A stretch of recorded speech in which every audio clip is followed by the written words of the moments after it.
Hey, great to have you here. If you're enjoying the content, make sure to subscribe and support us by donating so we can keep delivering more exciting videos.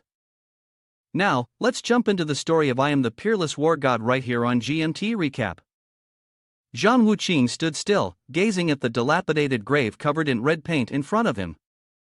On the tombstone was a photo of a young girl smiling.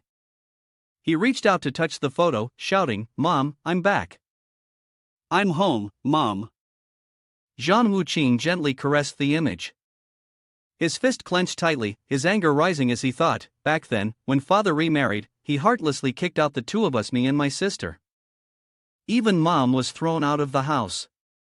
The scene of that night came to Zhang Wuqing's mind, his mother, weak and frail, kneeling in the heavy rain and wind outside the door all night, begging his father to let him and his sister stay, saying that it didn't matter if she lived or died. The doors remained shut, as if mocking her naivety and helplessness. A vicious dog lunged toward Zhang Wuqing and his family. His mother could only helplessly plead, "Please, they're your children. Let them in." The three of them knelt all night until dawn. Finally, the iron gate opened. His mother was overjoyed, thinking that his father had relented, that his blood ties had swayed him, but instead, only a guard dog rushed out. To protect me and my younger sister, my mother was bitten by that dog, leaving wounds all over her body. Mother Zhang Wuqing, torn and bitten, still worried about us, screamed, "Quick, you two, run. If you don't, you won't make it in time." In the end, she led us away, blaming herself, "It's all my fault, I'm useless, I couldn't protect you. Your sister is still young, you must take care of her." I thought we would live peaceful days, but now, wave after wave of trouble keeps coming. Not long after, my mother was framed by someone, and in the end, she jumped off a building to commit suicide. That day, Mother Zhang Wuqing stood still on the rooftop, called Zhang, and accidentally said, "Son, I'm sorry, I can't bear to leave you. I love you both. You must take care of your sister. Leave Haidong, and never come back." Afterwards, she jumped from the rooftop. Only in the end did I realize that this was the last phone call my mother made to me. At that time, I was on my way home from school. When I returned home, what greeted me was my mother's blood-soaked corpse, along with the heartbreaking cries of my sister. She kneeled before our mother's lifeless body, holding Zhang Wuqing, crying uncontrollably. "Brother, I'm scared, I'm so scared, I want Mom." At that time, my younger sister was under 10 years old, and I had just turned 14. At that moment, Zhang Wuqing was still an immature child, using his small and weak body to shield the house from the rain and wind, bearing the cold treatment of others, and enduring countless unimaginable hardships. Even so, those who intended to harm us never showed mercy or compassion, never relenting in their pursuit of the two of us. I vividly remember the moment when those men, with knives soaked in blood, approached us without hesitation. The sound of my voice echoed as I recounted. Later, a mysterious figure appeared, killing all those who wanted to assassinate my sister and me, then took us away. In Zhang Wuqing's mind, he recalled the battlefield of that time and said, "Time passed swiftly, and 10 years later, the border of the Great Hua Kingdom was in a state of tension, with gunfire everywhere. The enemy cavalry was incredibly fierce. The enemy's cavalry squads had repeatedly destroyed several border checkpoints, and our 1,000-mile defense line had been shattered. The army suffered heavy casualties, and the leader was no exception. However, as our forces fell one after another, a person appeared in the crowd, alone, charging into the enemy camp. Zhang Wuqing, amidst the formidable enemy forces, effortlessly used his gun to bring down the leader, as if it were nothing. The enemy forces, like a headless tiger, lost without even fighting. That person was the war god Wu Shuang of the Great Hua Kingdom. Zhang Tiandi was a rising star in the Great Hua Kingdom's army, known as the Battle Wing Heavenly King, who reversed the situation and restored power. With just one battle, he achieved an unprecedented military feat that no one in the future may ever be able to surpass. Zhang Wuqing stood on the high platform, listening to the voices of the crowd below. "It is the war medicine Heavenly King." Zhang Wuqing tossed the gun aside. He heard the rumors around him, a person with the strength of heaven and earth, with the fury of thunder, and the power to restore. The real question is whether the enemies of the past can withstand the wrath of the battle-wing Heavenly King. Back in reality, he placed his hand on the gravestone and shouted in anger, 10 years have passed. 10 years ago, I lived like a dog, oppressed by the world, with no dignity. 10 years later, I am regarded as the strength of heaven and earth. Even high dawn will tremble beneath my feet. Suddenly, Zhang Wuqing turned his head and saw a group of hooligans standing at the door. They quickly shouted, "Are you blind? Who let you in here? Can't you see the no entry sign on the door?" Du Fei, who was leading, immediately shouted angrily, "Damn it, Miss Shangguan Nalan asked us to dig up the graves of those old women, destroy the tombstones, and write that they belong to lowly people. We just finished and now someone's coming to admire our work." Hearing this, Zhang Wuqing clenched his fist, thinking to himself that it was indeed Shangguan Nalan. Previously, Shangguan Nalan was very close to his mother. However, a man appeared and completely destroyed the close relationship between the two women. He thought of the man Shangguan Nalan had in mind, the young master from the Chun family, a powerful family in Haidong. After all, back then, his mother was a famous beauty in Donghai, but her heart had died long ago. Coincidentally, Shangguan Nalan had also been pursuing Mr. Chun. His mother disagreed, but tragically, she was eventually pushed aside. Zhang Wuqing reminisced about the events from his childhood and said, "Shangguan Nalan successfully married into a wealthy family and began looking for opportunities to harm my mother. At that time, my mother had an old house in the Donghai neighborhood. Shangguan's family was involved in real estate. Later, Shangguan Nalan forged land sale documents, easily seizing that house. In just one night, they had flattened the house. Both my mother and my younger sister were kicked out of the house by those thugs. Wanting to eradicate the problem entirely, Shangguan Nalan threatened to commit suicide, using my and my sister's lives as leverage. To protect us, my mother, feeling powerless, could only hold her resentment and jump from the building to take her own life." He remembered Shangguan Nalan and cursed under his breath, that cruel Shangguan Nalan never intended to spare us. She wanted to kill us both, like wild beasts, completely wiping us out. Zhang Wuqing recalled in anger. After their mother's death, Shangguan Nalan, still not satisfied with her revenge, sent people to surround the grave with corpses, placing thugs to keep a constant watch, not allowing anyone to visit. They even put up a no-entry sign at the entrance. He looked at the grave that had been dug up in front of him and said, "Today marks the 10th anniversary of my mother's death." Shangguan Nalan deliberately chose this day to dig up her grave, not even leaving a single bone behind. Zhang Wuqing gritted his teeth in fury. It can be seen how sinister and vicious the woman's intentions are. He stood still, watching as a group of thugs rushed in from the outside. Du Fei, leading the charge, made his way toward Zhang Wuqing and shouted, "I'm not in a good mood today. If you don't want to get beaten, you better get the hell out of here." De Zhuang, standing next to him, lit a cigarette. "Hey, little brother, today is the second young master's birthday, and also the day of his engagement. We should be sitting in a hotel right now, eating delicacies, drinking fine wine, but instead, we're here at this damn graveyard." He stepped toward Zhang Wuqing and yelled, "Why don't you crawl through old man Du's legs? If I say get out, then get out, or we'll break your dog legs." Afterward, De Zhuang turned around and spat on Zhang Wuqing's mother's grave. Du Fei saw this and immediately burst into laughter, shouting, "De Zhuang, that spit of yours was perfectly aimed, wasn't it?" Then, the man spread his legs, looked at Zhang Wuqing, and laughed loudly, mocking him, "Hey, crawl through my legs and I'll spare your life. I'll even let you keep this golden lighter as a souvenir." Seeing Zhang Wuqing glance at him, De Zhuang became annoyed and shouted, "You dare glare at me? With him? Have you never seen anyone spit before?"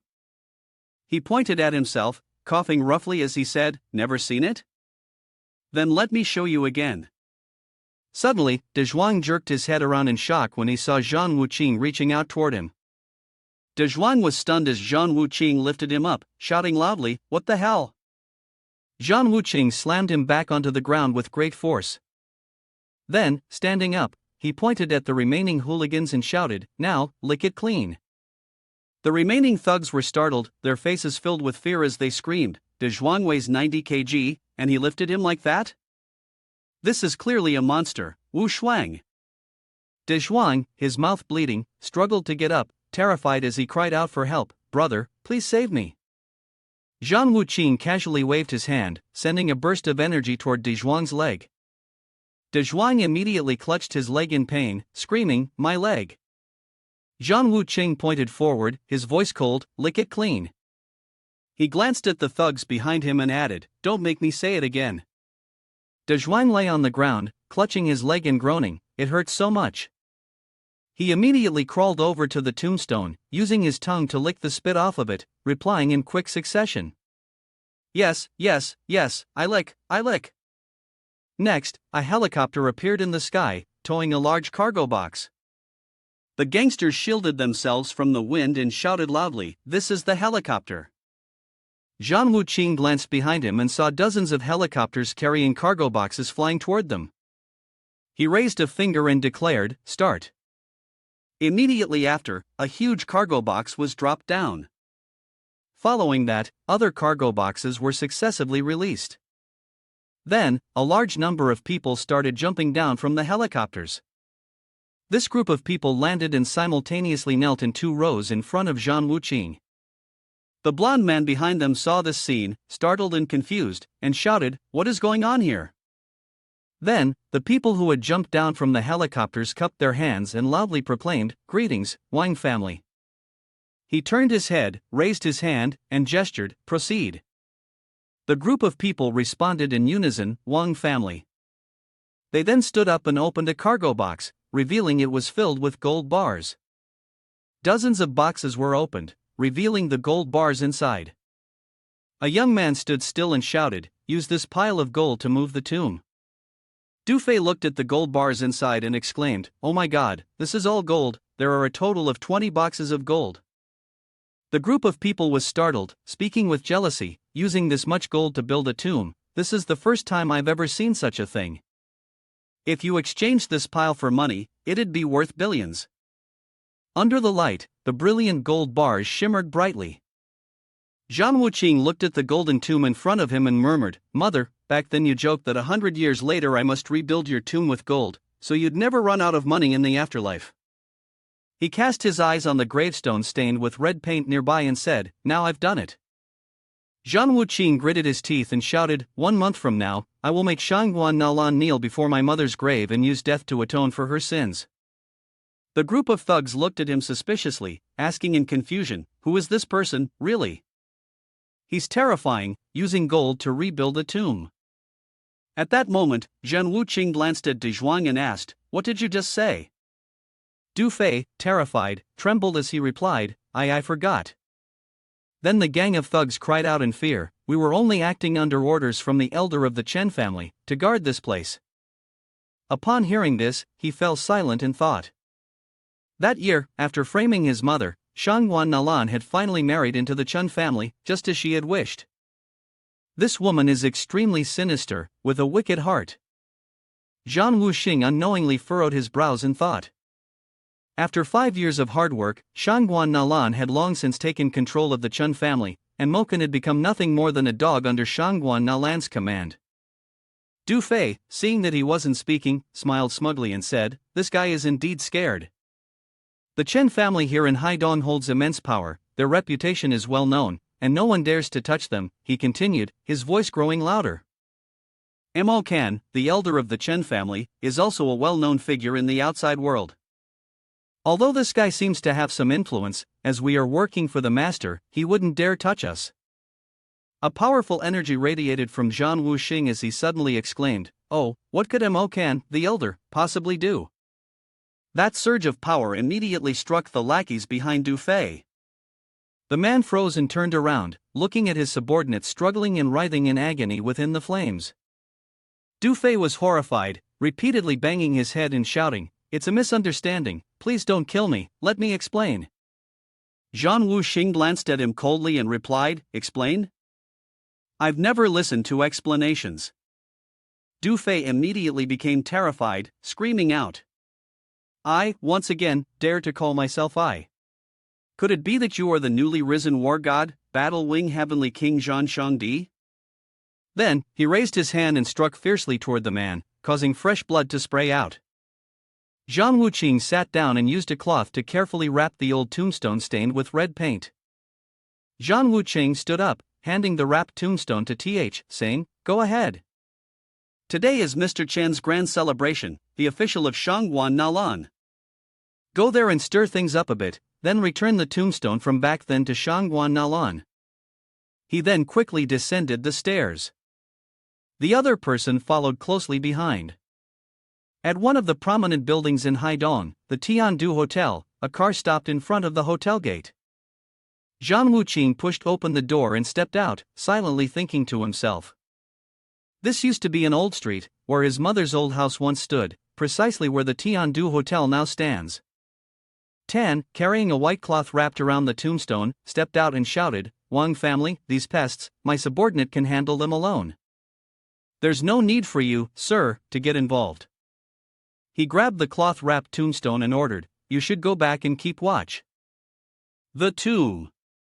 We must handle these enemies from back then with our own hands." After that, Zhang Wuqing slung it over his shoulder and walked straight inside, completely ignoring the guests around him. The girls around him immediately started to chatter excitedly, "Who is this person? He looks so strong, such an attractive type. If I could date someone like him, it would be so exciting." He walked over, slammed the tombstone down on the table. Zhang Wuqing pulled out a chair and sat down, reaching for a glass of red wine. The female guests gasped in astonishment, "I've never seen such a handsome man in Donghai. He must be the most beautiful man in the world." At that moment, a security team walked in from outside. The head of the security team, Wang Xianyao, glanced over at Zhang Wuqing. He walked up to him and called out, "Hey, sir, please follow the hotel's rules. You need to register upon entry." Wang Xianyao, irritated, thought, the engagement ceremony of young Master Chen requires registration before entering, and then a report to young Master Chen for approval. Anyone who gives a small gift will be immediately kicked out. That's the rule. He furrowed his brows and looked at Zhang Wuqing, pondering the rules set by the madam. Why does this brat dare to come in here? Then, with a serious expression on his face, he demanded, "Please present your invitation card." Wang Xianyao pointed at the bag containing the tombstone in front of him and exclaimed, "And what is this? It needs to be checked." Zhang Wuqing took a chopstick, furrowed his brows, and looked at him, replying with contempt, "You're not worthy to inspect it, quickly call Shangguan Nalan to take a look." He then used the chopsticks to clamp down on Wang Xianyao's arm, which was about to grab him. Seeing this, Wang Xianyao struggled, shouting loudly, "How dare you, what kind of trick are you playing? Calling a lady's name like that? Let go of me." He furrowed his brows, groaning in pain, and shouted, "Brat, let go of me." Wang Xianyao gritted his teeth and thought, "What's going on? My fist could easily smash this tombstone, yet today, this chopstick is crushing me like silk, I can't move." Next, Zhang Wuqing relaxed his grip on the chopsticks, causing Wang Xianyao to fall backward. Unable to maintain his balance, he toppled backward. He gritted his teeth, and wine poured down his head from above. Meanwhile, Zhang Wuqing calmly released the chopsticks. Chen Xiateng, the second young master of the Chen family, stood upstairs, stroking his chin and asked with suspicion, "Mr. M.O., what's going on with that person?" M.O. Kan, the elder of the Chen family, clasped his hands behind his back and arrogantly responded, "Under my command, one move is unnecessary." He pointed in that direction, letting out a cold snort, and said, "In these past few years, how many times have you come looking for your mother's revenge? But in the end, you've always been tossed into the sea for the fish to eat, not knowing whether you live or die." Below, Wang Xianyao, supported by two bodyguards, immediately shouted angrily, "Damn it, what are you two still standing there for? Go deal with this guy for me." Hearing this, the bodyguards, their faces full of menace, moved toward Zhang Wuqing. At that moment, Yuan Wei, the PR director of the Tiandu Hotel, stepped out, raised her hand, and shouted, "Wait." Wang Xianyao, with red wine on her face, immediately stood up, laughing as she called out, "Hello, Director Xianwei. She raised a glass of red wine, walked towards Zhang Wuqing, and casually said, "This is Xianwei, the PR director of Tiandu Hotel. You can call me Vi Vi. Come, let's have a drink and chat. Whatever it is, we can talk it out." Xianwei smiled, thinking to herself, in this situation, we need to avoid making a scene and disrupting young Master Chen's engagement ceremony. She put on a charming act, sitting on his lap and speaking. "Let me see what treasure my younger brother has brought in," she silently analyzed. The task at hand was to verify what item this little brat had brought to the woman, which would make it easier to deal with the Chen young masters. Zhang Wucheng stood up, kicked Xianwei to the ground, and shouted loudly, "You have no right to look, call Shangguan Nalan out here." She immediately turned around to look at him, furiously growling, "After trying to appease me with words like that, you still dare to hit me?" Behind them, a man walked over. How could they let a dog bully Xianwei when there were more than a dozen men here? Zhao Maokai, one of the shareholders of Tiandu Hotel, immediately shouted, "What are you all eating?" He then slapped Wang Xianyao hard across the face, shouting, "What do I still need you for?" The man raised his hand to cover his face, admitting his fault. "Zhao young master, you are absolutely right, it was my subordinate's negligence." Zhao Maokai approached, took her hand, and asked, Xian, are you alright?" Xianwei, her eyes filled with tears, raised her head and complained, "He bullied me." Seeing this, Zhao Maokai was startled and agitated, drooling in place.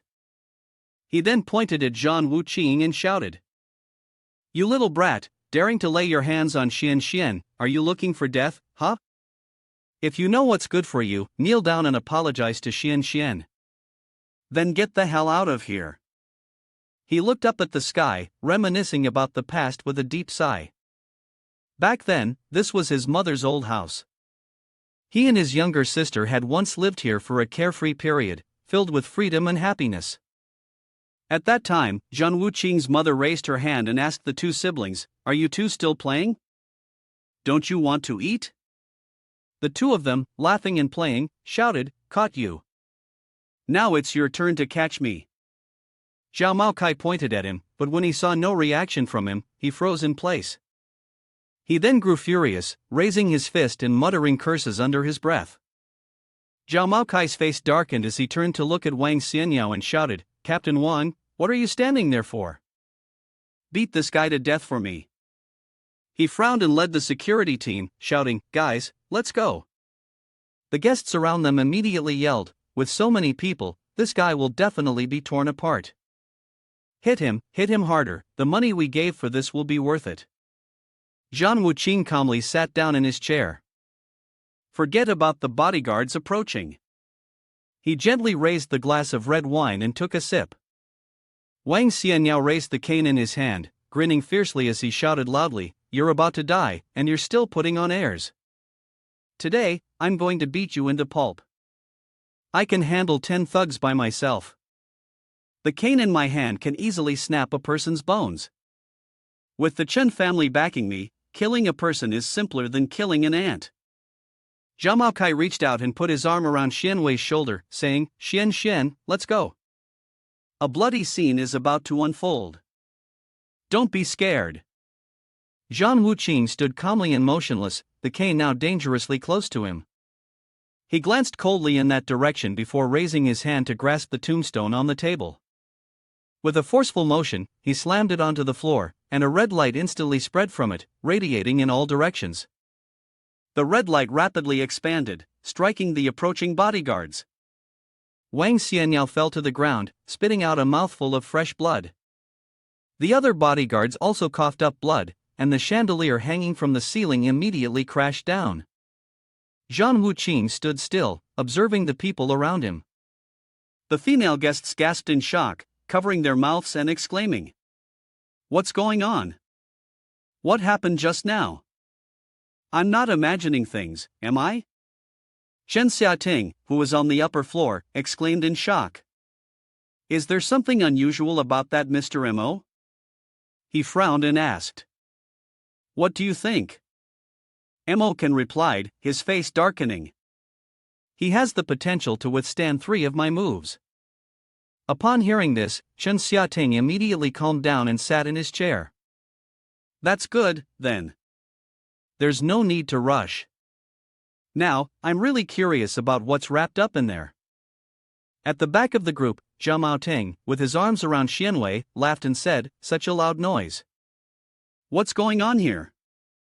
He had already said it, this guy definitely.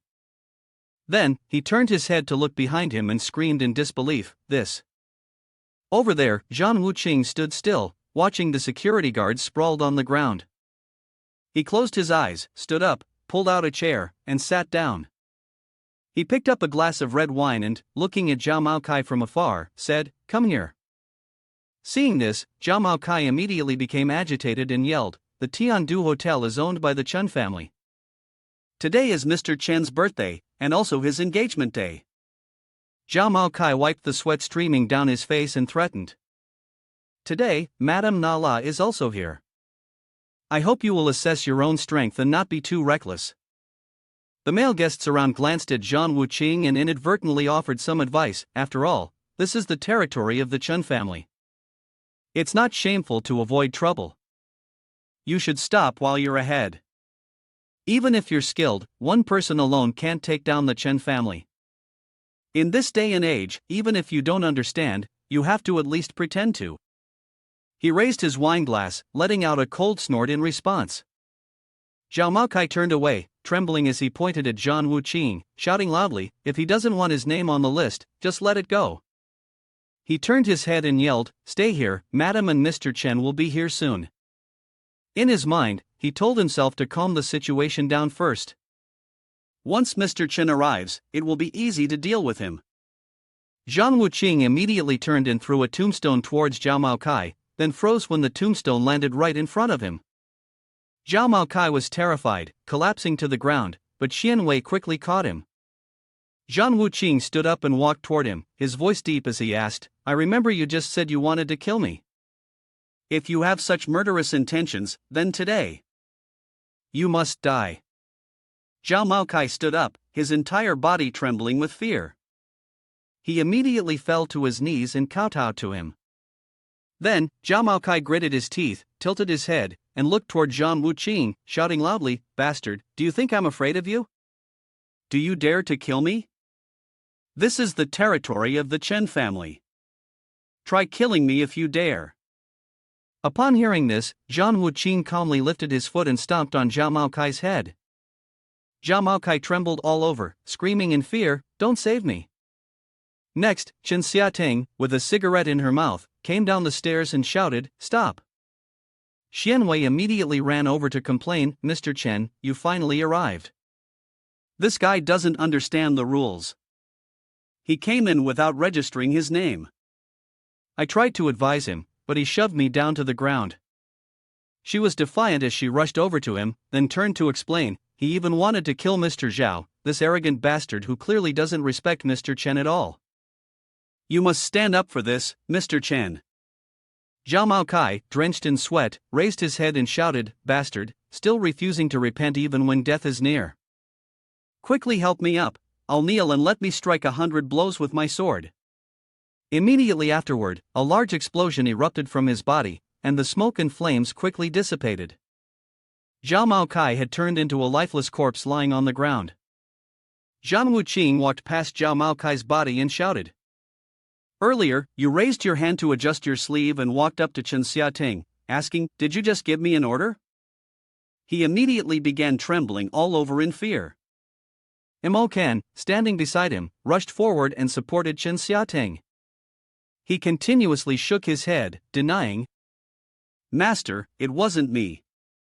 The surrounding guests, witnessing this, immediately began to murmur. "What happened to young Master Chen?" With just a glance, the opponent replied, "Scared now? Isn't this the notorious, arrogant young Master Chen Xiating of Donghai? Who exactly is that brat?" One glance, one sentence, and it was enough to force someone to kneel. Mo Kan helped Chen Xiating sit in a chair and said, "Second young master, please have a seat. I'll handle the rest." He turned to look at Zhang Wuqing, stroked his beard, and shouted, "Earlier, I thought you could only withstand 3 of my moves, but now it seems I was mistaken. you're qualified to take 10 of my moves. The passengers around them were startled and began whispering. 10 moves from Elder Mo are a bit too much. That's right, looking across Dong Hai, there are probably fewer than a handful of people who can take 10 moves from Mr. Mo, and they're all old men. Emokan stroked his beard, looked at him, and smiled. How about this suggestion? I'll give you a chance. If you can take 10 moves from me without falling, I'll let you go. The people around them immediately shouted loudly, why aren't you kneeling down to thank him? You're no match for Mr. Mo. Just surrender and avoid the embarrassment. A person who knows when to yield is the true hero. Zhang Wuqing casually stuck his hand in his pocket and asked with a smile, are you Emokan? Were the people who went to the Wanfeng cemetery to dig up the tomb of Ta Shan sent by you? Emokan was shocked by the question. He immediately turned around, instructed his men to call Du Fei, and asked him what was going on with the Wanfeng cemetery. Emokan looked at him and thought to himself, the Wanfeng cemetery? Could this kid be connected to the person buried there? The one wrapped in black cloth that he brought here? Zhang Wuqing immediately raised his hand and said, no need to call anymore, I've already killed them all. Emokan heard this and was furious, pointing at him and shouting loudly, this brat, you're quite something, who the hell are you? Zhang Wuqing immediately raised his hand and said, you have no right to ask. His face turned dark with anger as he shouted, if you refuse a toast and insist on drinking a punishment, don't blame me for being rude. Zhang Wuqing closed his eyes, smiled, and said, if you want to die, I'll give you the chance. If you can withstand one of my moves, I'll consider you the winner. Emokan, upon hearing this, roared angrily and recklessly. A golden light radiated from his body as he quickly charged towards him. The other bodyguards immediately shouted in unison, Mr. Mo, kill him, kill him. Zhang Wuqing stood still, calmly raising one hand. The gravestone embedded deeply into the ground in front of Zhao Mao Kai immediately cracked and flew up. It shot towards the oncoming Emokan. Emokan glanced toward it, startled, and shouted, this is bad. A loud explosion occurred immediately, knocking Emokan flying. He staggered backward, causing the ground beneath his feet to crack open, spitting out a mouthful of fresh blood. Emokan looked towards Zhang Wuqing and yelled loudly. Who exactly are you? He turned his body slightly to the side. Seeing this, the man thought with suspicion, since when did Dong Hai have a mighty dragon crossing the river? Zhang Wuqing lightly tapped his fingers on the table and asked, is there still agate jasper here? A childhood memory flashed through his mind. He remembered there had been a pomegranate tree in the yard when he was little, the sweetest agate pomegranate tree. His mother would sit under the tree, washing clothes, while he happily chased around with his little sister near the pomegranate tree. Emokan, supported by a man in black, saw Zhang Wuqing lost in thought and shouted angrily, damn it, I'm asking you. Why are you bringing up agate pomegranates with me? He wiped the blood from his lips and said, though you're impressive, this is the Chen family's turf. The head of the Chen family, Chen Bo Dao, is the #1 master of Dong Hai. I advise you, I really do, to not be so reckless. Upon hearing this, Zhang Wuqing's face darkened. He thought, Chen Bo Dao. He's the Mr. Chen who pursued my mother back then, now married to Shangguan Nalan, the top young master of Dong Hai at that time. Back then, I thought Chen Bo Dao truly cared for my mother, so I didn't pay much attention until one day, when I overheard a conversation between Chen Bo Dao and Shangguan Nalan by accident. At that moment, Chen Bo Dao shouted at Shangguan Nalan, I am the #1 handsome young man of Haidong, with a noble status.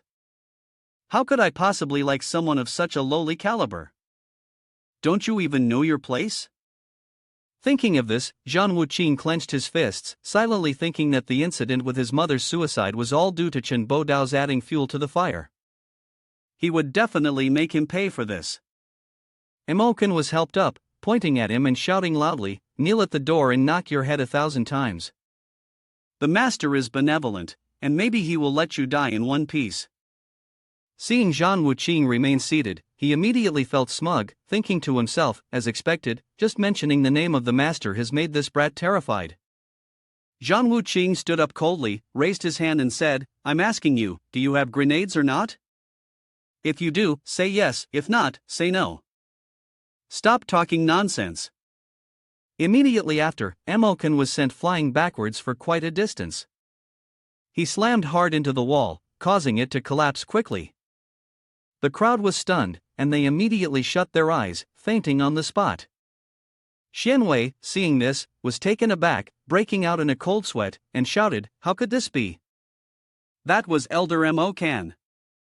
Zhang Wuqing looked at Chen Xiaoting, who was terrified beside him, and asked, "Mr. Chen, can you tell me if there are pomegranates here?" He immediately and nervously shook his hands, replying, "There are none here, but I can have someone go buy some for you." Zhang Wuqing immediately raised one hand coldly and demanded, "Please hurry up, and remember that I only want the juice." On the 5th floor of the hotel, the group of people sat together talking, when one of them stood up and laughed, "Mr. Wen, today is the engagement ceremony, the union of the Wen and Chen families. This is a very grand and joyful event here in Haidong. Your daughter Wen Shuiting and my grandson Chen Xiaoting are the perfect match made by heaven." Shangguan Susu, holding a cup of tea, smiled and said, "The only thing is that my sister Shangguan Nalan and my brother-in-law Chen Bodao have to go abroad for the family business expansion, so they won't be able to return immediately.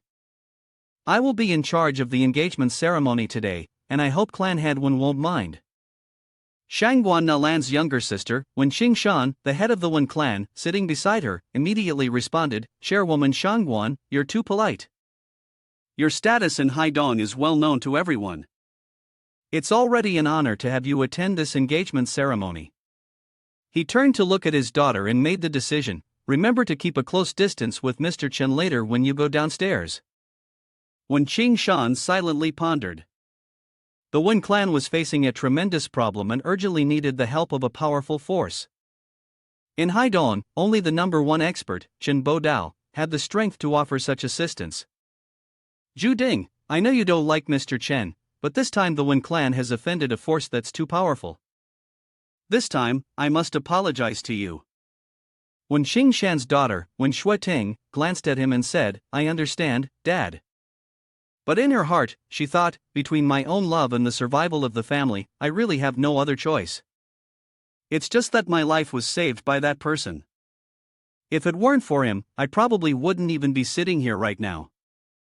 It's just unfortunate that we met by chance. It seems like we'll never have a chance to meet again in this lifetime, not even the opportunity to repay him." Suddenly, a security guard burst in from outside, shouting, "Chairman, there's a disturbance downstairs. Not only has Zhao Shangkai been killed, but Emokan Elder Chief has been seriously injured. Now they're threatening Mr. Chen." Shangguan Susu, upon hearing this, angrily slammed the table and growled, "How dare someone be so bold? To cause trouble here? They must be tired of living." Wen Qingshan, who was sitting beside her, raised his hand and said, "Chairman Shangguan, there's no need for you to step in for these kinds of pests. Once I finish writing a letter, it'll be enough to make him retreat." He then immediately took out a white scroll and unrolled it. He swiftly raised his hand, holding a brush to write a few words. The man in black standing beside them saw Wen Qingshan lift the scroll and smiled, saying, "In martial arts, there's Chen Bodao, in literature, there's Wen Qingshan. Who wouldn't show respect to Clan Head Wen? I, for one, am happy to offer my strength and service to Mr. Wen." He took the scroll and left, adding, "Clan Head Wen is a master in the field of calligraphy. No matter who it is, they will be defeated."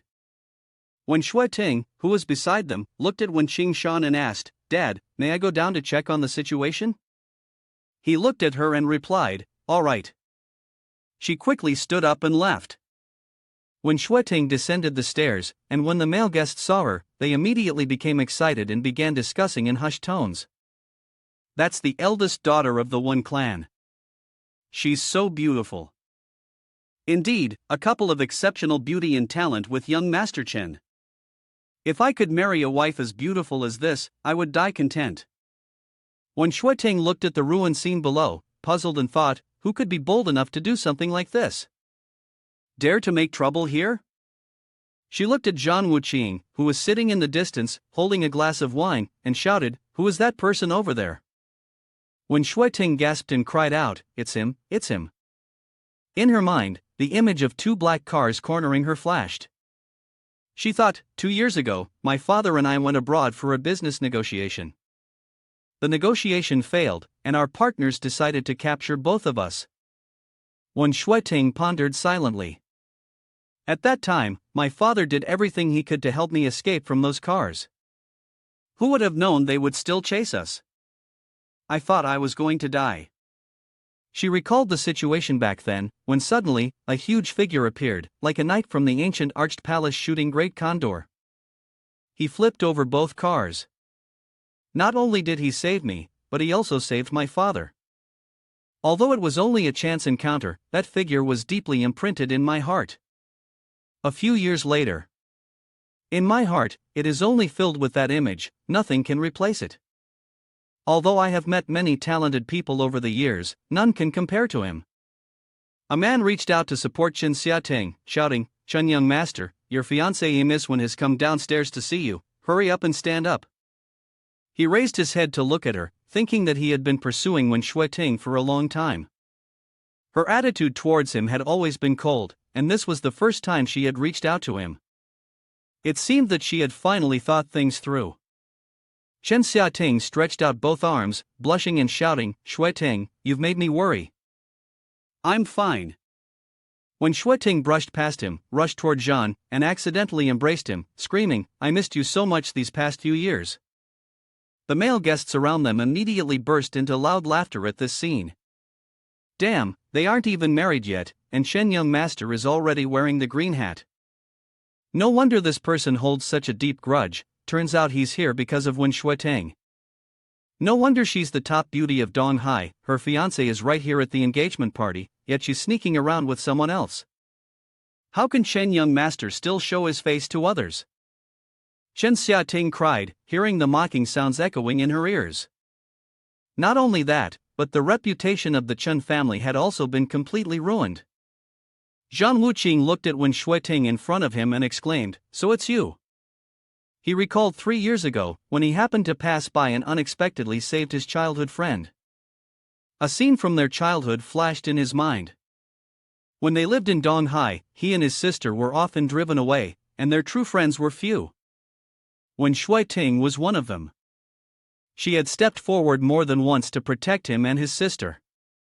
Back then, the Wen family's reputation was widely known.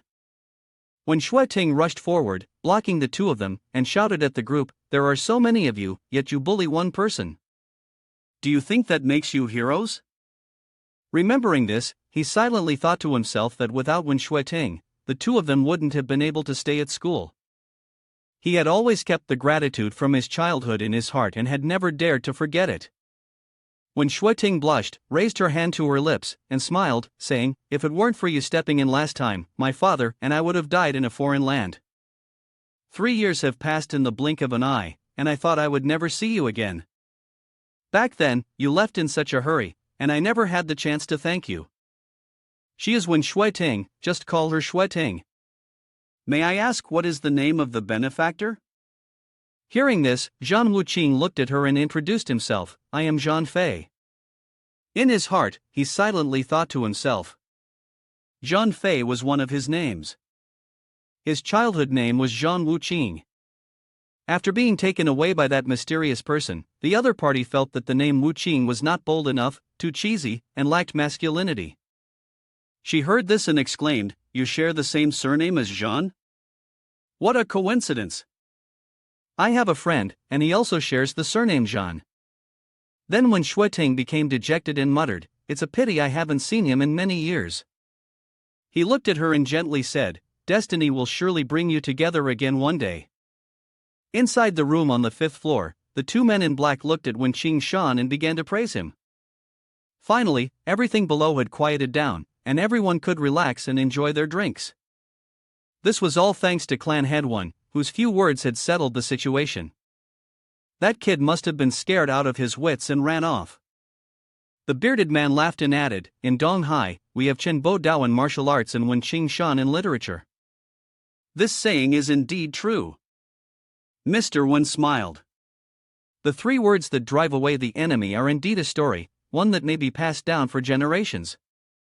Shangguan Susu raised her glass of wine and said to Wen Qingshan, "It is truly an honor for me to be able to form a marital alliance with Mr. Wen." The bearded man, upon hearing this, laughed heartily and said, "To be able to marry Dong Hai's number one beauty, the Chen family is certainly going to soar, its prosperity and influence growing even stronger." Someone next to them immediately chimed in, "That's right. Young Master Xia Ting is still young, but I can already tell that he will have a virtuous wife in the future." The future is bright, and the path to the peak of life seemed within reach when suddenly, a man in black burst through the door, shouting, "Mr. Wen, someone is here." Upon hearing this, Wen Qingshan raised his hand and called out loudly, "No need to mention it, that's just a small matter. Go tell him, having those 3 words is his blessing for 3 lifetimes." The man in black pointed behind him, waving his hand in dismissal as he called out, "No, Mr. Wen, it's Miss Wen and the other person." Wen Qingshan, upon hearing this, smiled and replied, "Huh? You mean young Master Chen and Shui Ting? They're just ordinary young people. Calling each other names is just a way to warm up their relationship. It's fine." Shangguan Susu, who was beside him, also raised her hand and dramatically placed it on her face while calling out loudly, "Before getting married, how happy would Xia Ting and her brother-in-law be if she were pregnant with a little boy?" The man in black grabbed Wen Qingshan's hand and said, "Mr. Wen, please come with me." Seeing this, Wen Qingshan immediately stood up and walked out of the room. Standing in the hallway, Wen Qingshan looked down at the chaotic scene below and immediately shouted in shock, "What is going on?" Shangguan Su, with a smiling face, came out to ask, "What's happening? Has my grandson done something outrageous again?" Inside, she couldn't help but curse loudly. "What on earth is that grandson of mine up to now? I really don't know how to teach him properly anymore." Then she looked down and saw Wen Shuiting and Zhan Wuqing happily embracing each other and laughing. Shangguan Su immediately gasped and shouted, "What's this about?" She pointed down below and looked at Wen Qingshan, questioning, "Mr. Wen, who is the person holding your daughter? Today is the engagement day between my grandson and your daughter, how could this happen? This is truly embarrassing." Wen Qingshan quickly raised his hand, furrowing his brows to explain, "Chairman Shangguan, this matter hasn't been fully investigated yet, please don't jump to conclusions. How is my daughter's virtue? This one is very clear about it." He quickly went down the stairs and replied, "Let me go down and see what the matter is." When Qingshan looked ahead and shouted, "Shui Ting, what are you doing in front of everyone like this?" When Shui Ting turned her head to look at him and called out, "Dad." Then she pushed Zhan Wuqing away with her hand. When Shui Ting quickly ran over to Wen Qingshan and said, "Dad, look, our great benefactor has appeared, isn't he the one you always talk about?" He pointed towards him, exclaiming in surprise, here is my benefactor." When Qingshan hurried over, grasped Zhan Wuqing's hand tightly, and shouted, "Benefactor, this one has searched for you with great effort." He frowned as he looked at him and hesitantly said, "Now that I look carefully, you do seem familiar." Hearing this, when Shuiting raised her hand to protest, "Dad, I've already asked, he studied martial arts and his name is Zhan Fei, not Zhan Wuqing from back then." Zhan Wuqing, upon hearing this, raised his hand in response, "There's no need to mention that anymore," while in his heart, he was reminiscing about when he was young, how Wen Shuiting often called him and his sister to play at the Wen clan's place. Wen Qingshan also took great care of the 2 siblings, always personally going to the kitchen to prepare a sumptuous meal to welcome them. As the head of the Wen clan, it was truly admirable that he could do this. Meanwhile, Chen Xiating quickly ran over and clung to Shangguan Susu's arm, complaining, "Aunt, you must stand up for me. This bastard is going too far. As soon as he brought that black object, he arrogantly came looking for my mother. Mr. Mo and many of the bodyguards were all beaten by him." She placed both hands on her cold body and walked toward the direction of Zhan, inadvertently calling out, "Xiating, don't worry. Let me see who dares to cause trouble in the territory of the Chen family." Shangguan Susu pointed a finger toward Wen Qingshan and shouted, "Wen Qingshan, is this your explanation to me? You're indulging your daughter in an affair with this scum? Had I known your daughter was such a shameless slut, we wouldn't even bother, even if you knelt and begged us." Upon hearing this, he raised his hand and pointed at her, shouting, "Don't speak too recklessly. Shangguan Su, hearing this, retorted loudly, recklessly. It's a pity your Wen clan claims to be disciple of a scholarly family, well versed in literature and reason. Once again, there's a vixen like this. But fortunately, we're not married yet, so everything is still salvageable. I will now represent my sister and brother-in-law to annul the engagement between the two families, but the dowry you must return 10 times over. Then, this couple must kneel and apologize to my nephew, or else you won't be able to leave. When Shui Ting, hearing this, was stunned and screamed, "How can you say such a thing?" At that moment, Zhang Wuqing stepped forward and raised his hand to shield her, looking directly at the woman and coldly asking, "What? Do you want to make a move?" Seeing this, Shangguan Su immediately frowned, cursing inwardly, so unreasonable. She raised her hand and shouted, "Mr. Shifeng." From upstairs, Shifeng Lai slowly descended, his steps calm and composed. He responded indifferently, "I have my subordinates." When Shui Ting, standing next to Zhang Wuqing, anxiously reminded him, "This man is Shifeng Lai, a notorious underling of Chen Bo Dao, known for assisting him in evil deeds. He has committed many heartless acts and is infamous for his brutality in Donghai. People often call him the fate-deciding judge because once he makes a move, even elder Mo can't withstand 3 moves. You have to be careful." Chen Xiating turned her head and shouted towards Shifeng Lai. "Mr. Shifeng, don't just kill him directly, that would still be too merciful to this brat. I want the rest of his life to be worse than death." He furrowed his brows in discomfort, thinking to himself, "How dare he steal my fiancée? When did I, Mr. Chen, ever have to endure such humiliation? I will never let this go." Meanwhile, Mo struggled to stand up and ordered the 2 people next to him, "Help me up." He frowned and shouted, "Mr. Shifeng, if you make a move and take my life, I will have my revenge. Let's see how this brat dies." Zhang Wuqing turned his head and saw Shifeng Lai standing behind him. He looked back at him and reminded, "Young man, you were never my match. I'll give you 3 seconds to reconsider, withdraw or die." Shangguan Su, hearing this, yelled, "What do you mean by sparing this dog?" Shifeng Lai was very special to the Chen family, and to some extent, she was dissatisfied, thinking that Shifeng Lai, representing the head of the family, was making it too easy for this brat to retreat. Chen Xiating, upon hearing this, felt displeased and pointed at Zhang Wuqing, shouting loudly, "Why spare this guy? But it's fine, later you can be the dog of the Chen family, and I'll have to obediently listen to this young master. If this young master tells you to kneel and lick, you better kneel down right away and lick for me." Then, he pointed at Wen Shuiting and yelled, "And you, woman, dare to seduce another man in front of so many people? Now, I'm going to teach you a lesson." She reached out and grabbed Zhang Wuqing's arm, saying, "Chen Xiating, I never liked you. Please, from now on, don't come bother me again." Hearing this, Chen Xiating angrily growled, "Are you trying to seduce this worthless dog, and you don't even know who you are anymore?" Zhang Wuqing stepped forward, placing his hand on Chen Xiating's cheek. He gently patted Chen Xiating's face and asked, "How's the pomegranate I asked you to buy?" He immediately swatted Zhang Wuqing's hand away, shouting loudly, "What are you talking about, pomegranates, Shifeng? Someone, kill this crazy dog." Shifeng Lai, observing from a distance, was stunned and asked in disbelief, "Young man, isn't it good to stay alive? Are you really heartless enough to say goodbye to this world?" Zhang Wuqing ignored him, his whole body radiating killing intent as he shouted, "I'm asking you, where is the grenade?"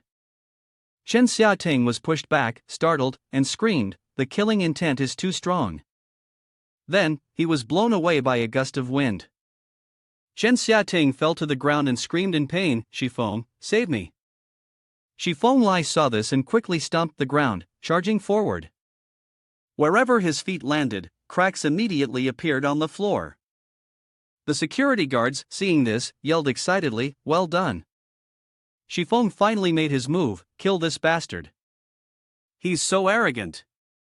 If I had known, I would have killed him earlier, no need to bother with his grenade nonsense." Mo furrowed his brows, raised his fist, and shouted, "Shifeng, this brat is definitely going to die." Shangguan Su raised her fist and laughed, saying, "With Shifeng making his move, this is as good as over." Chen Xiaoting frowned, stood up, and shouted, "I've already thought of the punishments. Once this brat loses, I'll torture you." When Qingshan watched this scene, worried. Although he knew his benefactor was exceptionally skilled, this was the #1 expert under Chen Bodao's command. Shi Feng Lai wouldn't be so easy. After all, a powerful dragon doesn't bow to a mere snake. A flame appeared in the palm of Shi Feng Lai's hand, shooting toward Zhang Wuqing as he shouted, "It's too late to back out now, die." Zhang Wuqing casually put his hands in his pockets, revealing a black token. Shi Feng Lai saw this and was taken aback, exclaiming, "This is the token of the strategic cavalry general." His mind wandered back to that war, and he thought to himself, that battle at Long Tua Terrace, with 100,000 cavalry sweeping across Mo Bay, destroying Ta Lu and reclaiming the lost lands. That was a legendary battle. Only the generals of the strategic cavalry had the right to wear such a token. Back then, the strategic cavalry was recruiting, and he had even applied, but unfortunately, he was eliminated in the first round. Shi Feng Lai thought about those tokens and pondered, but as far as I know, the lowest rank of token worn by a strategic cavalry general is made of iron, followed by copper, silver, gold, and the highest rank is a token in the shape of a giant eagle. This black token of this brat's is probably a fake, something bought online. He raised his hand, made a grabbing motion, and shouted, "This era." The young punks, in their pursuit of showing off, were willing to do anything. However, Shi Feng Lai was taken aback when he saw Zhang Wuqing appear in front of Chen Xiaoting. He frowned, glanced at him, and coldly asked, "Where's the pomegranate?" Shi Feng Lai gathered a fireball in his hand and quickly shouted, "You're about to die, and yet you're still acting tough? Die!" Zhang Wuqing stood still, watching as he charged towards him with the fireball. Immediately, a burst of light emanated from his body. The black token, embossed with a red eagle, began to shake. Just as Shi Feng Lai's attack landed, a radiant barrier appeared, blocking the strike. He was stunned, staring at the blue light. "What is this?" "This is the legendary protective energy, the eagle-shaped token. Is it the battle wing token?" Shi Feng Lai, frightened, stepped back and shouted, "Only Zhan Tiandi is worthy of possessing the battle wing token." He then immediately dropped to his knees, banging his head forcefully on the ground before Zhang Wuqing. Zhang Wuqing stood still, watching Shi Feng Lai bow his head before him. Shangguan Su, standing beside them, gasped in surprise, "Mr. Shi Feng, what's going on? Are you out of your mind?" Chen Xiaoting, in a state of panic, shouted, "What are you standing there for? Hurry up and call an ambulance, 120. Xian Wei pointed inside and yelled, "There are emergency medications in the hotel." Immediately, 2 medical staff grabbed the medical kit and rushed out, shouting, "Mr. Shi Feng, please hold on, take the medicine and we'll head to the hospital right away." Chen Xiaoting stood still, facing the two of them, and explained. Mr. Shi Feng seemed to have a brain condition. For this kind of illness, there's only a few minutes for emergency treatment. If time passes, his life will no longer be guaranteed. The immediate task was not to take the medicine, but to perform artificial respiration to help him regain consciousness, and then rush him to the hospital. Then, he pointed at a security guard and commanded, "You, hurry up, perform artificial respiration on Mr. Shi Feng." Seeing this, Shangguan Su hugged her chest with both hands and thought happily, "Xiaoting has grown up. After some time of practice, he's almost independent now. He's handling this very efficiently and skillfully." The security guard quickly ran over and said, "Mr. Shi Feng, don't panic, I'll perform artificial respiration right now." Shi Feng Lai's eyes were shrouded in a red light as he tilted his head back. Then, he swung his hand to knock the security guard away towards the 2 medical staff, shouting loudly, "Get out." Chen Xiaoting, her face full of worry, approached and asked with concern, "Mr. Shi Feng, are you okay?" He was immediately rewarded with a slap from Shi Feng Lai. He watched as Chen Xiaoting stumbled and fell into a nearby table, then yelled, "Do you think my old wife has a mental problem?" "Mental problem my ass." Shi Feng Lai frowned, cursing inwardly. Mr. Ming has changed, just like Chen Bodao, but how did someone like this second young master come into existence? Seems like being stupid is his only talent. Shangwan Su, standing beside them, saw this and shouted angrily, Mr. Shifeng, have you lost your mind? Shifeng Lai covered his mouth with his hand and shouted, if you don't want to die, don't mess with me. He frowned and thought to himself, arrogance and wildness are nothing, but without brains. Combine these two and it's beyond hope. Shangwan Su is really the worst combination of both. I've already used actions to warn her, but she still doesn't understand the situation. She immediately shouted and cursed, damn it, you, a mere employee, dare to curse at me? Wait until my brother-in-law gets here. Shifeng Lai, hearing this, immediately rushed over and slapped Shangwan Su. She fell to the ground at once, causing the food on the table to scatter everywhere. Shangwan Su stood up, wiped her chin with her hand, and shouted, damn it, where the hell are the useless guards? Get in here now and deal with this treacherous old man for me. Then, he rushed over and slapped her again. Shifeng Lai followed up with a heavy stomp on Shangwan Su's shoulder. He furrowed his brows, analyzing silently. No matter how formidable Qin Bo Dao is, compared to Zhang Tiandi who never gave up his empire, he's nothing. Right now, all I can do is try my best to make up for this offense and hope Zhang Tiandi will spare this old life of mine. Shangwan Su turned to look at Shifeng Lai and cursed loudly. Shifeng, you wretched old bastard, you're colluding with this damned bastard to attack someone from the Shangwan family. I'll cut you both into pieces and feed you to the dogs. Right after that, a figure burst in from outside, flames trailing behind. Holding a weapon, his entire body radiated a purple glow as he charged in. Shangwan Su was startled and screamed when he grabbed her ankle. Who are you? What do you want to do? Used his strength to grab her leg, flipped her upside down, and shouted loudly, the one who disrespects the Wang family must die. Then, he slammed Shangwan Su forcefully onto the ground, and Tan raised his large hammer high above his head. Next, he struck the ground with all his might, causing a flash of red light. The crowd around them stood silently, staring at Tan and Shangwan Su, who were lying in the deep pit. She was covered in blood, crying out in pain, spare me. Then, Tan raised his massive iron hammer again. He struck the ground with all his force, making bright red sparks fly everywhere. Tan stood still, watching as the dust gradually settled. He walked over to the battlefield and casually inquired, the Wang family, the other brothers are guarding the tomb, I came over to see if you have any orders. He turned to and reminded him, Tan, this is not the battlefield, you need to stop your habit of smashing things every time you see them. Then, he planted his hammer into the ground and shouted loudly at the crowd, if you have the guts to stand there, then take this hammer from Tan. Shifeng Lai immediately kneeled to the ground and shouted, too terrifying, even a subordinate has such combat strength. Like this, if that hammer hits me, I wouldn't die, but I'd definitely be crippled. Imo Kan, kneeling on the ground next to him, panicked and thought to himself, this strong man is already this powerful, then the young man behind him must be even stronger. I've misjudged the situation. Immediately after, the security staff also began to kneel. Chen Xiaoting quickly knelt down, shouting, please spare me, don't kill me. Zhan Wuqing approached him, slapped his cheek hard, and asked, where's the thing I wanted? Chen Xiaoting, in a panic, immediately replied, it will be here right away. He then turned to point at the security guard next to him, shouting loudly, where's the carnelian? Chen Xiaoting took the small pomegranate plant, offering it with both hands, and said loudly, I'm sorry, is this the carnelian you wanted, sir? Zhan Wuqing took it from him and exclaimed, just in time, I'll give this pomegranate plant to my sister, surprise her with it.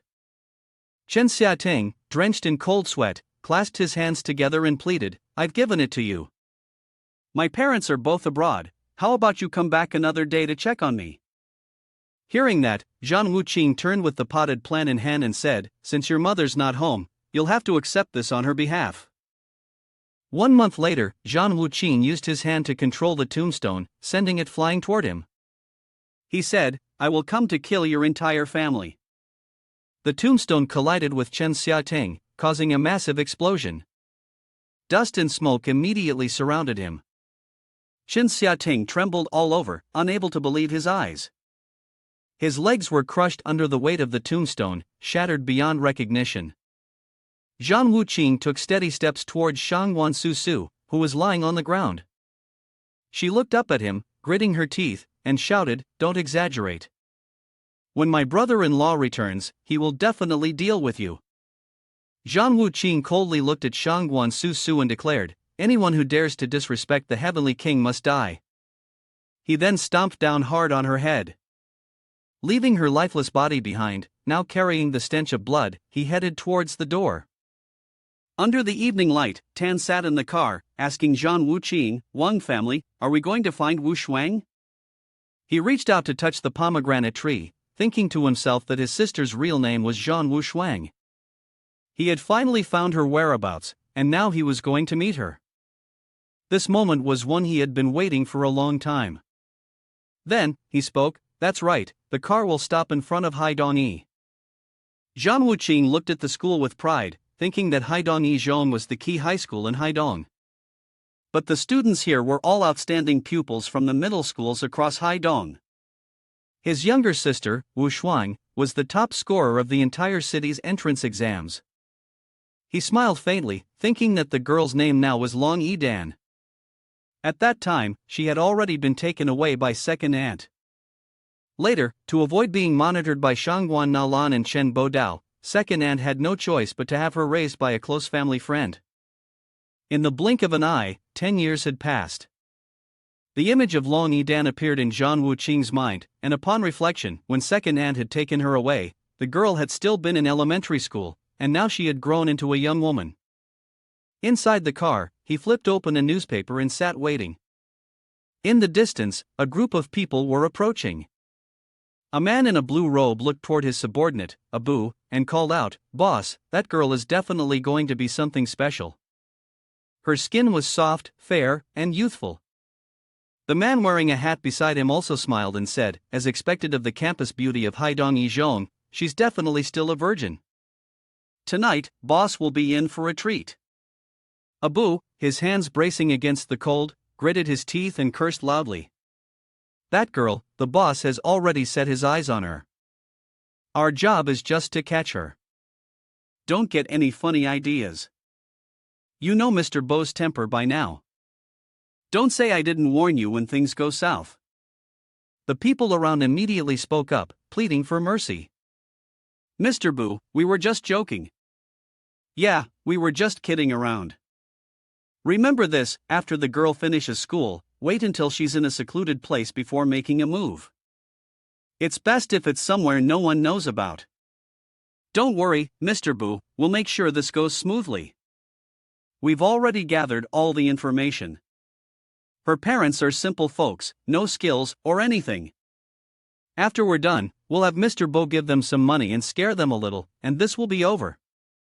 If Mr. Bo likes that girl, it's her blessing. Who cares about money? Don't worry, after Mr. Bo is done, it'll be our turn. Now, go move that car, it's in the way. Drive the car away, don't mess up our main business. Pour me a cup of tea. I could easily let these damn bastards off during the day, but they dare to do such despicable things. Of course, I can't ignore this." "What did you just say, huh?" "He said you should leave immediately. And yet you still ask him to pour tea for you? Do you even know what your place is? You're nothing. Let me see which idiot dares not listen. Damn it, it's this little punk right here, and he even asks me to pour tea for him. Damn, weren't you asking for tea? I'll pour it for you. It's still hot, by the way." Mr. Boo is amazing, inviting him to drink self-brewed beer. This kid is really lucky. The news report said, "Where are the residents of the old alley in Shangnan being relocated now?" The old alley in Shangnan, what kind of place was that for two people to live? They were relocated 2 years ago, and even now, no one knows where second aunt is. If it weren't for second aunt secretly taking her sister away back then, that girl might have already suffered the cruel tricks of Shangguan Nalan. Abu, seeing that his brother ignored him, angrily shouted, "Don't you dare ignore me? Trying to show off in front of me, you picked the wrong person to mess with." Seeing the figure of Long Yidan in the blue shirt, he immediately shouted, "Boss! He looked towards Abu and called out loudly, "Boss, class is over." That girl is out. The man furrowed his brows, glancing at the scene, and unintentionally shouted, "You're lucky, you little brat." Then, he sat still, watching Abu throw the cup of urine towards the car door. On the other side, a brown-haired girl walked out and said to Long Edan, "Edan, thank you for tutoring me today." She smiled and added, "The questions from last time, I'm really glad you explained them in detail, or I probably would have failed again." Suddenly, from behind, a female student called out anxiously, "Edan, it's bad. Look over there, those thugs who harassed you 2 days ago are back again." The gangsters swaggered towards them, and the classmates urged Edan, "We should go find the teacher." Just then, a group of female students walked by. These people were really too arrogant. A purple-haired girl, seemingly a bully, stepped forward and mocked, "Look, those thugs are back." She sneered, "Serves them right, they look just like fox spirits." Just one look, and you can tell she's a flirt. That's right, why do they always bother her and not anyone else? After hearing this, the boss took the opportunity to move forward, grinning wickedly. Like attracts like. "Little lady, let's see where you'll run today." Suddenly, a group of male students appeared to protect Edan. "You guys are going too far. This is a school, you can't bully people like this." "Yeah, how can you do this in broad daylight?" But the boss grabbed one of the male students by the collar and threatened him. "You little punks, you dare lecture me? I am the law here." With that, he punched the male student in the face. Edan quickly intervened, worried. "Everyone, go. Don't worry about me." The boss, ever the scoundrel, continued to coax her. "Little girl, don't run away, come with us." He stretched out his filthy hand. "Come on, let me take you for a breeze." Suddenly, Xia Qinghe sped in on her motorcycle, blocking the way. She quickly urged Edan. "Edan, get on the bike." The girl froze, staring at Miss He. Without a second thought, Edan climbed onto the bike, and they sped off. A younger subordinate angrily asked, "Mr. Bu, the girl has been taken away. Do we need to chase after her?" Upon hearing this, he immediately punched the subordinate in the head and angrily said, "Chase after her? She's riding a motorcycle, and you're running on 2 legs. How are you going to catch up?" Boss Bu confidently laughed and said, "You're all so clueless. Even being a thug for these years requires skill, do you understand?" The subordinates flattered him, "Since the boss says so, there must be a way." He then devised a plan and replied, "Just avoiding one danger only to run into another. The girl's father has a stall at the night market, he'll definitely go looking for her.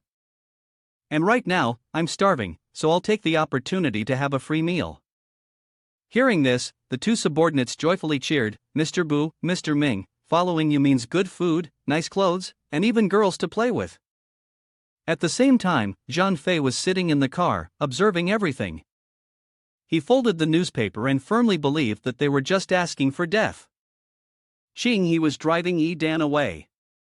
She took the girl to her father's stall. The girl's father was the adoptive father of Long Edan, Long Dongchang. Grilling meat. Edan got off the car and politely greeted. "Dad, I'm done with school." Dongchang immediately scolded, "Go do your homework, there's nothing for you here." Then, he turned to Qinghe and said, "Miss He is here too. This goat leg is almost done, you should sit down and try some." But she politely declined, "No, I still have things to do." Dongchang didn't give up and suggested, "Miss He, what could be more important than having a meal? I'm done grilling everything, don't be so polite." Edan whispered to her from behind, "Miss, about the earlier matter, please don't tell Dad. If you do, he'll be really worried." After that, the 3 of them sat down at the table. Dongchang took out a birthday cake. Dan, happy birthday." He spoke apologetically, "Sorry, Dan. Because Dad didn't manage to do anything right, I couldn't buy you a bigger, nicer cake or an expensive gift. Please don't blame me." Edan was touched, with tears in her eyes, and retorted, "Dad, didn't I already tell you? Don't spend money on unnecessary things. Look at Dad, what kind of cake did you buy? I'd be happy enough just to have goat leg grilled by Dad himself." Sheng-yi gently said, Dan, hurry up and make a wish." Dan quickly clasped his hands and prayed. His first wish was for his parents to stay healthy and safe. The second wish was for his biological mother, who was in heaven, to be free from hatred and to rest in peace forever. His third wish was for his siblings to be reunited soon. He didn't know how his older brother, who had been missing for 10 years, was doing now. It was getting cold. Had anyone reminded him to wear a warm coat? It was raining. Had he forgotten his umbrella, and was he sick? Was anyone taking care of him? Suddenly, a car stopped right in front of them. The gang of troublemakers from earlier reappeared. The boss got out first and said, "No wonder you were running so fast. I thought you were heading for reincarnation, but it turns out you were just going to a birthday party?" He immediately crushed the cake in front of Xia Qinghe, who was stunned. He took a handful of the cake, put it in his mouth, and spat it out with disdain. "What kind of cake is this? It tastes like sand." Not only that, he even flipped the dining table and cursed. "The old, poor man, can't even buy a decent cake? What kind of man are you? Living on like this is meaningless." Xia Qinghe stepped forward to protect Dan and her father.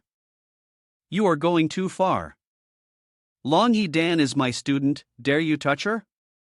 Without any shame, he turned to her and said, "I like your type, someone as captivating as you, and you're a teacher too. Tonight will be interesting." She immediately slapped him across the face. He, shameless as ever, grinned with a lewd look and said, all right. That was a good slap. Let's see how I'll torment you tonight." He then ordered his underlings, "Where are you? Hurry, get them into the car." Dong Chang stepped in to intervene. Wait. Jin, getting worked up isn't going to help. Whatever it is, we can talk it through. Let me treat you all to some drinks and grilled goat legs. Calm down first. We'll sort it out, okay? The boss, Boo, angrily agreed, fine. I'm hungry anyway. Bring the goat legs up. He crudely plopped down on the chair, loudly announcing, "You lot, I'll deal with you later.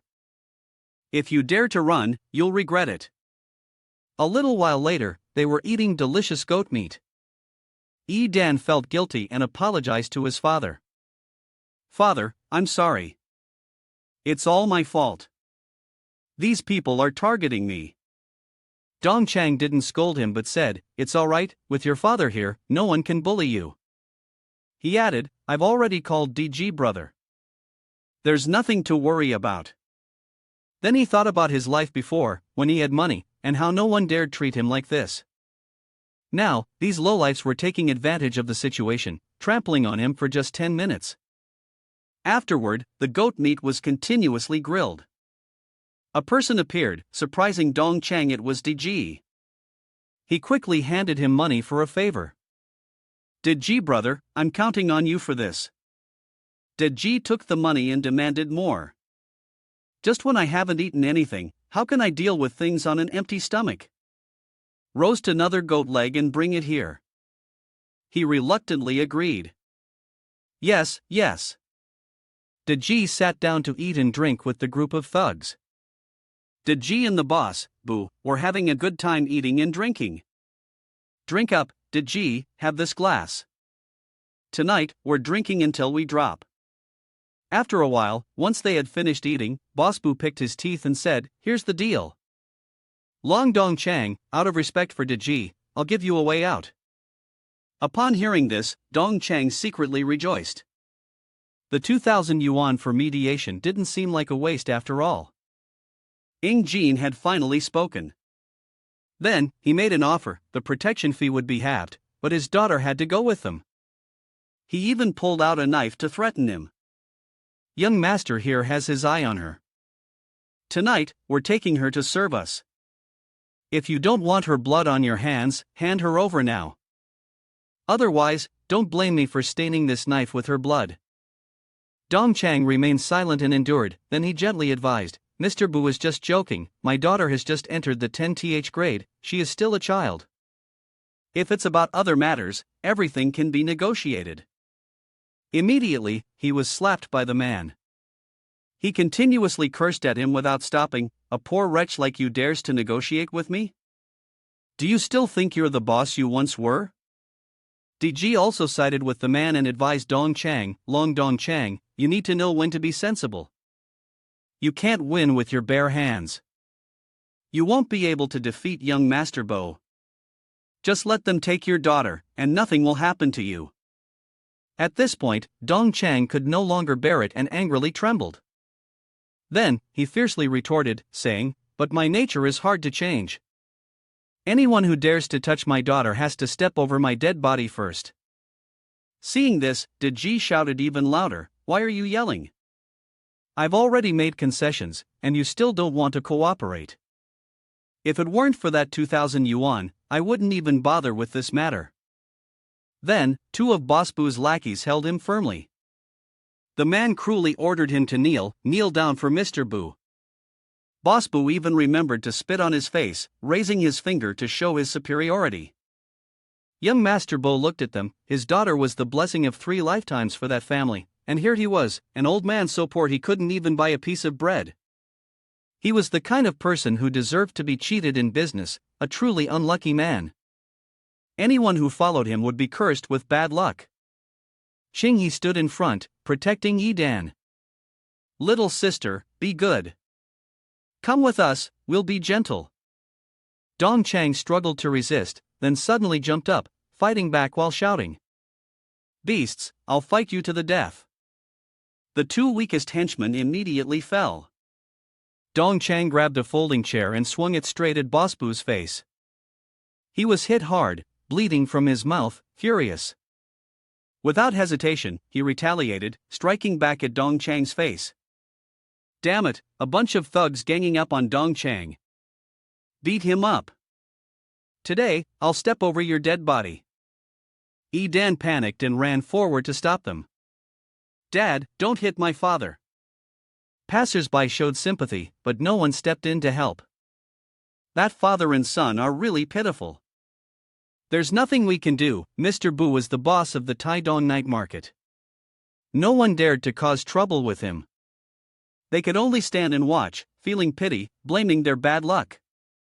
Just then, Zhun Fei rushed over in his car, crashing straight into the Boss Bu's car. He then opened the door, stepped out calmly, and spoke, glaring, how can people like this bully someone? Don't they feel ashamed? The girls passing by gasped in admiration, oh my god, he's so handsome, so cool, definitely the most handsome guy I've ever seen. They excitedly whispered to each other, this isn't good, my little heart is racing, I just want to date him. Yi Dan was momentarily stunned. He was Zhun Fei. The girl quickly stood in front of him and asked again, is it really you? He stretched out his arms, warmly saying, it's me, it's your guy, I'm back. Yi Dan was so emotional that tears welled up in her eyes. This wasn't a dream. He really was him. She threw herself into his arms, sobbing uncontrollably, you're back, you really came back. She looked at him with eyes full of love. Do you know, brother? Just now, I was praying that I could meet you again, and I never expected this wish to come true so quickly. Brother, will you leave again in the future? Zhun Fei promises his little sister, I won't leave anymore. From now on, I'll always be by your side. Anyone who dares to bully my little sister will be my enemy. He then coldly looked to the side, thinking, as the war medicine heavenly king, I've conquered the land. When I was of legal age, I ascended the throne, and everyone knew of it. In this country, only I, Zhun Tiandi, have the honor to be like this. Therefore, my promises are gold, and no one can change them. Boss Bu looked at his damaged car, then angrily pointed at Zhun Fei and threatened, damn, your family turned out to be the one who drank piss at the school gate. Back then, I didn't teach you a lesson, so now you're asking for a beating, huh? No wonder you follow like a dog. So, you're the older brother of this little girl. If you know what's good for you, quickly hand over 1.2 million for the damages. He fiercely pressured him to pay for the car he crashed, threatening, if not, I'll make sure you can't leave this night market. Other thugs surrounded the two brothers. John Fei ignored them and asked Dan, Sonya and I, don't you remember today is not your birthday? Why are you celebrating it early? The little girl replied, last year, on this day, second aunt brought me here. Dad, wanting to commemorate this day, decided to treat it as my second birthday, but of course, he didn't abandon the first one. He immediately understood, so that was it. After speaking, he slowly approached his car, took out a pomegranate, and said, here's a gift for you, this is my birthday present to you. Dan, seeing it, smiled with delight. It was the carnelian pomegranate she loved to eat the most. The two continued to chat happily, unconcerned about those around them. Boss Boo was furious. Damn it, they didn't even care about anyone else. He shouted angrily, you broke my car, and you act like nothing happened. This is the first time I've met someone so arrogant like you. Today, I'm going to kill you. G stepped forward to intervene, saying, Mr. Boo, let me go over and see what's going on. If it doesn't work out, we can act later. He immediately agreed to follow along. Alright, I'll do it for you. So G walked up to the two brothers and said, Kid, it's wrong to crash into someone else's vehicle. This isn't how civilized and polite people behave. He arrogantly suggested, how about this? Out of respect for Long Dong Chang, you give them $1 million, then kowtow and apologize, and don't stop until Mr. Boo is satisfied. Of course, John Fei wasn't interested in this and continued to ask Dan. Song and I, after we finish the pomegranate jelly, take me to her house? It's been 10 years since I last saw her. I wonder how she's doing now. Upon hearing this, the little girl hesitated and lowered her head. What? Yeah. Seeing this, he immediately became worried and asked, Song and I, tell me, has something happened to second aunt? The little girl explained, second aunt really has encountered some trouble, but this can't be explained in just a few words. John Fei comforted his sister, when we get home, I'll tell you the details. Ji, feeling ignored, angrily shouted, nice, kid, you're so cocky. I hope later you still think you're above everyone else like this. Then he turned to Boss Boo. Mr. Boo, this guy looks really strange, definitely not the second generation heir of any wealthy family. He's just a guy who doesn't know how high the sky is or how deep the earth is. Upon receiving the information, he immediately ordered his underlings, what are you standing there for? Go up and kill him for me. They armed themselves and approached Dan, who was standing behind John Fei, clearly scared. His brothers were frightened. He reassured them, don't be afraid, I'm here. John Fei looked at the first underling wearing a headscarf and nonchalantly mocked, did I ask you to pour tea for me just now? The man, furious, swung his knife at him, acting tough even when death was looming. But John Fei blocked the knife with his bare hands, then effortlessly sent the man flying with a wave of his hand. He quickly turned to face the second man. This one was knocked out by a punch. One man with a baseball bat attempted to attack from behind. John Fei noticed, turned around to block the blow, and then punched him square in the face.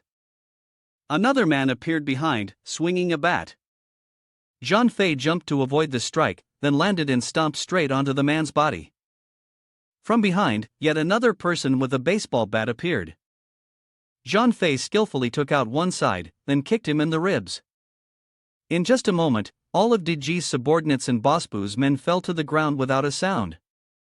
Boss Boo, at this point, could not believe it and said, damn it, is this for real?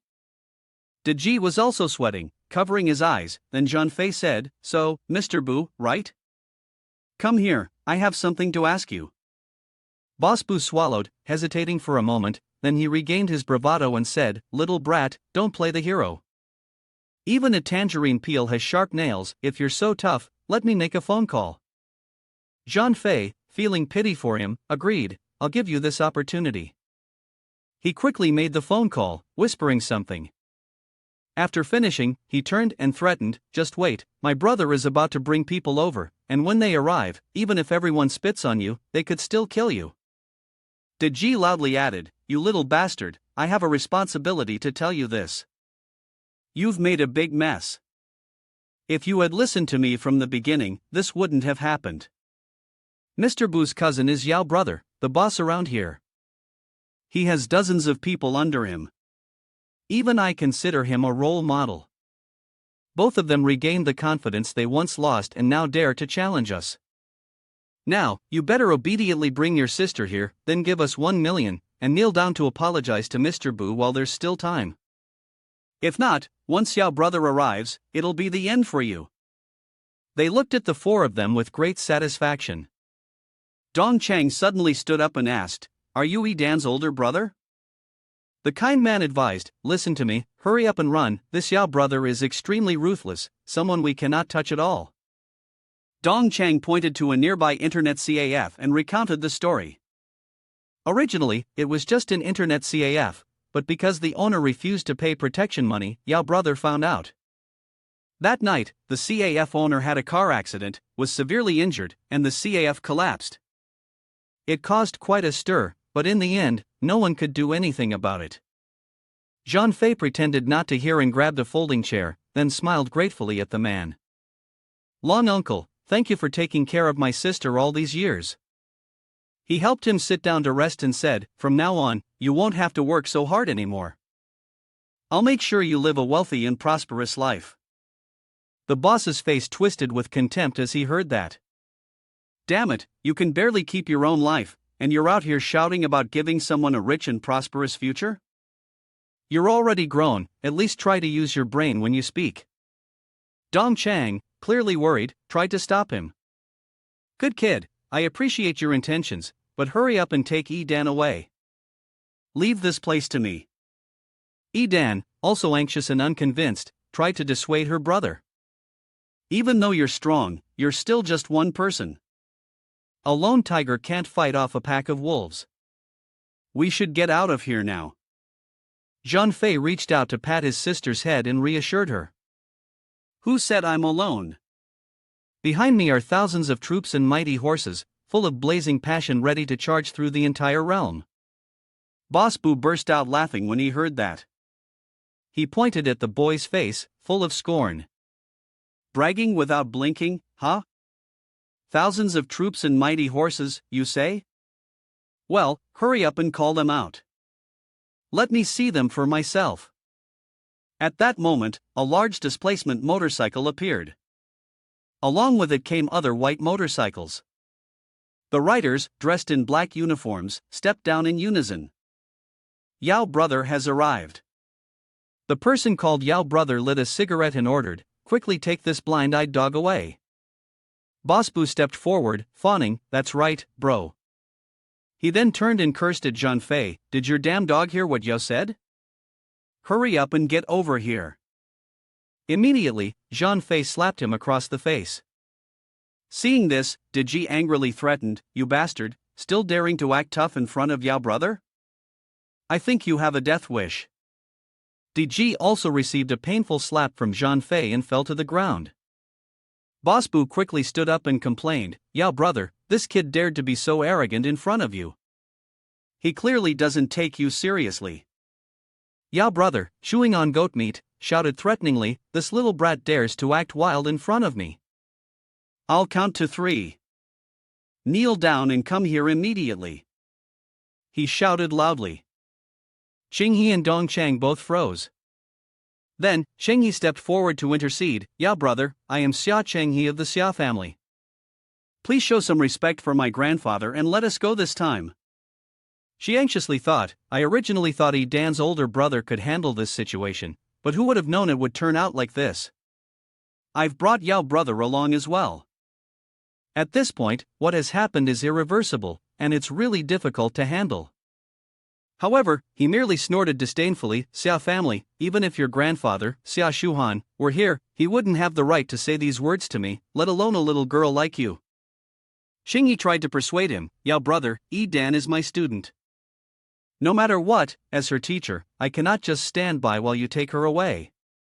Seeing her courage, Jean Fei was somewhat impressed and thought, For a fragile girl to suppress her fear and say such words, her courage is truly commendable. He then turned to thank her. Missy, I thank you on behalf of my sister. If anything happens in the future, I will protect you. Ching-hee angrily scolded him, can you stop talking for once? This mess is all because of you. You can't even protect yourself, and yet you want to protect others? Yao brother raised his voice again. Zhang Fei leisurely responded in return. He took a bite of his meat, then angrily turned to look at the audacious young man. Suddenly, his expression froze. He was the director of the Tiandu Security Department. Wang Xianyao, nicknamed Zhao Brother, was stunned and trembling as he exclaimed, "What the hell, damn it, why is it him?" The boss, Bu, not understanding the situation, stood behind, smugly saying, "This brat must be crazy, look at how he's making my cousin shake with anger." He even mocked loudly, "You're damn dog, even in front of my cousin, you're still so arrogant. Little brat, come here and kneel down." Deji also joined in with contempt, "If you had listened to me and cowed out earlier, it wouldn't have ended up like this." He acted all noble and said, "Those who are pitiful deserve to be hated." The underling wearing the headscarf earlier spat into a cup of water. He then mocked, bringing the cup close to Zhang Fei and said, "Hey, little punk, this is for your father." But immediately, Xianyao punched him hard in the face and shouted, "Drink tea, my ass.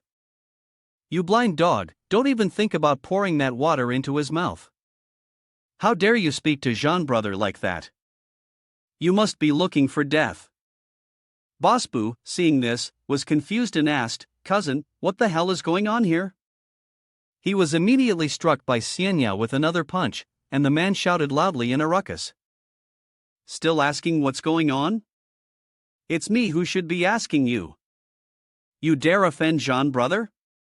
Then he continuously slapped him a few more times. "You've got a few lives to spare, but if you want to die, don't drag me into it."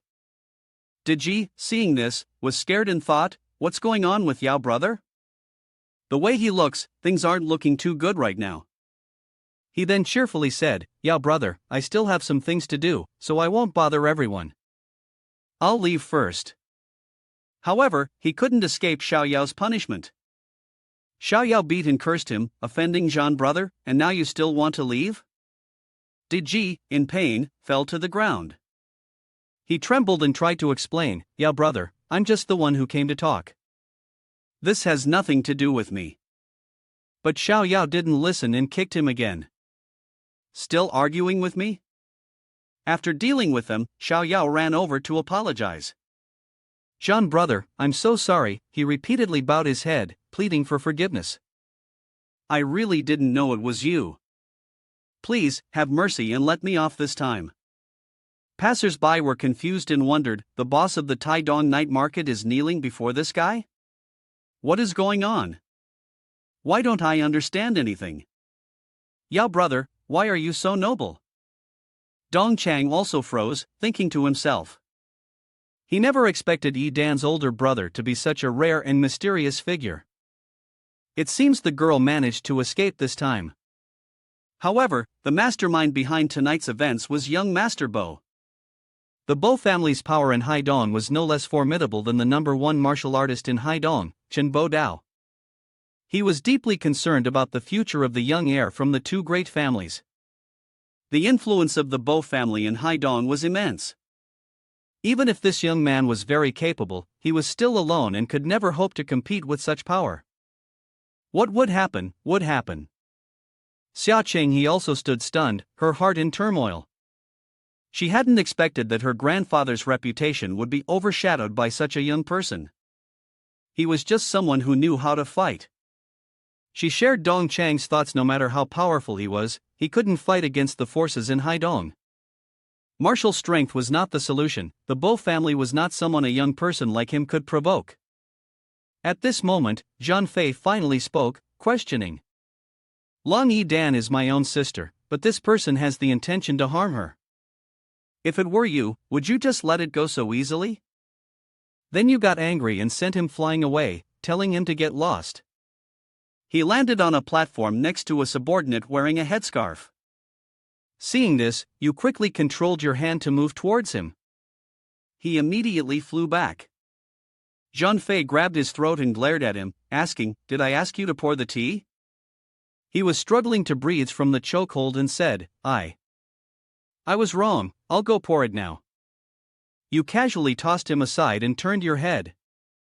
At that moment, Bosbu, frightened, repeatedly crawled backward while explaining, "Brother Jean, I was just following young Master Bo's orders. It was young Master Bo who took an interest in your sister, I'm just a servant." Jean-Fei knew this and told the man with the surname Bo, "Of course, I'll go find him. But right now, we need to settle the score between us." Jean-Fei grabbed Bosbu's head and pulled him closer to his car, then forced him to look at the puddle of urine he had splashed earlier, saying, "Now, this is your previous work, clean it up for me." He froze for a moment upon seeing this, then tried to shift the blame. "Brother Jean, there has to be some principle in how we treat people, don't go too far. Isn't this a bit excessive? Aren't you humiliating me too much?" Hearing that, Jean-Fei became even angrier. "What's wrong? Can't win, so now you want to lecture me? What about when you pissed on my car earlier? Where was your sense of reason then?" He immediately shoved his head into the puddle of urine. Without mercy, he kept slamming his head against the car window. "If you still want to lecture me, fine. Keep shoving his head into the door." Then, with a cold expression, he threatened, "Would you mind licking it all up for me?"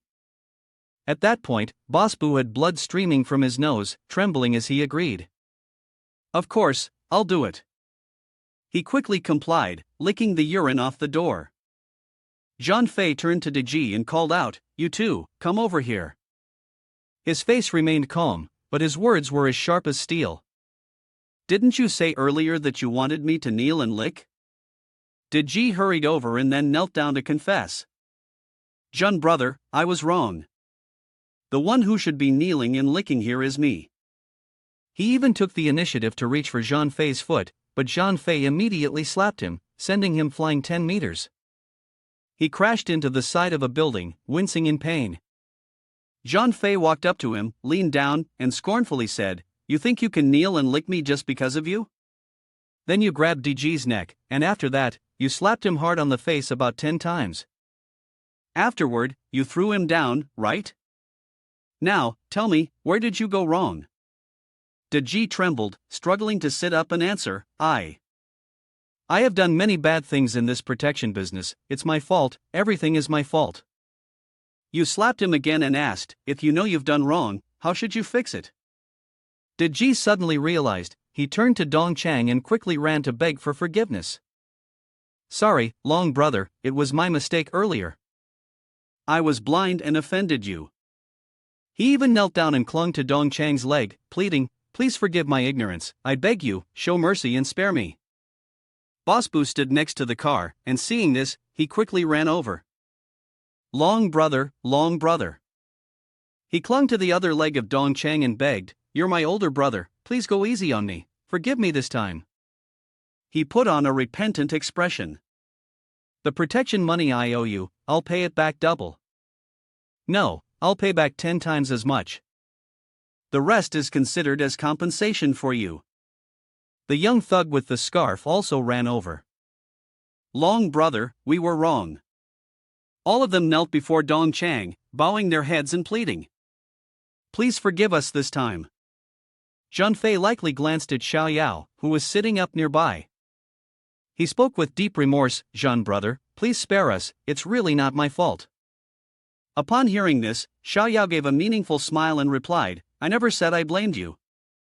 Xiao Yao was stunned, thinking, "You didn't blame me but still beat me so badly. My face still stings now. Where's the logic in that?" He then ordered, "Chop off 1 finger each, then get out." Hearing this, Xiao Yao desperately pleaded, "Not this, Jean brother, we." Xiao Yao simply raised 2 fingers. The thugs on the other side also shouted loudly, "Jean brother, we know we were wrong." He didn't care at all and continued, 3 fingers. Bosbu still tried to beg for mercy. "Jean brother, I Finally, Zhang Fei lost his patience and ordered, "If you dare speak any more after cutting off your hand, I'll chop off your head." They all froze in fear, but Xiao decisively looked at the nearby bottle of wine and said, "Damn it, what are you still standing there for?" He firmly grabbed the bottle and smashed it hard against his own arm. The others were stunned upon seeing this, as he had just severed his own arm. Then, one by one, they picked up their weapons. Their faces were filled with anguish, but they still did not hesitate and shattered their own arms. Zhang Fei looked at the people sprawled on the ground and coldly commanded, "Get out." Long Yidan, with pride in his voice, said, "You're amazing, it's all over now, let's go home." Xia Qinghe unexpectedly interjected, "Wait a moment, I have something to say to your brother." Zhang Fei was pulled to a corner where she scolded him fiercely, "You are Yidan's older brother, so I'll be blunt. Maybe during the years you were missing abroad, you gained some fame, but I still need to remind you this is Haidong. The situation here is much more complicated and dangerous than you think. The Chen family and Bo family will never let you off. When that time comes, you'll be alone. What do you have to face the two biggest forces in Haidong? How will Yidan be able to go to school in peace after this? Just because of a momentary impulse, you pushed Yidan and his father into the abyss. I really doubt whether your presence in Yidan's life is ultimately a good thing or a bad thing." Zhang Fei responded, "Thank you for your concern about Yidan. However, I'm much stronger than you imagine." Then, decisively, he turned and left, causing Xia Qinghe to feel furious. A barbaric man is truly just a barbaric man. As he walked, Zhang Fei looked at the surrounding scenery, silently lamenting, "For these past few years, my sister has had to live in such a shabby place, a life of poverty and deprivation, and Yidan has been the one to suffer." Entering the humble room, he blamed himself even more. A small room like this, without a heater or air conditioner. Having power across the entire land, I am the war medicine heavenly king, whose authority dominates everything, yet my sister has to live in such a corner like this. Long Dongchang expressed his guilt, "Wu Qing, I am sorry. I failed to take care of Wu Shuang, causing her to suffer." Zhang Fei tightly gripped his hand in gratitude, "Long uncle, you are a great benefactor of the warrior family. I can never thank you enough, who would dare to blame you?" Long Yidan brought over a tray of tea, urging, "All right, stop saying these things. We're all family here. Please drink this cup of hot water to warm yourself up. I don't have tea to offer you, so please don't laugh at me." Long Dongchang said, "You two brothers haven't seen each other in 10 years. I'm sure there's a lot to talk about, so take your time. I'll go wash the clothes first." Zhang Fei held his hand and presented an orange-colored item. "Long uncle, you were injured earlier too. This is a medicinal ointment for wounds. Take it and apply it to your injuries. It will heal quickly." He paused. This was the miraculous medicine that the mysterious person had helped him make all those years ago. After many years of fighting on the battlefield, the countless wounds, both large and small, that he had sustained, including some near-fatal ones, were all healed thanks to this ointment. Zhang Fei took the cup of tea and sat down with his sister to chat. "Oh, by the way, Wu Xuan, where is Long Uncle's wife? I haven't seen her." Long Yidan spoke sadly, 8 years ago, my mother passed away from a severe illness. Over the years, it's been my father raising me. To me, he's my real father." He placed both hands on his knees, and unconsciously clenched them, when a large hand gently rested on top to comfort him. Zhang Fei looked at his younger sister with deep affection and said, "From now on, you'll have me. Anyone who dares to bully you, I'll kill their entire family." He secretly calculated in his mind, the young master of the Bo family dares to touch the sister of the war medicine heavenly king, I wonder if the Bo family will be able to withstand my wrath. As for the man who abandoned his wife and child, one day, I will finally have the chance to use his blood as a sacrifice before my mother's soul. The next day, the weak sunlight filtered down onto the narrow alley. Long Yidan and Zhang Fei were preparing to leave. "Dad, what are you and brother going to see the second uncle for? You be careful at home by yourself." Long Dongchang also kindly reminded. "Don't worry, kids. Send my regards to the second uncle. An hour later, a group of people with green and red hair entered the alley. They kicked the apartment door open, looking fierce. The leader, Xiong Mao, grabbed the landlord's collar and cursed, "Damn it, Long Dong Chang, you owe our Heavenly Eagle Loan Company 500,000, when are you going to pay it back?" Long Dong Chang appeared to negotiate. Is Deji brother aware of this? Can you call Mr. Liu of your group here? Let me talk to him. Inside, I was anxious. Back then, I had invested all my capital into real estate, even borrowing 100,000 yuan from them. As a result, in less than 3 years, the accumulated interest had grown to 5 million. Xiang Mao slapped him hard. "Damn it, what do you think you're doing? You still want to meet Mr. Liu? You should take a good look at your own character first." The phone in his pocket rang. The caller was Mr. Liu. His tone immediately became respectful. "Hello, Mr. Liu, yes, I'm at Long Dong Chang's house." "What?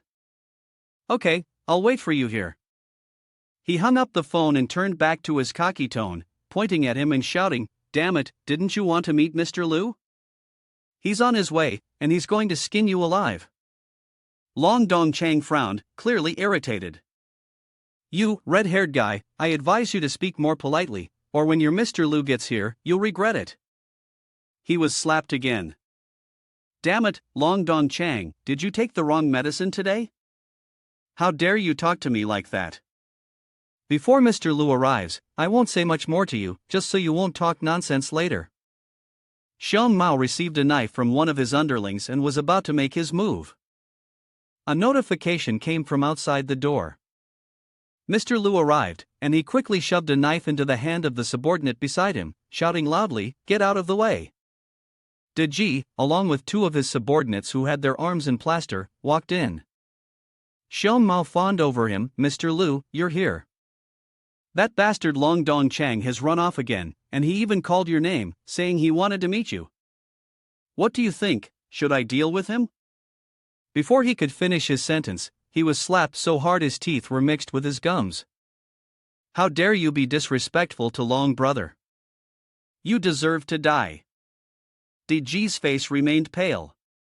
"Luckily, I asked Brother Yao yesterday, otherwise, I wouldn't have known how terrifying that person is." "Do you know? Mo Ken from the Chun family was also crippled by him, and Chen Bo Dao's subordinates were mutilated like minced meat, barely human anymore." Deji kicked Xiong Mao, swearing, "This damn dog still hasn't kneeled down to apologize to Long brother. The urgent thing now is to apologize to that person, or else, when your head hits the ground, it'll be too late." Xiong Mao, clutching his burning cheek, was confused. "Damn it, what's going on? Why is the old Taoist acting like he took the wrong medicine?" Deji, with a flattering smile, turned to Long Dong Chang and said, "Long brother, this is the contract you signed with our company all those years ago. I'm truly sorry, I was so busy back then that I didn't pay attention properly. What I meant was to lend you the money, without interest. I just wanted to help you. After all, our relationship is very close." He pointed accusingly, "But I didn't expect this bastard Xiong Mao to stab me in the back and go change the contract, daring to demand 500,000 from me. This is truly heartless." Dejin has always placed morality as the top priority, and people like this are the ones he hates the most. "Xiong Mao, aren't you going to come over here?" "Sorry, Long brother." Xiong Mao stood frozen, wondering if he was dreaming. When has the boss ever been this shameless?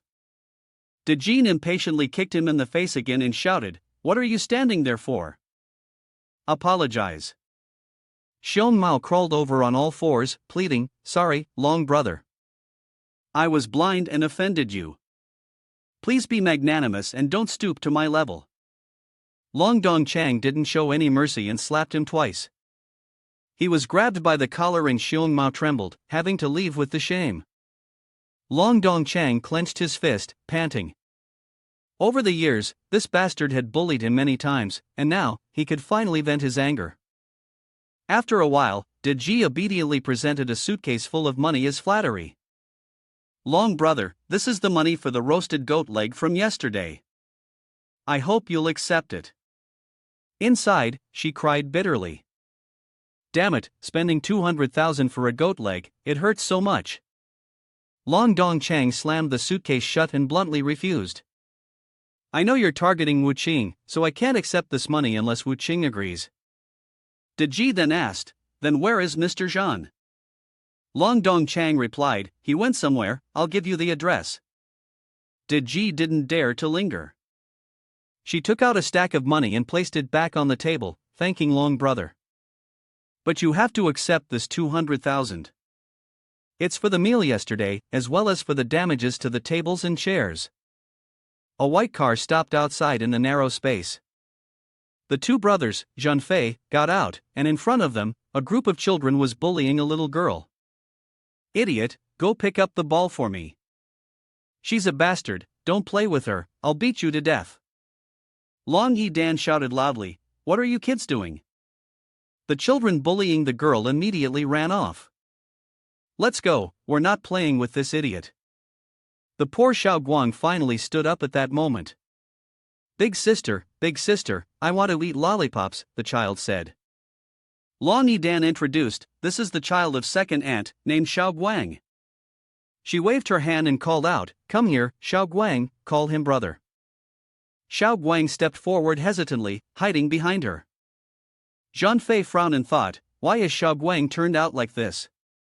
Where is second aunt's husband? Long Yidan glanced at the little boy and then began to explain, years ago, after second aunt gave birth to Xiao Guang, not long after, they discovered that the child was underdeveloped. When second aunt's husband found out, he cruelly abandoned the mother and child. Not long after, he went to live with a wealthy family. It's been nearly 10 years, and he has never visited the child once, not even sending any money for Xiao Guang's upbringing. Poor second aunt had used up all her savings to take Xiao Guang to all the major hospitals in the country, but there was no improvement. She did everything she could so that Xiao Guang wouldn't suffer. Over the years, second aunt has raised him alone. Zhan Fei continued walking with his younger sister, a deep anger growing within him. When he was young, he had no good impressions of second aunt's husband, dishonest, greedy, and disdainful of poverty. Back then, when his mother brought him and his sister to Haidong to live. In fact, wherever they sought refuge, the two outcomes were strongly opposed by him. What was unexpected was how heartless this bastard was, the kind of scum who abandoned his wife and children. After a while, Long Yidan opened the door to a room, her voice cheerful, second aunt, look who's here. Inside the room, a frail woman was sitting on the bed. Zhan Fei observed the room, feeling a pang of sympathy. It seemed that second aunt's living conditions were probably no better than Wu Shuang's. A woman raising a mentally disabled child, her life must be unimaginably hard. Second aunt smiled gently, Long Yidan, you're here. Seeing her cough repeatedly while covering her mouth, Long Yidan walked over worriedly, second aunt, are you sick? I'm fine, just a common cold. A few days of rest and I'll be fine. She looked toward the person beside her with curiosity, this is Zhan Fei. Zhan Fei held her thin, frail hand with both of his, replying, second aunt, I am Wu Shuang. Second aunt froze, then got off the bed. She gently stroked his face, deeply moved, you've come back. It's been 10 years. I thought you had left. No need to say more, it's good that you're back. It was a relief to see the child return safely. Second aunt was truly happy. The three of them sat down to chat. Long Yidan asked, I remember before, Auntie lived in a small 2-story house of 500 square meters. Even if it was relocated, it would have been exchanged for 5 or 6 houses. Why is it so small now? As soon as it was mentioned, Aunt Hao became enraged, trembling with anger. It's all because of that bastard. Originally, the relocation should have been compensated with 5 or 6 new houses, but that bastard played tricks and seized most of the property, even swallowed the 200,000 compensation. In the end, I had no choice but to live here in this small house with Xiao Guang, struggling to make ends meet. All the money in the house was used to treat Xiao Guang's illness. Zhan Fei wondered, I remember the property was under someone else's name. How could he have had the chance to pull such tricks? I calculated, that house was passed down from our ancestors, its value couldn't be lower than a quadrangle courtyard house in Longdu. At the very least, it should be worth 100 million. Second aunt covered her mouth, coughed, and scolded fiercely. That ungrateful bastard was living off his in-laws, and it was him who arranged the housing after the relocation. They're heartless, and easily managed to seize my property. Pitiful, that's what your grandmother left behind, and it's just being seized by that heartless man. Zhang Fei's face darkened. His grandmother had passed away many years ago. He remembered that, back then, she had been a prestigious figure in the area. Although their family's fortunes had declined later, even a thin camel was still bigger than a horse. She had left a house for his mother and aunt each. His mother's house, however, had been taken over by the Chen family. He remained calm, patting the apple, offering it to his second aunt, and taking the opportunity to comfort her. "Aunt, don't be angry, it's bad for your health. Let me handle this. I won't let that man off, and his mistress too." There was a knock at the door. A young man, neatly dressed with slicked back hair, opened the door and walked in, his face radiating joy. "Jiadong, you've arrived," the woman introduced. "This is Jiang Jiadong, my nephew. And this is Zhang Wuqing's grandson, Wu Shuang's brother." Jiang Jiadong was surprised. Wu Shuang's brother just graduated? Where did he study? But Zhang Fei ignored him, turning away. He then asked, "Aunt, are the apples good?" Second aunt nodded. "Jiadong takes good care of me." Cheng Jiadong, feeling bitter, couldn't help but sneer. The elders have a saying, the face is higher than the sky, but fate is thinner than paper. Last time, your group had 2 interns just like you. Tomorrow, come to my office. The receptionist is still short-staffed, you can give it a try. But you have to start with the most basic service tasks. You must know that Tiandu is a famous 5-star hotel in Haidong, and every day there are countless people coming for interviews. Second aunt advised Wu Qing, "You've just returned, you probably don't have a job yet, right? How about you go and try tomorrow?" Zhang Fei wiped his nose. "No need, I went a few days ago." Cheng Jiadong rolled his eyes in disdain. "With this little skill, you want to make it on your own?" Zhang Fei continued to ignore him. "What? Want some water?" Cheng Jiadong was furious, arrogantly out of touch. "You really can't change. When I graduated, I started from the very bottom and worked my way up to achieve what I have today." "You're done? Then there's no need to ask, you must have failed the interview and been rejected, right? A small receptionist position, and over 100 people are competing for it. Don't be so ignorant." Seeing him babble so much, Zhang Fei replied compassionately, "No need." Cheng Jiadong, still oblivious, continued to lecture. All day long, all he did was act like a know-it-all, unable to do anything. Even a simple task was beyond him. Then, after being kicked out by the older brother, he forgot to tell you, "I am the HR director of Tiandu Hotel. Here's the deal, out of respect for your aunt, I'll give you a chance. These fresh graduates have no skills, but their tempers are no less than anyone else's." Just then, a sound came from outside the door. It was Jiang Jiadong's cousin. Jiang Jiaqi walked in, puffing on a cigarette. "A lot of people here, huh?" Seeing his face, Long Yidan shouted him straight out, "Jiang Jiaqi, who let you in here? Get out." Long Yidan was serious. He said, "This guy is Jiang Jiadong's cousin, always up to no good. The house from second aunt isn't just a trivial matter, and it's not like he has a reason to come here and cause trouble. He bullies widows and orphans and we can't do anything about him." Jiang Jiaqi opened his mouth and said, "Aunt, today I must have the house deed transferred under my name." This infuriated her, and she pointed to the door. "Not a chance, get lost. You ungrateful brat. I've already been generous enough, and you're still so unreasonable." Looking at her frail appearance, she probably doesn't have many days left. When that time comes, her foolish son definitely won't be able to keep this house. It would be better to take this opportunity and have Ma hand over the house to me. It would also be considered accumulating some good karma for myself.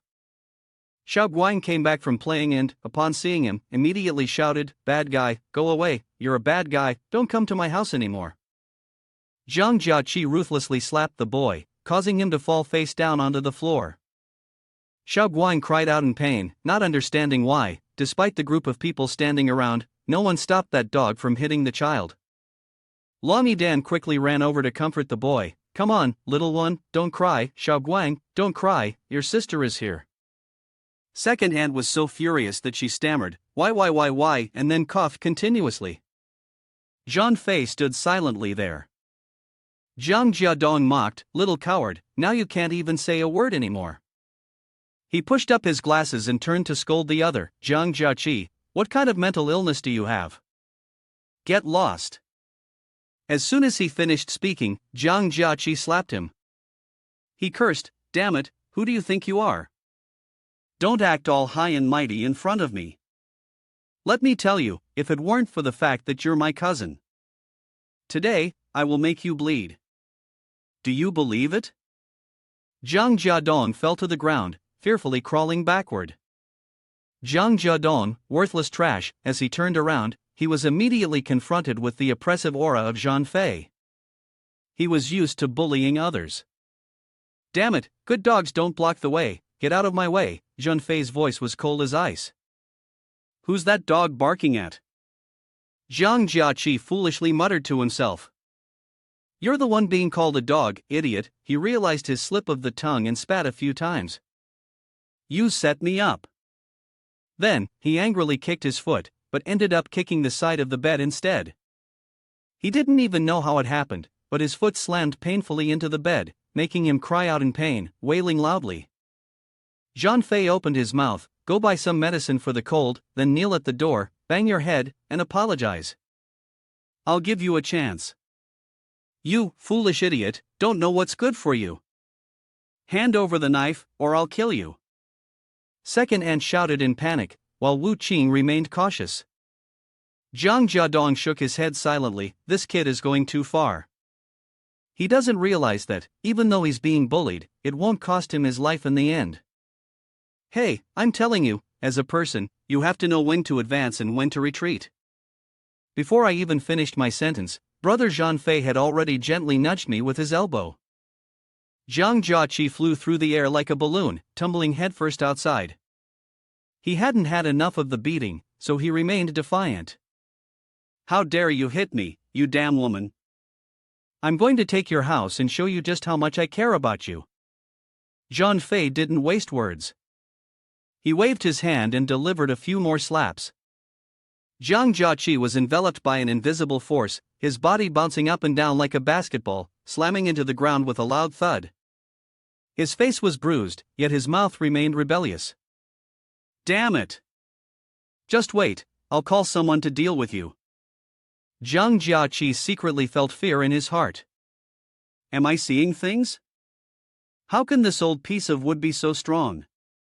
The house finally settled into silence.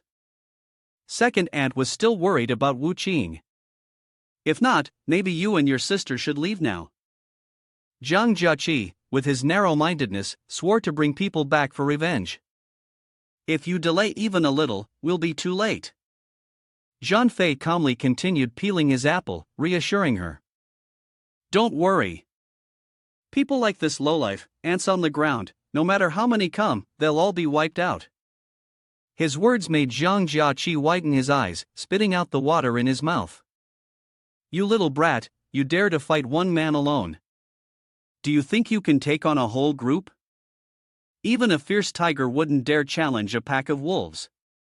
I originally wanted to introduce you to the Tian Dio Hotel, but seeing how easily moved you are, it's clear you'd end up causing a disaster. Out of respect for her, I'll warn you once. Zhang Jiaqi knows quite a few people in the industry. There were a few guys like you who offended him in the past, and the result? He had their hands and feet cut off and tossed them off a bridge." Zhang Fei had finished peeling the apple and spoke with confidence, nothing small about it. "Within 3 days, I will demand that Xianglong Real Estate Group return her assets that were demolished, along with the capital and profits." Zhang Jiaqi laughed loudly. spitting all over the place as he sneered, "Kid, do you even know what you're talking about? Do you know who's backing the Xianlong group? That's the Bo family's business empire." In Donghai, they stand on par with the Chun family and the Shangguan family, a monstrous beast of power. A tiny thing like you, even if you had 10 million of yourself, wouldn't even be enough for them to crush under a single finger. You can talk big all you want, but be careful you don't hurt your tongue. At this moment, no one noticed Xiao Guang standing by the glass window. Suddenly, a brick flew from outside, shattered the glass, and struck him right in the forehead. The whole family froze in shock and looked over. Long Yidan rushed to him, pressing his hand against the bleeding wound on Xiao Guang's forehead, calling out in panic. Xiao Guang Zhanfei clenched his fists tightly, walked over to the shattered glass, and looked down. Jiang Jiaqi, leading a group of thugs, shouted a challenge, "Mutant, your grandfather is back, hurry up and crawl down here to meet me, or don't blame me for not being polite." Second Ant advised Wu Qing, "You must never go down there." Long Yidan furrowed his brows, furious, and encouraged, "You should go down and show them what respect is. They're going too far." Zhang Fei smiled, "I'll listen to you." With that, he smashed the window, leaped straight down, landing with a powerful presence. Zhang Fei put his hands in his pockets and looked at them. Jiang Jiaqi accused, "Boss, it's this piece of trash. Please, boss, help me and kill this bastard. Little brat, don't just stand there, come over and greet Bao brother. Damn it, let Bao brother see if you have 3 heads and 6 arms or something, daring to make trouble on Bao brother's turf." Bao brother spoke coldly, "Let him kneel by the trash can. Don't interrupt my business. People like him don't even know how many times they've been taught a lesson. Consider himself lucky. Get down on your knees. I came here today for an important matter. I need to greet a major figure. Get yourself together and make sure you greet that person properly. The boss is on his way here, and he holds this person in high regard. We absolutely can't let some petty issues ruin this." Jiang Jiaqi, taking advantage of being close to the boss, pointed and shouted, "Damn it, are you deaf? Can't you hear brother Bao telling you to kneel by the trash can? You really have no awareness." Zhang Fei darkened his face and asked, "Who threw that brick earlier?" The blonde guy aggressively swung his stick. "Damn it, didn't you hear brother Bao? This is not a place for you to talk, I think you're asking for trouble." Zhang Fei kicked the guy, sending him crashing to the ground, and the rest of the group laughed in amusement. "Seems like you have some skills. Brothers, let's take him down together."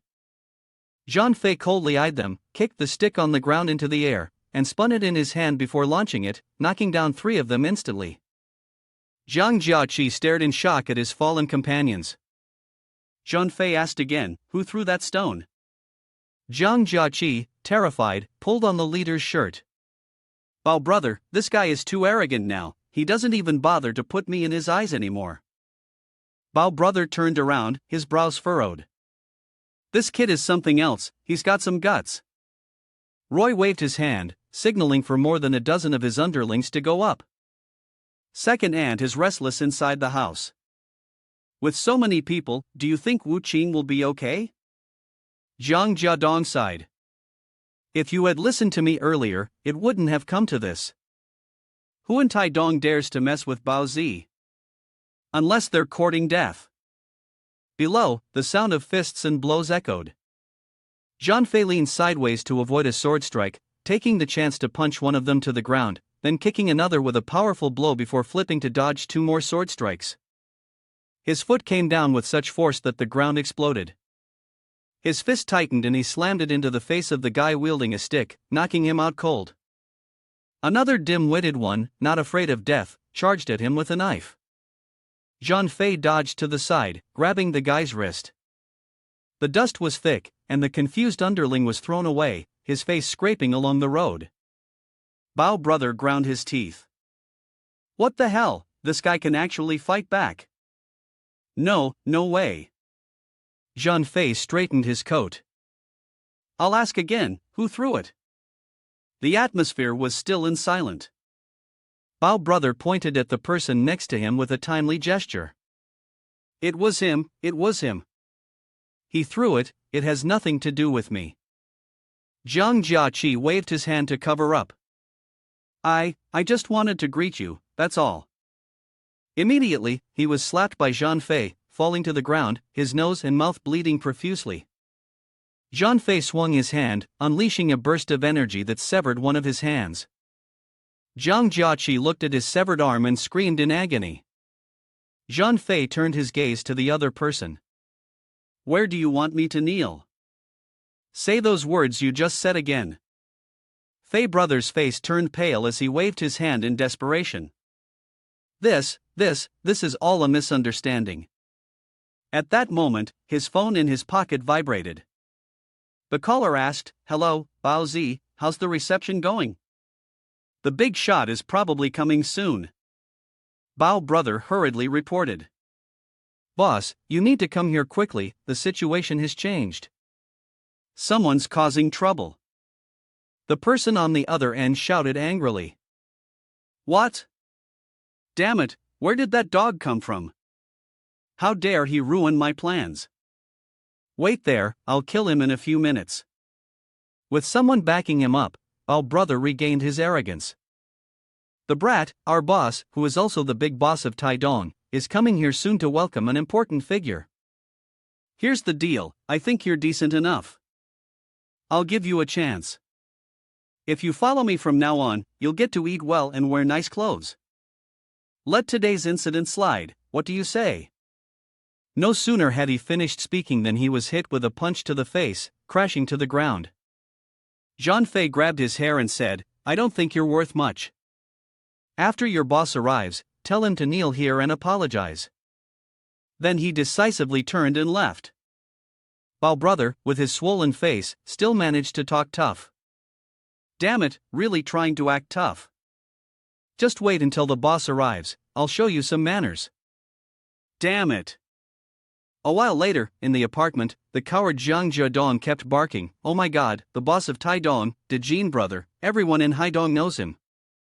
He's the cousin of Wang Xianyao, the director of our Tiandu Hotel. Tiandu Hotel is the property of the Chen family, and the head of the Chen family is Chen Bodao, the #1 expert in Haidong. No one dares to anger him. So, that means De Jin brother is essentially part of the Chen family. You've just messed with one of his subordinates. This time, even if the heavens themselves come down, they won't be able to save you, second aunt said anxiously. What should we do now? Jiadong, you work at Tiandu, can't you help talk to them? Whatever you do, don't let this blow up. Zhang Jiadong took out his phone and dialed, alright, for aunt's sake, I'll try. His tone was humble, brother, it's Jiadong here, uncle, it's Jiadong, I have something to discuss. Sir, I'm sorry to bother you. After making calls to one person after another, Zhang Jiadong finally sighed in relief, putting on an air of confidence, kid, my superior has reluctantly agreed to help. He called out to him, quick, kneel down and apologize to Bao Zi and De Jin brother. After that, he'll make a call to smooth things over, and maybe this can still be salvaged. This is the only way. What are you standing there for? Hurry up and follow me downstairs, or De Jin brother and Bao brother will come knocking at our door. Zhang Fei, peeling an apple for second aunt, replied, I already told Bao Zi, wait for De Jin to come and have him kneel downstairs to apologize. Zhang Jiadong broke into a cold sweat, what? Arrogant, he's nothing but an arrogant fool with no cure. You've seen it all, auntie, don't blame me for not helping. It's because this brat doesn't respect anyone and has no idea of the consequences. Having a grandson like this really is unlucky. From outside the door, cursing and yelling could be heard. Damn it, you dare make me kneel outside to apologize. De Ji, with his hand injured, arrogantly kicked the door open and stormed in. Let me see who the hell dares speak so arrogantly. A group of people followed behind with a powerful aura. Who was the bastard that said he wanted me to kneel downstairs to apologize? Come out here now. Zhang Jiadong quickly shook his head. It wasn't me, he's inside. Zhang Fei stepped forward, didn't I already say? He spoke coldly, chewing on an apple peel. Who allowed you to come up here after I told you to kneel downstairs and apologize? Dejin and Deji were trembling, and the clueless Bao Zi stepped up, pointing with 5 fingers. Damn it, this arrogant kid thinks I won't teach him a lesson, huh? Deji brother, this is the bastard. He's way too arrogant. We should chop him into pieces and feed him to the dogs. Deji was terrified and punched the idiot. Bao brother fell to the ground, looking bewildered. Is this for real, bro? Why are you hitting me? It's that damn bastard. Before he could finish his sentence, another kick landed straight to his face. Deji cursed angrily, "What the hell are you rambling about, huh? This right here is the big shot we're supposed to be welcoming. You still haven't finished bowing down enough, and you dare to cause trouble and piss off Jean brother? I'll chop you into pieces and feed you to the dogs." Bao brother and Zhang Jiaqi were stunned. Turns out, this person was the one who had severed Deji brother's arm. How could they have possibly angered someone even the bosses wouldn't dare cross? Bao brother, horrified, stood up, and the 2 big brothers grabbed Zhang Jiaqi by the hair, throwing him back to the ground. Their anger was all directed at this damn fool, Zhang Jiaqi. It was his fault for offending Zhan brother. All of this mess was because of him. They immediately dropped to their knees and begged, "Zhan brother, we're sorry. We were blind and didn't recognize who you were. Please, Zhan brother, a gentleman like you wouldn't stoop to our level. Please forgive me this time." Dejin and Deji also knelt down. "Zhan brother, here's the 1 million that we 2 brothers have gathered. Please, accept it. This is compensation for what happened in the past. Brother Zhan, you are generous and broad-minded, please forgive the 2 of us." Zhang Jiadong felt a pang of jealousy. It's all settled, just like that? How could this be? 10 million? My monthly salary is barely 10,000, even if I neither ate nor drank, I'd still have to save for 100 years to earn that much. Zhan Fei peeled an apple, his expression indifferent. Didn't I already say? You 2 need to kneel downstairs and apologize. Deji placed the envelope of money on the table. Yes, we're heading down now. As the sunset bathed the room in warm light, the 5 members of the household gathered around for dinner. Zhan Fei pushed a piece of paper forward. This is a 10 million yuan check. I plan to split it in 2, 5 million each. One part for second aunt, the other for lone uncle. Receiving such a large sum, second aunt looked flustered. This is. Long Yi Dan gently reassured her. Second aunt, this is from my brother's heart. You mustn't refuse. Please use this money to treat Xiao Guan's illness. Lon uncle spoke up, I'll accept the money, but not because of Wu Shuang. Though raising Wu Xuan was incredibly difficult, he's always been a thoughtful child. He's endured a lot, but he's also brought me a great deal of joy. Family bonds cannot be measured with money.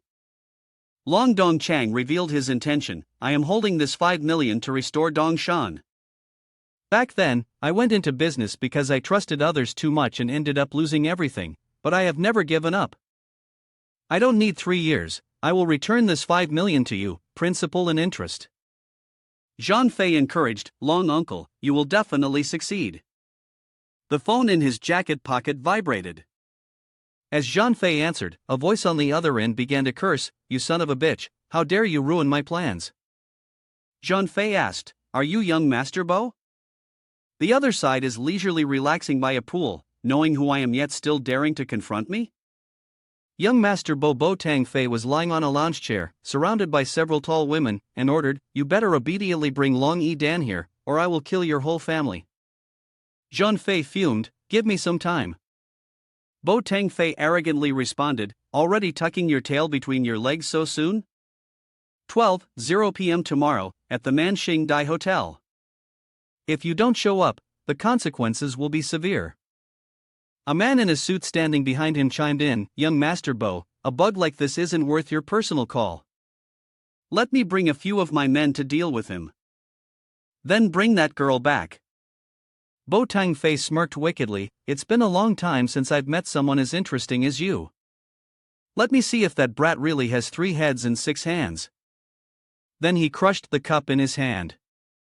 While everyone was having dinner, they heard a loud voice from outside. The wages are ready, come down and collect your pay. Second aunt happily stood up. The wages are ready, let me go down and collect it. She opened the door and walked downstairs, where an old fat man and a girl in a dress were waiting.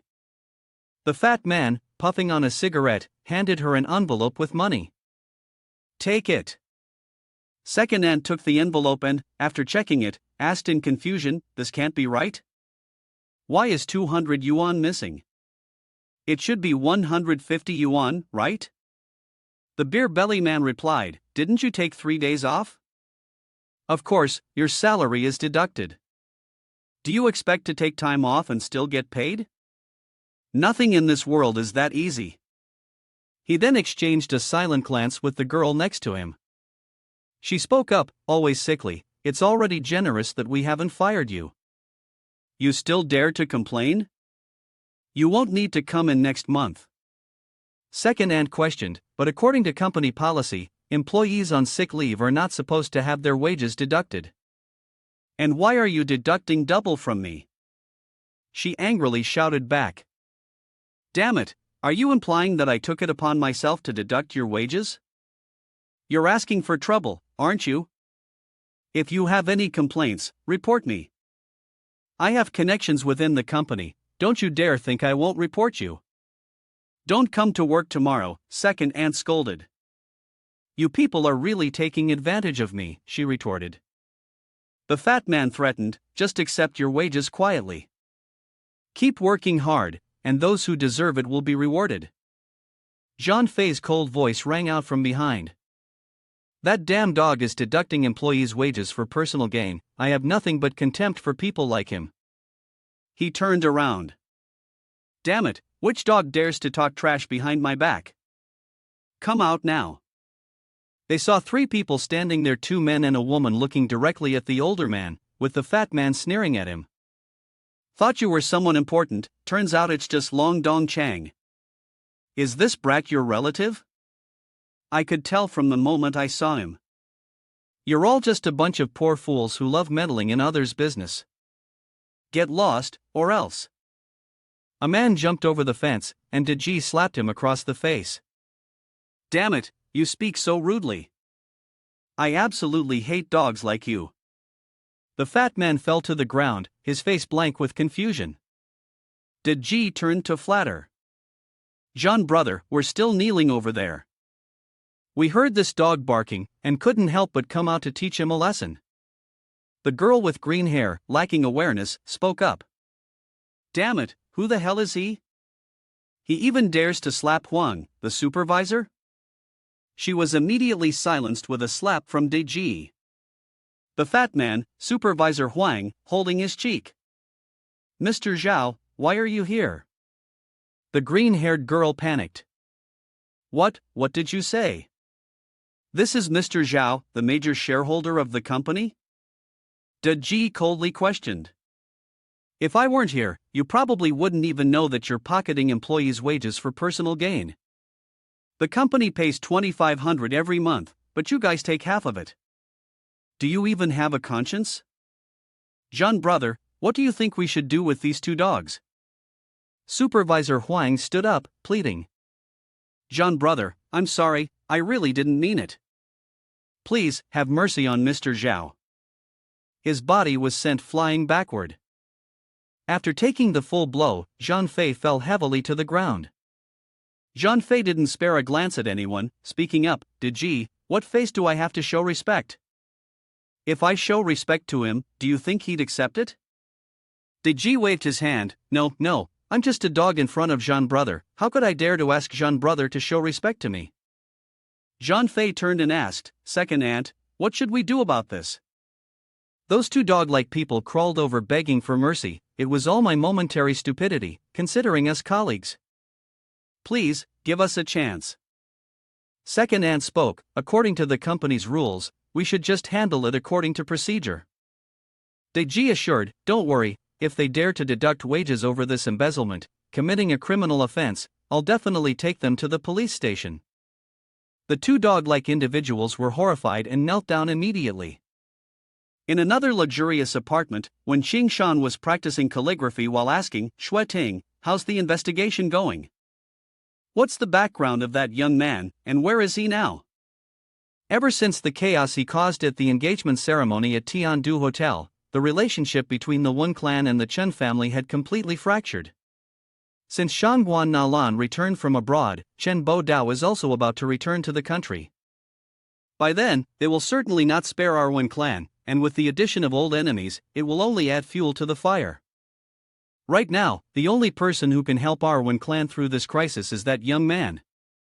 When Shuiting took out her phone, searched for a moment, and then handed it to her father.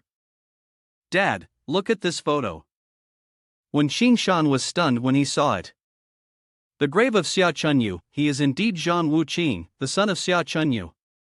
When Shuiting replied, no wonder, when he came in that day, he immediately recognized Shangguan Nalan and called him by name. It turns out he came to Baozi's door. Picking up the teacup from the table, when Qing Shan tilted his head back and drank it all in one go, then laughed loudly. Good, so that's how it is, looks like we're in the same boat now. When Shuiting was puzzled. But what I don't understand is, Wu Qing must have recognized me, so why didn't he make it clear when he saved us 3 years ago? Even at the banquet the other day, he didn't address this point. When Qing Shan explained, look at Wu Qing's skills, he easily subdued Mo Kan and Shifeng Lai. It has been more than 10 years since he disappeared, and surely he must have gone through a lot of things that outsiders do not know. The reason for not contacting us must have its own sorrow, perhaps because he was thinking about us. After all, at his level, the more people he knows, the more enemies he makes. Close friends around him might attract attention from some forces, and get dragged into trouble. Seeing his daughter silently lost in thought, when Qing Shan asked, are you that concerned about him? Could it be that you like him? Now that you're the class president of Zhanwu Shuang, asking him might be helpful. When Shuiting blushed in embarrassment. Dad, what are you saying? Then she ran off. I don't care about that. But what her father said was true, Zhanwu Shuang must certainly know about Wu Qing's situation. At the Chen family villa, Chen Xiating, who had lost both of his legs, lay on the bed. He whispered in accusation, asking his mother to avenge him. Shangguan Nalan, looking at her son in pain, gritted her teeth in anger and smashed a vase in frustration. Xia Chunyu, you damn bastard, even in death you cause trouble. If only we had eradicated the root of the problem back then, we wouldn't have ended up in this situation today. You thought you could suppress Mo Kan and Shifeng Lai? Then they can only take revenge, but they've really underestimated Shangguan Nalan this time, and even the Wen clan didn't expect they'd be acquainted with that trash. I won't let you all off the hook. A frail voice rang out from outside the door. The head of the Lan family, Chen, who was older, walked in, supported by a cane.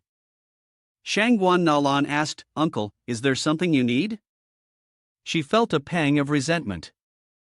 Chen De Wang, relying on the slight influence his Chen family had, always felt the need to meddle with her decisions, adding unnecessary layers of complexity that made her look bad in front of others. Truly infuriating. Chen De Wang scolded, and Lan, what happened back then was a bit much. Xia Chan, you died an unjust death. I heard that day Shifeng Lai didn't even have the courage to fight him and knelt right there on the spot. I've known Shifeng Lai for so many years, I've never seen him afraid like that. Clearly, he knew the background of his opponent was far too significant. Our Chen family can't touch that. I've advised you many times, one must be humble, cautious. But look at you arrogant everywhere, causing trouble all over the city. If you didn't provoke Xia Ting, would there have been such consequences today?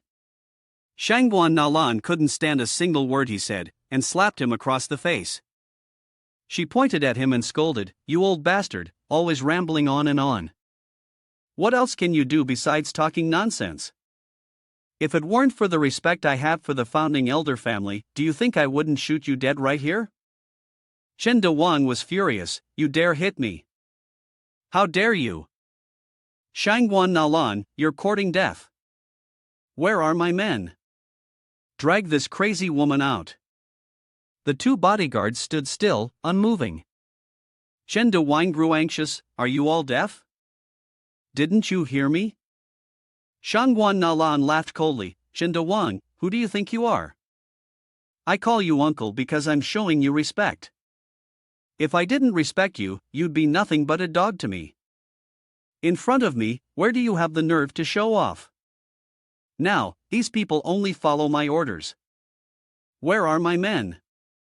Drag this dog out. Your old fool of a husband keeps putting on airs in front of me. I've had enough of him. Chen De Wang struggled as his subordinates held him down, cursing and swearing. Shangguan Nalan angrily slapped him again. My son and my sister were harmed like this by someone. He didn't think about revenge, then started blaming me, claiming I wasn't worthy to be part of the Chen family.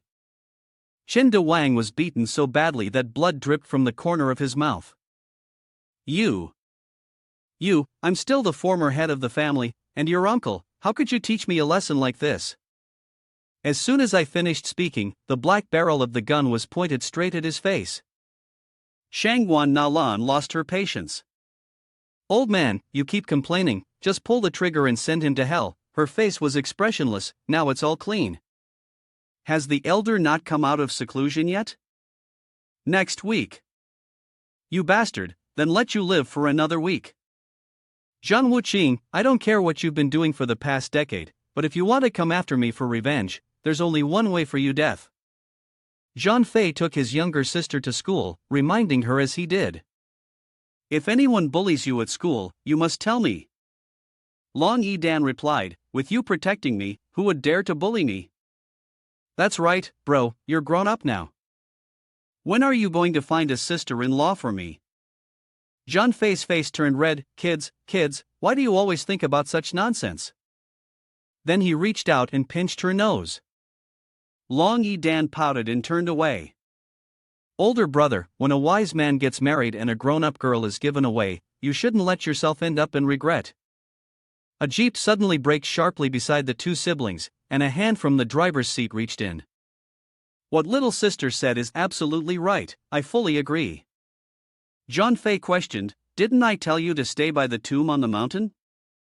Why did you leave your post without permission? Tan, flustered, immediately responded, Boss, with so many brothers around at the West Mountain Cemetery, who would dare to cause trouble? Surely I can manage. My duty is to protect you day and night, that's what I'm here for. This is Long Yidan. I'm Tan uncle, an old subordinate of your uncle. It's our first meeting, so I brought you a small gift, you must accept it. Hearing the way he addressed him, Zhang Fei became furious and threw a punch. This is my sister, if you're going to have her call you uncle, where does that leave me?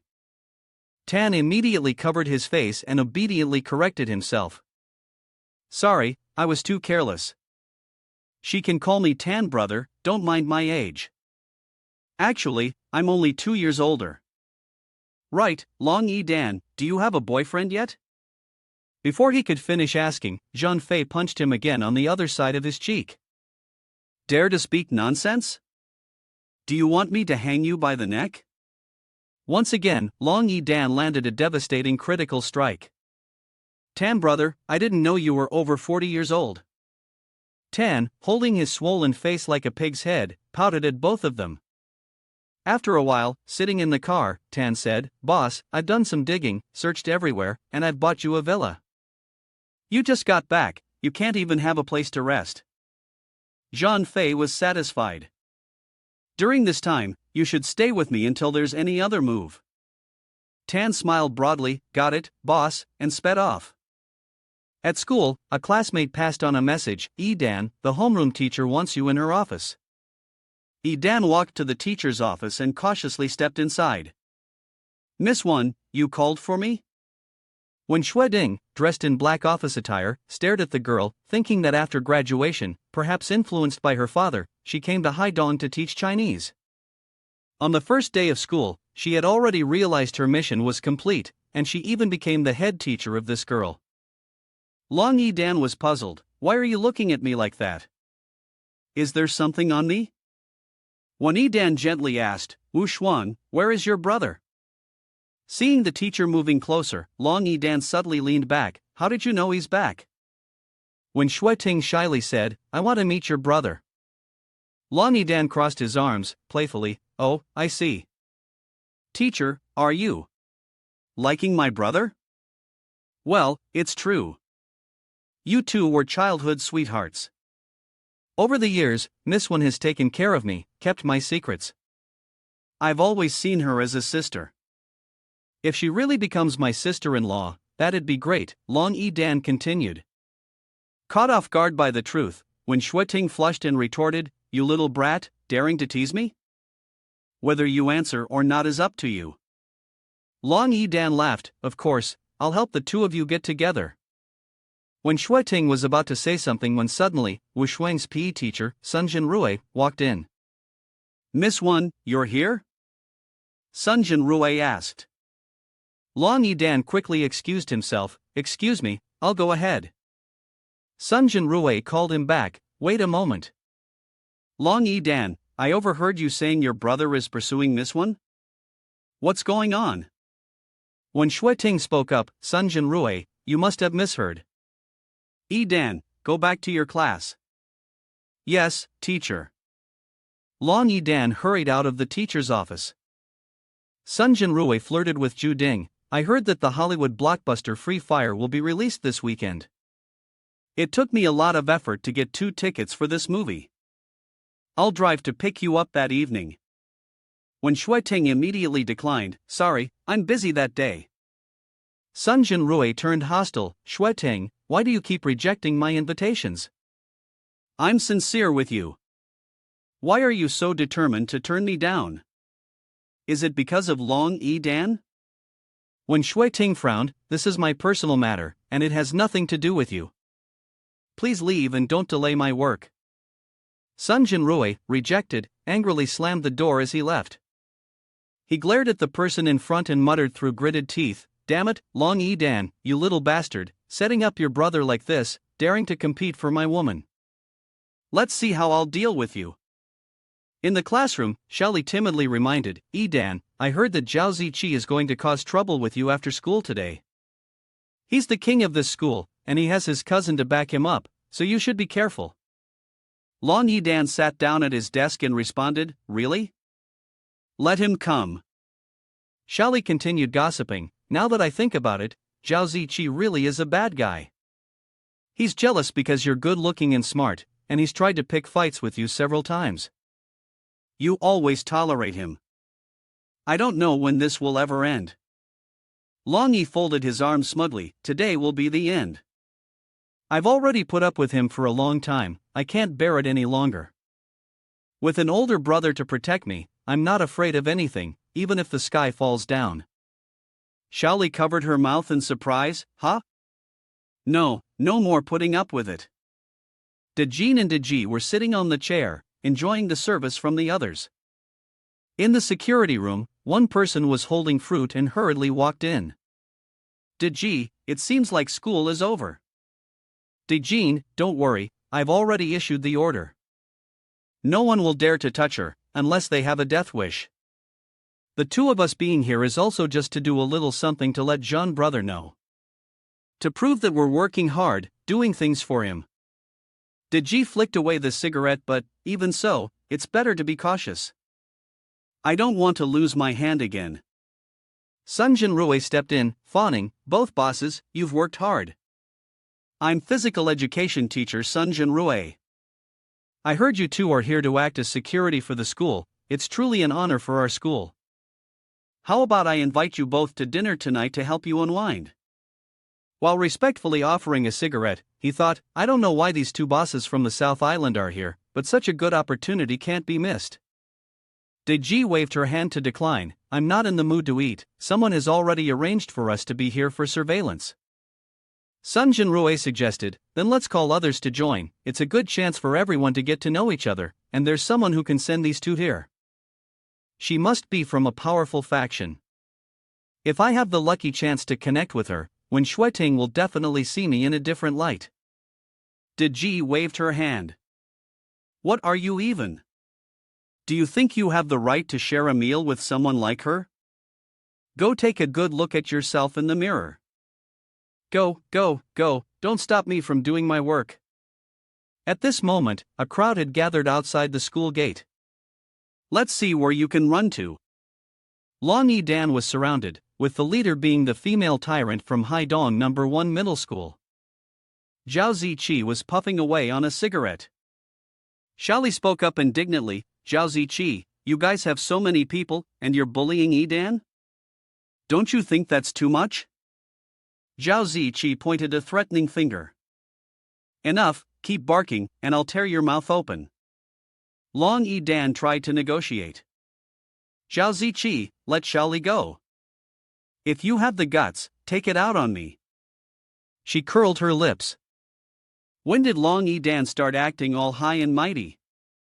If I didn't know better, I'd think you had some strong backing. Let me tell you, it's not me who came to find you this time, it's my cousin.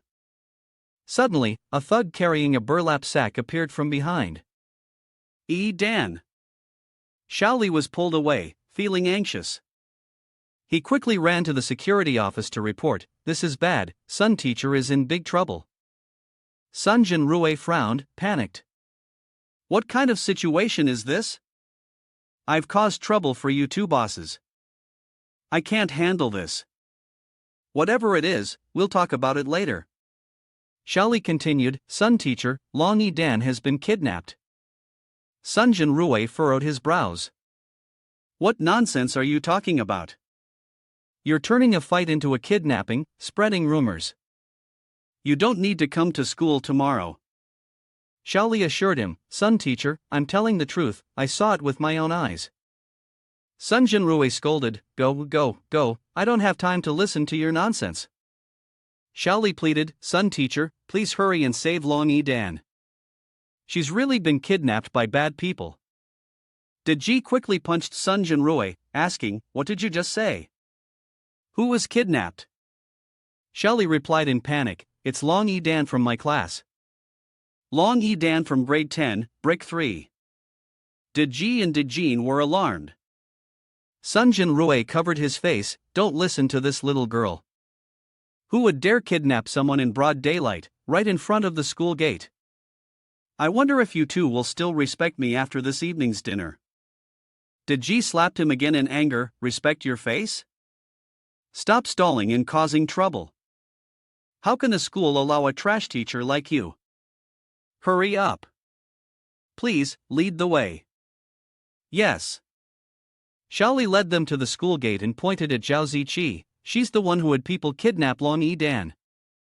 Ji angrily demanded, "Where is she?"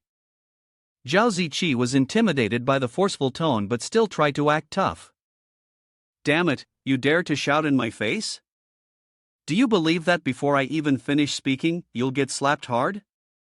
Years of enduring suffering on the ground. Damn it, you dare hit me. Today, I'll show you what a real festival is." Pointing and ordering, "What are you standing there for? Come here." But no one among the subordinates dared to move. One of them stepped forward and whispered into her ear. After hearing it, Zhao Ziqi panicked. "What did you say?" Her attitude flipped 180 degrees as she knelt down. Sorry, boss, I didn't know it was you." Ji squinted. "Stop talking. Where did you take them?" Cold sweat poured down, she was anxious. If anything happened to Long Dan, she and Jin would definitely lose their heads. Zhao Ziqi confessed honestly. He's my cousin, Yu Li Jia. He took them, and I don't know where. This is all I know. Please forgive me." Jin realized. So it was that fool Yu Li Jia, huh? I can't let him live. Jin took out his phone to call, but the other side didn't pick up, he couldn't get through. Ji frowned. This is strange. You guys have already sent word, Yu Li Jia must know how important that girl is. If he knew, why would he dare kidnap her? Jin speculated. He dares to go against us, there must be someone behind him. He suggested. I know a few places where that guy hides. Let's split up and search. I don't believe it. Can't find that turtle hiding its head anywhere. At another villa, TH reported, "Boss, everything has been settled. The best villa on top of this mountain is now yours, so you've got a place to rest in Haidong. Of course, it's nothing compared to the royal mansion in Longdu." Jean Fei tilted his head and asked, "You have clothes from the Black Robe Society in your hands?" Tan, holding a box, responded, "The Black Robe people said they needed to send some clothes here, so I took 2 sets. They're quite nice, especially the one for you, boss. It looks pretty cool." Jean Fei picked up one of the outfits and took a look. Let's go. It's time to meet young Master Bo." The sun was setting, and the golden sunset cast a warm glow over a square full of handsome men and beautiful women. From afar, a car sped toward them, driving straight through the crowd without stopping. Who dares to drive so recklessly? Are they out of their mind? This is the Man Dai, the property of the Bo family. Jean Fei ordered, "Call out your Bo family." A person ran out from inside and shouted, "Are you blind? Don't you know where this is? Hurry up and drive away." But they were stopped by a hand. "Let me handle this." Boss Wang spoke up, "Where did this country bumpkin come from? Never been to a place as fancy as this, right? Hurry up and leave, don't make a fool of yourself here." Jean Fei, still calm in the car, ate a banana.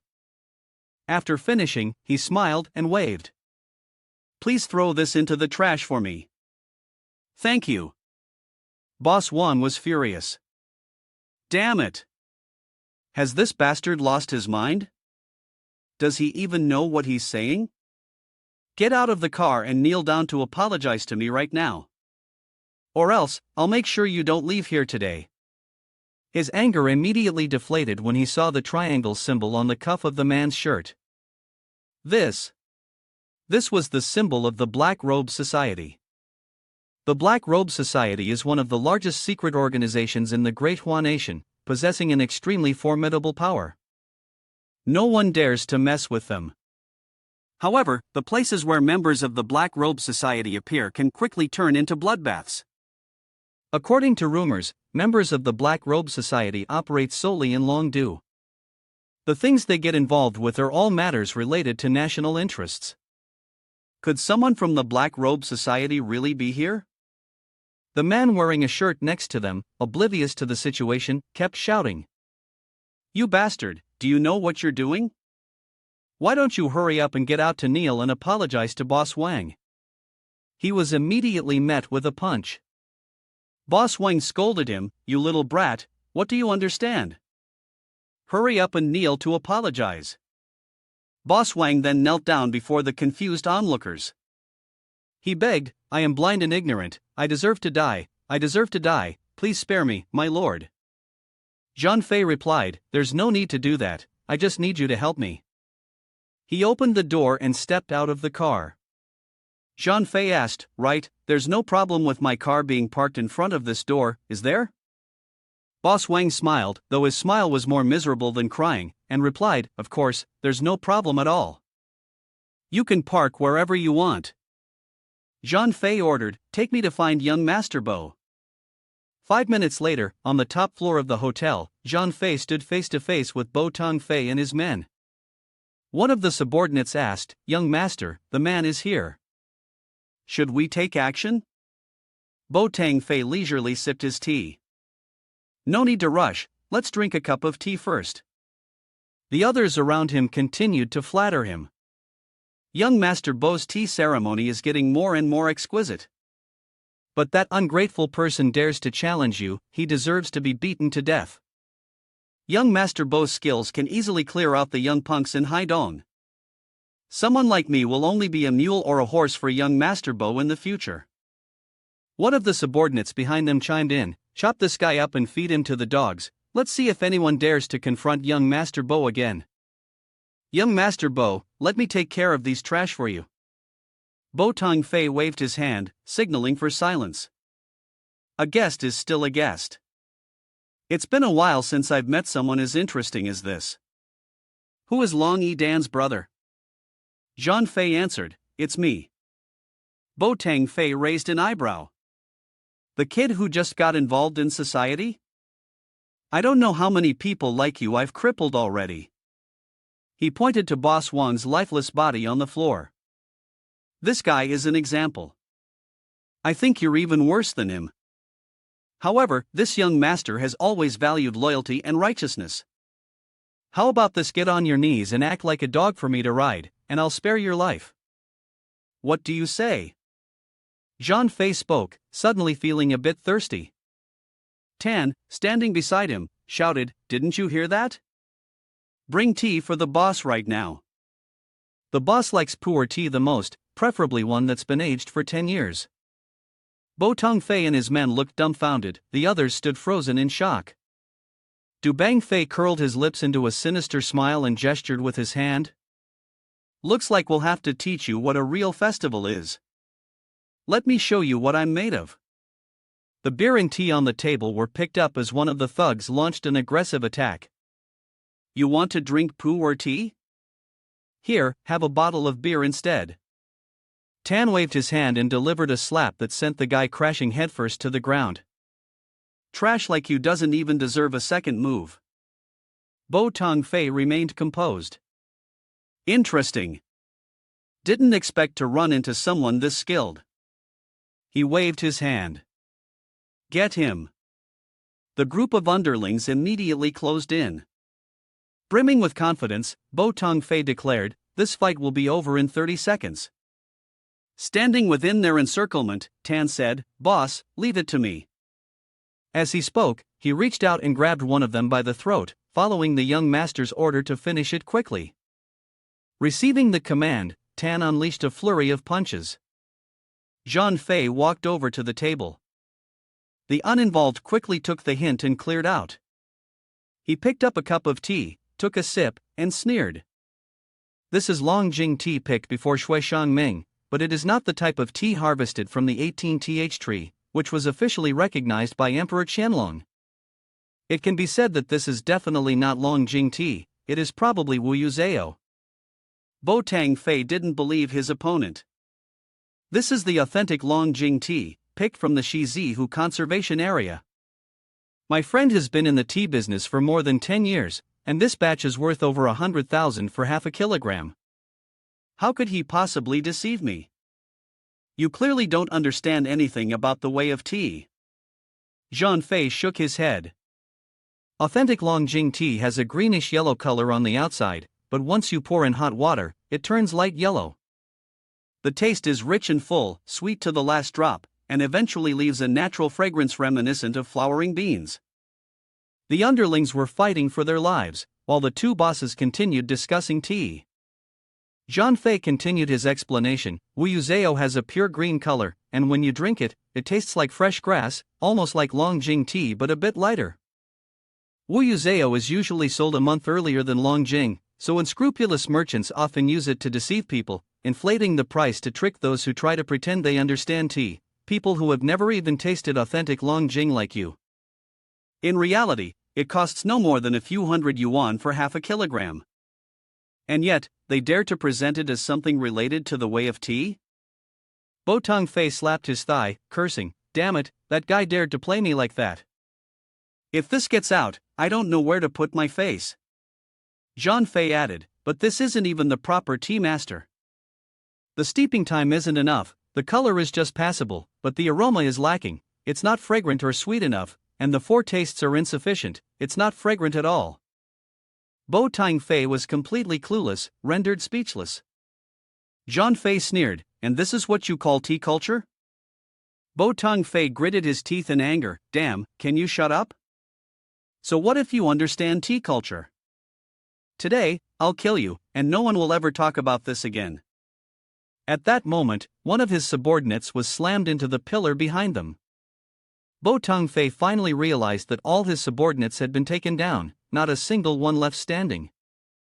Tan wiped his hands and reported, Boss, these guys are too weak, I only needed to use 3 parts of my strength and they were already down. Bo Tang Fei was stunned, how could this be? Zhang Fei took it as a matter of course, continuing to criticize, the tea here at Jiadong is all fake. Originally, I was hoping to drink a good cup of tea here, maybe it would make you feel a little better, but you've completely disappointed me." As he spoke, he slapped the opponent's face, doubling the scorn. Bo Tangfei, feeling deeply embarrassed, angrily swatted his hand away. "You brat, don't get too cocky too soon. After all, this is my territory. How could I let you cause chaos here?" He clapped his hands, signaling, and one of his subordinates kicked open the door. A group of his men, armed with sticks and swords, rushed in, and one hurriedly ran in from somewhere. "Wait, move those idiots out of the way, get out." Bo Tangfei, tall and in a hurry, shouted, "What? Can't you see this young master has something important to deal with?" The man tried to advise, "No, young master Bo, we can't afford to mess with these two. They are." Bo Tangfei, enraged, slapped him without listening further. "What the hell? Is there anyone in Haidong that this young master can't touch? These two useless fools, I could kill them in seconds." The subordinate tried again, "No, they are." But Bo Tangfei was already hot-headed and didn't listen to a word. "I don't care who they are, even if they're gods, I'll still kill them." He then kicked the subordinate hard. "How dare you suck up to outsiders? What are you standing there like an idiot for? Go kill these two dogs right now, then I'll treat everyone to some tea." Junfei frowned, "Too noisy. Take it outside." Tan laughed with delight, "Okay. Grab each of them by the neck and throw them out the door." Bo Tangfei crossed his legs, rested his hand on the armrest, and spoke, "Kid, don't try to act tough. Have you thought about how you're going to die later?" Junfei continued, shifting back to the topic of tea. "How you act is how you'll be treated. The quality of the tea you get is the same. You won't have many chances to drink it. You should learn to appreciate it."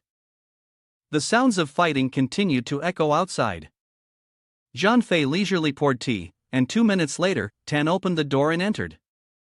Bo Tangfei stood frozen, his mouth agape, staring at the dead subordinates lying like lifeless bodies outside, while Tan remained untouched, not even a hair out of place. He trembled in fear. What was going on? Facing the two people in the room, his previously arrogant demeanor had completely disappeared. Bo Tangfei couldn't believe it and asked, "More than 100 people, and they were wiped out in just a few minutes? Is this for real?" Junfei calmly replied, "If you still have anything left, you might want to call them all out now. Otherwise, there won't be another chance."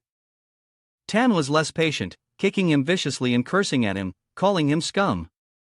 "Boss, why waste words with him? Just kill this bastard already." Bo Tangfei fell to the ground, fearfully crawling backward. "Wait, the girl is still in my hands. Don't get too cocky too soon." Junfei furrowed his brow. "What did you just say?" His killing intent surged. Even two useless people like Dijin and Diji couldn't protect a single student. Bo Tangfei, feeling a surge of triumph, took out his phone and dialed. "Don't believe me? I'll call you and let you hear it yourself. Yuli Jia, this is young Master Bo. Come out and let the girl hear a few words from you." The smile on his face froze when he heard the voice on the other end. "Young Master Bo, this is Dijin. I'm sorry, but Ajia was hit by a car and died on the road. He'll never hear your voice again in this life." Bo Tangfei stood up abruptly. "Dijin, you stupid bastard, you dare to ruin my plans? Damn you, do you even want to live anymore? Do you believe me, young master?" Junfei struck him with a slap, grabbed the phone, and with a tense expression, ordered into it, "Ayo, Dijin, let me talk to the girl." When he heard his sister's voice confirming she was safe, his face relaxed. "Hello, don't worry, I'm fine. It's Dijin brother and Diji who saved me." Bo Dijin was shocked, struggling to stay upright. Junfei shot him a cold glare. "Young Master Bo, do you still have anything else to bark about?" Bo Tangfei knelt down. Who are you guys?" Upon receiving his look, the underling who had reported earlier spoke up, "Young master, they are from the Black Robe Society. Bo Tang Fei was stunned. What? Damn it, why didn't you say this earlier? Isn't this going to get me killed? Zhang Fei gave an order, take this dog and bring him to a cliff, overlooking the sunset over the sea. The three of them, one kneeling, one standing, one sitting. Bo Tang Fei's face turned ashen. Zhang Fei spoke again, take a good look, young Master Bo. Your time is running out.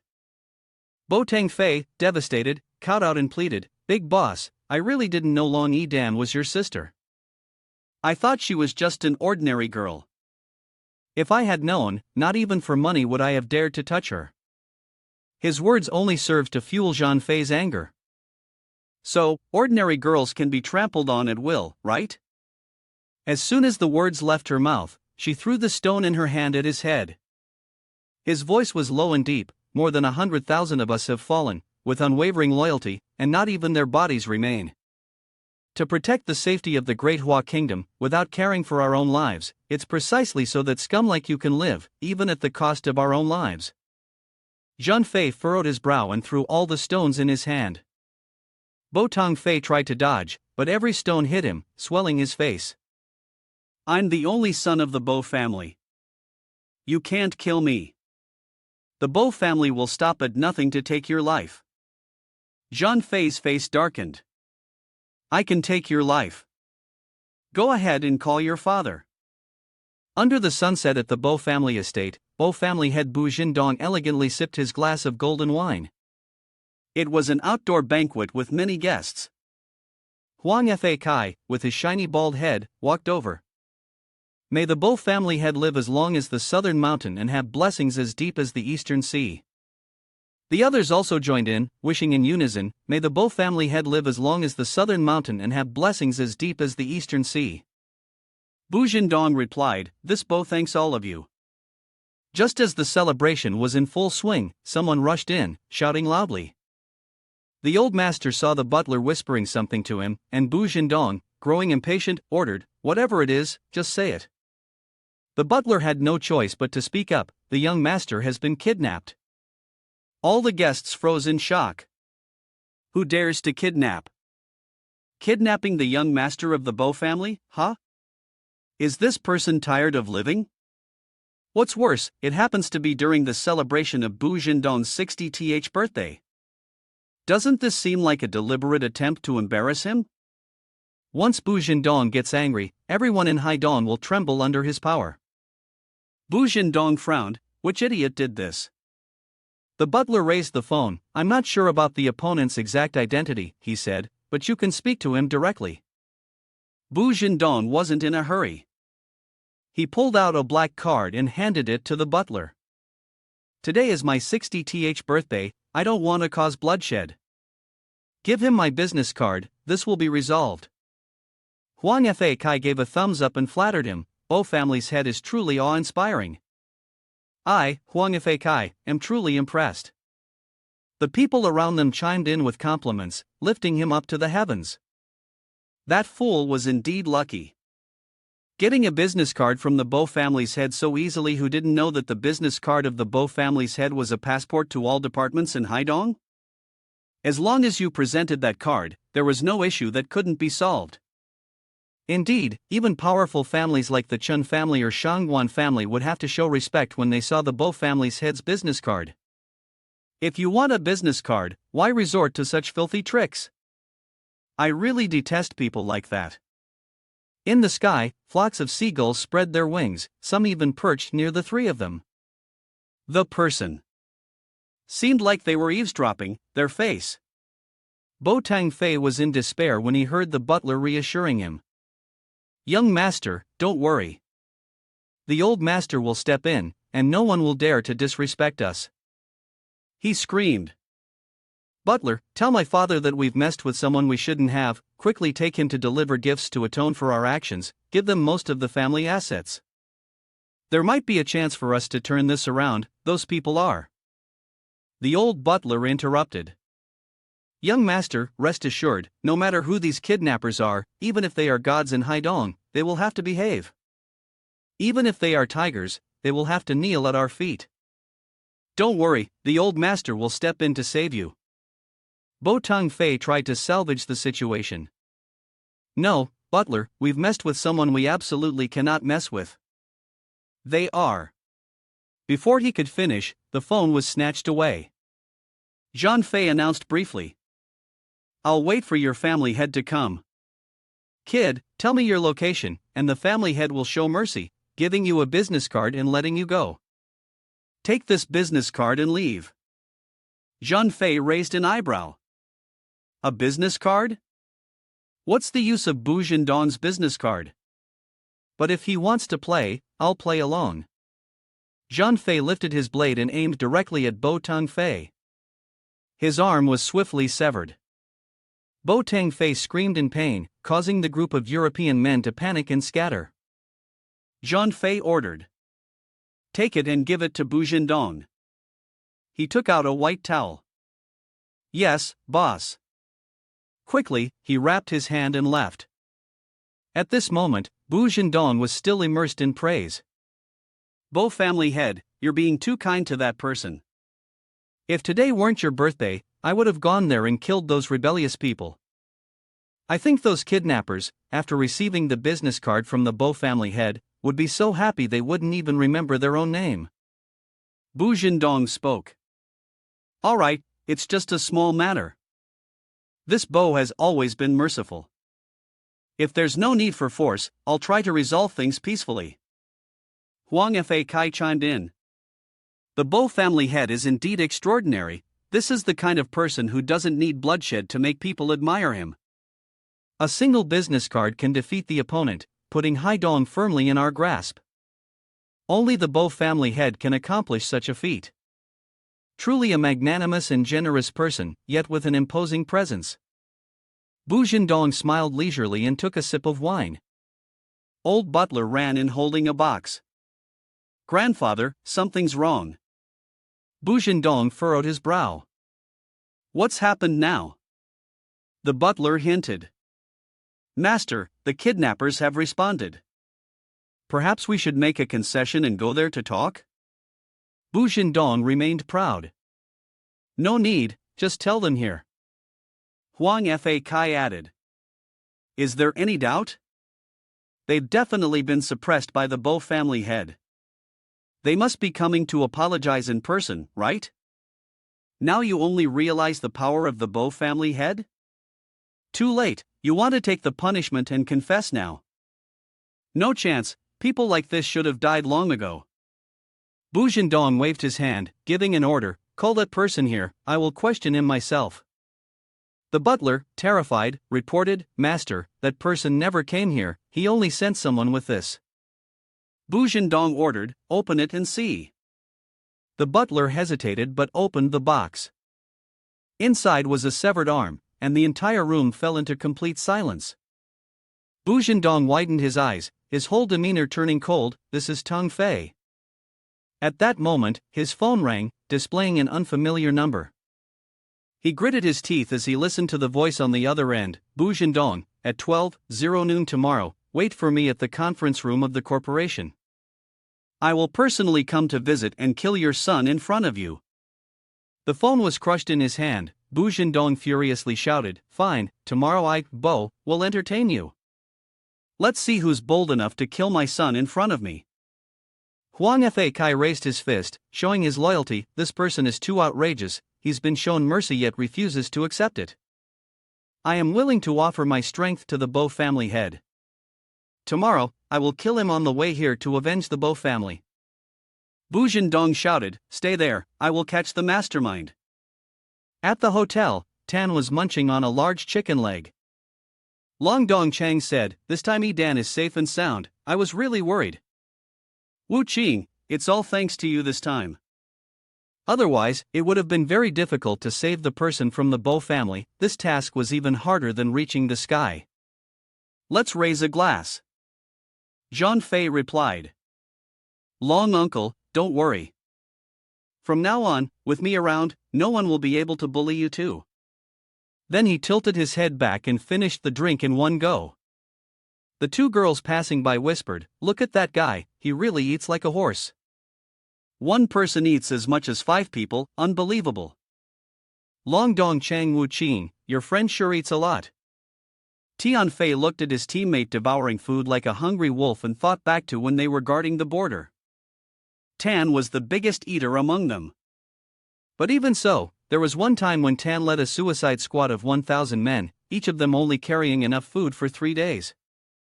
Unexpectedly, they were surrounded by the enemy. Tan and his troops were eventually forced to retreat into an earthen fort. In order to conserve food for the injured, they went hungry, not eating anything for 6 days. During that time, he continued to lead the troops, defending against the enemy's attacks. When reinforcements arrived, including Tan, only fewer than 20 people were left, the others had perished on the battlefield. The Golden Earth had buried those who were wholeheartedly loyal to their country. At that time, Tan was so hungry that he had become nothing but skin and bones. On the way, his legs could no longer hold up, but he still gritted his teeth and endured. At that moment, Tan, in his emaciated form, was deeply blaming himself. "Boss, I'm sorry. Out of the 1,000 brothers we had, only this many are left. I apologize." A man over 2 meters tall, standing his ground against the brutal attacks of the enemy, had not retreated in the slightest. He hadn't eaten a single thing for 6 days. Yet, at that very moment, he couldn't help but shed tears. For the soldiers who had fallen on the battlefield, the smiles from before still lingered here, yet the people were no longer around. Tan, while chewing food, spoke between bites. "Boss, I'm sorry, I eat too well. I've embarrassed you." The brotherhood that had been so moving turned into a cold, uncomfortable atmosphere. Zhang Fei threw a punch. "What's wrong with you? Back at the border, you ate more than 20 portions. Why are you eating less than half now? You've been slacking off on your training, haven't you?" Tan puffed up one side of his cheek, shaking his head. "Boss, I haven't."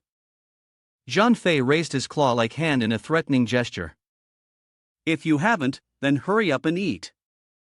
If you don't finish at least 20 portions, I'll see how I peel your skin off." Tan stood straight and replied, "Yes, Heavenly King." The heroic look on his face seemed to want to say something, heavenly. But his waist was pinched hard by Zhang Fei, and he quickly corrected himself. "What I meant was, even if the heavens themselves come down, I will still finish these 20 portions of dumplings." Long Dong Chang laughed. "When you mentioned Heavenly King, I almost thought Wu Qing had just been crowned the war medicine Heavenly King." The next day, a group of people dressed in black spread out, standing on the street. The scar-faced man, leading the group, gave an order, "Get my spirits up right now. Not even a fly should be allowed to slip through." He then turned to report, "Boss, with such a grand show of force, don't you think we're overestimating those kidnappers? Even if the guy has 3 heads and 6 hands, he should still be terrified." Huang Fa Kai took a drag from his cigarette. "What do you know? If I can handle this issue smoothly for the Bo family, the Huang family will definitely be listed among the wealthy families. Our power will rise to a whole new level." The scar-faced man checked his watch. It was almost time for the meeting. Only 5 minutes left, and the other party still hadn't shown up. Could it be that they didn't dare to come? Huang Fa Kai spoke again, "No way. That guy is so arrogant that no one dares to associate with him. If not, he wouldn't have kidnapped young Master Bo. Don't worry, he'll definitely show up." The henchman clapped. The boss's analysis makes sense. Huang Fa Kai stood up. "Time's running out. Everyone, get ready. As soon as that guy shows up, no matter what, we have to deal with him on the spot. But one thing to keep in mind, under no circumstances should young Master Bo be harmed." A convoy of cars stretched out along the main road, while Tan's thoughts were in turmoil. After a moment, he gritted his teeth in anger. "Boss, these scum are being too dramatic. Just a petty tyrant and his son, and they have the audacity to block the road?" Zhang Fei said, "Bu Zhendong is doing this intentionally to show me his power. If that's the case, then I have to show him what a real festival looks like." Quickly, turn your phone to airplane mode. Then, he sent out the message that the war medicine Heavenly King was about to arrive in Haidong for a patrol. Tan smiled faintly. Got it, I'll make arrangements right away. The atmosphere in the office became tense. Bu Zhendong asked, no news from Huang Fa Kai yet? The butler had called earlier, saying that the kidnappers hadn't shown up. The man standing beside them chimed in, isn't it because they're too scared to come?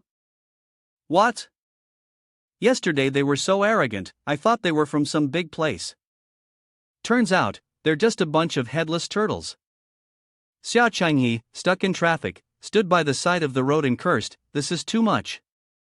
Finally, it's the weekend, and I was looking forward to going out, but they blocked all 4 main roads. I really don't know what's going on. When Shueting suggested, we can only walk and see what's happening.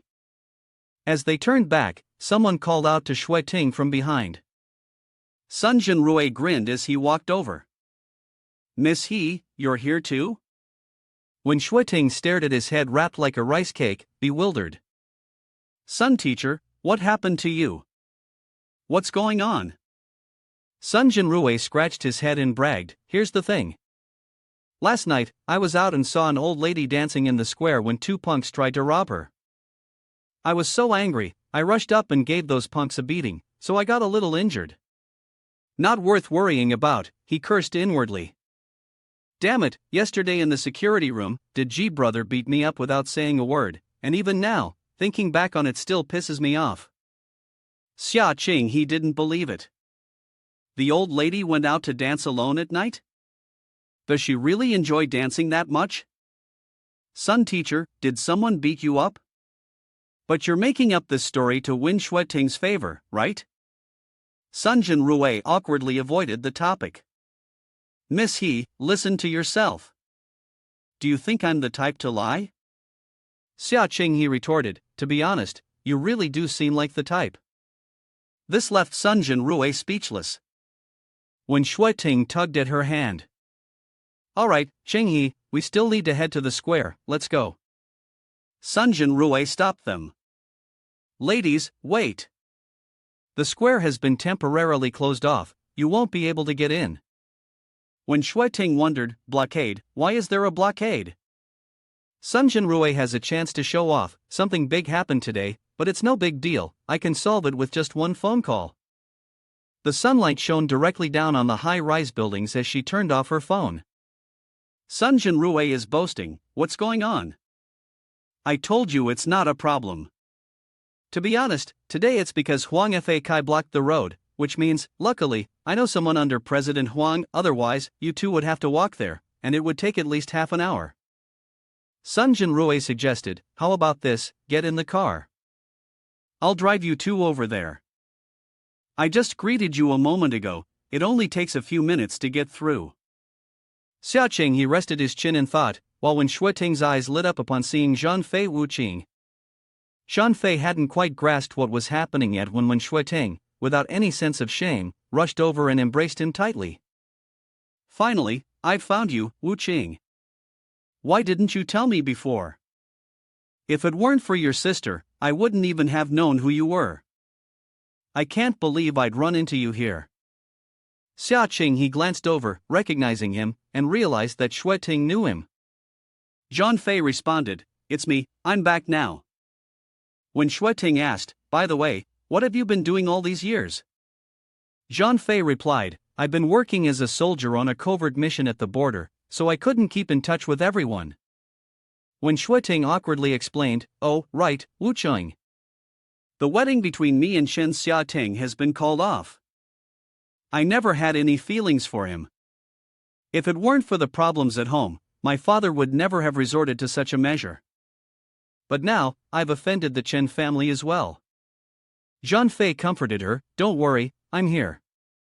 You protected me when we were little, and now that I'm back, I'll protect you.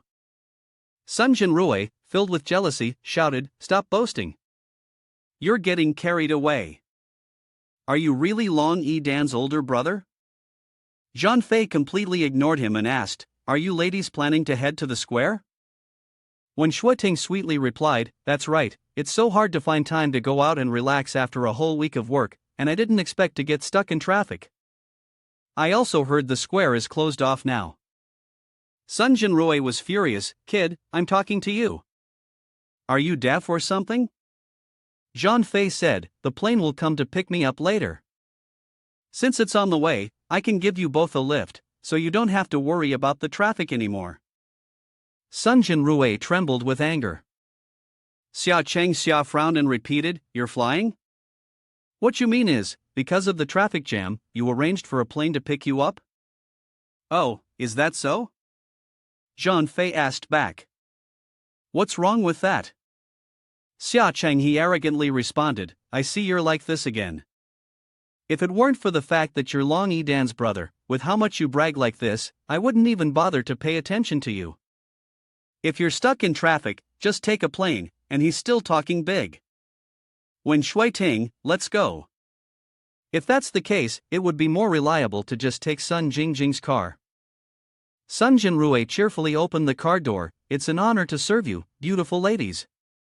I'm nothing like that big talker you're referring to. Stuck in traffic and flying? You're exaggerating way beyond reason.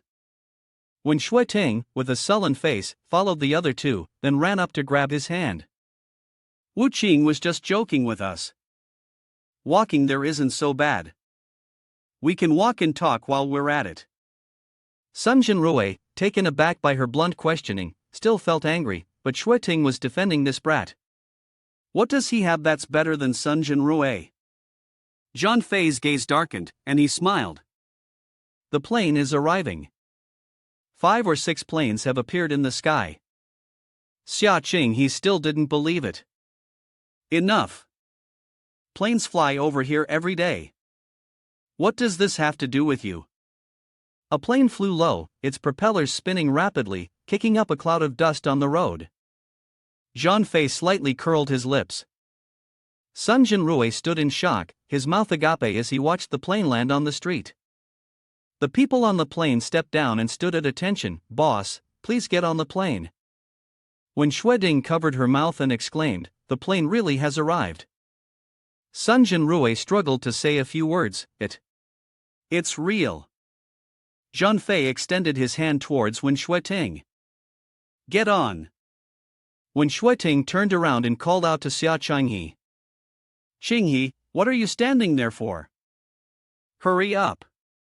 Xia Chenghe looked up, swept a lock of hair behind her ear, and shyly said, Hey. Sun Jinrui cursed under his breath. This helicopter must have been rented.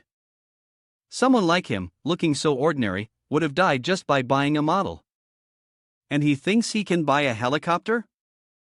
Dream on, in Huang Fa Kai's place. He said, the war medicine Heavenly King was just recently appointed by the imperial court, his power has shaken the entire nation. Big figures like him will be operating in Longdu, how could they possibly come to Haidong? The underling standing beside him tried to reassure him, it's probably just someone spreading rumors. Fa Kai rubbed his chin thoughtfully and replied, it makes sense, whatever, it must be just some nonsense rumor. Let's continue waiting for those kidnappers. The two of them looked up at the sky, sighing in unison. Huang Fa Kai cursed, unbelieving, damn it, whose helicopter is that? The helicopter lowered a black flag, with a red bird in the center. The boss was shocked, isn't that the battle flag of the war medicine Heavenly King, who was just appointed? He immediately knelt, bowing his head forcefully to the ground in front of his subordinates. One of the subordinates, worried, asked, Boss, what's going on? Huang Fa Kai quickly grabbed the corner of the subordinate's shirt, speaking urgently, The war medicine Heavenly King is really here. What are you still standing there for? Hurry up and kneel. All the other subordinates immediately followed suit, kneeling and bowing their heads. The 2 helicopters headed straight for the Longchang group. One of the subordinates, helping Huang Fa Kai up, asked, Boss, the helicopter has already reached the Longxiang group. What should we do now? He frowned and replied, What else is there to do? Quickly go clear the traffic on the road for me. The imperial court had just appointed the battle wing Heavenly King. Rising up, looking at his phone, Fa Kai reminded, power can shake this whole country. If he finds out, we won't be able to handle it. Hurry up and notify Bo Jindong. The war medicine Heavenly King is already on his way to the Longxiang group. Footsteps echoed. Bo Jindong and his subordinates entered, chatting loudly. Whenever a high-ranking figure comes down to inspect, they always enter Donghai from here. That's right, it's here where one might encounter the war god Heavenly King. The two men continued talking and laughing, truly honored to have the chance to wait and meet the war god Heavenly King. At this moment, Huang Fa Kai rushed to Bo Jindong's side, panting heavily, and said, "Head of the Bo family." He wiped his sweat and pleaded, "I have important news to report." Bo Jindong raised his hand to stop him and said, "Have you caught the fanatic who kidnapped my son? We'll deal with that later." Bo Jindong thought to himself, war medicine Heavenly King is extremely powerful, and if the Bo family can attach itself to this great figure, will certainly rise in status, maybe even becoming a prestigious family in Longdu. My son's matter can wait for now. Huang Fa Kai leaned closer to Bo Jindong, covering his mouth to whisper, "It's about the Battle Wing Heavenly King. He's come to the Longxiang Corporation." He suddenly exclaimed loudly, "What?" Bo Jindong quickly turned and commanded, "This must not be told to anyone. Move quickly." He thought, to welcome war medicine Heavenly King, all the strong and talented people are gathered here. Who would have thought that the Bo family would arrive first? To be valued by the Battle Wing Heavenly King is such a huge opportunity. Zhang Fei's helicopter arrived, dropped off the people, and flew away. Shui Ting asked Zhang Fei Wuqing, "Aren't you coming with us?" He replied, "I still have things to handle." The sunlight shining on the glass buildings was blinding. Tham was carrying a person, and Zhang Fei walked into a building. Two henchmen stood in front of them, raising their hands to stop them, shouting loudly, "Who is it?" Zhang Fei spoke calmly, "Please call Bo Jindong and tell him I have his son with me, waiting in the office." One of the henchmen shouted, "Do you have a business card?" Zhang Fei replied, "If you don't have a business card, then get lost." The head of the Bo family is not someone you can meet casually. Tan threw Bo Jindong's son towards them, rubbed his wrist, and said with a faint smile, "Boss, this is much simpler." Zhang Fei didn't even glance at them, and naturally said, "Let's go upstairs." Tan followed behind Zhang Fei, dragging Bo Jindong's son as they entered the building with great authority. Meanwhile, at the Xianglong Corporation, Bo Jindong and his henchmen rushed to the music plaza in a hurry. He was panting heavily, turned around, and asked Huang Fa Kai, "What happened? Where is the Battle Wing Heavenly King?" Huang Fa Kai scratched his head and said, "It shouldn't be like this. My subordinate clearly saw the helicopter land at the music plaza." "How could you say it wasn't there when it was?" The two henchmen from earlier ran over, and Bo Jindong became panicked. Bo, there's something I need to report." He grabbed one of them by the collar and angrily asked, "Did you see the war god Heavenly King or not? Tell me quickly, where is he?" The henchman, trembling, answered, "It was the kidnappers, the extortionists, who stormed into the Xianglong Corporation, Huang Fa Kai."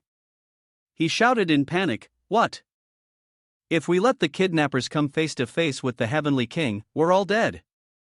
He kicked one of the guards in the rear, cursing, "Why are you still standing there like an idiot? Quickly, go and catch them." After scolding, he turned to Bo Jindong and said, "Head of the Bo family, you wait outside to welcome the Heavenly King. I'll go ahead and settle things inside." Bo Jindong smiled in gratitude. "All right, I'll remember this favor from the head of the Huang family." Huang Fa Kai thought to himself, with these words from Bo Jindong, our Huang family's influence in Haidong is steadily rising. A luxury car approached, and a foot clad in shiny black shoes stepped down. Bo Jindong, feeling puzzled, thought, "Lu Yandun's car, why is he here?" Lu Yandun stepped out, looking pleased, and laughed, the Bo family really lives up to its reputation as the top tycoon in Haidong, your news travels fast." Bo Jindong crossed his arms and replied, "The Lu family's news speed is pretty fast too." At this moment, at Tan's location, he slapped a man hard and cursed at him. Everyone had said that Xianglong Corporation was the top tycoon in Haidong, But how come their security was so much worse than mine? The man fell, slamming his back into the wall, while the guard's Tan had hit groaned in pain. Please, forgive me. Oh, please, it hurts so much. Jean Fei reminded, this is still within our country, don't compare it to the battlefield. Tan, embarrassed, scratched his head. The fallen guards moaned in pain, oh, it hurts so much. Spare me. Huang Fei Kai arrived just in time, saw the scene, and hurriedly knelt down, his voice trembling as he begged, please spare my life. Jean Fei turned around, indifferent, and said, let's go. Huang Fei Kai continued to shake uncontrollably, scaring himself to death. Tan and Jean Fei walked to the front of a room. Tan kicked open the door, laughing lewdly, boss, why spare that coward? Jean Fei turned around and looked at him, a faint smile playing on his lips as he asked, he pissed his pants, and you're not afraid of dirtying your hands? Besides, isn't beating people your thing? Tan laughed and replied, I'm just afraid I'll get tired of beating them. Jean Fei put his hands in his pockets and snorted lightly, saying, this place isn't bad, let's choose this one. Call Bo Jindong and get 10 people. Tan laid the person on the table and replied, got it. Tan picked up the phone, his face tense. At that moment, over at Bo Jindong's place, he answered the call. What's the matter? On the other end of the line was Huang Fei Kai, who responded, head of the Bo family, there's some confusion with the situation, I want to ask if we can use. Bo Jindong instructed, remember to set the suppressor to clean up thoroughly. Lu Yindun urged, his face showing signs of displeasure, if there's something, hurry up and do it. I'm enough to handle things here. Bo Jindong replied, does it matter if it bothers family head Lu? Is there anything more important than the Heavenly King's visit? Xianglong is Bo family's turf. Of course, this Bo will be in charge of welcoming the Heavenly King. Lu Yindun gave a cold smile, thinking to himself, we're already resorting to guns, how can anyone have a good expression? Th shrugged and shook his head, Wang family, no way to reach them. Jean Fei sat down calmly, arms crossed, his voice steady, if he doesn't come to meet me, then I'll go to meet him. However, he looked off into the distance and smiled, saying, but in that case, the price will be a bit high. Suddenly, something was thrown outside, shattering the window. It was the person Tan had been carrying earlier, falling freely from the building. He hit the ground with a thud, startling everyone. A man turned and asked, what happened? Another person responded, he's dead, he's dead. A crowd gathered, forming a large circle around the body. The man said to Tan, let's go. Tan replied, yes. The two of them took a hoverboard, their feet pushing off as they slid down the slope of the building. Tan said cheerfully, oh, it's been a long time since I've had a chance to skate like this after returning from the battlefield. At this moment, on the side of Bo Jindong, he squeezed through the crowd and made his way to the body.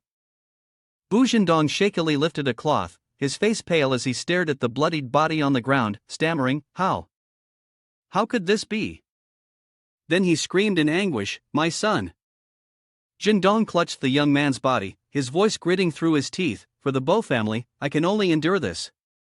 He turned his head, glaring angrily around him. Who threw this dead sheep down here? If this disturbs the Heavenly King, my Bo family will settle the score with him. Jindong's face darkened. Quick, remove this dead body, clean up this place thoroughly, and don't delay. We need to welcome the Heavenly King shortly. Upon hearing this, the two guards wrapped the corpse in a blanket and began to carry it away. From the upper floor, Tan Wuqing leapt over the railing. Without saying a word, he kicked one of the men carrying the body.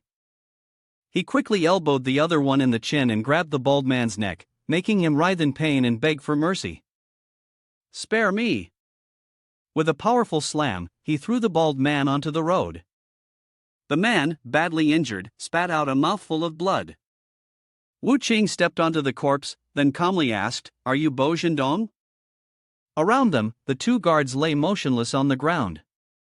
Wu Qing faced Jindong and remarked, it's really difficult to meet you. Jindong looked at him with suspicion, deep in thought. Something doesn't seem right about this. The crowd around them murmured. Who is this person? Am I seeing things? Did I just see two people fall from the sky? Zhan Wuqing folded his arms, unperturbed. When you were intact, you didn't need him. Now that you're crippled, you still don't need him. And now, all that's left is a dead body. Well, if you still don't need it, I'll be in a bit of a dilemma. Zhendong glared at him, gritting his teeth. You think you're ruthless, huh? This is an injustice to Bo Zhendong. But let me tell you. No matter what, don't mess up the ceremony to welcome the Heavenly King, he grumbled, questioning. I just hope that the Heavenly King's inspection trip to Dawn High goes smoothly. Tell me, how much money do you want? He secretly thought to himself that there should be no mistakes in the rare encounter with the Heavenly King. Wuqing laughed mockingly. Ha, funny, really funny.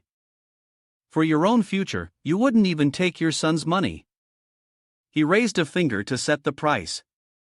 If that's the case, add another billion. Zhendong was taken aback by the price, stammering. You. A thick-skinned man lunged forward, pointing at Wuqing and yelling in anger. You're crazy. 1 billion.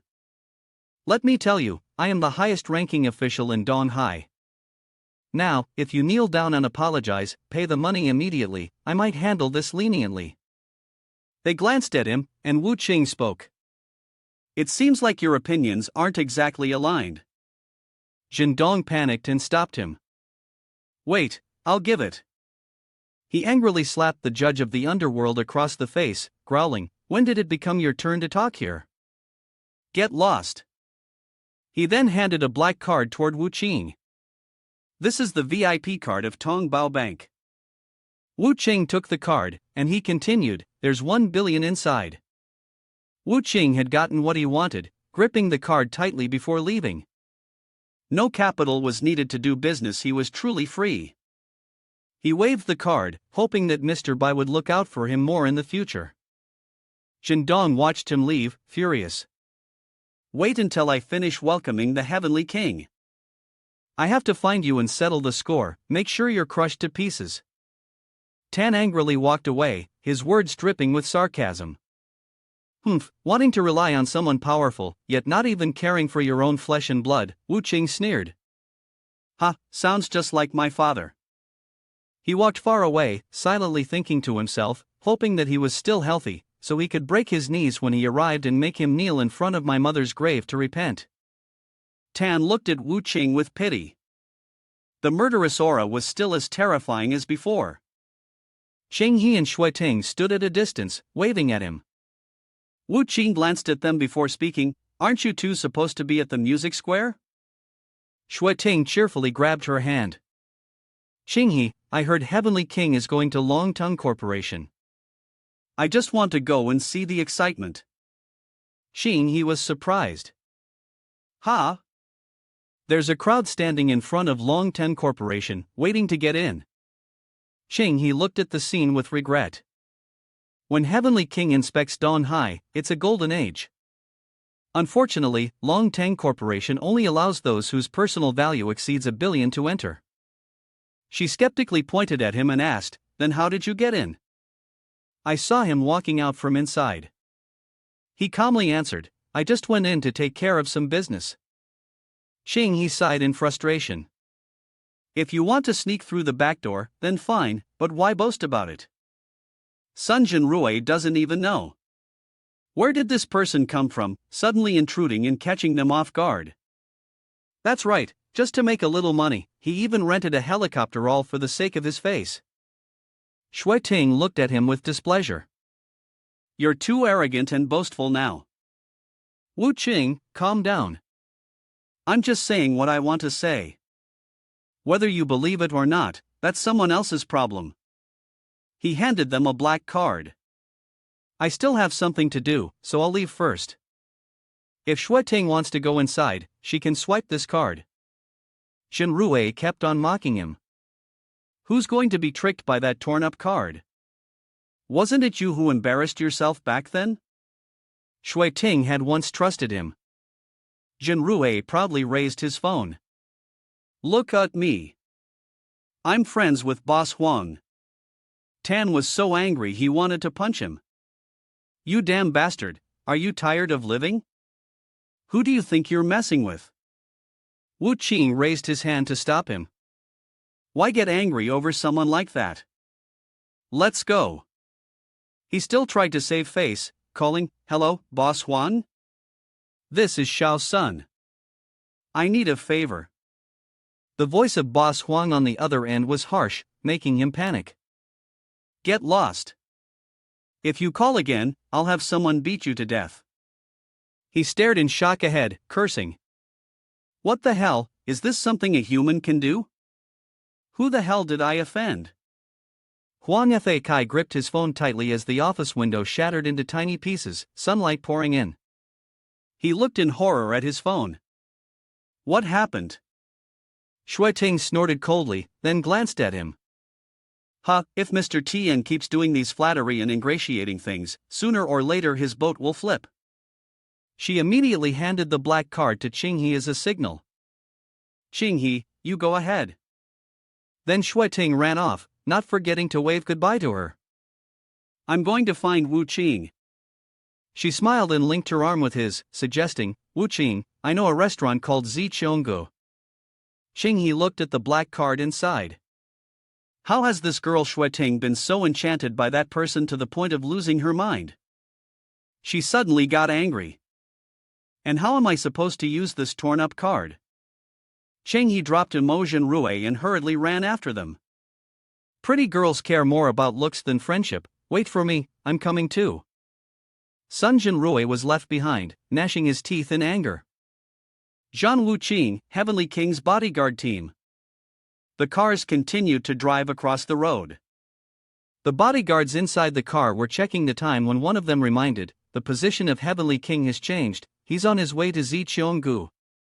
He immediately picked up the radio and said, redirect to Zichonggu.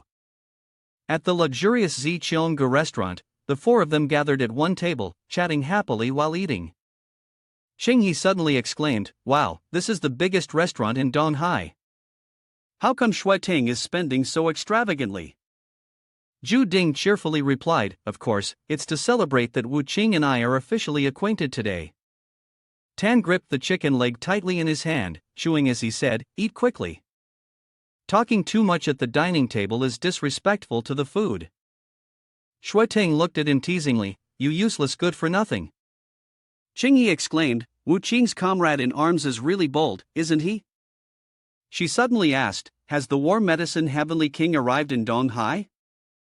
You two don't seem even the slightest bit excited. He's an idol for all soldiers, you know. Wu Qing replied in a flustered manner, Well, that's because the Battle Wing Heavenly King hasn't come to Donghai yet. Qinghe looked puzzled, What?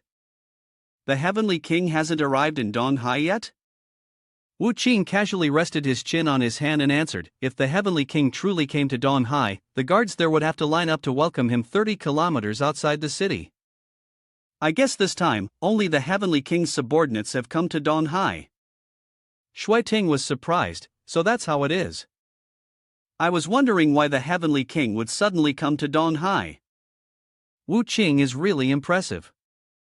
Qinghe bit her hand in regret, I thought the Battle Wing Heavenly King had already arrived in Donghai, what a pity. Then she suddenly remembered something and asked, So what is the Long Tongue Corporation waiting for? At the Long Tongue Corporation, everyone looked at each other in confusion. Why hasn't the Heavenly King arrived yet? Is head of the Bo family playing with us? One person stepped forward and whispered into Jindong's ear. Master, we've suddenly lost track of the Heavenly King's guard team. He shouted angrily, No, we need to find out exactly what happened. The servant immediately bowed and replied, Yes, sir. Jindong clenched his fist, If not, I'll become the laughingstock of all of Donghai.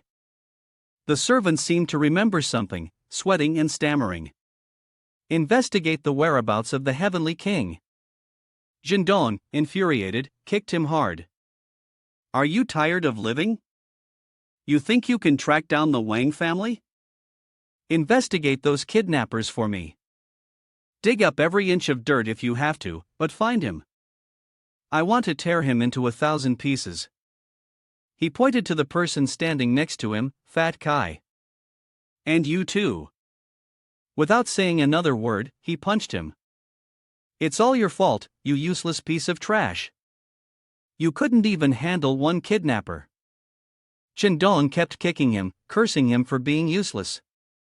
The man, with a swollen face, cried out. Please stop hitting me. This guy was really too strong. When I caught up, he had already jumped off the building to escape. It was the 26th floor. Chin Dong immediately pointed a gun at his head, his face darkening. You're so useless, why should I even keep you around? Fat Kai, terrified, begged for mercy. Head of the Bo family, spare me. I have a lead. Elsewhere, Jinrui sat in his house, empty bottles of alcohol scattered across the table, sighing. Sigh, he drank another heap of liquor, rudely wiping his mouth. All because of that damn pale-faced guy, I made a fool of myself in front of Shui Ting. Jinrui's phone rang incessantly, and he quickly answered, his tone respectful. Mr. Huang, why are you calling me? No, I'm both happy and scared to hear from you. Fat Kai, with a swollen face on the other end of the line, chuckled. Today, my older brother is just messing with you. Ha, my brother wants to inquire about someone. He immediately sent the image over, and upon seeing the person in the photo, Jinrui was surprised. Isn't this Long Yi Dan, his older brother? Offend Boss Huang, and your life ends here. Shui Ting was mine at the restaurant. Shui Ting happily raised her glass. I'm really happy we could meet here today. She looked at him with expectation. Wu Qing. You've retired from the military, right? Do you need to go back to the army? He closed his eyes calmly. Let's put it this way, the situation at the border has stabilized, and for now, they don't need me. Xing He looked at him with doubt. So, what are your plans now? You can't just wait around forever. Seeing this, Shui Ting suggested. Wu Qing has been at the border for so many years, let him rest for a couple of days. Wu Qing smiled. These days are indeed meant for rest, and I'm also taking the opportunity to take care of some personal matters. Xing He looked at him with regret. It's not easy to find a job these days. I was thinking of introducing something for you. A waiter walked up to their table and spoke. Hello, beautiful lady. He handed Shui Ting a business card and continued. Your bill has been paid, and he asked me to give you this card and invite you to a private room on the second floor. Xing He was surprised. Zhu Ding, is he another one of your admirers? She turned to Wu Qing, making a teasing face at him. He seems more refined than someone else. Wu Qing acted as though he didn't see it, remaining calm as ever. The food was put into the mouth. Shui Ting immediately stood up, confused. She approached, served, placed the money on the tray, and began to speak. Please give the money and business card back to him, and tell him not to try to act mysterious. He sneered mockingly. The person who invited you is the eldest son of the Sun family, Mr. Sun Kailuan. I hope you don't let down the kindness of others. Tan said nothing, but punched him straight in the arrogant face. He tightly clutched his bleeding nose and cried out. Ow, ow. The server, angry, pointed at them. You've got eyes and yet you still want to die. Xing He crossed his arms, scolding them. You're too impulsive. The Sun family is a prominent family of military officials. Wu Qing remained calm, cutting his meat and responding. Dealing with scum like them requires action. If we don't, they'll just keep pestering us. Shui Ting put her hands on her hips, visibly irritated. Truly relentless spirits. This Sun Kailuan isn't the first time he's bothered me. Wu Qing, let's go somewhere else. A group of people suddenly pushed the door open and entered, surrounding Shui Ting's table.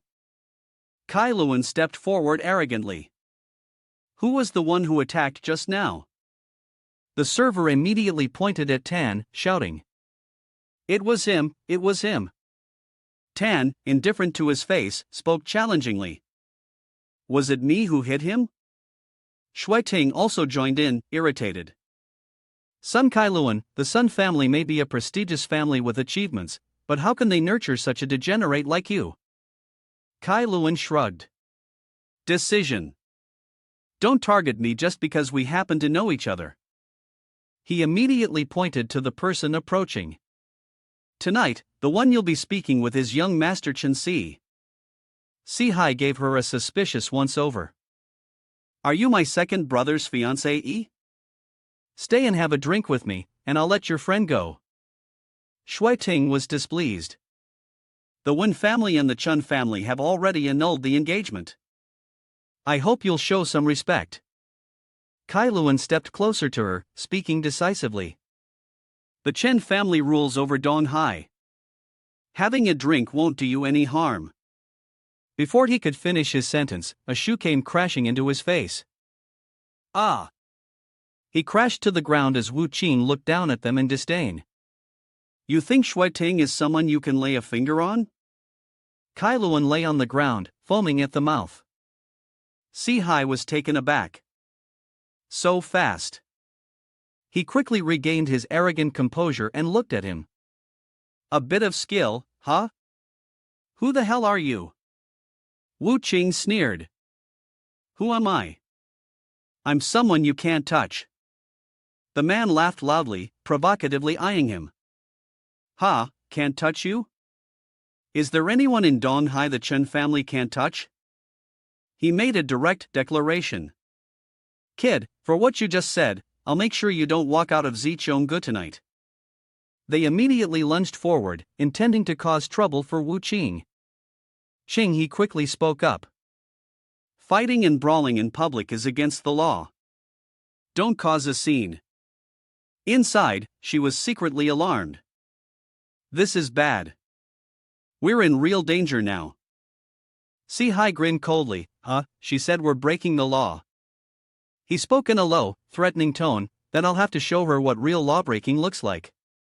Wu Qing sighed with a hint of pity. Sai, you're in charge. Tan, take these two girls outside first. Tan was slightly puzzled but still replied, yes. He raised his finger and smiled, got it. He then moved toward Shuiting, signaling, ladies, my apologies. Tan grabbed their hands and quickly escorted them out. One of the men shouted in panic, hurry, chase them. Seeing them running, Si-Hai stopped them. Fine, chase them down. He looked at the man, his words full of provocation. So, you're the kind of guy who's actually willing to stand here and wait to die, all to protect these two girls, huh? Wu Qing sneered at him in disdain. Wait to die? You've misunderstood. You provoke him, and I'm just afraid your blood will end up splattered on them. Si-Hai's anger boiled over, his voice roaring, you're about to die, and you're still talking tough. Get him, beat him to death. One of the bodyguards threw a punch at him. Go die. Wu Qing effortlessly blocked the punch with a single finger. Is that all you've got? The bodyguard panicked. What's going on? This punch feels harder than steel. One man pulled a dagger from his jacket and snarled, this guy's a martial artist. He gripped the knife tightly, charging forward with two others. I want to see which is tougher, your body or my knife. Wu Qing struck him with a palm, sending him flying. He casually dusted off his hands, as if the person he'd just dealt with was weaker than a piece of paper. He swiftly charged toward the rest of them, knocking each one down. They lay sprawled on the ground, groaning in pain. It hurts so much, please spare me. Wu Qing walked up to Si-Hai, calmly watching his terrified face. You're the last one. Si-Hai quickly stepped back, threatening, my family is the ruler of Donghai. If you dare harm me, you'll be facing all of Donghai. The Chen family won't let you get away with it. His face turned pale. Your husband might be skilled, but he still can't take me down. Let me go, and I'll pretend today never happened.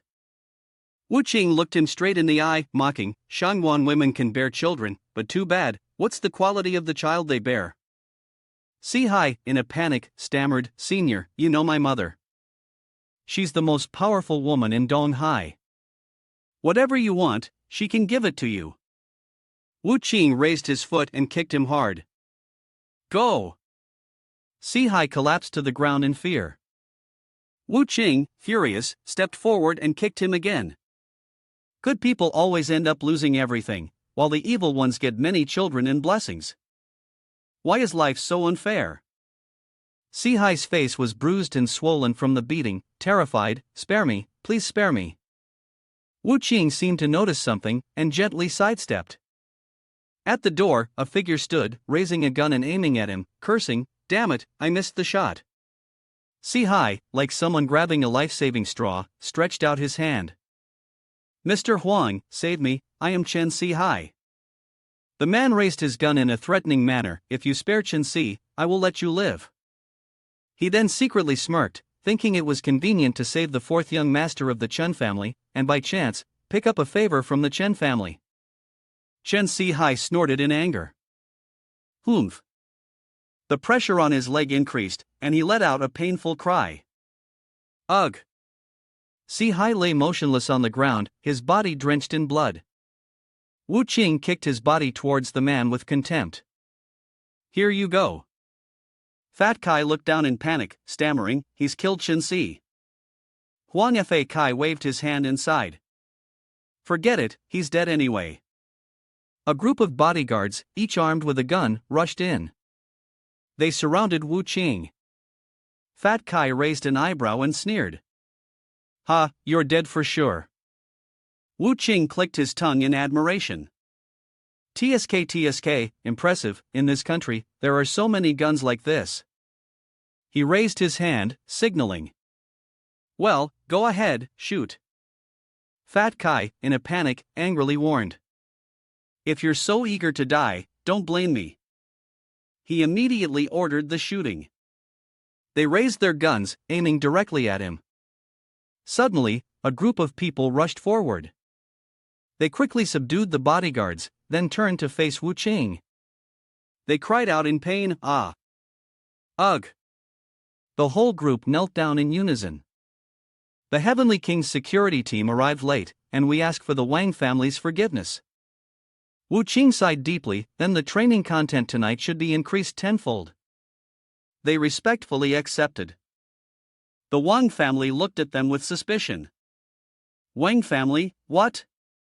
What are you talking about? You are the Wang family. He suddenly spoke up.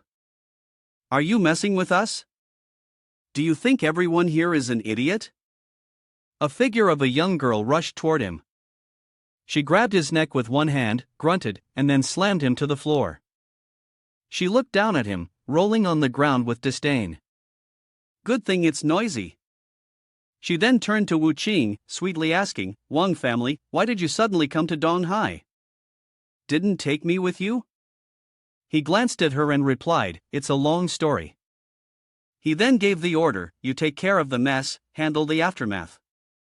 I'll leave first. The girl immediately knelt down respectfully.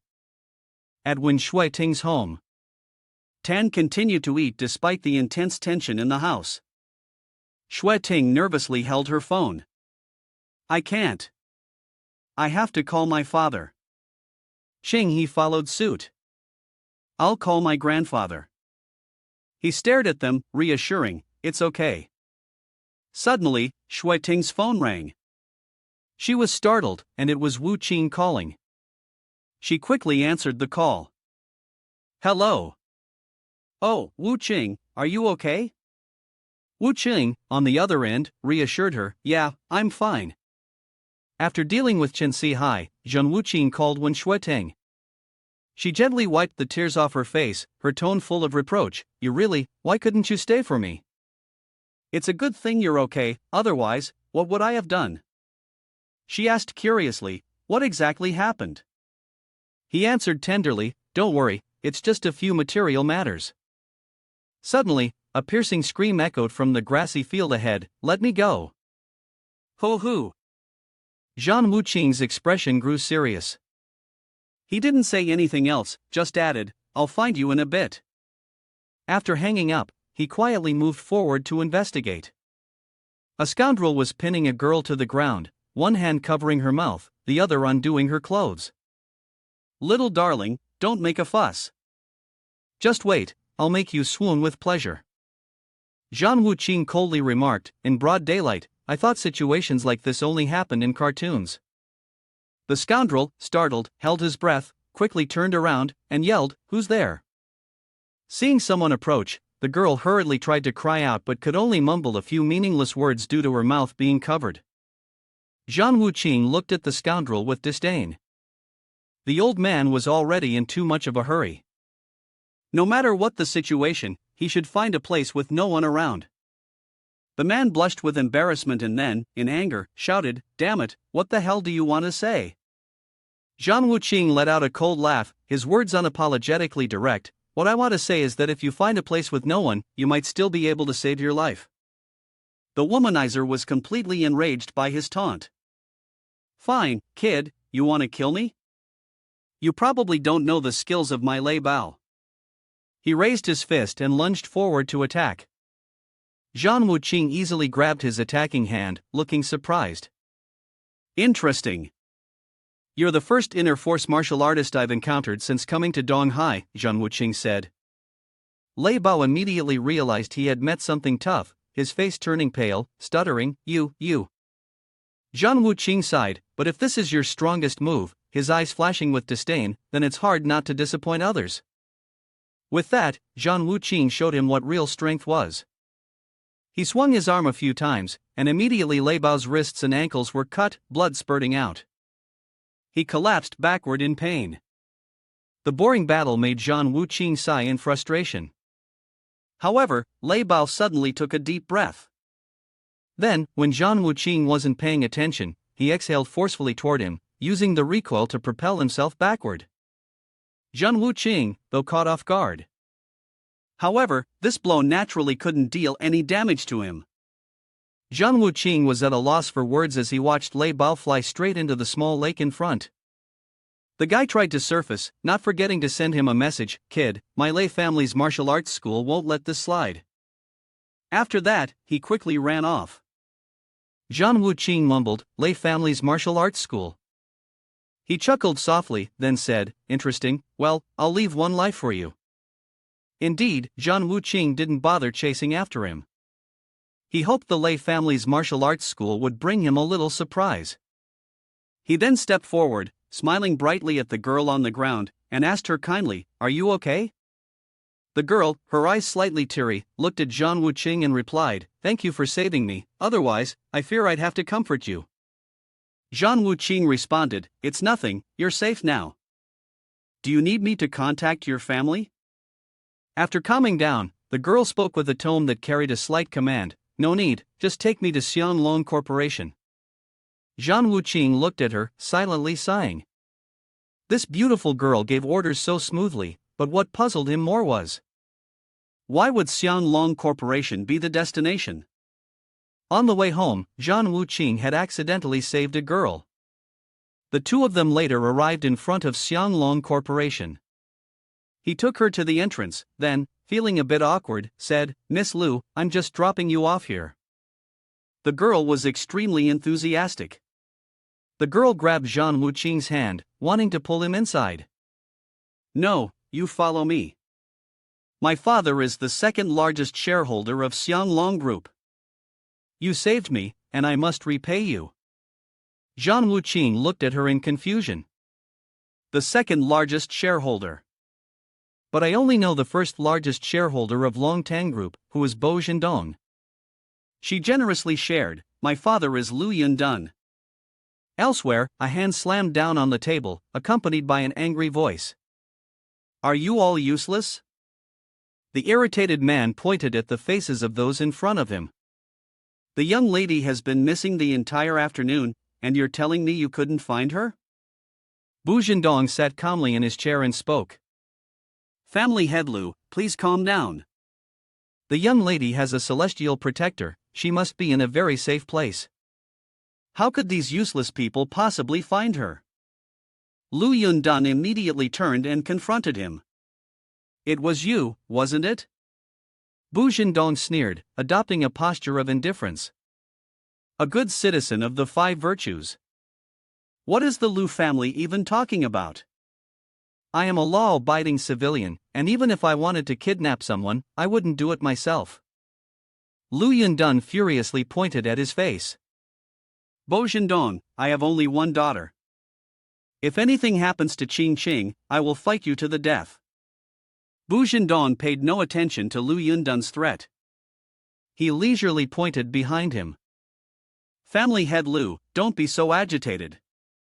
Let me introduce you to Lei Hu from the Lei Family Martial Arts School, an expert in martial arts, Bu Jindong sneered.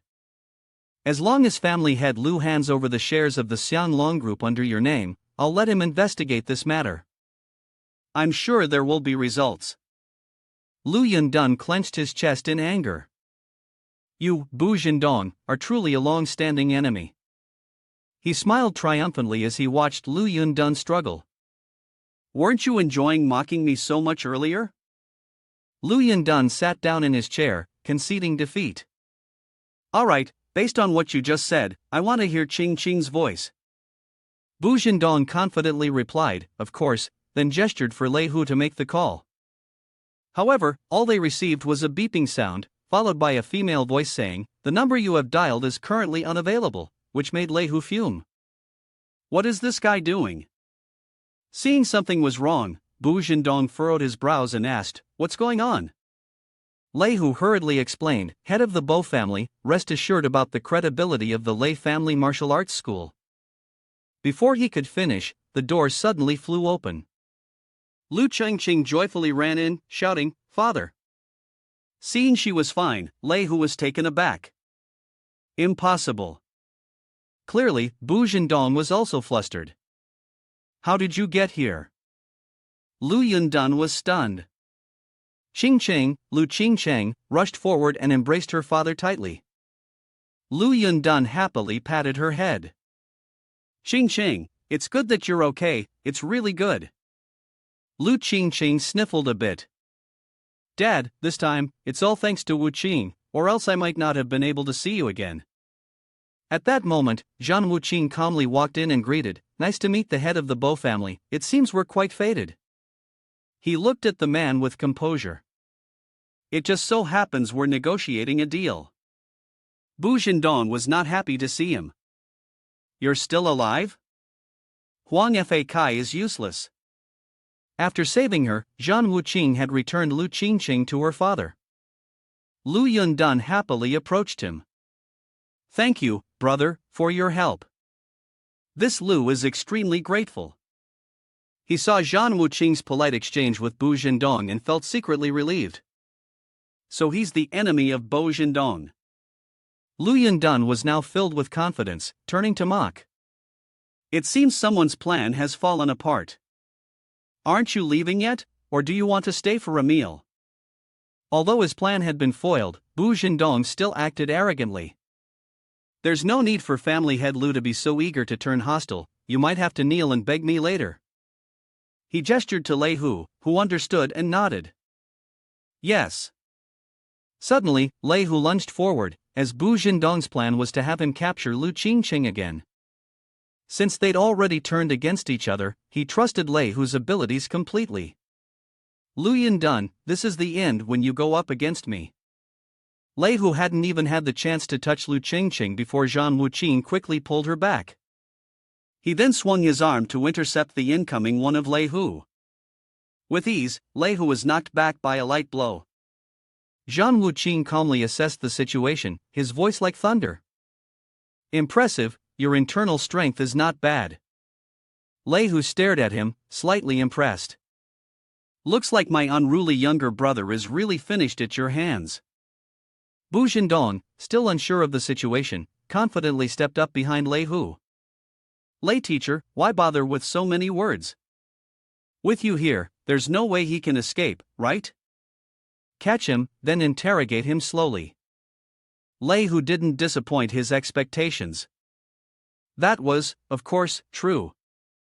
I only used 4 levels of my strength earlier, Zhang Wuqing sneered. There are always people who have no accurate judgment of their own abilities. His cool and unbothered attitude made Lu Qingqing infatuated. Lei Hu had never been looked down upon like this, and he was furious. What? Zhang Wuqing, you arrogant fool, your internal strength is your greatest asset, but it won't save you. He charged at him. Looks like today I'm going to teach you a lesson. Naturally, Lei Hu couldn't just stand there and take it. He quickly charged forward. Kid, don't be too arrogant. The two fists collided quickly, and Zhang Wuqing easily knocked Lei Hu back. He flew straight to the cabinet in the corner. The aftershock even caused the cabinet to crack. Lei Hu spat blood, incredulously staring at Zhang Wuqing. Internal Jings, peak level. He spoke with a bored tone, making a mocking comment, in your eyes, I guess it's only internal Jings, right? At this point, Bu Zhendong had also realized his situation. Zhang Wuqing turned to face him, and even taking a step closer made Bu Zhendong tremble with fear. He stepped forward and slapped him hard across the face, then shouted, Why do you only want me to make a move before you'll speak reasonably with me? Bu Zhendong was knocked to the ground. Clutching his face in grievance, he muttered, I only have one son. You killed him, what more do you want? Zhang Wuqing didn't care, he stepped firmly on him, and transferred all of his shares under Bu Zhendong's name. I'm giving you a chance to continue having a son in the future. Bu Zhendong was terrified as Zhang Wuqing forcefully stomped on his face, You want to kill me? Zhang Wuqing coldly looked down at him, so, will you give them to me or not? In the end, Bu Zhendong had no choice but to concede, I'll give them. After intimidating Bu Zhendong, Zhang Wuqing successfully reclaimed the shares under his name. Lu Yundan looked on, fear in his eyes. Where did this god of death come from? Zhang Wuxin ignored him, excitedly holding the transfer contract in his hand as he looked back, saying, It's been such a long time. It's also time to give a gift to her. Bu Zhendong was still holding the pen in his hand, hesitating as he asked him, Can I leave now? Zhang Wuqing remained completely indifferent, I can let you go, but whatever family head Lu plans to do has nothing to do with me. Bu Zhendong grew angrier. Damn you! Lu Yundan, with a friendly smile, placed his arm around his shoulder. Head of the Bo family, don't worry. This Lu is an upright businessman, I won't touch anything. This attitude made Bu Zhendong even more fearful. Family head Lu was magnanimous, and Lu Yundan always did what he promised. He raised his hand and signaled to someone. Where are the people? Hand over to the police the evidence I've gathered over the years. Bu Zhendong panicked. Lu Yundan had finally avenged the earlier humiliation. Tu Longs watched as he collapsed to the ground. This is retribution. The sky slowly turned orange. The two troublemakers had been escorted into the police car. A young police officer stood at attention, saluting Zhang Wuqing. Comrade, thank you for your help in solving this case. Zhang Wuqing, holding the medal, was slightly surprised. A good citizen medal. Lu Qingqing happily hooked her arm around his. Great! Wuqing. I was planning to find a job for you, but it turns out you've become the boss instead. Lu Yundan clasped his hands together. Brother, you've been rewarded for your good deeds. If you ever need help in the future, feel free to come to the Xianglong Corporation to find me. Zhang Wuqing was not polite either. I'll remember what you said. He turned around and walked away. I'm heading off first. A while later, at Long Dong Chang's house, Tan held a bowl of rice as he ate and reassured, Don't worry, boss, I've already taken both those beautiful girls home safely. Seeing his demeanor, Zhang Wuqing couldn't help but laugh. They didn't invite you to stay for a meal? Tan proudly raised 2 fingers. Of course they did, I stayed for 2 meals before I came back. Zhang Wuqing immediately changed his expression and knocked on his head. Damn it, you freeloaded 2 meals and still had the appetite to eat again afterward. Long Dong Chang laughed heartily with confidence. Wu Qing, it's alright. Uncle Lon's only real skill is cooking anything you want to eat, I can make it. Zhan Wuqing turned to look at him. Uncle Lon's cooking skills are truly second to none. How's the Tianxiang restaurant coming along? Long Dongchang replied seriously, we've already chosen the location, just waiting for the grand opening now. However, he was a little worried about Yidan. He turned to look at the girl beside him, bringing her up so suddenly that Long Yidan was startled. Long Dongchang explained that after the restaurant opened, he was afraid he wouldn't have enough time to take care of Yidan. Zhan Wuqing looked at him, his voice firm. Uncle Long, don't worry about starting your business. Yidan can stay with me, let me take on the responsibility as her big brother. Hearing that, Long Yidan burst into laughter. A moment later, outside the house, Zhan Wuqing opened the door and stepped out. He looked at the people in front of him, all of whom had helped save Yidan, so they were to be rewarded.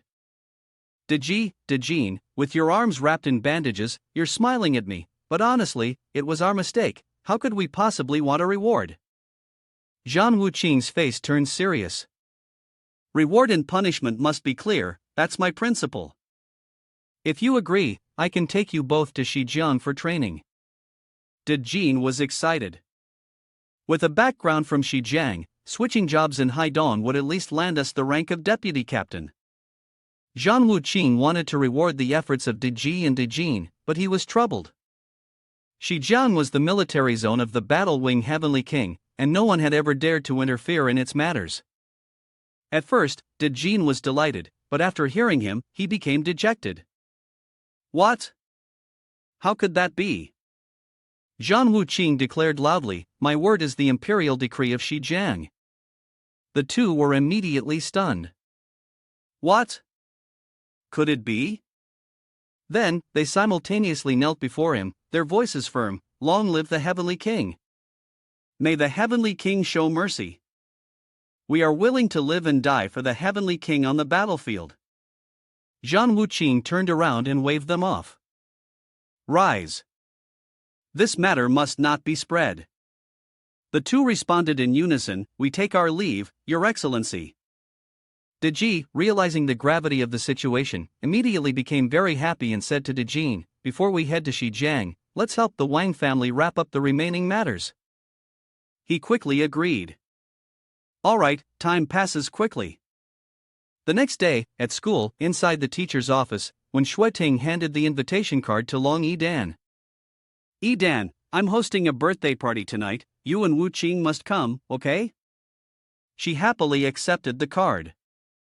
Miss Wen, don't worry, my brother and I will arrive on time. Sun Jinrui, hiding behind the wall, watched Long Yidan leave, fuming and thinking to himself. What the hell is Huang Fa Kai doing? He disappears before finishing the job, truly unbelievable. I'll have to rely on myself. He muttered. Zhan Wuqing, if I can't have Shueting, then I'll just have to take it from your sister. Then, he turned to Zhao Ziqi behind him. Do you know what to do later? She held her phone in her hand, ready to record everything. Of course I know. Suddenly, Deji and Dejin appeared behind them, glaring at the two villains. How could they scare those two? Sun Jinrui quickly raised both hands to the sky, stammering an explanation. Boss Jin, Deji, wait, it's a misunderstanding, those two obviously don't need. Before he could finish his explanation. Humph. Dejin, despite having a hand injured, easily pinned him down and punched him. Deji went easier on Zhao Ziqi, since she was a girl, but still gave her a good beating. The two evil conspirators were thoroughly beaten by Dejin, experiencing a life-or-death moment. They left satisfied. Humph, daring to bully the young lady, do they want to die? At the Wen clan, the woman cried as she looked at the person lying on the bed. Who beat my child like this? I will make sure that person pays with their life. The man with a scar over his eyebrow looked at her irritably. Stop crying. I've received news. The Heavenly King's guard unit clashed with terrorist elements, and Kai Luan got caught in the crossfire. The woman remained upset. The guards should prioritize ensuring the safety of the people, shouldn't they? I want to report this to the military court. The man immediately slapped her. Who are the new terrorists?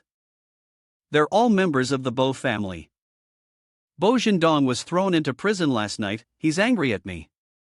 The question you should be asking right now is whether your precious son was involved. The woman collapsed to the ground, clutching her face and crying. You're heartless. Kai Luan is your own son. If you're not going to stand up for him, then forget it.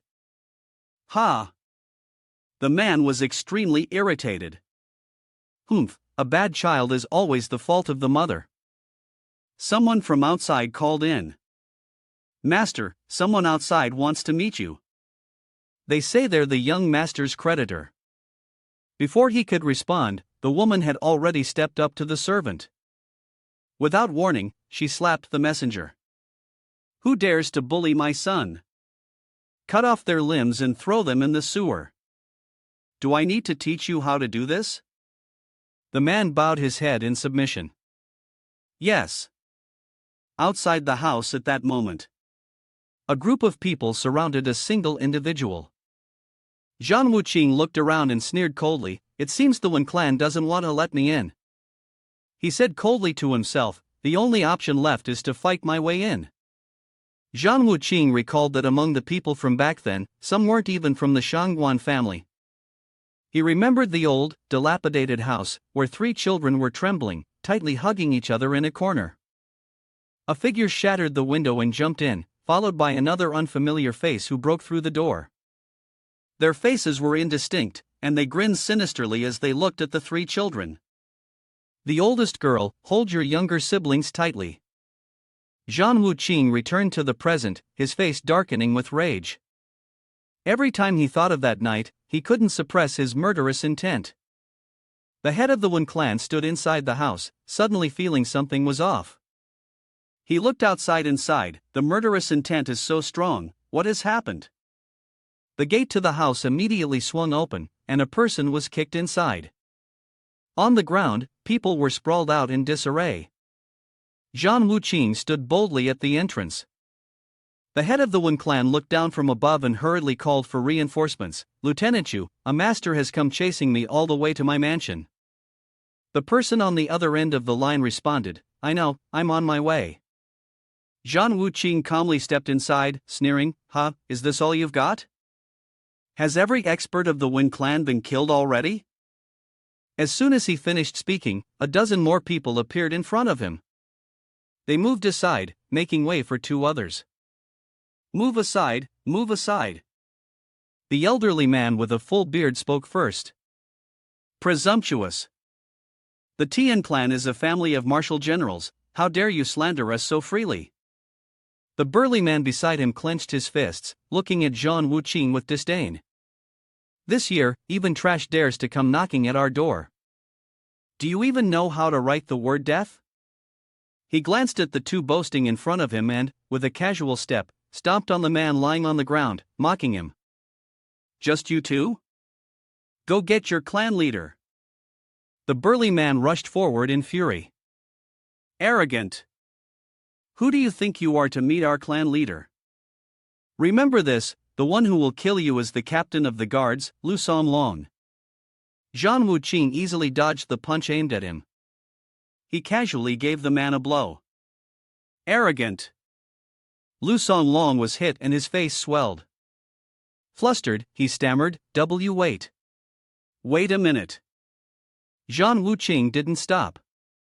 He landed another strike on him. Captain.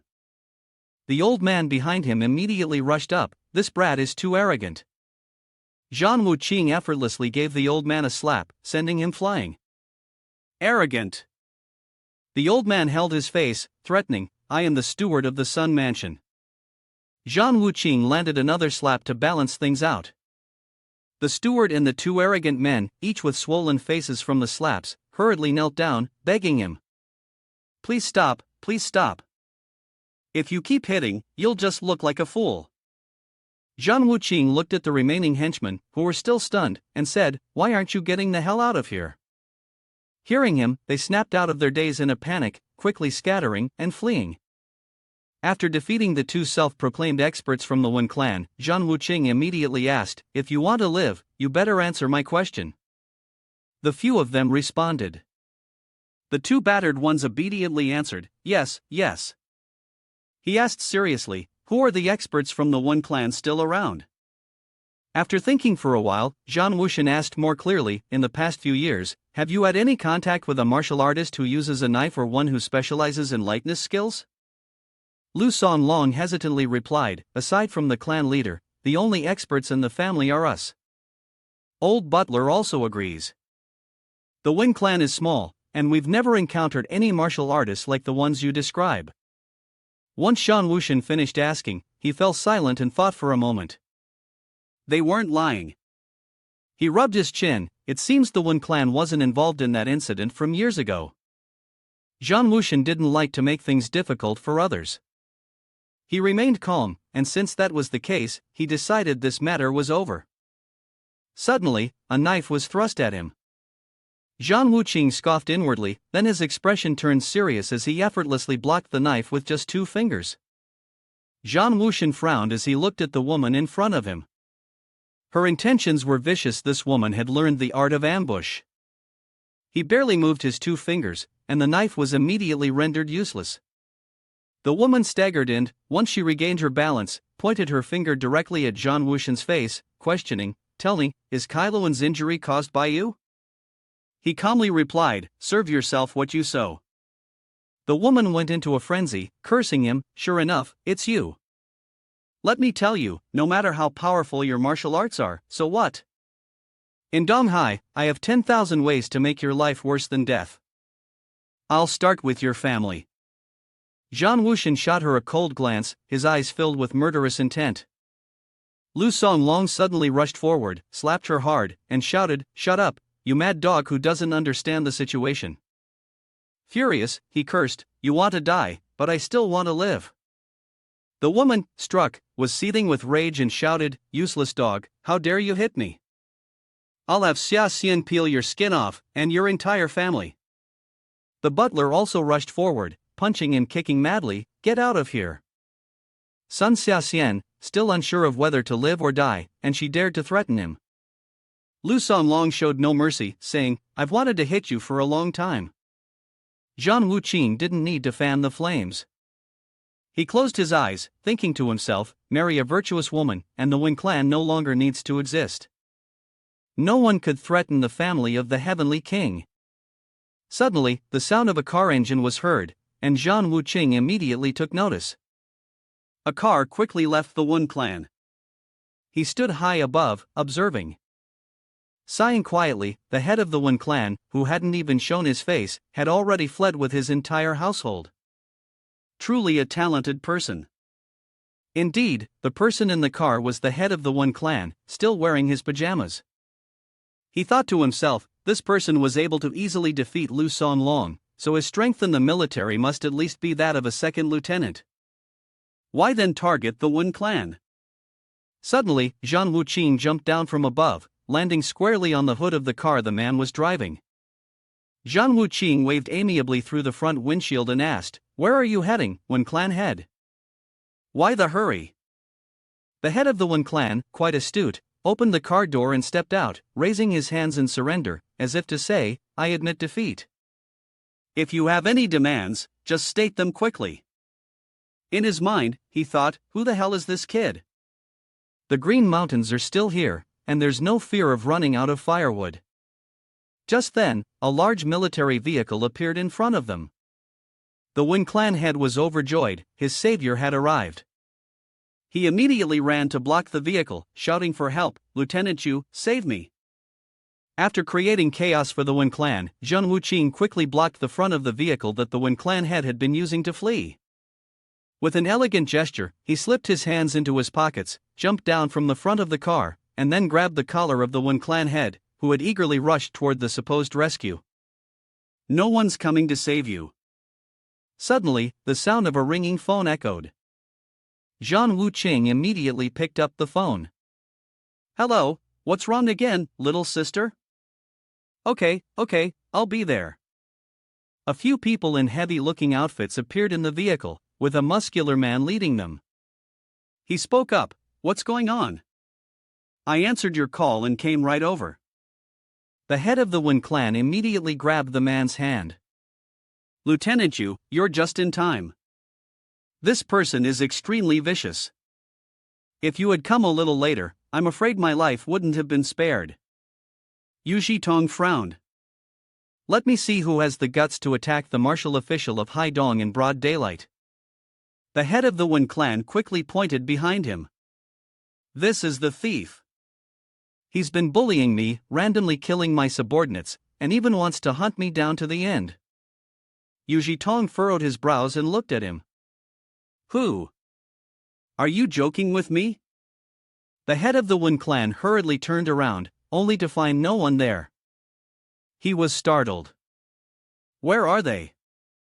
Elsewhere, on the pedestrian street, the crowd was bustling with people walking around. Long Yidan linked arms with Zhang Wuqing, her voice slightly sulking. "Where have you been? Why are you so late? I've been waiting for you for so long." He smiled and appeased her.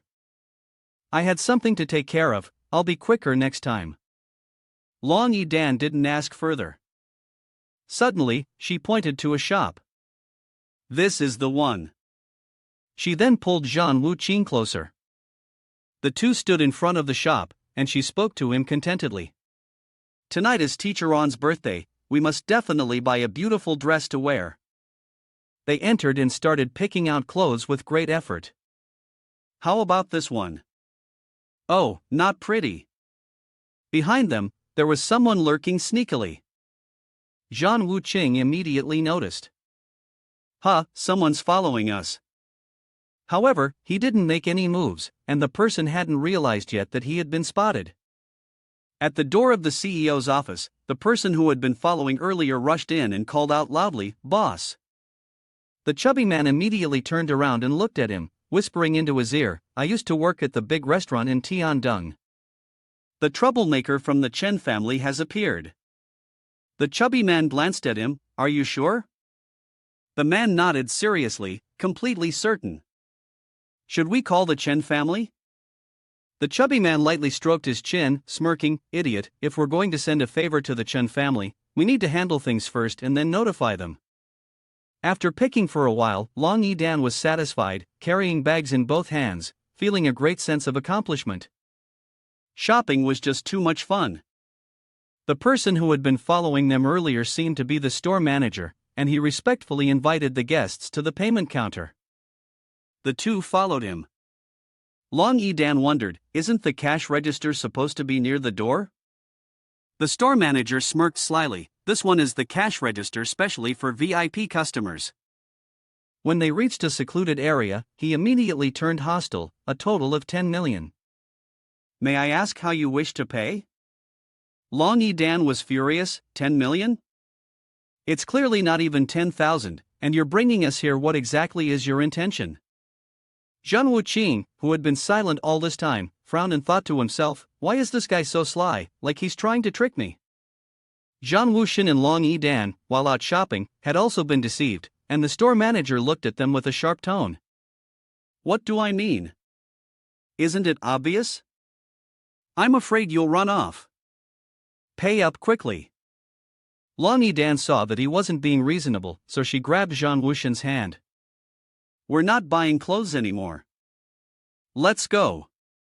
Behind them, the fat man led a group to block their way. "Hee, the clothes have been packed up. Now you're saying you're not buying? You think you can play me?" Long Yidan angrily shouted, "Are you trying to force us into buying?" The fat shopkeeper gave her a sinister look, complaining, "Hee, lovely girl, you're so naive. Every industry has its rules. If you dare not pay, do you believe me?" Before he could finish, he was slapped. Zhang Wuxing coldly looked at him, "Do you want to die?" The fat shopkeeper, panicking, hugged his face, stammering, and pointing at Zhang Wuxing, You dare hit me? You owe me 10 million, and you still dare to hit me?" Zhang Wuqing stepped forward, sneering, "What? What can you do?" The fat boss pulled out his phone and threatened him. I know you can fight, but can you go up against the government? I have people up there. That brat owes me 10 million. Just one phone call from me, and the rest of your life will be spent behind bars. It seemed like he regained his confidence, his voice now filled with arrogance. However, seeing how poor you guys are, I won't make it hard for you. If you come with me to the Chen family, I'll forgive the 10 million debt. Long Yidan anxiously pulled Zhang Wuqing's hand. He suddenly burst into laughter, then swiftly charged forward. Zhang Wuqing, completely at ease, took down all the men in front of him. The fat boss slammed his round body into the wall. Zhang Wuqing casually threw another man aside, his voice full of disdain. With this little strength, you're trying to play in the underworld? Seeing his men lie motionless on the ground, the fat boss was horrified. Trembling, he held his phone and pointed it at Zhang Wuqing, stammering, "You're done for. Murdering someone will make your crime even worse. I've already called the police. Just wait to be sentenced to death." Zhang Wuqing was completely confident. No one in this world is qualified to judge me. The fat boss remained stubborn. You won't be arrogant for much longer. Once you're in the cell, the girl in the mother's womb. Zhang Wuqing calmly looked at him. Oh, you're quite confident. Well, I'll wait and see what happens. The door suddenly swung open, and a beautiful female police officer walked in. The fat shop owner was overjoyed. She's here, he said. The female officer, accompanied by her subordinate, entered and looked around. Who reported to the police? The fat shop owner immediately pressed charges first. Oh, it's a friend of Deputy Director Liu from your police station. These two came in here to kill someone and steal 10 million from me. He blatantly twisted the truth, pointing at Zhang Wuqing.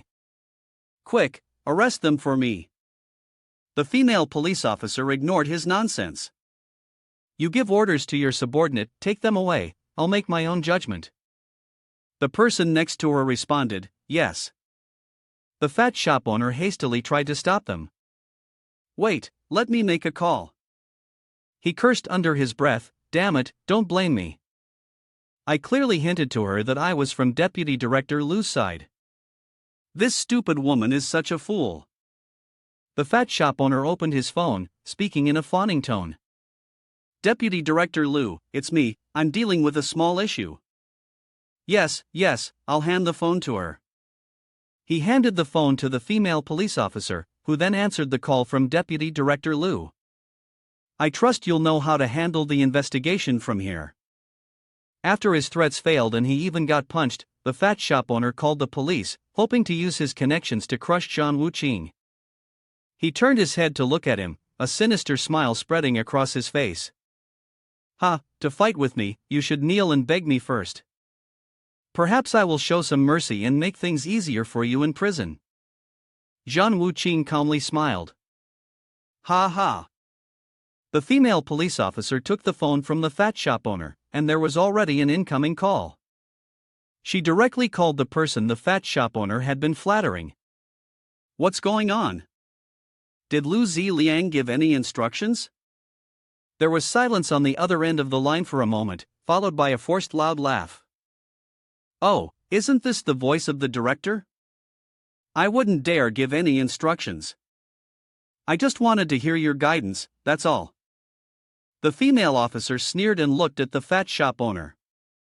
Guidance? Forget about it. Do you know the owner of Liren Fashion? He froze. What's going on? On the phone, the voice echoed.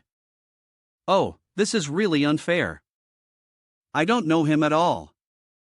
Earlier this year, some nameless person claimed to know me, but don't believe them. Everyone in the shop could hear what was said clearly.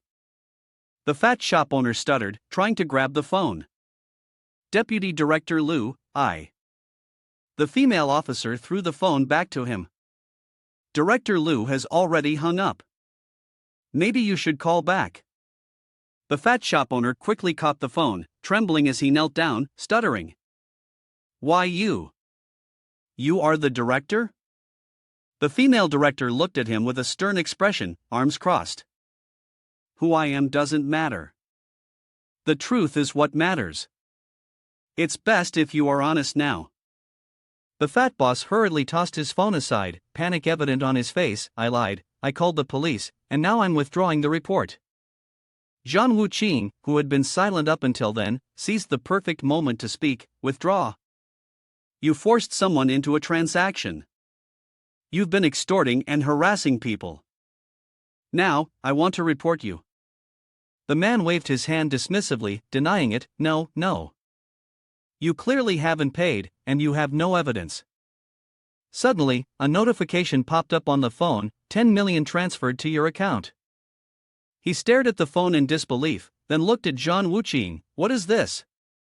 Zhang Wuqing cheerfully shook the phone in his hand. My hands just trembled, and once you're in prison, make sure to pay me back. From now on, live your life properly, and don't follow others into the underworld. The female police chief also played along, jingling the silver handcuffs, with ample physical and witness evidence. Sir, you are suspected of involvement in a kidnapping and extortion of 10 million. Please come with us. Then, the two extortionists who had targeted Zhang Wuqing were taken away by the police. The female police chief cleared her throat and looked at Zhang Wuqing. Sir, now I have a few questions I'd like to privately ask you. Would you be serious about this? Long Yidan watched angrily as the two left. The two of them entered a room. The female police chief, who had been serious earlier, was now much more friendly. Linking arms with Zhang Wuqing, he said, Wang family, did I arrive just in time? How do you plan to reward me for this? He was slightly surprised, smiling. Something as small as this doesn't deserve too much credit, but given her position as the female bureau chief, I should explain. For the convenience of investigating the task you assigned to me, I've enlisted the Black Robe Society to carry out operations. The Black Robe Society designated a senior official from Haidong named Zhu Zhitong, a lieutenant. Zhang Wuqing thought for a moment. I don't think I've met Lieutenant Zhu Zhitong, but why does that name sound so familiar? The female bureau chief eagerly handed Zhang Wuqian a box. I've heard that the Wang family is based in Haidong, and he's just been waiting for an opportunity to prove himself. This ceremonial outfit is also something he asked me to bring along. He glanced at the box and nodded slightly. Thoughtful. The female bureau chief then revealed something. I've found some leads regarding the matter you asked me to investigate. But why didn't you mobilize the imperial forces for this investigation? Zhang Wuqing immediately took it. Zhang Wuqing tightly gripped the small device in his hand, his gaze showing clear seriousness and authority. I issued the decree in my capacity as Heavenly King. The Shangguan family is the mastermind, and of course, they deserve to be executed 100 times over. However, the small fry floating on the surface, once startled, will just hide even deeper. He furrowed his brow, clenched his fist, and turned with an aura of imposing killing intent, loudly declaring, back then, those who participated in dividing the assets of my family. You killed my mother, I won't forgive even one of you. Yi Shuke knelt on one knee at Zhang Wuqing's feet, full of respect. I am willing to charge into the flames without hesitation, hoping the Wang family's wishes will soon be fulfilled. Then, both of them stepped outside, only to meet Long Yidan. Upon seeing them, she rested her hand on her chin, her face twisted into a displeased frown as she looked at the two of them. What have you two been doing in there? Why did it take so long? Yi Shuke, noticing this, shifted his gaze away, covering his mouth with a teasing smile. Doing exactly what you're imagining. Long Yidan felt a bit embarrassed by her own thoughts, her face turning red from the shame. She crossed her arms and walked away with a smug smile, leaving Long Yidan stomping her feet in frustration. But Yi Shuke didn't forget to smile brightly and wave them off. Bye-bye, wish you smooth sailing. The two of them then linked arms, with one hand holding a bag as they walked out of the store. However, Long Yidan still couldn't resist turning back to tease her. After leaving the store, they made their way toward a grand, brightly lit building, the Tiandu Hotel. It was bustling with people coming and going, the noise and commotion filling the air. He stood at the center of the banquet hall, laughing heartily. Ha, ha, thank you all for taking the time to attend my daughter's birthday party. Please, come right in. In the waiting hall, there were already many distinguished guests. They were chatting loudly with each other. Ha ha, it's been a long time since we last met. Lan Yidan, with her arm linked with Zhang Wuqing's, walked in and couldn't help but be astonished by the scene of the party. Her eyes sparkled as she looked around, praising the event. It's so beautiful, this is the first time I've attended a party like this.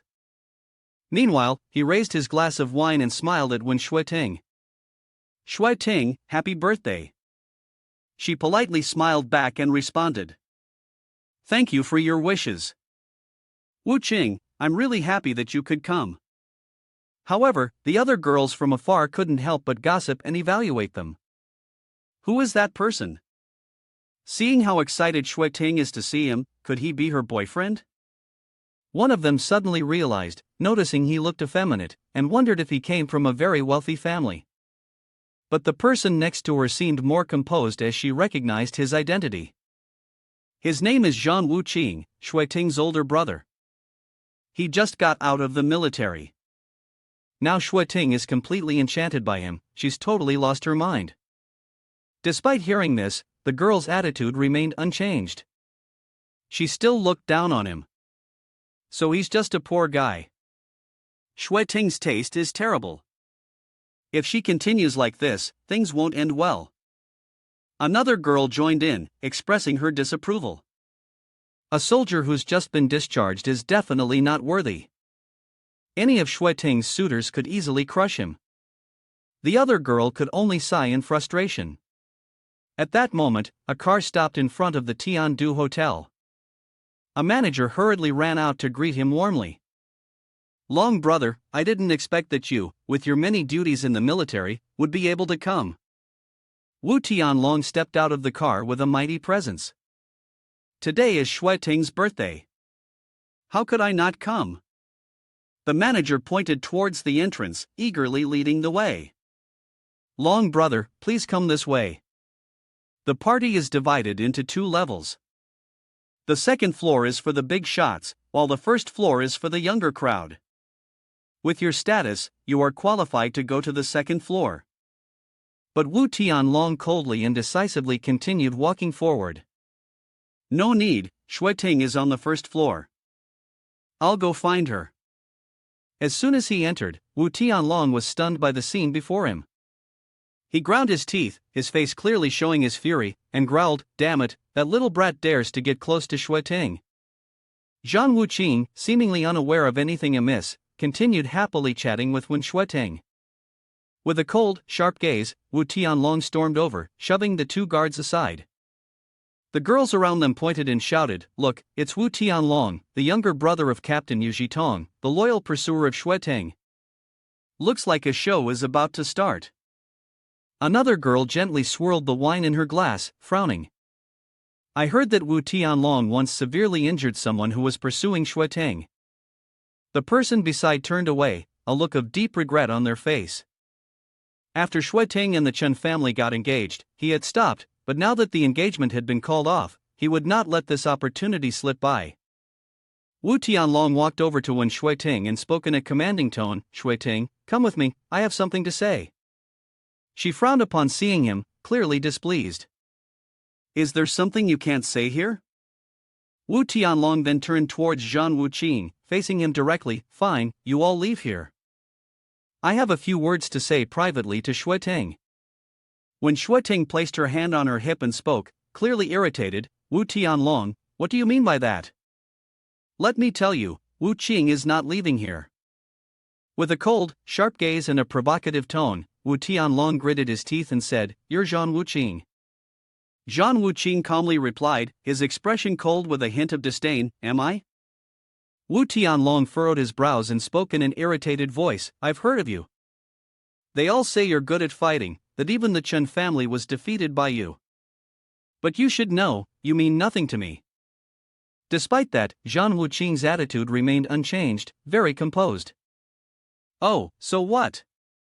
He gave a half-smile, arrogant and mocking, his cold eyes filled with contempt as he spoke in a chilling tone. You'd better know one thing, losing face in front of a woman is worse than losing your life. I don't want to make a move tonight. Wu Tianlong extended his hand towards Wen Shuiting, intending to pull her away. Shuiting, come with me for a moment. I really have something to say to you. Immediately, Zhan Wuqing stepped forward to block his way. She has already rejected you, please leave. Angered by the humiliation, Wu Tianlong gritted his teeth and growled. What? You dare tell me to leave? Then, Wu Tianlong swung his fist towards him, shouting, Get lost. Zhan Wuqing, undeterred, raised his hand in response. The two punches collided with a great force, and Wu Tianlong was pushed back several steps. Clenching his fist, he raised it with a darkened expression. So, you're not as useless as you look. Kid, do you really want to go head-to-head with me? Zhan Wuqing calmly responded. And then what? Wu Tianlong pointed at himself, arrogantly raising his voice. Do you know who I am? I joined the special forces at the age of 10, enlisted at 15, and became a lieutenant at 18.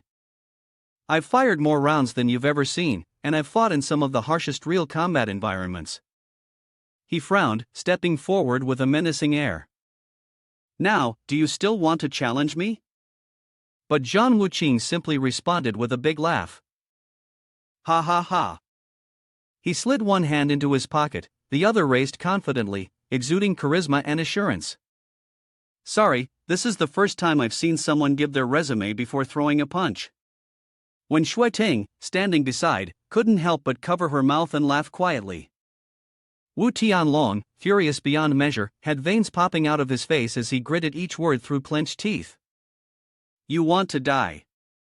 The girl standing outside, witnessing the intense confrontation, couldn't help but be surprised. This kid must be seeking death. Does he really want to challenge Wu Tianlong head-on? Her friend next to her raised a hand to wipe away a tear. This guy is something else, isn't he? Just look at Wu Tianlong's face, he's about to kill him, and yet the person next to him is helplessly slapping his face in frustration. That's just how his temper is. As for Wu Tianlong, he charged forward again, throwing a punch. You're going to regret this when you're in the hospital bed. Meanwhile, Zhan Wuqing remained calm, his hands clasped behind his back, sneering. Don't know, don't fear. Just as the fist was about to land, Zhan Wuqing was stopped by a voice. Stop. Wen Qingshan and other guests stepped forward. Tonight is my daughter's birthday party. Is there something you two can't discuss while seated? Wu Tianlong immediately clasped his hands together and bowed his head respectfully. Of course, I must listen to one uncle. Let's just consider this matter settled. He then flashed a satisfied smile. Tianlong is truly becoming more and more capable. Please send my regards to Lieutenant Yu. Zhan Wuqing, standing to the side, couldn't help but think to himself. The speed at which he changes sides is impressive. If I could even achieve half of what he does, I'd appoint him to lead an entire army. When Qingshan quickly noticed him, he was Wu Qing, who, after many years, still looked the same, but had changed in other ways. Enraged, he pointed at Zhan Wuqing. It's you, you're here again? But he simply crossed his arms and calmly addressed him. Oh, isn't this the great talent who abandoned his wife and children? What a coincidence! Ashamed but furious, he clenched his fist and shouted, his anger boiling over, spitting insults. Nation H is a place governed by law. Do you think just because you've got a little martial skill, you can soar to the sky? The people around them were shocked. What's going on here? Is your friend really picking a fight with the Sun family? They quickly realized something. Not long ago, Sun Kailuan had caused trouble for them, so was it possible that this man was still making a scene, pointing fingers at Zhan Wuqing, making up all sorts of lies? This man is extremely vicious. When I wasn't home, he came to my house and destroyed it. Long Xian, such a person should never be forgiven. Wu Tianlong raised a finger and lightly shook his head. I promised Long Uncle I wouldn't intervene anymore. He pointed down to the ground and flashed a sly smile. If you kneel and apologize to Mr. Sun, I'll take care of it on his behalf and let it go. How about that? When Xueting saw Wu Tianlong pushing things too far and shouted loudly, Wu Tianlong, don't bully people too much. But he still did not stop exuding an air of intimidation. Xueting, you should know that the Sun Yu family has connections with each other. Even if it's my older brother, he would do the same. He smiled with evident satisfaction upon seeing this. That's right. If it weren't for him running fast, your older brother would be the one dealing with him today. Wu Tianlong growled loudly, get down on your knees now. Under such pressure, Zhang Wuqing remained calm, pouring the glass of wine down, flashing a smile while secretly exuding a killing intent and defiance. What if I say no? The dark red wine spilled out, running down to his shoes. Wu Tianlong seemed to have lost his patience, rolling up his sleeves, ready to make a move. I've already been kind enough, and now you're provoking me? When Qing Shan immediately stepped forward, warning, Tianlong, today is my daughter's birthday, don't cause trouble. But he pointed to himself and responded, when uncle, just pretend you didn't see anything. This year's Wen clan quota is handled by the Yu family. Those words made him freeze for a moment. Over here, Zhang Wuqing had already taken off his jacket and tossed it aside. No need for more words, let's end this quickly. There's no need to stop him. The girl outside was excited and gave a thumbs up. Well done, what other chaos are you going to cause now? Another man gently pushed up his glasses, secretly mocking, flaunting the fleeting strength that had left him half disabled. Even a fool would know how to choose like that. The girl beside him saw this and politely asked, which prominent family are you from? But he simply raised his hand to adjust his tie and confidently replied, I'm not. I rely on my own efforts and have finally become the HR manager of the largest hotel in Tiandu. She angrily kicked him a few times, cursing him as scum. Not even a second-generation rich kid, and yet he dared to come to her place, making him grovel on the ground, crying for mercy. The girl beside her helplessly forced a bitter smile. Ah, you really have some strength. Over here, Long Yidan gently shook Zhang Wuqing's hand to remind him. He turned to leave. When Xueting beside him also followed, holding onto his arm. Wuqing, don't pay attention to people like him. But Zhang Wuqing smiled confidently. Don't worry, he won't bother you again. Then he pointed ahead, speaking with absolute certainty. He will treat me like a god. The people around them laughed derisively. TCH, he must be out of his mind. Daring to provoke Wu Tianlong. I don't even know what to say, only that those who don't know are not afraid. When Qing Shan leaned over and quietly reminded the manager, quickly call Lieutenant Yu. Quickly inform him to come here. Wu Tianlong lowered his body, adopting a stance ready for battle. I really admire your courage, being broken under the ancient form of the Yu family is truly an honor for you. Everyone was surprised by his actions. Ancient form, this is the first time I've seen the ancient form. He stood to the side, smiling smugly with a hint of slyness, secretly thinking to himself. Although Zhang Wuqing is skilled in combat, he is only at the completion of the internal qi. Wu Tianlong, on the other hand, has mastered the ancient form of the internal qi at its peak. Anyone without internal strength can't possibly match up. Zhang Wuqing smirked, waving his hand provocatively at him. Interesting. Show me your move. Immediately, Wu Tianlong threw a punch at him with lightning speed. He seemed unaware of the heavens or the earth, but Zhang Wuqing easily sidestepped the attack. You family's ancient form, isn't this the 8 trigrams immortal heaven technique I threw at the Black Robe Guild leader? Then, Wu Tianlong spun around, lifting his leg and kicking towards Zhang Wuqing. You can still dodge the attack without a scratch.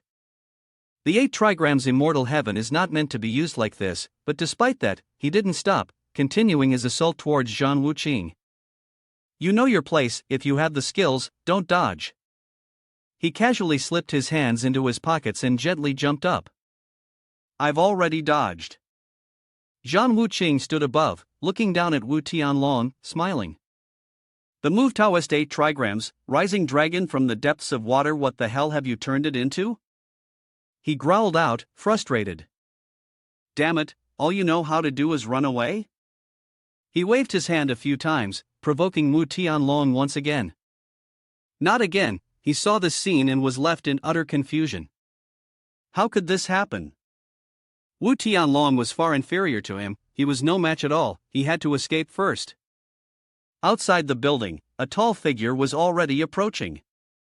At this moment, Yu Zhitong, full of rage, stormed in, his anger clearly visible on his face. That bastard Wu Tianlong had caused trouble outside, and he had hurriedly rushed out from inside the building.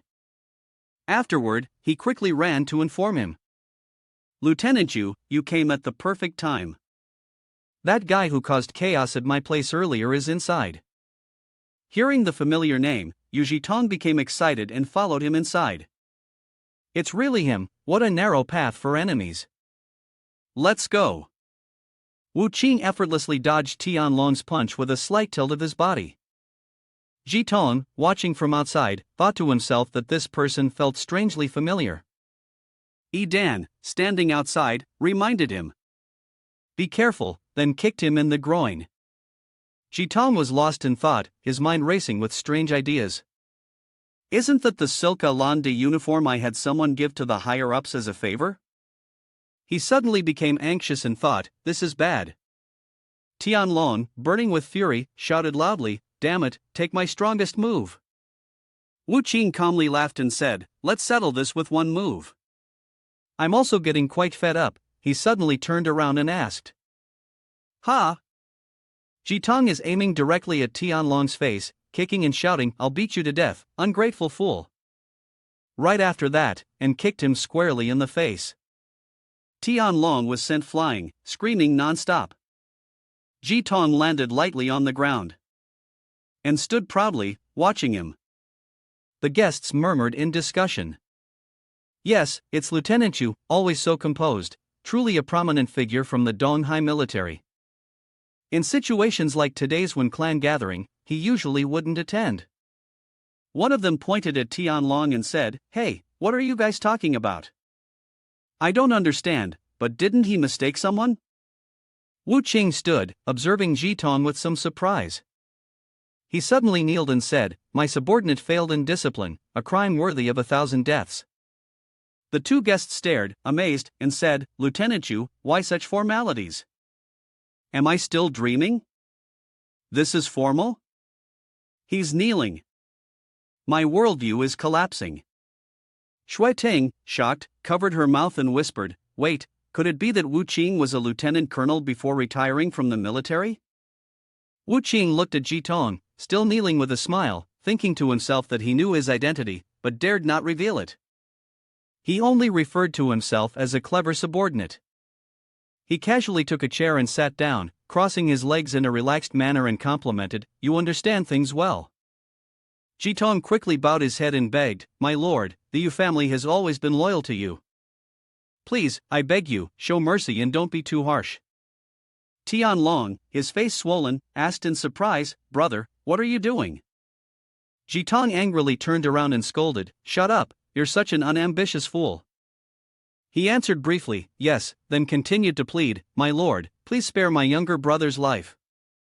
If not, I am willing to trade my life for his. Wu Qing waved his hand disinterestedly, saying, stop with these tricks. I'll let it go this time, but there won't be a next time. Clean up this place and get out. Xingshan warmly invited him, the incident happened suddenly, and we were a bit slow in our reception. Please, let's go upstairs. Wu Qing happily responded, if that's the case, then thank you for your hospitality. He, along with Dan and Shui Ting, followed him upstairs. Zhitong, still furious, yelled, it was you who incited my brother to take action. The man fearfully stepped back and asked, Lieutenant Yu, what are you doing? Yu Tong, still seething with anger, shouted, what am I doing? Didn't you hear that person tell me to clean this mess up? Damn you! The Yu family nearly collapsed because of him. The man desperately tried to negotiate. No, brother Wu, I give you all the assets of the Wen clan, just spare me. Ji Tong ignored him, kicking him away with a powerful blow that sent him tumbling. He stepped on the man, cursing in disdain. Your courage is like that of a mouse, yet you still deserve to be a military officer, he continued to beg. You brother, spare my life, spare my life. Ji Tong then kicked him harder. He collapsed immediately, fainting on the spot. Tianlong watched, unable to suppress his nervousness as he swallowed and asked, Brother, who exactly is that person? Ji Tong sighed, then leaned in close to Tianlong's ear and whispered. Tianlong instinctively knelt down, exclaiming, The Wang family trembles in fear at the mere mention of that person. Ji Tong turned away and said, It seems we must find a way to make amends with that distinguished person. Meanwhile, in the living room, Wu Qing sat on a chair and spoke. After I returned, Hai Dong still hadn't had the chance to greet one uncle. Qingshan looked at his daughter and said politely, I'm just an old man, nothing worth watching. It's the young ones who should engage with each other more.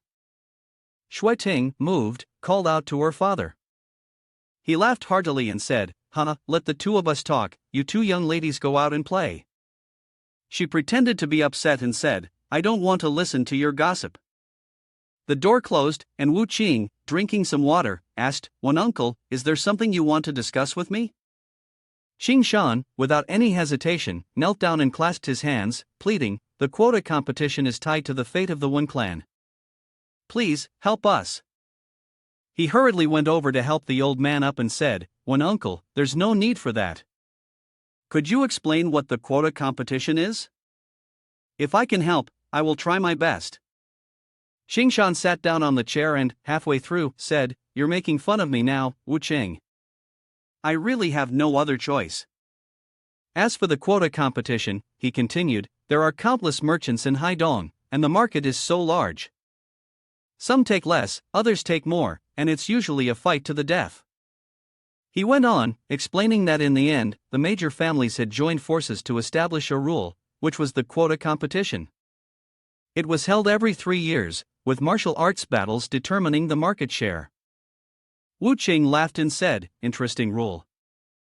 But if one clan loses, it's fine to take a smaller quota, right? Qingshan furrowed his brows and replied, It's not that simple. I've already tried to narrow down the market share, but there are still those who won't let one clan off. He explained the current situation, saying that if we shrink further, one clan would be doomed. I originally planned to ally with the Chun family, but the Chen family has wolfish ambitions. Wu Qing was a little surprised and asked, If this competition is that important, shouldn't all the top fighters from Haidong be involved? Qingshan nodded, confirming his guess.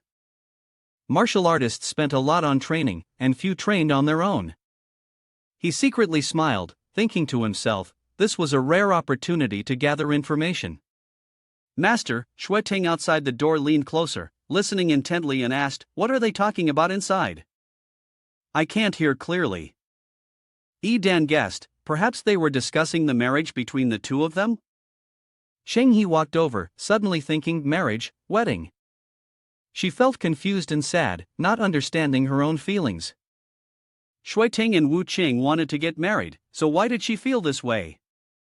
At this moment, at the Chun family estate, the thunder rumbled loudly. Old butler brought a pile of documents to report, Master, all the materials on Zhang Wu Qing are here. Shangguan Nalan scornfully cursed, This bastard has been missing for so many years, and now he's back as a soldier. Does he think that just because he has a military rank, he can oppose me? She tossed the pile of documents aside, shouting loudly, Ignorant fool. The Chen family is the overlord of Haidong. Eradicating a Zhang Wu Qing is no different from killing a shrimp. Shangguan Nalan was furious, clenching her fists until they bled, saying back then, I should have completely eradicated that bitch. The weeds should have been pulled out from the roots.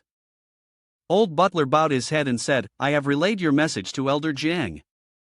Elder Jiang said he must finish the quota competition before he can handle your matters. She was enraged, slapped the old man across the face, and shouted loudly, But I don't want that bastard to live another day. Shangguan Nalan waved her hand and asked, forget it, let him jump around for a few more days. How far have the investigations gone? The old butler, terrified, knelt down, trembling as he said, I haven't finished the investigation yet, but it's almost done, I will do it immediately. She coldly pulled the trigger, scolding, I assigned you 3 tasks, and you couldn't even complete 2 of them. Worthless trash, you don't deserve to live. The old butler then collapsed in a pool of blood, his signs of life disappearing. Meanwhile, at someone's house, Wu Qing and the others were sitting around the dining table. Edan handed a gift box to Xiao Guang, happily saying, Xiao Guang, be good, this is a birthday present I got for you. Do you like it? The little boy joyfully smiled and replied, I like it.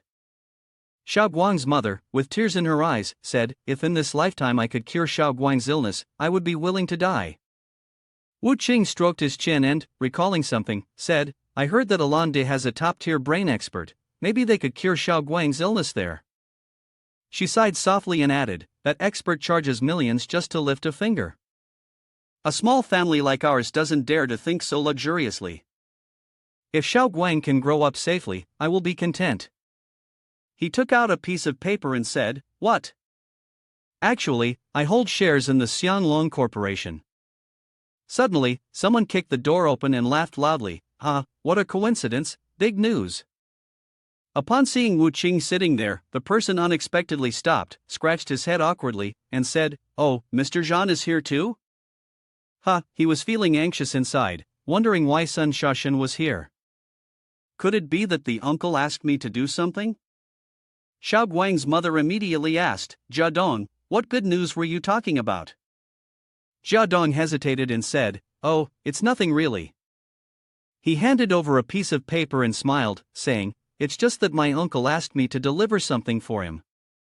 She frowned and said, don't call him uncle. I have nothing to do with him anymore. Xiao Guang's mother covered her mouth and angrily cursed, that bastard abandoned his wife and child, and if I become a ghost, I won't spare him.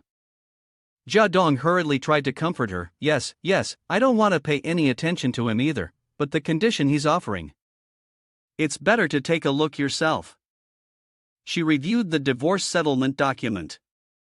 Jia Dong cheerfully said, as long as you accept the settlement and sign it, my uncle promised to pay a compensation of 500,000. He continued, my uncle's offer is quite sincere. Even though he can't cure Xiao Guang, at least this way, you won't have to worry about food and clothing. Xiao Guang's mother immediately grabbed the paper from him, tore it up, and said loudly, his fake attitude just makes me even more disgusted. I'd rather die than take his money. Jia Dong tried to defend, my uncle just wants to make up for the 2 of you. He then asked, aren't you in need? It's funny, how many years have passed and now you just think of wanting to make up for it. Jia Dong returned to his cheerful attitude. Actually, this is from my uncle, who heard that Mr. Zhan caused a huge ruckus with the Tiandu Hotel's reputation, and wants me to mediate. He waved the paper from earlier, laughing loudly. Wants to mediate, Wu Qing tossed the paper onto the table and continued, if he can make up for the money with half of this stock, then I might accept. Jia Dong was surprised as he read the contents of the stock ownership for Xianglong Group. Xianglong was a key high-level business of Haidong, and he had shares in Xianglong. He encouraged himself, maybe it was just a small amount of shares in it. Right, it must be that way, he could take advantage of it. Jia Dong continued to justify himself. Actually, all these years, his uncle still had feelings for her. That man, Wu Qing, suddenly seized his neck. He pushed the pile of papers to the edge of the window, irritably saying, noisy. He panicked, saying, Mr. Zhan, please, I'm just conveying my uncle's words. He's quite influential in the family. Wu Qing, with a serious face, warned, go back and tell that scum, if he dares to bother me again, I'll chop his dog's head off.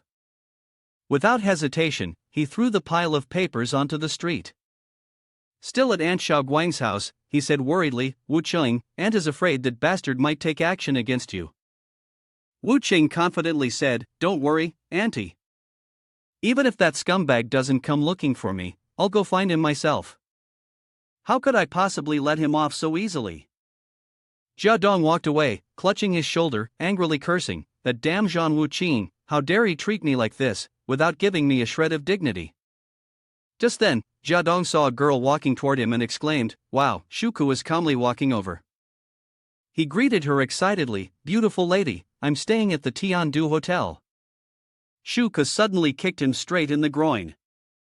She scornfully snapped, "What kind of pathetic shrimp dares to mess with me?" The worthless Jia Dong collapsed in pain, crying.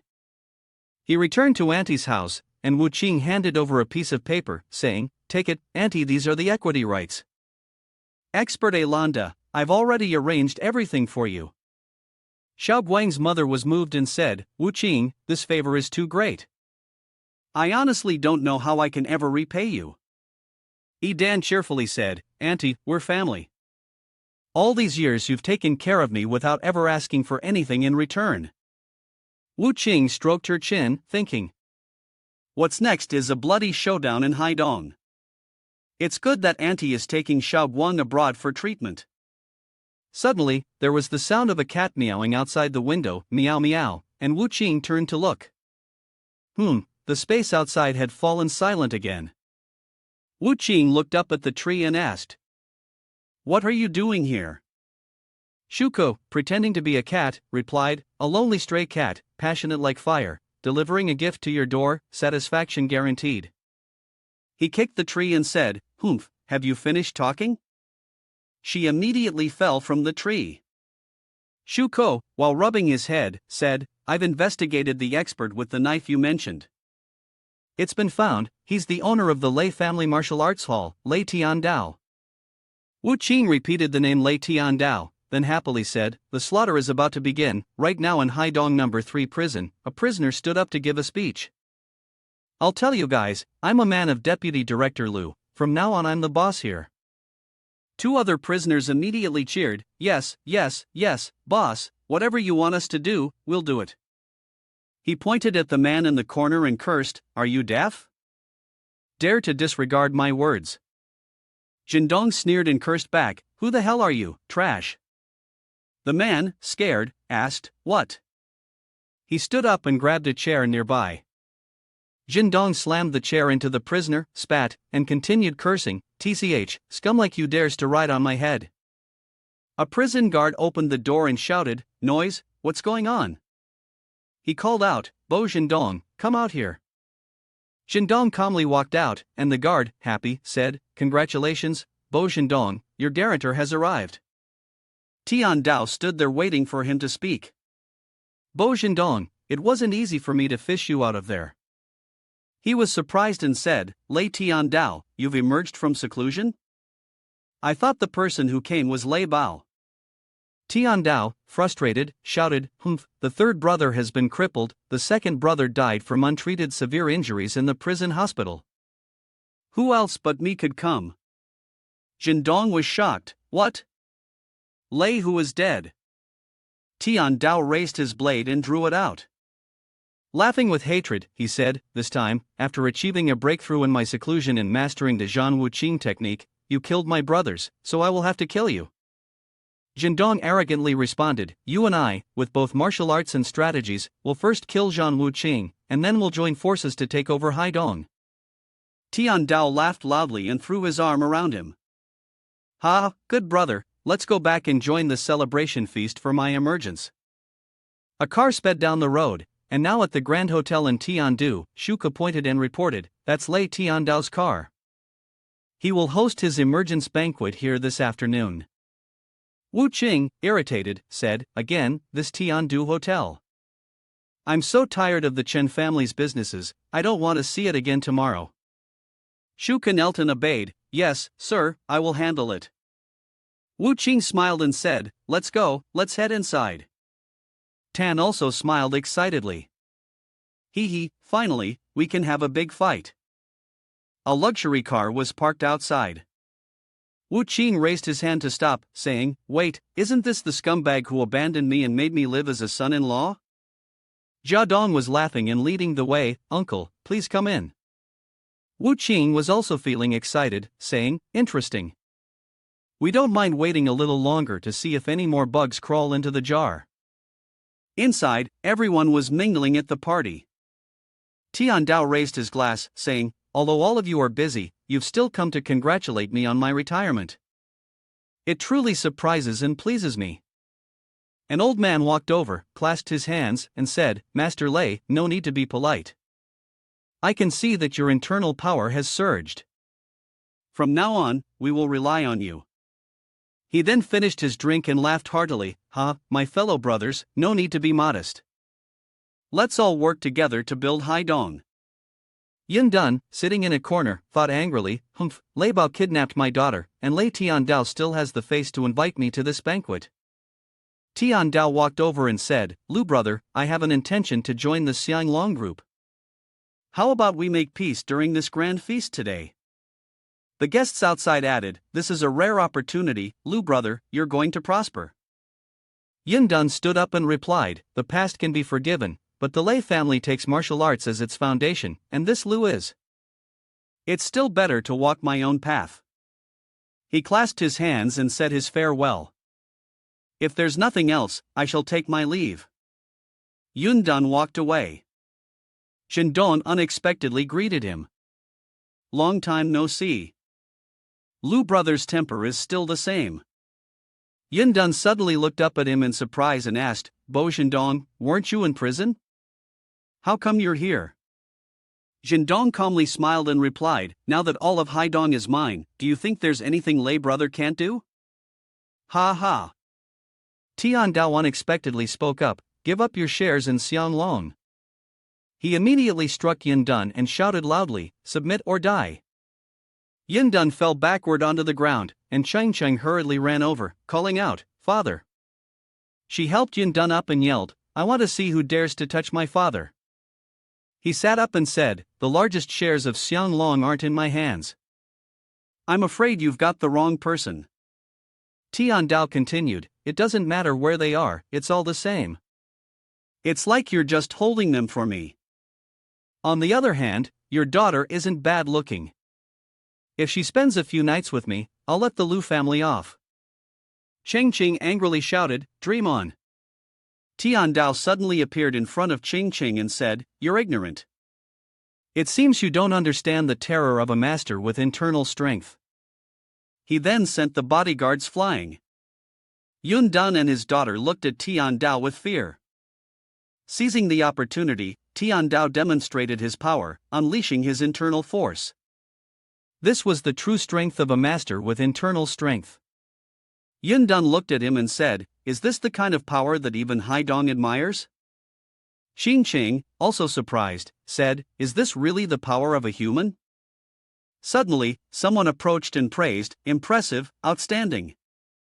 Xiaoshan walked over and said, "The martial arts of the shop owner Lei, when compared to my father, is not something that could be easily surpassed or given up." He spoke up, "The third young master of the Chun family has brought 2-century-old ginseng roots to congratulate Mr. Lei on his martial arts mastery." Tian Dao clasped his hands and replied with a smile, So it's the third young master of the Chun family who has arrived. I am truly ashamed, I dare not compare myself to your esteemed father, Bo Dao." Xiaoshan walked over, looking at Qing Qing and asking, "I arrived a bit late, it seems I've missed a scene. Who is this lovely girl?" Tian Dao immediately asked. "This well-behaved child has brought a great gift, but I have nothing to offer in return." "How about I give this girl to you instead?"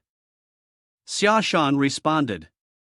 "What Headmaster Lei said is true, my grandson does not want to take someone else's good stuff." Yin Dun stood in front of Cheng Qing and shouted loudly, "Even if I die, I won't let Qing Cheng be given to you." He angrily threw a punch, not knowing its strength, then die. But one of Wu Qing's fingers stopped it. Xiaoshan was suddenly taken aback. "What?" Qing Qing was also startled and looked up, hugging Wu Qing's arm, seeking help. "Brother Wu Qing is here, hurry and save my father." She angrily turned to them, "Why are you treating a life like it's worthless, tossing it around like this?" Xiaoshan calmly replied, "There are two kinds of lives. As for me, Chen Xiaoshan, I was born noble. As for other cheap lives, what does it matter if I take them?" Wu Qing sneered, boasting about being born noble. He smiled and said, "Interesting, seems like you really don't know who I am." Xia Shan contemptuously pointed at Wu Qing and said, "I don't need to know who you are. Listen carefully. I am the child of the ruler of Haidong Shangguan Nalan. The entire Tiandu Hotel here is a birthday gift from my mother. And now you come in front of me, preaching justice." The bodyguards following him couldn't help but laugh. Jindong spoke up from behind, "Zhang Wuqing, there's a road in heaven, but you refuse to walk it. Today, with Headmaster Lei here, let's see what you can do." Xia Shan gasped in shock, "What? You're Zhang Wuqing?" Tian Dao grabbed his shoulder to reassure him, "Grandson, don't panic. With me here, do you think he can lay a hand on you?" Xia Shan clasped his hands together and said, "Then thank you, Headmaster Lei." He then reverted to his arrogant ways, declaring, "Zhang Wuqing, why don't you kneel down and beg for mercy? Maybe I'll even help you plead for your miserable life." Wu Qing calmly replied, "If I kneel, the whole building will probably collapse. This place used to be in ruins before." Xia Shan didn't believe it, laughing loudly, "You're joking. My Qin family's Tiandu Hotel has stood tall in Haidong for over a decade. Even if you die, the Chen family building won't fall." Wu Qing picked up his phone and said, "Let's see." Wu Qing dialed a number. The person on the other end reported, "Boss, all the necessary procedures are completed." The surrounding staff began dispersing. Xia Shan asked in surprise, "What? Dispersing? You still dare to call someone?" Tian Dao continued to reassure him, "Be good, don't rush. When his reinforcements arrive and kneel before us, he'll understand who we really are." He arrogantly said, "That's right." By then, a panic-stricken face appeared. The appearance of begging for forgiveness, isn't that even more thrilling? Xia Shan laughed again, pointed at Wu Qing, and said, Headmaster Lei really knows how to play. I'm giving a mutt like you a chance." He reached out and grabbed his hand. Wu Qing held his hand tightly and said, "Only me." He turned to Xia Shan and asked, "It seems you've misunderstood something. Did you really think someone could protect you?" Wu Qing immediately flung him away and continued, "Whether it's Lei Tian Dao or this entire building, none of them can." Xia Shan was hurled out of the building. Jindong rushed after him, shouting loudly, "Shen!" Third young master Tian Dao struck at Wu Qing with a palm attack. The servant, dreaming of harming others, Tan, suddenly appeared in front of Tian Dao and shouted, "How bold!" A palm and a fist clashed. Tian Dao was blasted away, yelling, "Such great strength!" He landed with difficulty. Panic rose in Tian Dao's heart as he thought, "Unbelievable. Zhang Wuqing has a subordinate skilled in internal force like this, one who's on par with me." Tan laughed scornfully and said, Don't get it wrong. The only reason you're still breathing is because the boss has something to ask you." Tian Dao forced a smile and tried to persuade Tan, "Why would someone of your caliber serve under Zhang Wuxin? What could that lowborn give you? If you join forces with me, even Chen Tianba would be nothing. All of Haidong would be in our hands." Tan spat in contempt. "Fought." Tian Dao was infuriated to the point of madness. He said, still accepting defeat, "I'll concede." "Fine, if you are also a grand master at controlling internal energy, I admit defeat. Let's move on from this. How about that?" Wu Qing immediately replied, "You people, born thinking you are noble, only know how to suppress others with violence. When you find yourselves at a disadvantage, you'll show faces even uglier than vile scoundrels." Outside, Xia Shan shouted, "Headmaster Lei, why should you compromise with this lowly person? He dared to hit me, you must avenge me." Tian Dao raised his sword in front, and Wu Qing said, "Do you really think you've won? All my skills are in my sword, who wins and who loses is yet to be seen." Yin Dun, from behind, reminded Wu Qing, "Don't get too emotional." Though injured, he still forced himself to speak, cough, "Wu Qing, be careful. My life doesn't matter much, but Qing is still young. Wu Qing confidently turned his head and replied, Uncle Lu, don't worry, they're just a bunch of people about to die, they can't turn the tide. You and Tan are already surrounded. One person outside said, is this kid stupid? Can a battle between Grand Masters be started so easily? Another person thought, Headmaster Lei's reputation is legendary, but Zhan Wu Qing, relying on his subordinates, is acting so arrogantly he's sure to bring disaster upon himself. Tian Dao, feeling smug, thought, just wait, once I get past that strong man, I'll capture Zhan Wu Qing. Then everything is under my control, Wu Qing spoke up, asking. Say it, how do you want to die? Don't worry about the rest, Tan won't make a move. Tian Dao, furious, drew his blade and demanded, what? He shouted loudly, his voice booming. You dare to insult me? I want you to kneel and die before me. Wu Qing, also enraged, glared back and replied, Lei Tian Dao, it seems you don't know who you're facing. He then unleashed a terrifying power. A series of spikes appeared beneath his feet, shooting up. Tian Dao laughed triumphantly, saying, Ha, die.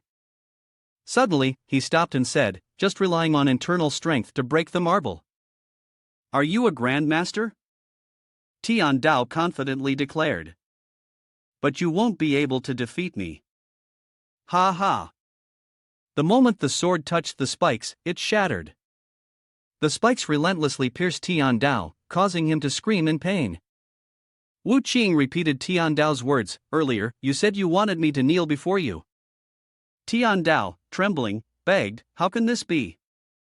Spare me, I agree. All right. Several spikes directly withdrew from Tian Dao's body, causing him excruciating pain. Tian Dao collapsed to the ground. Wu Qing turned to Zhendong and said, now it's your turn. Terrified, he fled, thinking, a god of death, this is a god of death. I shouldn't have been released from prison, should I? I was wrong to think I wanted out. With a swift punch, Wu Qing knocked him unconscious, muttering, I've always disliked you. Do you still want to run? Xiaoshan exclaimed in horror, trembling as he spoke. I was wrong, it's my fault. Wu Qing suddenly appeared in front of him, saying, kneel down, it's not yet time for despair. He was overwhelmed by an immense pressure, and hesitantly asked, what? What do you mean? Several locals pointed to the sky and asked, look, where's the helicopter? 3 people descended from the helicopter on ropes. One of the locals, bewildered, asked, what are they doing? It seems like they're not here to rescue anyone. The sound of a bulldozer suddenly roared to life, as a bulldozer approached from a distance, followed by several other bulldozers getting closer to the building. Xiaoshan gasped in disbelief, could it be that you're daring to? Do you know what consequences this will have? Wu Qing answered calmly, there are no residents around the Tian Dao Hotel, and since everyone has already scattered, what consequences could there possibly be? He leaned in closer to him and continued, I never wanted to use such a rough method, after all, this will definitely cause quite a commotion. Wu Qing then sat back down and continued, but your words reminded me, maybe smashing the thing you're most proud of right in front of you will bring me even more satisfaction. Xiaoshan, clutching his legs, begged in vain, please, this is the very thing I need to rely on in the future to fight for the position of family head, you can't do this. Shuka touched the bulldozer and reported, the boss has arranged everything properly. Wu Qing snapped his fingers and ordered, are you still thinking about your future wealth and glory? The bulldozers immediately started operating, and the Tiandu Hotel was destroyed, leaving only a pile of rubble. Wu Qing looked at it and said, a heap of decay, yet as beautiful as peach blossoms. Some people live their whole lives quietly, only to be harmed by these vile people, where even peace becomes a luxury. He then kicked Xiaoshan, who was kneeling, and said, eliminating evil should be done quickly. He threatened with force, you want to kill me? My mother is Shangguan Nalan, you'd be in serious trouble. This is trouble you can't handle. Wu Qing pretended to be surprised, handed the phone to Xiaoshan, and said, oh, then I'll give you the opportunity to make a call. He asked if he wanted to call her to save him. Zhendong, watching from the outside, commented, why does this scene feel so familiar? Meanwhile, at the auspicious residence of the Chun family, the phone on the table was ringing. Shangguan Nalan picked it up. Hello? Xia Shan, in fear, pleaded, "Mom, someone is tearing down my hotel and wants to kill me. You must save me." She reassured him, "I know, don't be afraid." Give the phone to him. Wu Qing took back the phone, then asked, Shangguan, has anything bad happened since we parted ways? Shangguan Nalan calmly replied, I'm not asking who you are, nor where my son is. Just spare him, and you can ask for anything in return. Wu Qing immediately responded, "Fine, then you jump off the building and commit suicide. Use your life to exchange for his." Isn't that fair? She fell silent for a moment, then Shangguan Nalan suddenly remembered him, crushing the cup in her hand and cursing, "You're Zhang Wu Qing, the bastard child of that slut who jumped off the building to commit suicide." Wu Qing replied indifferently, "It seems you've made your choice. Then, prepare for the funeral." She panicked and tried to appease him. "Wait, Zhang Wu Qing, it's not worth it for someone who's already dead. You're still young. I'll give you money, just let my son go." Wu Qing angrily said, "Money? Do you really think money can solve the problem? It seems it won't work. Shangguan Nalan, your future will be one of endless suffering." Shangguan Nalan went mad, threw her phone to the ground, and screamed in fury, "Zhang Wu Qing, I will not forgive you." Wu Qing shook his head and said to Xia Shan, "It's such a pity, it seems like your support is no longer reliable." He stopped him, saying, No, I still want to call my father. He's a martial arts grandmaster." He didn't care and threw him aside, saying, "Your life is full of wrongdoing, what more do you have to be dissatisfied with? Be a good person in your next life." Xia Shan was immediately thrown far away. Tian Dao stood there, stunned, and said, Why? Why has it turned out like this?" He couldn't believe the truth in front of him.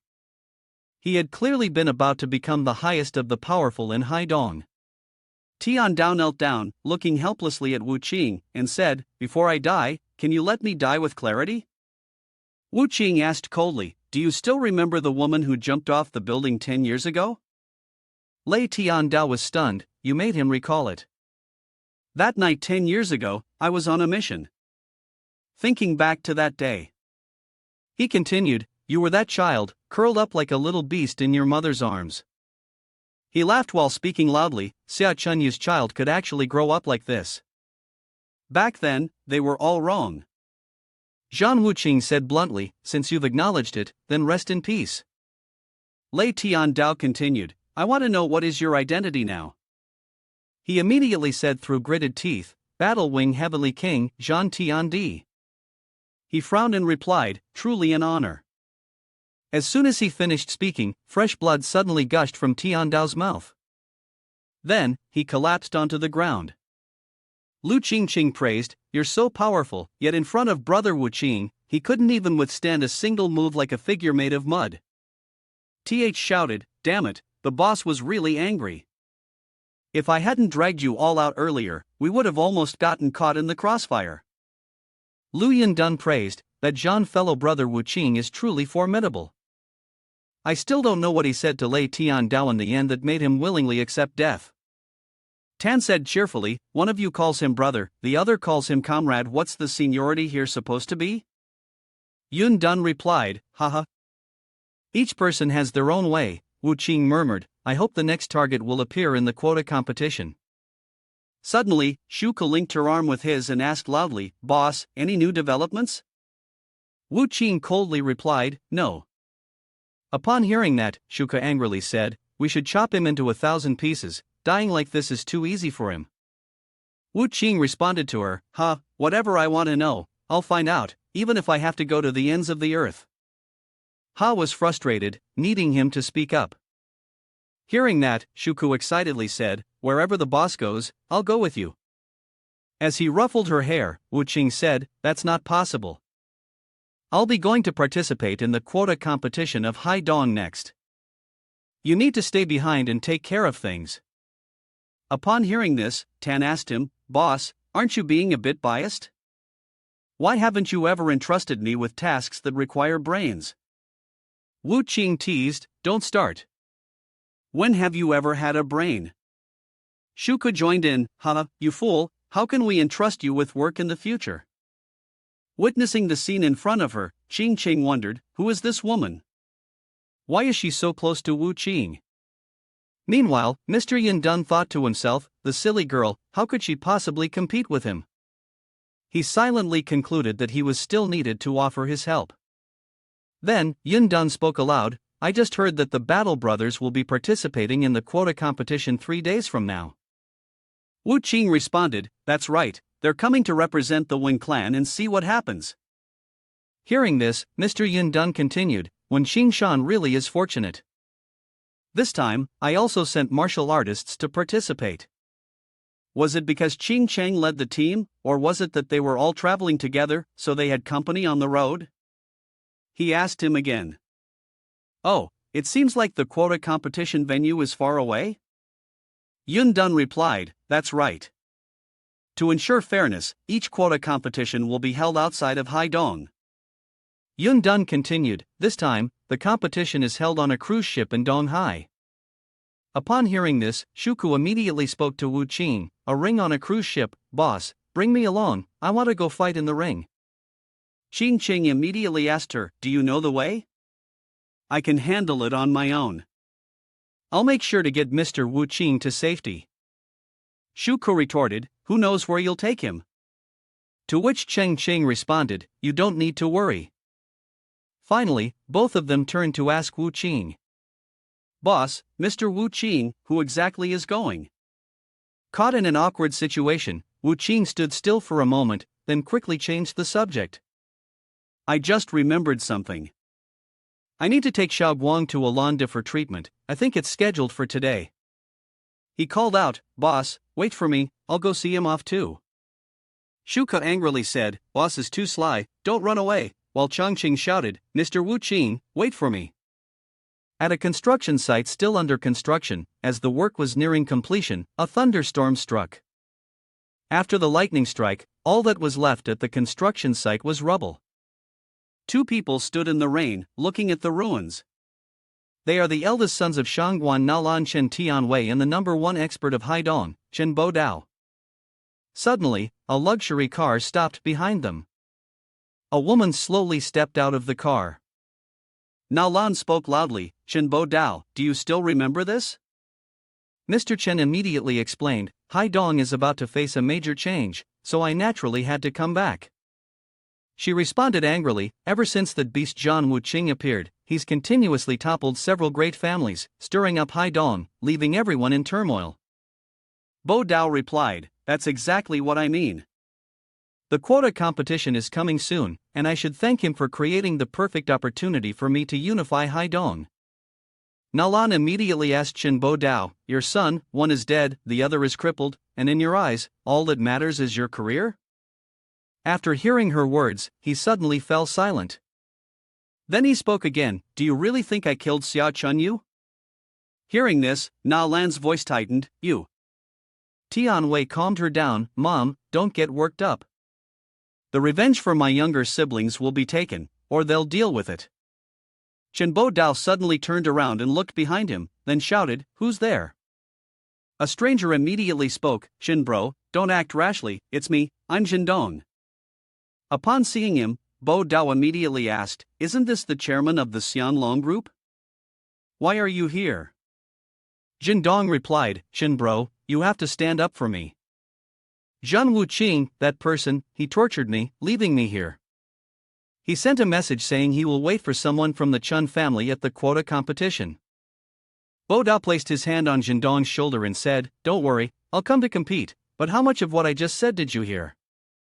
Hearing this, he immediately replied, Shin Bro, don't worry, I won't talk nonsense. From now on, I'll follow you, willing to let you unify Haidong. Bo Dao responded cheerfully, all right, good brother. With that, Mr. Chen raised his arm above Jindong's head. Then, Chen Bo Dao pressed his head down forcefully into the ground. Mr. Chen continued, his voice laced with sarcasm, you're not worthy to be my brother. Tianwei explained, father wants to become the king of all of Haidong, no one is worthy of being his brother.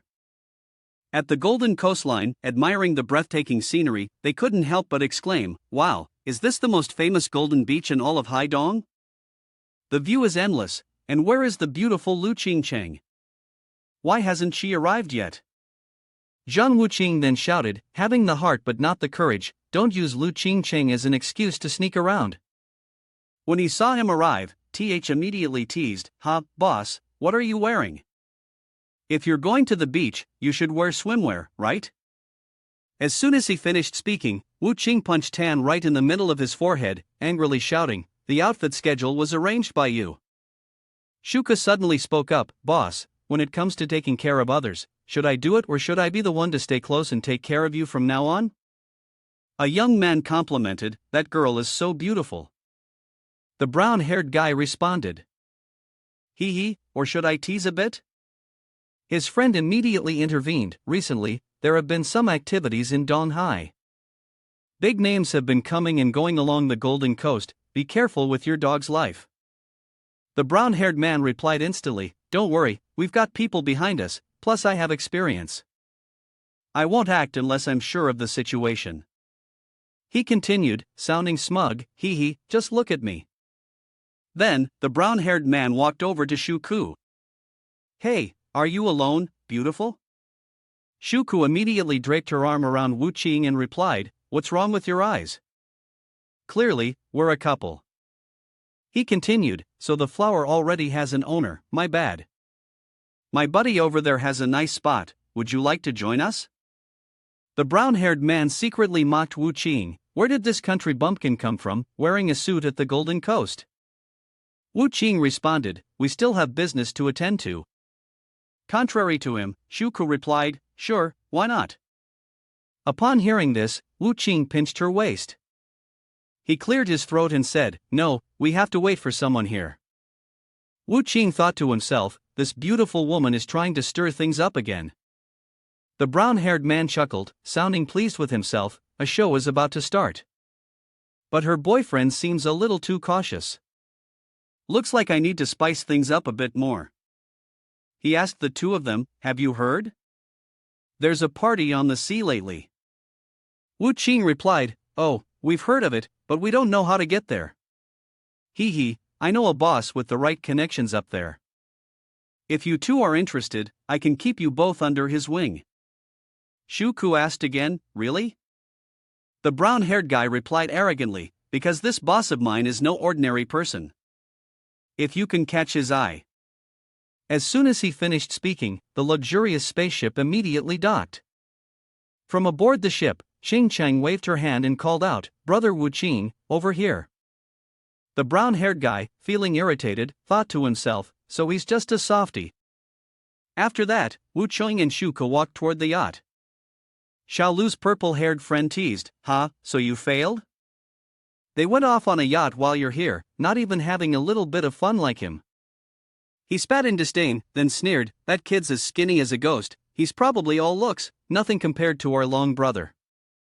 Just then, Wu Tianlong, visibly annoyed, approached and asked, "What are you two talking about behind my back?"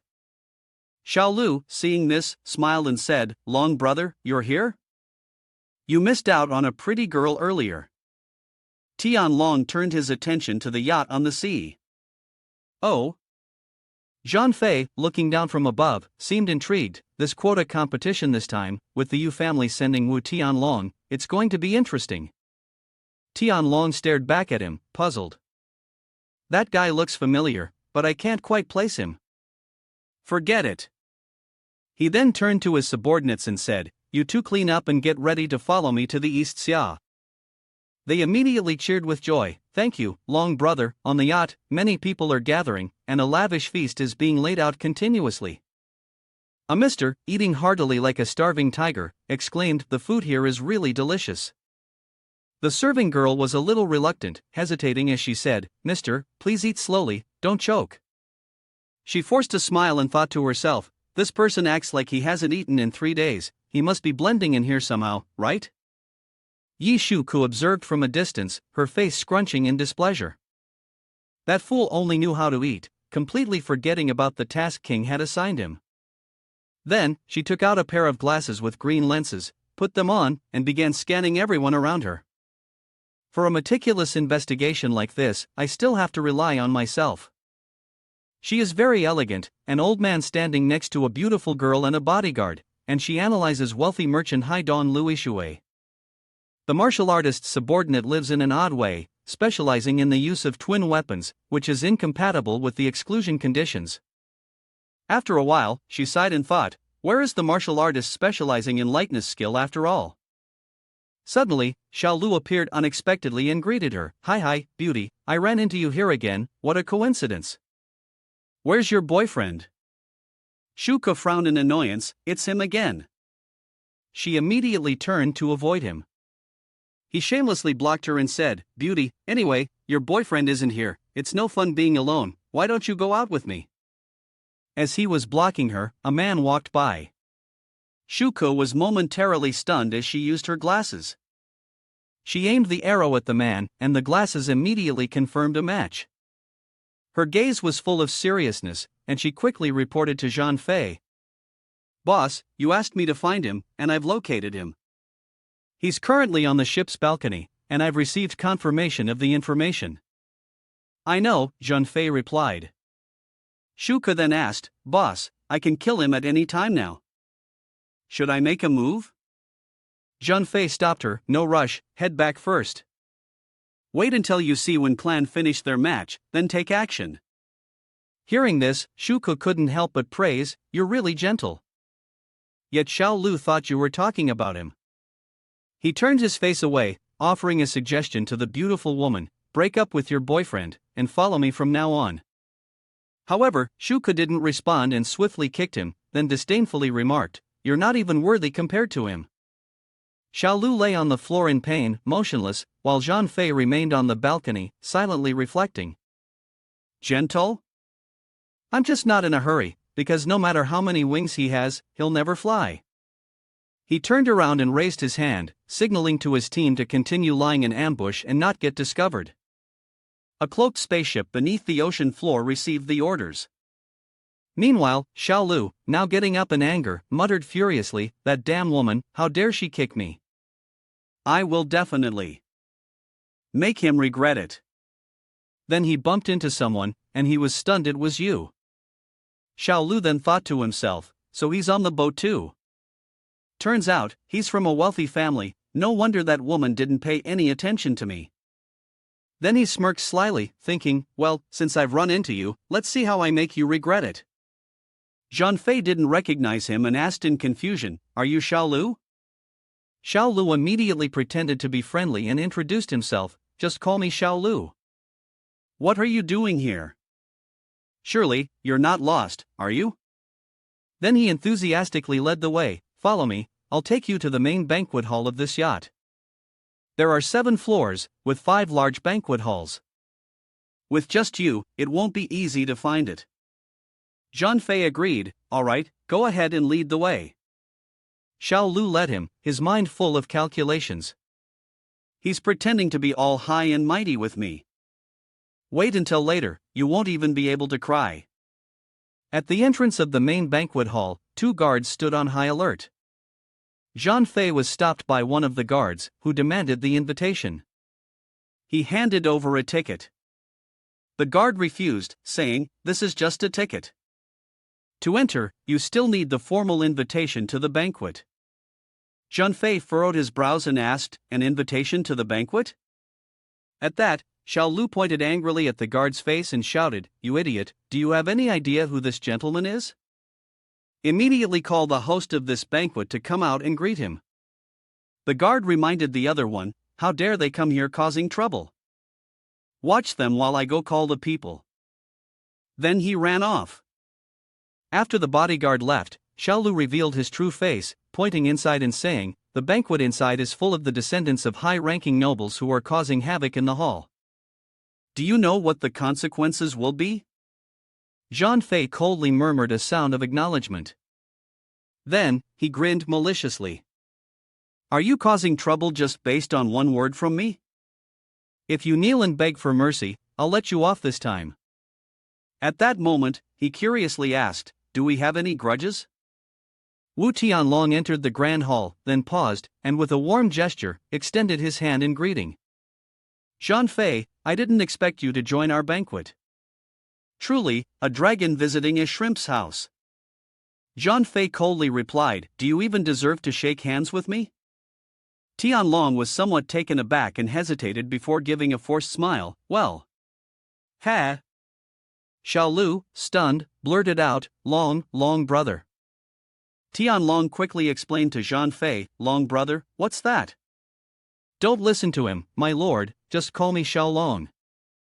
At this point, Xiao Lu's face darkened, and he wondered to himself, how could that be? How could a person like this be referred to as Long brother? He turned to ask Xiao Lu, so, do we have a grudge? At this moment, Xiao Lu was sweating profusely, terrified, and did not answer. Tianlong, seeing this, angrily asked, What's going on? Did you offend Master Zhan? Only then did Xiao Lu remember and ask, Are you Zhan Wuqing, the one who demolished the Lei family's martial arts school? Suddenly, he received a slap to the face. Tianlong, enraged, said, Zhan Wuqing, what's this? Is this your grandfather, Zhan? Aren't you going to call him grandfather quickly? Zhan Fei burst out laughing, holding his face and saying, I don't have any grandchildren telling me to kneel and apologize. Upon hearing this, Tianlong was stunned. What? Then he kicked Xiao Lu once more and continued, Not only that, you even punched Xiao Lu relentlessly. If you want to die, don't drag anyone else down with you. Finally, Tianlong ordered to throw him straight into the sea to let him swim back on his own. Xiao Lu was dragged away, crying and begging, Zhan Master, I was wrong, I was blind, please forgive me. Tianlong turned to Zhan Fei and said, Zhan Master, don't take it to heart, come with me and rest for a while. The two of them walked into the ballroom. Tianlong kindly suggested, These are all young models here for the dance event. If you're interested. Shuku immediately heard and shot a fierce, bloodthirsty glare, the murderous intent so strong that even he felt a chill run down his spine. Humph, there's definitely murderous intent. A moment later, Zhan Fei sat at the bar and said, Step back, don't bother me. Tianlong and his group obediently complied. Understood. If you need anything, you can call on me anytime. A girl walked in next to them, it was Lu Qingcheng. She looked around curiously and asked, I heard Wu Qing has arrived. Where is he? Martial Master King, standing behind, reminded her, Qingcheng, Mr. Qi has extensive connections and knows many influential figures, so you should stay close to him more. She immediately responded angrily, Humph, what does a vagabond have that deserves a company respectfully? However, he still defended, Mr. Qi, happily, could build a bridge for us that's 100 times stronger than whatever that person is. Qingcheng, not paying attention, discovered she had found him. She carefully approached and greeted, Wu Qing, I finally found you. She enthusiastically introduced, Wu Qing, this is Martial Master King, whom my family invited to participate in the competition. Zhan Fei coldly responded, Martial Master King, high and mighty, asked, You are Zhan Wuqing. Do you know where this is? He simply replied, A ship. He then spread his arms in a boastful manner, This is the largest diamond-class yacht in Haidong, capable of carrying 2,000 people, with hot spring pools, a competition arena, and an outdoor garden. But Zhan Fei remained indifferent and asked again. So, he clarified his purpose, it's a rare opportunity. Why not come here to expand your knowledge? Qingcheng is very busy. Suddenly, his eyes lit up. He smiled mockingly and said loudly, a dog's eyes looking at people. Strange black patches appeared from his feet and quickly moved toward Martial Master King. He stared wide-eyed in shock, Ku. The dark patches spread up to his neck. He clutched his throat in pain and coughed continuously, Cuckoo. Suddenly, a hand rested on his shoulder, asking, Martial Master King, why are you in such a hurry? Mr. Qi approached and asked. I haven't finished talking with Qingcheng yet, why did you suddenly leave like that? At this moment, the black area had disappeared, and Warrior King was stunned. What had just happened? Wu Qing was still leisurely drinking wine, and Cheng Qing stepped forward to introduce, Wu Qing, this is Mr. Qi from the entertainment industry. But Mr. Qi contemptuously interrupted, Qing, no need for introductions, I'm not interested in small-time people like him. Upon hearing this, he sighed and held his head. Suddenly, there was a burst of excited chatter. Is that the real person? Quick, take a picture, take a picture. And it turned out that the person was Xia Changhe. Qing's eyes lit up with admiration as she exclaimed, Isn't that Xia Changhe? She only debuted half a year ago, but she's already dominating all of Haidong. Wu Qing was also surprised, Isn't that your sister's teacher? Then he stood up. Qing asked in confusion, Wu Qing, does this mean you're leaving without saying goodbye? Leaving now. Mr. Qi, seeing this, sneered and thought, he's leaving, huh, at least he knows his place. He then turned to Qing and warmly suggested, Qing, let me take you to Xia Qinghe to get her autograph. I'm familiar with her. She hesitated but still agreed. Oh, in the center of the banquet, Qinghe walked along with Xiao Tianwang, who didn't forget to offer some polite praise. I've heard that President Zhang has been doing quite well these past few years. President Zhang replied, not as good as President Xiao, who is shaking up the entertainment industry. Mr. Qi squeezed through the crowd, then he enthusiastically greeted Tianwang, Xiao family, it's me, Xiao Qi from Peak Entertainment. He didn't respond but took a cigar, inhaled, and blew the smoke in his face. After that, he spoke, oh, seems like I have a bit of an impression. Is something wrong? Xiao Qi coughed violently from the smoke. Cough, then he said, someone is a fan of yours and wants to meet you. He shook his head, glanced at Lu Qing, then raised an eyebrow in satisfaction, oh, it's high-end stuff. Tianwang patted Xiao Qi's shoulder and said, you're not bad. In the future, when working in the industry, you can mention my name. He quickly walked over to Qing and said, little sister, you're looking for me? She froze, exclaiming, what? You misunderstood. Seeing this, he burst into laughter. He shamelessly tried to touch her, saying, don't be shy. Grandmaster King, noticing the situation, suggested that Lu Yindun, as her superior, couldn't let others bully the young miss. He stepped forward to intervene. President Xiao, everyone's watching closely. Suddenly, Devil Hand launched a powerful punch.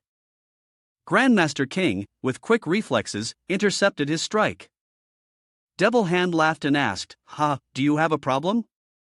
Grandmaster King was pushed back quite a distance, and in surprise, he exclaimed, Devil Hand, Senior, you've actually come out of retirement? Devil Hand replied smugly, surprised that someone in the martial world still remembered his name. Unexpectedly, Grandmaster King turned to Lu Qing and said, Miss Lu, I'm sorry, but the agreement between your father and me ends here. Qing was stunned, what? Senior Wang, why? But he didn't answer her.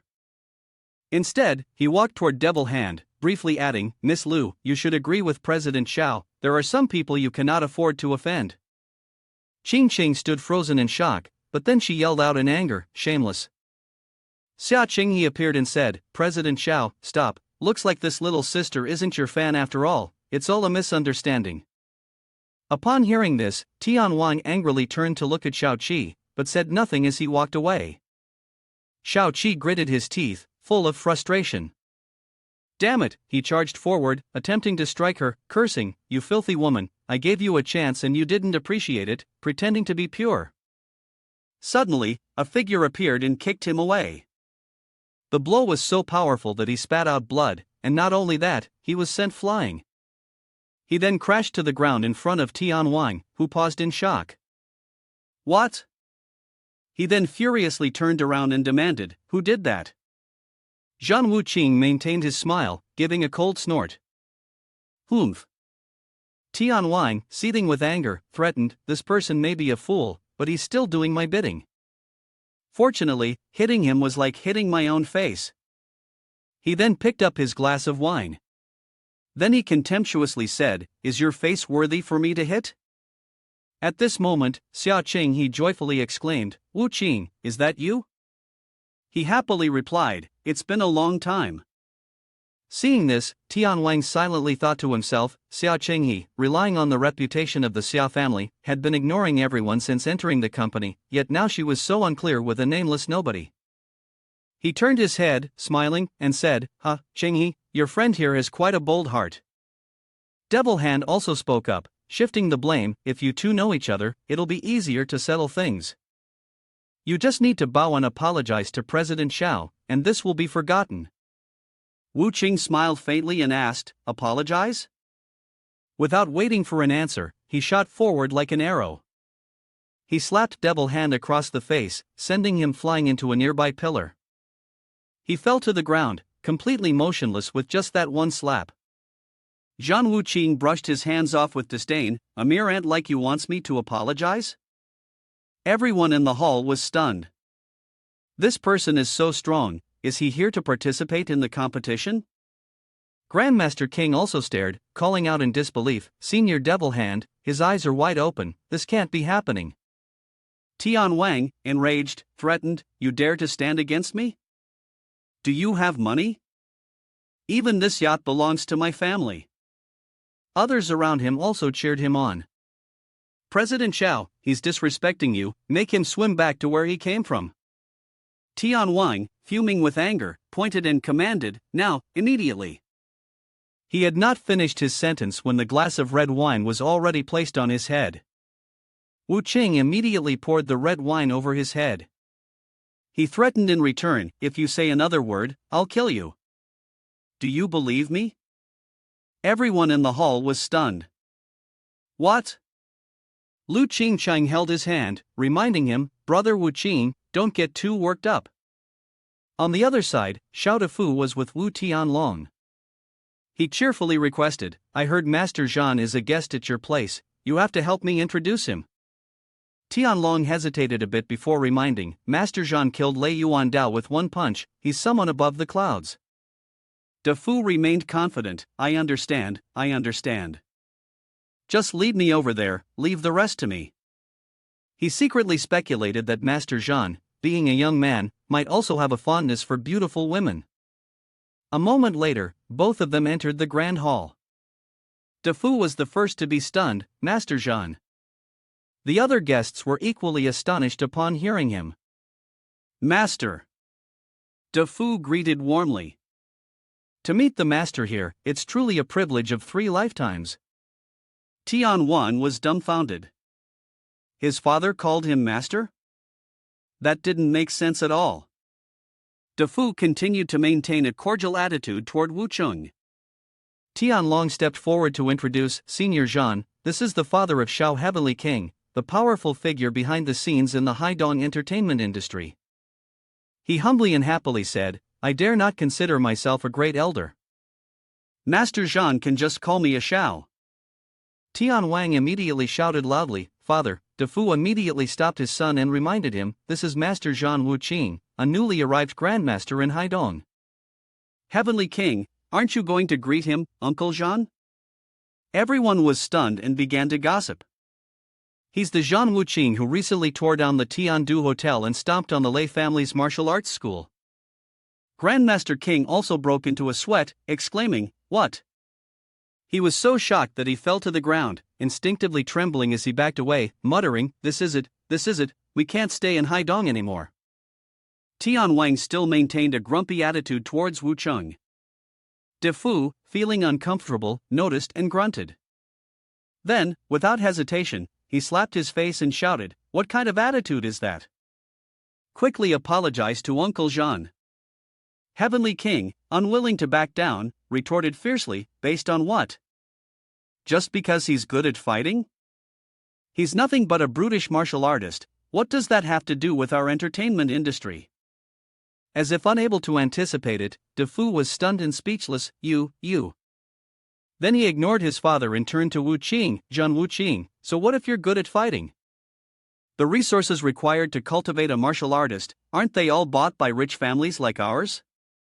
And you act so noble, let me advise you, you better understand the situation here, both sides should take a step back, and let's end this right now.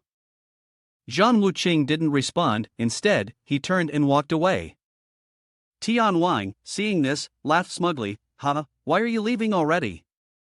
He asked, didn't you say you wanted to kill? Before he could finish his sentence, he froze.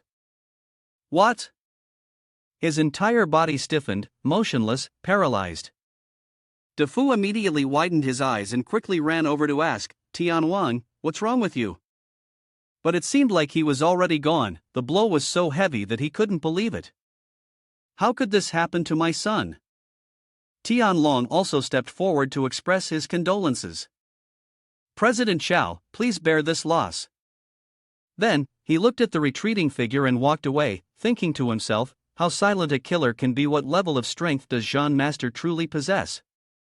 Everyone in the hall covered their noses and exclaimed, where's the smell of urine coming from? So it was.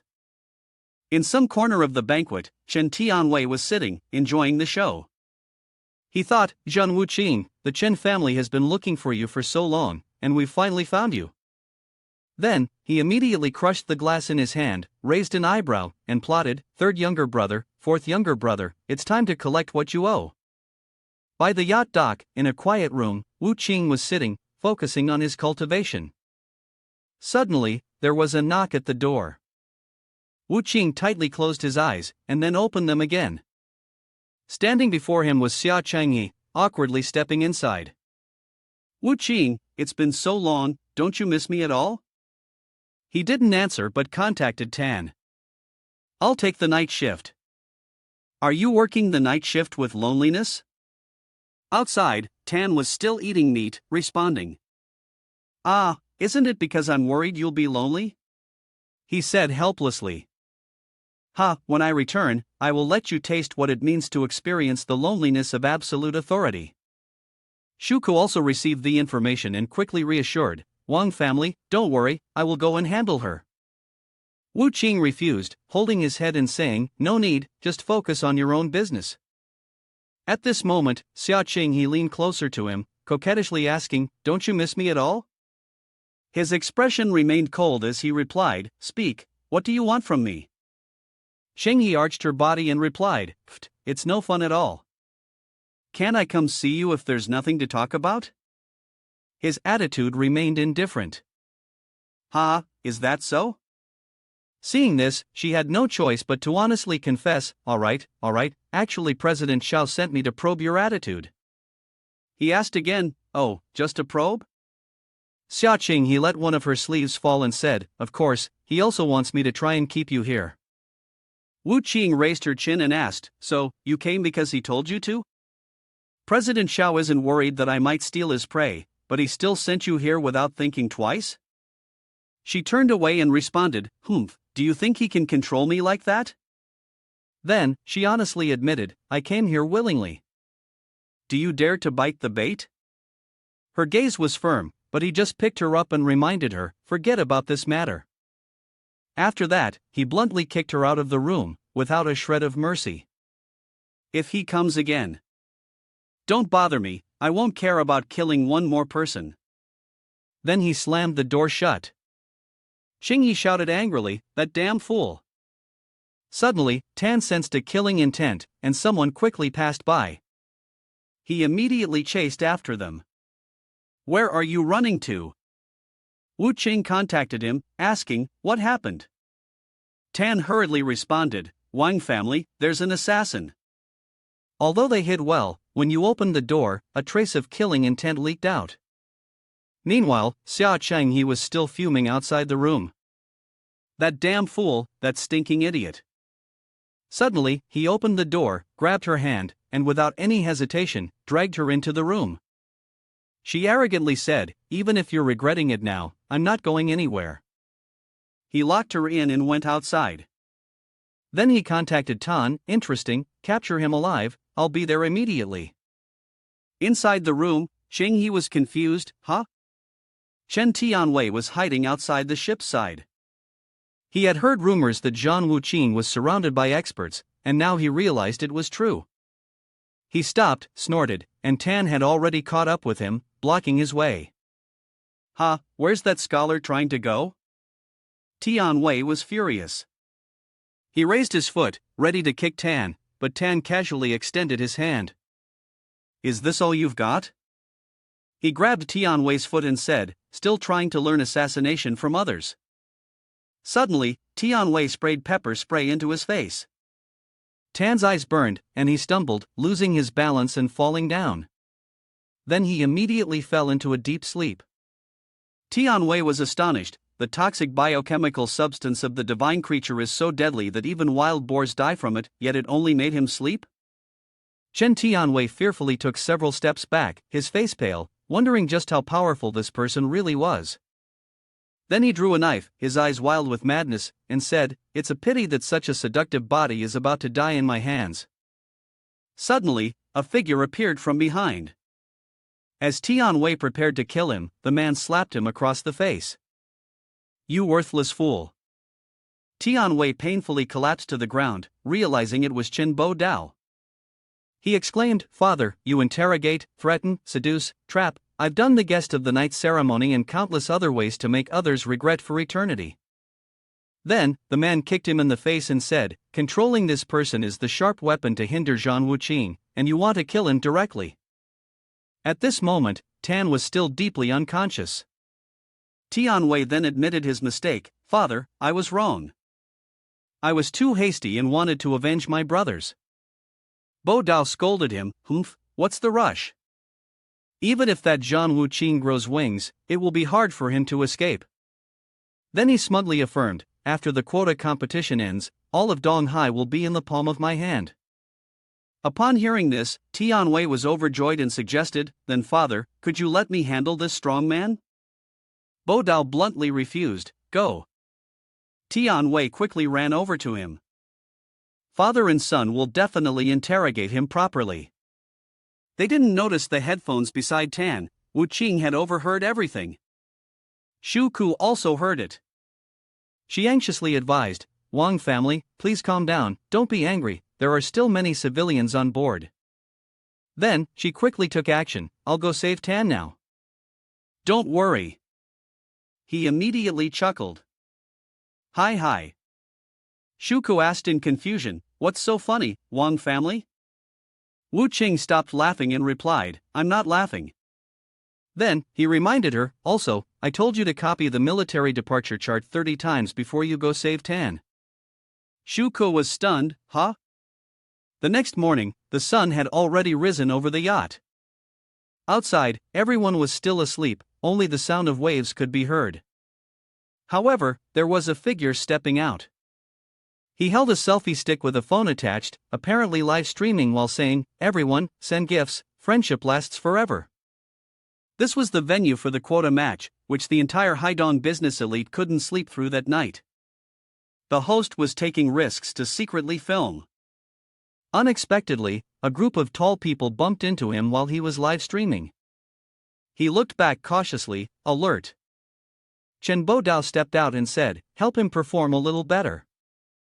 He immediately refused, "Thanks for the kindness, but no need, I'm leaving now." However, the scruffy young man was soon caught. He screamed in desperation, "Spare me! Spare me! Wang family! I'm sorry, it's me." Bo Dao turned around and gave a sinister smile. "Addressing me so soon, I'm not even there yet." The fat man followed behind, continuously flattering. "Not long from now, you'll definitely be the second war medicine heavenly king with the Wang surname." He then grabbed the microphone and spoke loudly, "I hereby announce the official start of the quota competition to determine the rights to assets and preferences in Haidong." Zhang Wuqing was in the players' room, and he heard the announcement from outside and stepped out. The first match was from the Wen family, with the representative player being Zhang Wuqing. He stepped outside and encountered a muscular player. Tai Long laughed, "Ha," as he walked by, "you didn't forget to give him a little shove." He spoke frankly, "I had someone arrange everything, your opponent will be me." The old man wants to make a comeback, but that's just wishful thinking. The guests were all upset. Doesn't he know Zhang Wuqing has master-level strength? He was so confident, boasting about his skills, but Wuqing ignored it and walked away. Upon hearing this, Tai Long spat with disdain, "He's a so-called master? A bunch of cowards by the pool, while Shu Ku is leisurely sunbathing." "Yes, I know the Wang family. She recounted, just now, someone tried to tamper with the match data, but I stopped them.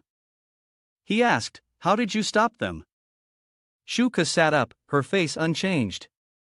Of course, she tapped on her tablet screen, which was the control button for the sniper rifle from a distance. Using physics to block, the barrel was already set, and the bullet was fired. It immediately pierced through the shooting range and shot directly at the designated target. Wu Qing's opponent was yet to be revealed. Then, Fatty announced, the first match, the one finishing the round is Zhu family's son Xingyu. Tai Long was stunned, impossible. The signal was given, and the match began. Sun Xingyu appeared somewhat lifeless. He quickly charged forward and then kicked towards Wu Qing. Dead, you easily dodged, but you didn't forget to mock the Wen clan. Sun Xingyu, to think you're working with Zhu family's Haidong. Xingyu calmly responded, the duel had already been arranged inside, the one fighting with me was not you, and now you charge at me. But no matter how you plan, when facing me, you'll only stop here. Wu Qing simply blocked all of Xingyu's attacks. His expression turned angry as he said, I've been enduring all this time, not actively seeking out information about you, because once it becomes too obvious, the truth will be revealed. With a cold gaze, he said while breaking his arm, so I've been waiting for you to reveal yourself. Today, I've finally waited long enough. Xingyu, without showing any sign of pain, asked, who are you? Wu Qing then quickly appeared behind him. He said, Xia Chun Yu was killed by you. He reached his hand toward Gu Xingyu and glared as he asked, don't you remember? Sun Xingyu froze and exclaimed. Burn to ashes, he said, then turned back to assert, I will never die by your hands. But Wu Qing had tightened his grip on his neck, causing him to cough up blood. Xingyu swiftly broke free and kicked, but Wu Qing blocked it and held his leg firmly. Trust me, you blare at me with such malice, but I will never let you die so easily. With that, he twisted and broke his leg. Xingyu screamed in pain, collapsing to the ground, struggling to crawl away. Devil, what kind of devil are you? Even the fatty commentator was stunned. After a moment, he exclaimed, Zhu family's son Xingyu has been defeated by Zhang Master in 3 rounds, and now he cruelly tramples on his leg, leaving him in indescribable pain. In the end, Xingyu clutched his leg, pleading, kill me, kill me. But Wu Qing refused, saying, I will not kill you. I will wait until you've healed, then I will come find you. The people from the Zhu family quickly rushed over. Damn it, how can you be so cruel? He turned his attention to them and asked. It seemed that the Zhu family had participated that year as well, and they were all stunned, falling to the ground in shock.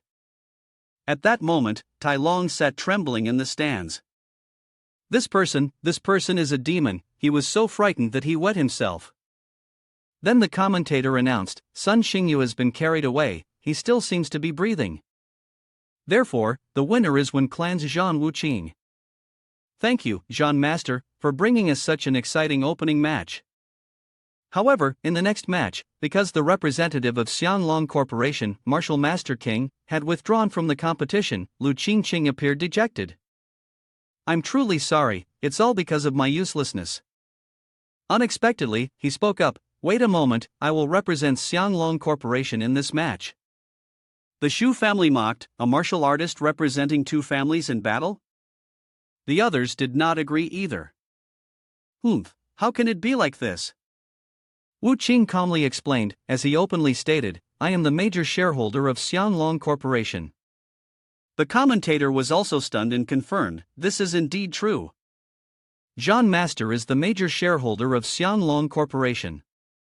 Tianwei, worried, turned to ask his father. Bo Dao confidently answered through the intercom, if he is willing to expend his strength, then why not let him do it?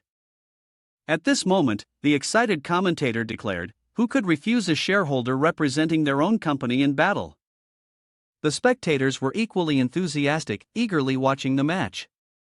The competition continued. Wen Clan's Zhan Wu Qing. Qian family's venerable Zhikong, the monk, was announced as the second contestant. The battle stage was entered by Qian family's venerable Zhikong. Wu Qing's opponent this time was a monk, who walked up with his hands clasped. Honorable combatant, my apologies for the intrusion. He clasped his hands and bowed. Wu Qing responded, I didn't expect a monk to come here and wade through muddy waters. Ji Kong replied, a monk is still a human being. I have been deeply immersed in martial arts since my youth. Having just tested his skills against a top-tier master, he did not forget to kindly remind, be careful, benefactor. Then he swung his hand and charged forward. Wu Qing only smiled, effortlessly dodging the strike. Ji Kong thought in astonishment, so fast. He gritted his teeth, irritated. Immediately, he quickly swung his hand back toward Wu Qing.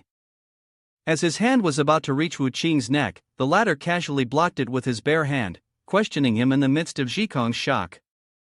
Ha, is that all you've got?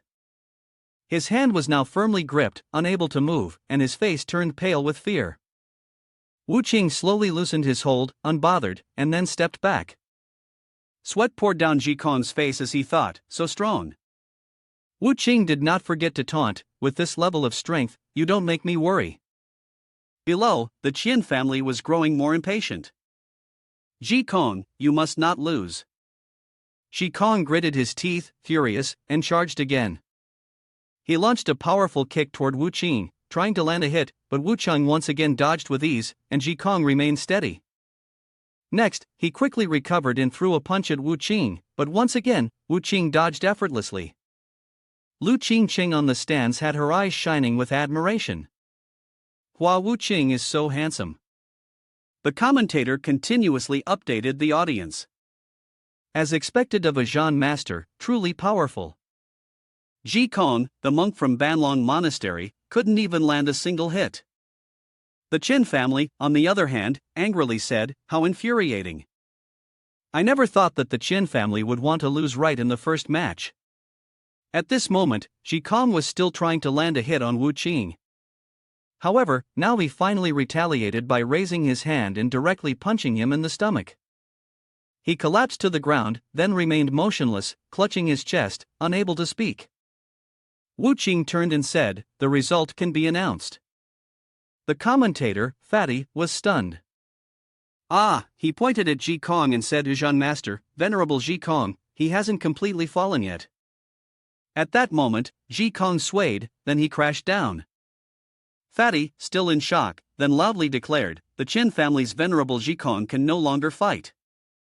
Therefore, the winner is Lu family's Zhan Wu Qing, Zhan master, and he is not to be carried away by the medical team. The Qin family was furious, and the commentary rang out again, thank you, Zhan master, for such an outstanding performance. The third round of the competition ended, and Wu Qing stepped down from the stage. Applause and praise echoed around him. Wang family, you were so handsome just now, your performance was exceptional. Hearing the compliments, Wu Qing smiled smugly. Suddenly, a voice interrupted, making him freeze for a moment. Wow, you snore really loudly. Shuko approached, teasing him, Wang family, I didn't expect that, and yet you're still able to enjoy the dog food. Wu Qing ignored it, unsure how to respond. She continued to speak in rapid succession, Wang family, someone like you is destined to receive such admiration. Of the countless women, there will be countless women throwing themselves into your arms. It's just a pity that among those women, I will never be one of them, he asked irritably. What are you thinking? Then Shuko, looking pitiful, said, Hou. Wang family, I also want to be held in your arms. He, helpless, turned away and hugged his head. In the stands, the audience erupted after witnessing the recent match. The commentator announced, all right, everyone, next will be Mr. Chun from the Chun family against Devil Hand Mr. from the Xiao family. Everyone burst into laughter. Ha, the Xiao family is really unlucky, De Fa gritted his teeth in frustration, why is it so unfortunate? How could they meet Qin Bo Dao? Qin Bo Dao remained silent and calm, while Devil Hand, feeling alert, fought this first round, and I'm facing someone difficult to deal with. Then he said, Qin family, you're wise to concede defeat. I concede defeat. Bo Dao was surprised. Oh, then you agree. Devil Hand said, Qin family. The audience was upset and voiced their displeasure. Devil Hand was, after all, a renowned master of high skill, and it was surprising that he conceded defeat without even fighting, which made him lose the dignity of a top-tier master. Did Devil Hand recognize his own limits, understanding that he wasn't a match for Chen Bo Dao, and thus proactively conceded defeat? Devil Hand, dejected, stepped down and said, "President Xiao, I've lost." DFA understood and responded, "I know you're no match for Chen Bo Dao, you're just troubled and exhausted. One can only say that our luck is bad. How annoying. Why did we have to face Chen Bo Dao in the very first match?" In the VIP room, Tianwei cheerfully congratulated his father. "Congratulations, father, you won without even fighting." He poured wine and flattered him. Even Devil Hand had to admit defeat before the match began. "Your reputation grows more and more." Bo Dao replied coldly, "What's so congratulatory about this?" He took the wineglass and said, "Devil Hand was never my match." Admitting defeat proactively was the wise thing to do. Tianwei asked, "Do you mean the first round of the competition is over?" Now, the second round of the competition begins. The announcement echoed. The first match of the second round, Zhan Master of Wen Clan vs Tai Ling Mister of Tai Family. The second round had started. Tai Long stepped onto the stage. He had finally made it to the second round, but to his surprise, he was shaking. Why did he have to face this devil right from the start? The crowd erupted in laughter. Is this person any good? Ha, he really has the aura of a master. Ha, interesting. The referee shouted loudly, "The first match of the second round officially begins." Zhan Wuqing spoke arrogantly, "What, do you feel scared of me?" Tai Long became flustered, I'm not." Zhan Wuqing casually took a step forward. Seeing this, Tai Long was terrified. Stammering, his face pale with horror, he screamed, "Demon!" Zhan Wuqing raised his hand, looking back with a pride that would last even until death. Tai Long was so terrified that he fainted on the arena floor. The referee shouted, "The second round, the second match, is represented by Master Zhan from the Lu family continuing the fight. He faces Mr. Lien, who represents the Zhao family." The audience whispered, "There's no way out. Who told him to represent two families in one battle? Is he planning to keep fighting non-stop?" Mr. Lien had a confident expression. "Please, teach me." Zhan Wuqing smiled lightly, then, with a flick of his foot, lifted Mr. Lien off the ground. "Can't you do it?" Mr. Lien frowned. Indeed, he was very strong. Mr. Lien ran towards him, lightly brushed against Zhan Fei, then, frightened, quickly ran away. Moments later, he returned. Zhan Wuqing calmly winked, and Mr. Lien immediately dropped to his knees in fear. Zhan Wuqing stood proudly, thinking to himself, "Like this, there's no way he can win." Mr. Lien thought to himself, "I've found his weakness. I must strike." Zhan Wuqing gently rubbed his head. "That's enough, I won't play with you anymore." He winked to signal the end, then swiftly charged forward. Mr. Lien stammered in fear. You. He quickly raised his hand to counterattack, and both sides rushed forward, determined to give the other a hard blow. Zhan Wuqing quickly launched a powerful strike at Mr. Lien. He was thrown into the air, blood spurted from his mouth, and he fell hard to the ground, leaving the referee in shock. The referee was stunned. That was so fast. Zhan Wuqing casually brushed off his hands and shrugged. "Don't worry, I've controlled the force. He won't die." The referee's face turned pale. All right, you can call it." In the second round of the second match, Master Zhan, representing the Lu family, has won. Mr. Lien, who is unconscious, was quickly taken away. On this side, Chen Bo Dao, observing through the screen, felt somewhat intrigued. He gently rubbed his chin, realizing that the decisive battle would certainly involve the two of them. Far offshore, the scene was incredibly peaceful. Back at the match, people were chanting, "Zhan Wuqing wins! Zhan Wuqing wins!" Over here, Chen Bodao turned and walked away, slightly adjusting his coat. The crowd continued to cheer. Chen Bodao wins. Chen Bodao wins. The screen displayed Lu family's Zhan Wu and Wen clan's Zhan Wuqing. The referee was bewildered. The audience burst into laughter. Like this, how could anyone fight like this? Fighting oneself was already entertaining enough. The screen continued. Lu family Zhan Wuqing and Wen clan Zhan Wuqing. Zhan Wuqing stood frozen, a hint of concern on his face. He sighed, fighting myself, how am I supposed to do that? Xiao Defu pointed and declared, I hereby announce. He stated solemnly and clearly, Zhan Master advances directly to the finals. The stands erupted into noise.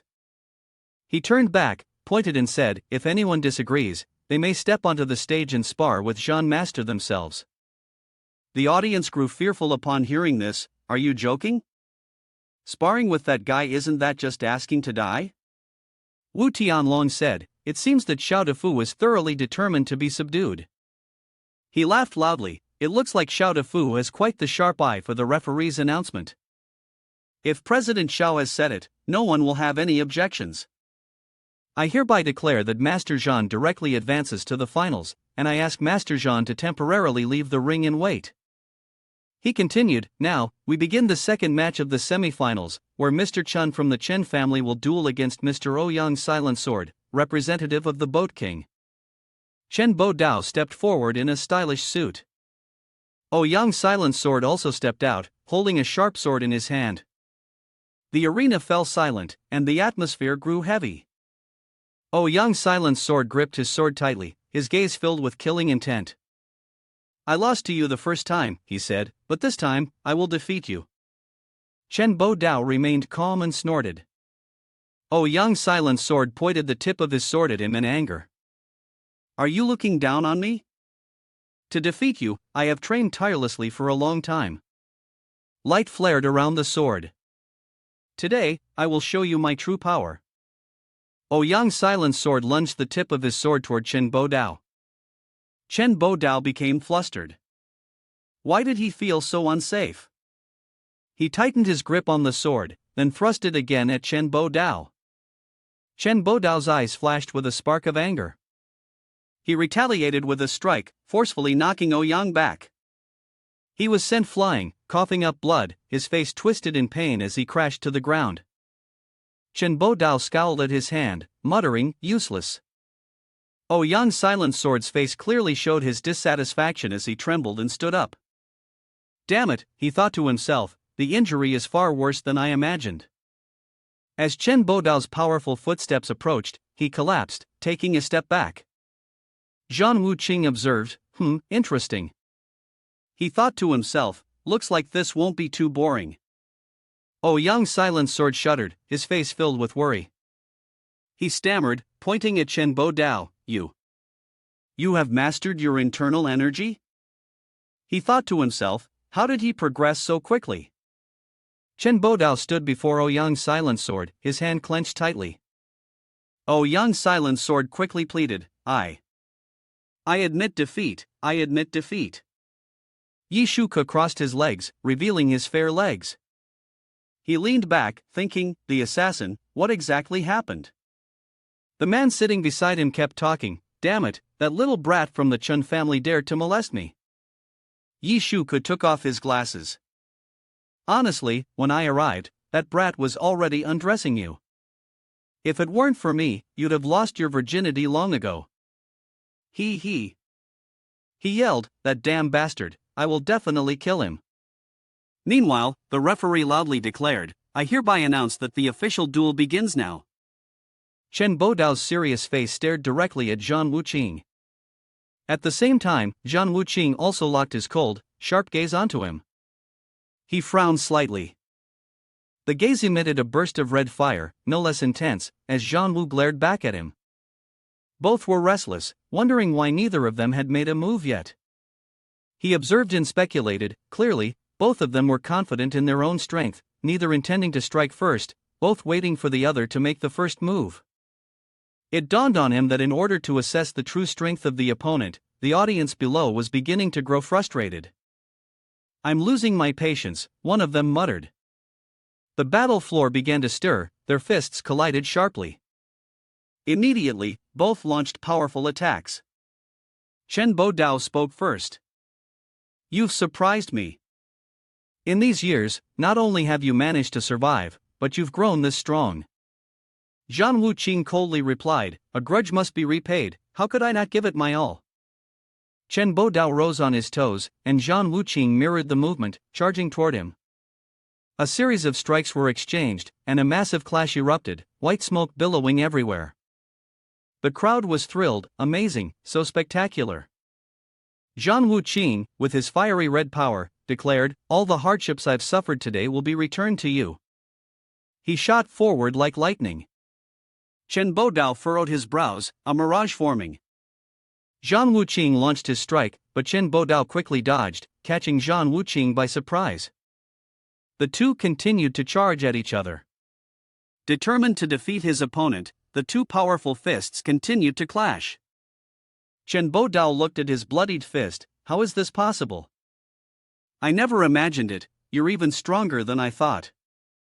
Zhang Wuqing smiled slightly, "I'm far stronger than you imagined." Chen Bo-dao stamped his foot forcefully, "Then I'll adjust my stance, and let you see my true power." Zhang Wuqing said nothing, only staring at him intently. At this moment, on the deck of the ship, Yishuka suddenly widened her eyes and looked ahead, her focus on her phone screen. A large ship appeared on the screen. The heavy vessel cut through the water, sending waves rippling. Her expression was one of complete astonishment. The Yi family ship returned to the arena.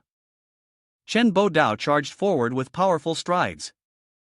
He swung his fist forward with a whoosh, rays of light emanating from it. Zhang Wuqing's expression remained calm.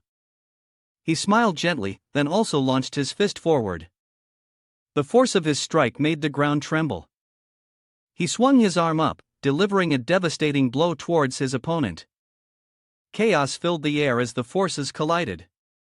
Chen Bo-dao suddenly exclaimed, "What's happening?" In that instant, with a powerful punch, Zhang Wuqing charged forward. As expected, another strike landed on his face. He was sent flying, blood pouring from his mouth uncontrollably. Zhang Wuqing adjusted his clothes and looked down at the man lying motionless on the ground. "Is that all?" Below, the audience was in shock. The referee was equally stunned. What just happened?" People began murmuring. "Chen Bo-dao, the #1 master of Haidong, has been knocked down. Zhang Wuqing is really terrifying. He's so young, yet he can suppress Chen Bo-dao." Meanwhile, in the VIP room, Chen Tianwei frowned and said, "How could he lose? How could Chen Bo-dao lose?" Chen Bo-dao staggered to his feet, wiping the blood from the corner of his mouth. "It's been a long time since anyone has made me bleed."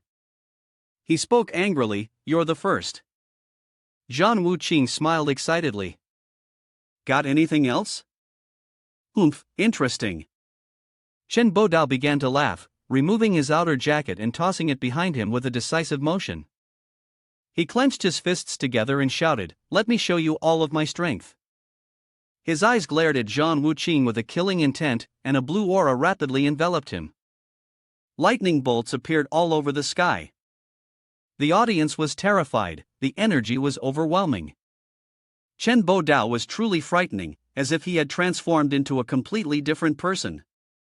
Zhang Wuqing remained calm, his voice cold as he spoke, "Stop with the theatrics."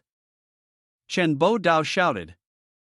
A green aura appeared around his body, and his face became more serious. Chen Bo-dao drew out a sword, with a flow of spiritual energy appearing around it, which startled Zhang Wuqing.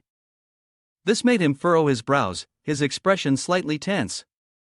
Tai Xianjing suddenly awakened on this side, and Chen Bo-dao seemed to be awakened as well, unintentionally letting out a loud laugh. "To think you also know of Tai Xianjing," he swung the sword. "In this world, the only one who can make me use my full strength is you. Don't disappoint me too much." Immediately, both man and sword charged toward Zhang Wuqing. Seeing the imminent danger, Zhang Wuqing did not panic, on the contrary, there was a hint of challenge in his eyes. Just as the sword's tip was about to strike, he swiftly dodged. Chen Bo-dao laughed mockingly. Do you think you can avoid it? Not stopping there, he continued to strike with the sword. He gritted his teeth and said, "Die." Surrounded by the barrage of swords, Zhang Wuqing was momentarily stunned. Soon after, he raised his hand, and a protective shield suddenly appeared around him. Chen Bo-dao tried to break the shield with his sword. Under his power, cracks began to appear on the shield. In the end, the protection was quickly shattered. The fragments fell, and Chen Bo-dao laughed loudly as he charged forward. Accept your death. The sword tip quickly approached, mere inches from Zhang Wuqing's body. At the same time, in the area, VIP Chen Tianwei slammed the table, his face filled with fury. Zhang Wuqing has survived all these years, yet he doesn't even try to escape properly. And now, he dares to show his face again, coming here. Today, you must die. On the arena, the sword shot forward like a bolt of lightning, bringing Zhang Wuqing's body closer to the tip of the blade than ever before. However, Zhang Wuqing smiled lightly. Humph, is this all you're capable of? With 2 fingers, he gently gripped the blade's tip. Chen Bo-dao stood stunned. Was he suddenly realizing something? The sword shattered into pieces, and Zhang Wuqing sneered, "Chen Bo-dao, it's my turn now." Grinding his teeth, Chen Bo-dao threw a punch at him, but Zhang Wuqing countered and struck directly at his face. The attack didn't stop there. Zhang Wuqing's entire body followed through with a powerful physical strike. Zhang Wuqing seized his hand and squeezed it tightly. Chen Bo-dao cried out in pain and collapsed. Taking advantage of the moment, Zhang Wuqing prepared to land a kick to his abdomen. With a swift motion, Zhang Wuqing lifted his leg and kicked directly at Chen Bo-dao's head. Chen Bo-dao, he said slowly, is this all you've got? Zhang Wuqing stood proudly, his foot on Chen Bo-dao's head, then grabbed the collar of his shirt. "I told you before." Zhang Wuqing casually lifted him up. "I will make you pay."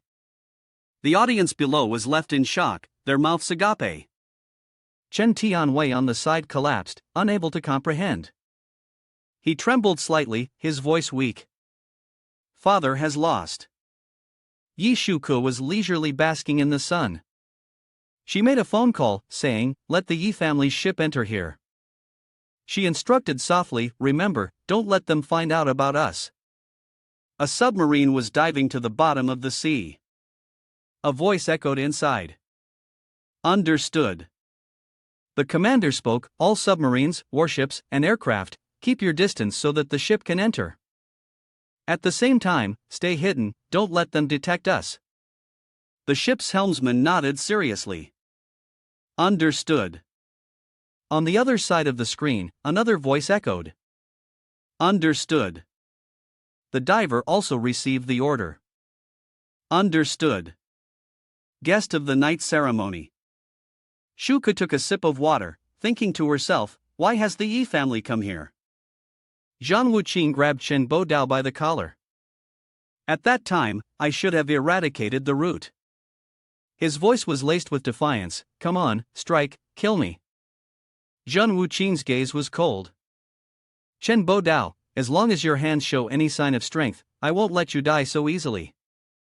He extended 2 fingers, and a surge of spiritual energy appeared, immediately piercing through the man's body. You. He slammed his knee down with a thud. You. His face twisted in pain, his voice weak. You've crippled my cultivation. Zhang Wuqing looked down. I want the Chen family to endure everything I've gone through. Chen Bo-dao bent down. Your time has ended. Chen Tianwei, on the other side of the screen, was stunned. He hurriedly ran out of the room and then rushed to the arena, embracing Chen Bo-dao. Father, you must persevere. His eyes clearly showed a deep resentment. Zhang Wuqing, I will remember this grudge, Chen Tianwei said as he carried his father away. Zhang Wuqing immediately turned around, and everyone was stunned by the scene. Someone muttered in a trembling voice, "It's over, our Zhou family is finished." The referee thought to himself, Chen Bodao is lost, and the second place, the other Wang from Donghai, has lost too. Zhang Wuqing then reminded him, aren't you going to announce it? The referee's hand trembled slightly as he pointed to Zhang Fei. Congratulations to Master Zhang for winning, and congratulations to the Wen clan and Lu family for successfully obtaining the right to distribute the wealth quotas of Haidong this time. Lu Qingqing's face lit up with joy, and she thought to herself, thank you. Zhang Wuqing took a graceful step off the stage. Just as he stepped out of the arena, he encountered Yishuko, who was walking toward him. She said, the Yi family's people have arrived. Zhang Wuqing replied, oh, you continue. I've already arranged the defensive line for them to enter. Zhang Wuqing responded nonchalantly, all right. When Chang Shan, along with Lu Yundan and Lu Qingchang, walked toward Wu Qing. When Chang Shan cheerfully extended his hand, Wu Qing, thank you. Lu Qingqing softly expressed her gratitude to him. Zhang Wuqing smiled and left. The remaining matter of the specific distribution ratio could be negotiated between the two families. I have other matters to attend to, I'll go ahead. The ship cut through the waves. Zhang Wuqing and Yishuka stood on the deck of the ship. He looked at the powerful ship ahead, its two bows almost touching. Yi Wuxing crossed his arms. It seemed that Chen Bodao had been defeated. He bared his teeth, beaten by this kid. At this moment, the two ships were only a small distance apart. Yi Wuxing jumped over. You were able to defeat Chen Bodao, you're very impressive. He said roughly, you must know who I am. Zhang Wuqing remained calm. You tell me, he pointed at himself. I am Yi Wuxing, from the Yi family. His gaze grew fierce as he spoke clearly, the power to allocate wealth quotas in Haidong. My Yi family has taken over.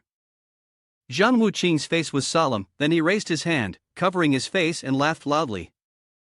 Ah, the Yi family's hand has reached too far. He turned his back. I'm just here to inform you, not to negotiate. Let's settle it this way. Zhang Wuqing gently asked, do you think there's a problem within the Iron Cavalry? Yi Shuke shouted, absolutely not. He looked up at the sky and said, if there's nothing wrong internally, then there's only one possibility: someone has killed a senior member of the Iron Cavalry to steal the token. Then, both of them gazed out towards the sea. Let me see who the imposter really is. Meanwhile, Chen Bodao was drenched in sweat, coughing a few times, his face covered with bruises. His teeth were clenched. Tianwei stared fixedly at Chen Bodao. His father had lost, utterly lost. He couldn't keep his composure anymore, his voice harsh. Chen Bodao will not be defeated. He laughed triumphantly, admitting his father no longer had any chance of becoming the second family king of Haidong. This left him stunned. Tianwei frowned. The Chen family was a powerful family. As he spoke, he grabbed his father's collar. A family that wanted to prosper could never rely on just one person to succeed. Chen Bodao opened his mouth in shock, trembling. What? What do you want? Tianwei squeezed his father's neck. The Chen family needs a solid pillar, a massive pillar, and naturally, the Chen family also needs a new leader. You, however, have already lost that qualification. His father's face showed clear panic. Tianwei, you can't. You can't do this. The Chen family can't do without me. He turned his head away, showing contempt. The Chen family can do without anyone. What the Chen family needs is someone with ability, with strength. Then, he leaned in closer, revealing a sly grin. Father, isn't this what you've always taught me since I was little during the guest of the night ceremony? His father was panicked now, his face full of anger but unable to do anything, frowning. Tianwei continued, therefore, don't worry and go on your way. Tianwei burst into laughter. With me here, the Chen family will definitely prosper, and I will be the one to become the second family king of Haidong. He spoke while tightening his grip around his neck, causing him pain. Suddenly, Yi Wuxing stepped forward. Chen Tianwei hoped, I trust you won't disappoint me. Tianwei turned back and said, young Master Yi, rest assured, I will not let you down. If you help me reclaim control over the distribution of Haidong's wealth in the future, the Chen family will follow your orders without question. Yi Wuxing closed his eyes, flashing a mysterious smile. Ha, he added, Chen Bo Dao, you are truly useless. He then took out a small box, smiling as he handed it to Tianwei. Chen Tianwei, you have a deep and unrelenting grudge with Zhang Wuqing and the Chen family. Therefore, I'm giving you a chance to kill Zhang Wuqing. This is something that can help you do it. Tianwei was stunned, and Yi Wuxing lowered his voice. This thing can help you kill Zhang Wuqing. Afterward, Yi Wuxing turned and left, leaving Tianwei confused, staring at the small box. Shortly after, he opened the box, and inside was a key. Tianwei also took out a letter from the box, staring at it in surprise. This is for you, in the private room. They're discussing matters right now, Yi Wuxing said. Did everyone hear what I said clearly? At this point, when Xingshan spoke up, this is mostly for the Chen family. How can we do this? Yi Wuxing turned to leave. That's your business, not mine. I'm just here to inform you, not to negotiate with you. He hesitated. This. Yi Wuxing's gaze became thoughtful. The atmosphere in the room grew quiet as he picked up the phone, his face showing a hint of worry. Chen Tianwei asked us to meet in 5 days at the Chen family, he said, a bit annoyed. It can only be like this. On this side, Zhang Wuqing sat in the room, unable to believe that Chen Bo Dao had ultimately died at the hands of his own son. He gently closed his eyes. This could be considered karma. Yi Shuke spoke softly, he reaped what he sowed. Right, the Wang family, Chen Tianwei had arranged for the major powers aboard the ship to meet at the Chen family 5 days from now. He picked up his still warm cup of tea. Alright, have we figured out the situation with the Battle Wing Iron Cavalry? We finished the investigation a few days ago. A small unit of ours stationed there was ambushed. She added, all the team members were killed, and their Battle Wings insignia were taken. Meanwhile, the Battle Wing Iron Cavalry at other locations also faced varying degrees of encirclement. He chuckled lightly, interesting. It seems like it's targeting the layout of my Battle Wing Iron Cavalry. Apart from the Yi family, is anyone else involved in this? These people are too meticulous, and it seems like they know us inside out. Based on our guesses, it's certain that the Wang family is involved as well. He set the cup of tea down. If that's the case, we have to remove this thorn from our side. Inform everyone that in 3 days, all senior members of the Iron Cavalry will gather in Donghai. Yes, and one more thing. I feel like something's off. He glanced sideways slightly, scoffing. The border area has been a bit chaotic lately, she said. The Death Special Forces unit we previously engaged has reappeared. He sat up. Things are getting more and more interesting. He smiled faintly, as if everything was somehow related to him. Then he stood up abruptly. Keep an eye on the Death Special Forces unit. If they make any moves, have the Iron Cavalry encircle and eliminate them immediately. Yi Shuke obeyed without hesitation. Yes. He smiled lightly. The storm is about to rise. Ha ha. At that moment in the combat zone, several shards of stone were scattered across the ground. Tan Ta wiped his sword. The next team leader asked, are we heading to Haidong? The captain replied, that's right.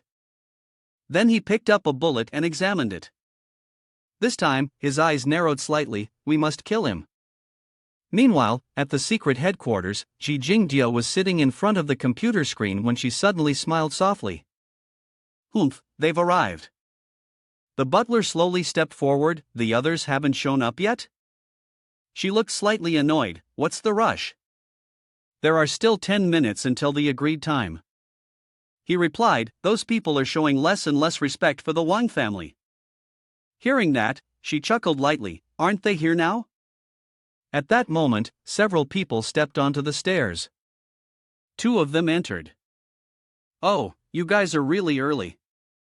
He stepped forward. You still speak without any courtesy at all. The butler was puzzled. Where are Fei Hu and Devil Hand? Why haven't they arrived yet? Ji Jingdiao stepped in to answer, they are at the frontier and can't make it here right away. The butler immediately jotted down notes, deducting points from Fei Hu and Devil Hand. Seeing this, the two of them thought to themselves, this perverted old man, if someone says something wrong, he just deducts points. After that, he circled around behind Ji Jingdiao. See, we're all here, but the Wang family still hasn't arrived. She shyly responded, though I'm in charge of monitoring the news, I don't dare to monitor the Wang family. Suddenly, a voice rang out. I'm here. Everyone immediately stood at attention and exclaimed, Greetings, King. The Wang family spoke up. The reason I called you all together has already been announced. Ji Jingdiao, you're in charge of the information. How could you have missed such an important matter like the loss of the battle strategy for the warplane? Why didn't you detect it in time? Ji Jingdiao stammered, Wang family, I'm sorry. He smiled lightly. I'm giving you a chance to atone. That's all I'll say. How's the investigation into the news over the past 3 days? Hearing this, she was overjoyed. The Wang family is the best. The ones who participated in the assassination plan against our strategic warplane are, in order, the Yi family, the Zhan Wuqing Corporation, and the Death Special Forces Unit. After grasping the situation, the Wang family furrowed their brows. Indeed, it was as expected, but they hadn't anticipated that the Zhan Wuqing Corporation would be involved. The Zhan Wuqing Corporation was one of the most powerful companies in China. Why would they join forces with the Yi family and the Death Special Forces Unit? Could it be that there's an even more powerful mastermind behind the scenes? Wang family, can you explain why the Zhan Wuqing group has allied with the Yi family Death Special Forces Unit? I am still investigating, the results will be available soon. He didn't respond, instead giving her a command to continue. She then brought up an image of a man and continued, moreover, I've found a mole within our ranks, specifically the captain of the 9th Battalion, team leader of the 3rd Squad, Chen Guang. He picked up a bottle of unmarked medicine and said, I've already dealt with him. I happened to have a new drug recently that needed a test subject. He then looked at the Divine Doctor and said, Divine Doctor, you're still as consistent as ever, so abnormal. The man stepped forward and said, One family, since when have we had to endure such a thing? He laughed loudly. If they want to play, let's play with them. Yi family, Zhan Wuqing group, and the Death Special Forces Unit, huh? Immediately, Wang family's tone turned serious, everyone, listen up. Everyone replied in unison, we follow your command. Ji Jingdiao kept a close eye on Yi Wuxing and the Yi family's every move in Haidong, while also monitoring the Zhan Wuqing group and the Death Special Forces Unit. Tan smiled faintly and said, as soon as his people enter Haidong, inform the entire aerial combat division first. Then he turned to the others. Each person, according to their responsibilities, worked in close coordination with Ji Jingdiao. They all responded in unison, understood. Yi Shuke spoke up, Wang family, if death comes to Haidong, I want to deal with him personally. Suddenly, she became confused, scratching her head. Last time, I lost to death. This time, I won't let myself lose again.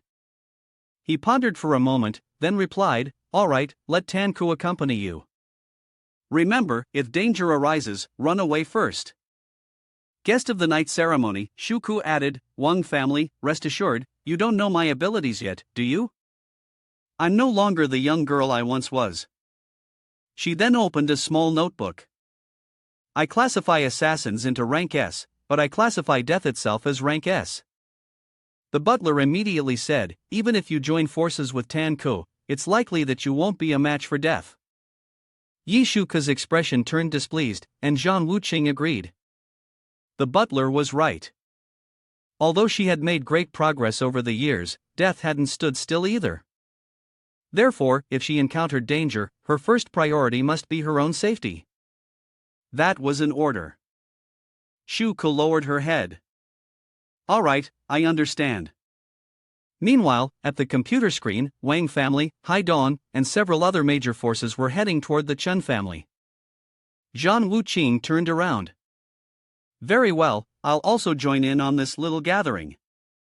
The butler added, it's been a long time since we've all met. Today, I'll treat everyone to some food. He smiled. Let's eat and chat. With that, he placed the meal on the table for everyone. At the same time, at the villa in the countryside, Zhang Wuqing invited them for tea. The steaming cup of tea was served.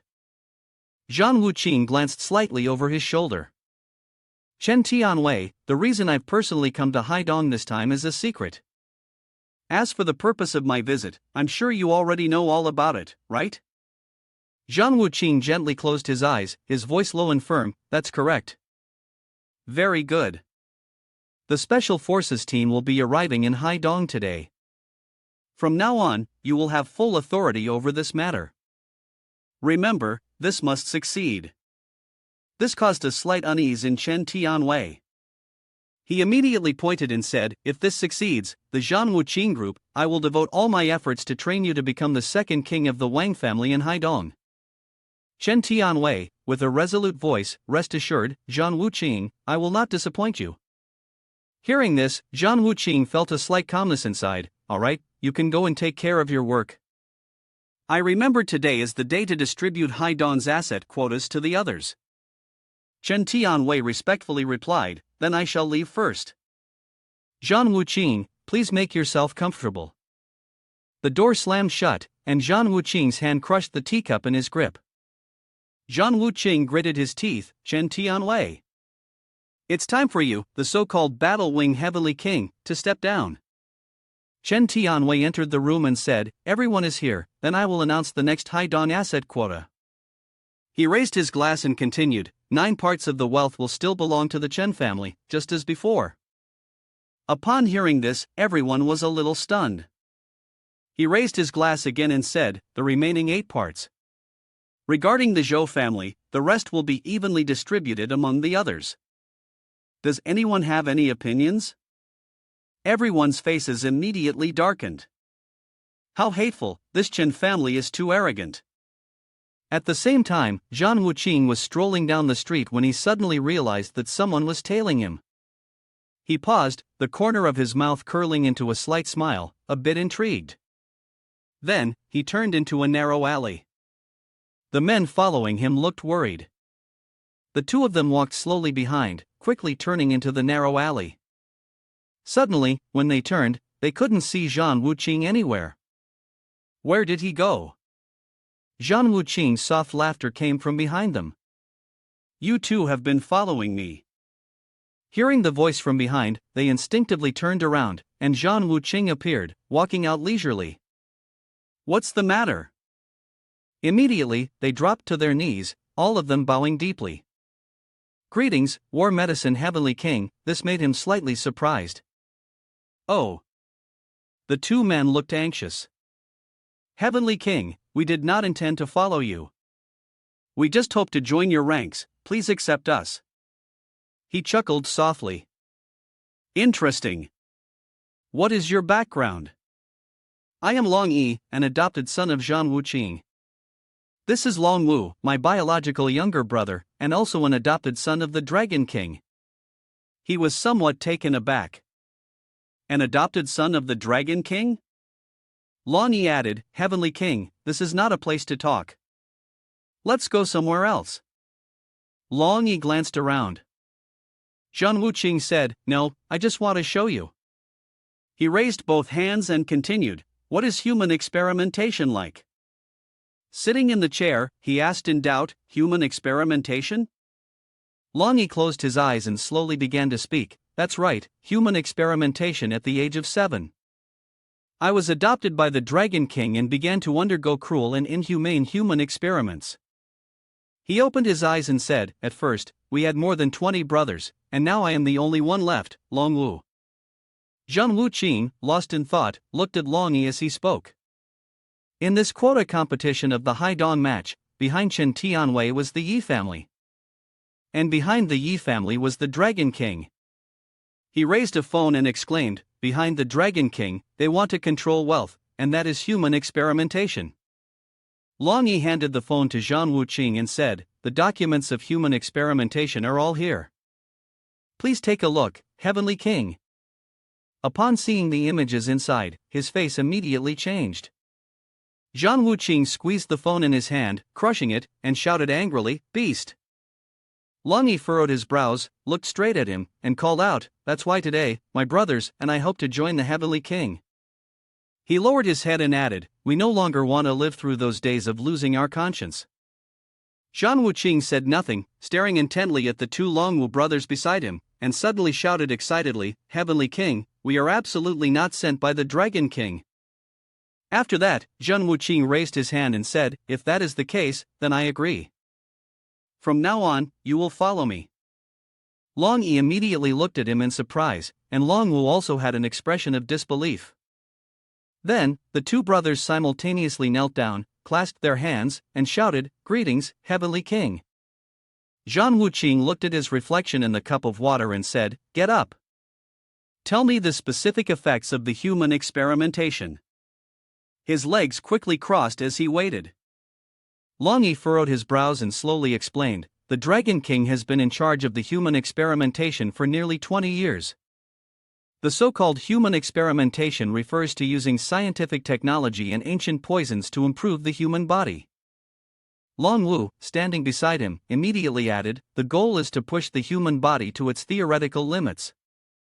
Not only that, these people have been dispersed by the Dragon King across the country, blending into different social classes, even including those in the border regions." Zhang Wuqing rested his chin on his hand, hearing this, and couldn't help but sigh, "A grand game of chess indeed." Long Yi immediately raised his hand and shouted, "There is also a group of people in Haidong with a certain scale who infiltrated this time. The Dragon King's arrival in Donghai is to turn Haidong into a new stronghold for human experimentation, gradually expanding the scale from there." He raised one finger and shouted, "Not long ago, Haidong established a large new orphanage. This is the secret stronghold for the human experimentation." Zhang Wuqing was stunned upon hearing this and repeated, "Orphanage." Long Wu beside him affirmed, continuing, "That's right, human body experimentation must begin at a young age." Long Yi raised his fist, angrily shouting, "So, orphans without fathers or mothers will be the best choice." Zhang Wuqing's face darkened, and he said angrily, "Very good, Long Yi, Long Wu, take me to see it." Long Yi and Long Wu looked at each other, then shouted, "Here." He closed his eyes, asking in doubt, "Is there a problem?" Long Yi furrowed his brow, awkwardly replying, "There is tight security there." Zhang Wuqing walked past him, speaking in a deep voice, "Are you afraid? Worried that Dragon King will find out that you two are working for me?" Long Yi immediately patted his chest, shouting resolutely, "It's not like that. The two of us joining Heavenly King's side means there's nothing to fear anymore." Zhang Wuqing walked towards the door, glancing at the two Long brothers, saying, "Let's go." Then, his steps stopped in front of a place. Long Yi pointed to the orphanage ahead, shouting, "Heavenly King, it's right here." Zhang Wuqing noticed the gardener, the guards, and the female staff here. He smiled slightly, saying, "They're all martial artists, quite interesting." The guard immediately raised his hand in greeting, "Hello, sir." He raised his hand to stop Zhang Wuqing, saying, "Our orphanage is closed. Who are you looking for?" Upon hearing this, Zhang Wuqing repeated in doubt, "Closed?" The guard furrowed his brows and shouted, "That's why I ask you to leave." Then, he slightly jolted and looked at him. The security guard shouted as Zhang Wuqing walked past him, "Good kid." He raised his hand and placed it on his shoulder, loudly commanding, "Here to cause trouble, huh?" A flash of light flickered in the security guard's mind, thinking he might be a martial artist. He observed Zhang Wuqing standing still without moving in front of him, furrowing his brows and silently pondering. The captain said, "No matter what, we cannot let anyone in." These three seemed to have come prepared. Suddenly, from behind, a pair of legs stepped forward. Kenter, with one hand in his pocket, asked in a puzzled tone, "What's going on?" The security guard quickly ran over to him and shouted, "Captain." He brought his hand close to Kenter's ear and whispered, "Captain, that's a martial artist. He's probably here to stir up trouble." Kenter smiled at Zhang Wuqing and introduced himself. Hello, I'm the captain of the security team, Kenter. He opened his arms and walked toward him, softly explaining, our orphanage has closed for the safety of the children, so anyone who is not related cannot enter. I hope this mister can understand. Zhang Wuqing furrowed his brows and muttered, what a pity. Then, he turned his head and looked behind him. The security guard watched the backs of Zhang Wuqing and his companions leave, asking in confusion, Captain, do you think we've been exposed? Kenter's face darkened as he ground his teeth, ordering, don't ask about things you shouldn't. Don't ask about it tonight. The elite realm was activated, and the guards immediately jolted, responding. Yes, near the overpass. Zhang Wuqing spoke, assigning tasks. Tonight, the two of you will sneak into the orphanage with me. He stared intently at Long Yi and Long Wu, inquiring, are you familiar with the terrain inside? Zhang Wuqing looked at the two of them, smiling as he responded. Very well. Long Yi and Long Wu exchanged a smile as Zhang Wuqing left. In the distance, the corners of his mouth curled into a slight sneer, and he let out a mocking laugh. Tonight, Kenter is leading the security team on patrol, ensuring everything's ready. A red light flashed, and they stepped up onto the wall and climbed to the rooftop. The three of them, Zhang Wuqing included, landed lightly on the ground. Long Yi, leading the way, called out, follow me. Ahead of them, two security guards, checking the area, exchanged glances and spoke. No anomalies, understood. The young man's face was sharp as he lunged forward. Then, two red streaks of light flashed, striking the two guards. The guards quickly covered their mouths, their bodies flickering before falling together. Long Yi gestured toward the building ahead, speaking to Zhang Wuqing. That building has dormitories, and beneath it is a secret research base. The three moved quickly forward. Long Yi ducked behind a wall, watching the guards ahead and called out, Heavenly King, wait one more minute. They're about to switch shifts. When they do, the guards will gather to smoke, and there's a blind spot we can use to infiltrate. Entering through the side window, Zhang Wuqing stood still, nonchalantly glancing at him. Long Yi was immediately startled, stammering, Heavenly King, what's wrong? Hearing this, he smiled and replied, it's nothing. Then, a flash of white from the window appeared, followed by a light being turned on upstairs. Long Yi, leading the way in front, called out, Heavenly King, the secret experimental base is on the second basement floor. Let's go. Zhang Wuqing, trailing behind, smiled sarcastically, thinking to himself, your psychological endurance doesn't seem that great. Long Yi's face froze in place, exclaiming, Heavenly King, did you notice that? Zhang Wuqing closed his eyes, sighed, and said, who's cold? Let's go. After that, Long Yi and Long Wu quickly descended the stairs. Zhang Wuqing surveyed the scene before him, thinking, it's just an electric room. He stood still, staring at the large iron door ahead. Long Yi pressed a red button with his hand. The iron door immediately opened. Turning his head, he called out to Zhang Wuqing, Heavenly King, please enter. Long Yi and Long Wu exchanged a glance as he walked in. Long Yi raised his hand and pressed another button. Then, the two brothers quickly retreated. Zhang Wuqing glanced at them before turning his head. He closed his eyes and gently waved his hand. Instantly, the two brothers, Long Yi and Long Wu, were pulled inside the door.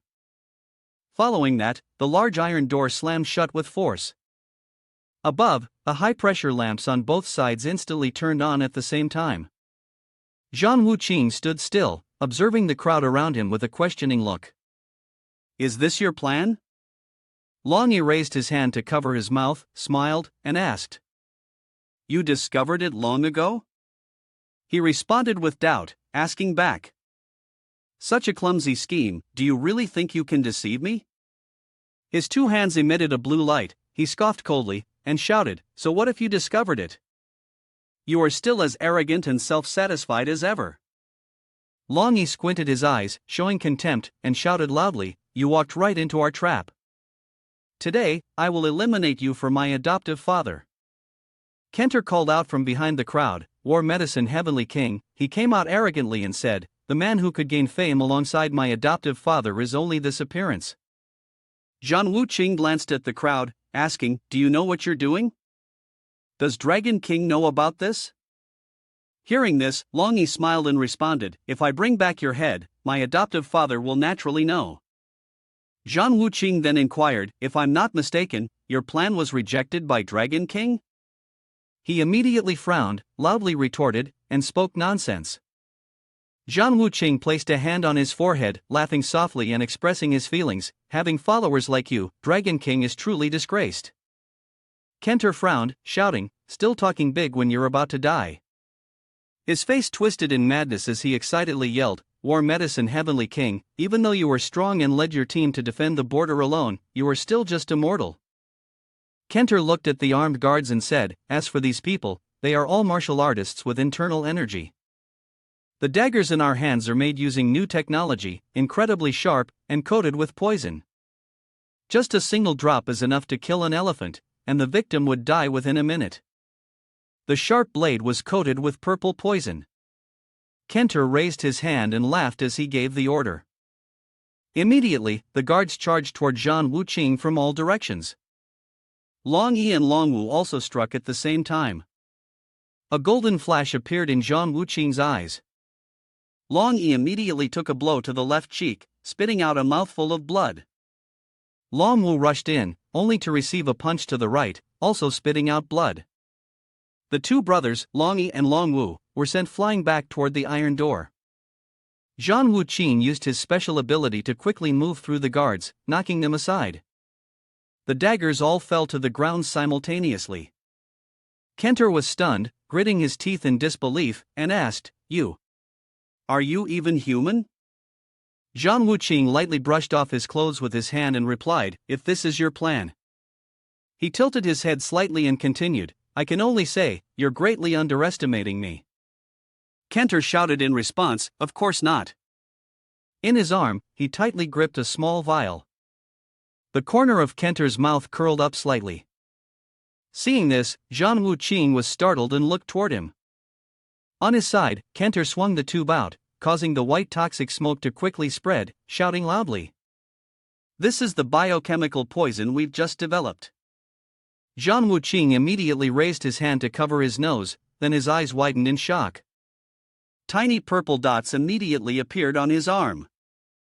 Seeing this, Kenter burst out laughing and shouted loudly, "Even the unbeatable War Medicine Heavenly King is just a mortal body, incapable of resisting this poison." The purple dots quickly spread outwards. He immediately drew a dagger, shouting, "Heavenly King." He swung the dagger horizontally, threw the scabbard down, and yelled, "Go to hell." Suddenly, a hand appeared, reaching out towards him. Kenter froze, his eyes widening in disbelief. He was grabbed by the hand, and he screamed in shock, "What?" Kenter's whole body trembled, shouting, You! Zhang Wuqing coldly glared at him and said, "Just a poison gas, do you really think it can deal with me?" Kenter struggled desperately, shouting, "Let go, let me go." Zhang Wuqing threw him to the ground and declared, "I won't kill you. I still have questions for you." Zhang Wuqing turned around, facing away from Kenter, and said, "Let's go, to another place." He lowered his head, sweating, and replied, "Yes."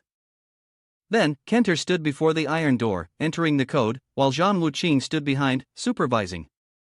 The door quickly opened, and Zhang Wuqing and Kenter simultaneously moved forward down the corridor. In front of room 23, Zhang Wuqing reached for the hot cup of tea and inquired, "This orphanage is surely a trap set to lure us in." He took the cup, raised it, and said, "Then it must be the real base for the human experimentation." Zhang Wuqing's eyes were filled with sharpness as he shouted, "Where?" Kenter's face darkened, and he cautiously asked, "I've said it before, do you guarantee you won't kill me?" Upon hearing this, Zhang Wuqing lifted the cup, took a sip, and replied, "Not speaking means certain death. Speaking might still give you a chance to live." Without hesitation, Kenter shouted, "The real base hasn't been set up in Haidong City yet." Kenter furrowed his brow and began to explain, Long Yi Long Wu is responsible for setting up the base and has already gone to Haidong. Hearing this, Zhang Wuqing closed his eyes and responded, I see. Immediately, Kenter became agitated, pounding his chest and shouting, Heavenly King, I am truly being threatened. The Dragon King has poisoned my body, and if I don't obey him, my entire family will be killed. Zhang Wuqing closed his eyes and fell into deep thought, remaining silent. Then, Kenter immediately knelt down to the ground, his voice filled with urgency as he explained, Heavenly King, everything I've said is the truth. I truly am being forced. Hearing this, Zhang Wuqing turned his head to look at Kenter, inquiring, Do you know about the Death Special Forces unit? Upon hearing this, he shook his head and exclaimed, I don't know. Zhang Wuqing forcefully placed his teacup on the table and shouted, I was going to give you a way out. Kenter's face immediately turned ugly as the sound of Zhang Wuqing's voice continued, and yet, you. He bowed his head and admitted, I am a member of the Death Special Forces unit. Zhang Wuqing looked at him and exclaimed, So it's true, you must be a new recruit, right? Kenter lowered his head and shouted, Yes. Zhang Wuqing smiled and asked, I need the arrangements of the Haidong Special Forces team to go to Haidong first. Is that okay? Kenter's face was covered in sweat as he responded, No problem. He then immediately raised a phone, placed it on the table, pointed at it, and said, This is their entire arrangement. Zhang Wuqing looked at it and complimented, Very good. Next, I need you to do something. If you do it well, I can give you a way to survive. Upon hearing this, Kenter's face immediately became excited as he shouted, I am willing to follow the Heavenly King's orders. Zhang Wuqing approached and whispered in Kenter's ear. He was startled, swallowing nervously. His face darkened, and he panically refused, Heavenly King. This I. Zhang Wuqing coldly replied, Whether you live or die depends on your choice. Kenter immediately lowered his head, stammering, I am willing to do it. Zhang Wuqing stood up, opened the door, and walked outside, saying, Very good, I'm waiting for your good news. On the other side, Long Yi groggily opened his eyes, then sat up and glanced around. He looked at Kenter, who was sitting in the corner, and said, We failed. Upon hearing this, Kenter smiled faintly and said, Although we failed, we still achieved some results. Long Yi was startled by this and asked, confused, What? Kenter immediately stood up and walked over to Long Yi, explaining, Our biochemical poison didn't cause him to lose his combat ability, but it did severely damage his body. Panicked, he furrowed his brows and shouted, Long Yi, take me to see Dragon King immediately. This is Dragon King's perfect opportunity. Long Yi frowned as he looked at Kenter and asked, Kenter, are you going to betray Dragon King? Kenter walked past him, firmly replying, I will absolutely not. Long Yi closed his eyes, smiled, and shouted, I don't think you will. Let's go. Inside a large building, a voice of cursing rang out, Waste. A cup of tea was thrown directly into Kenter's face with a loud smack.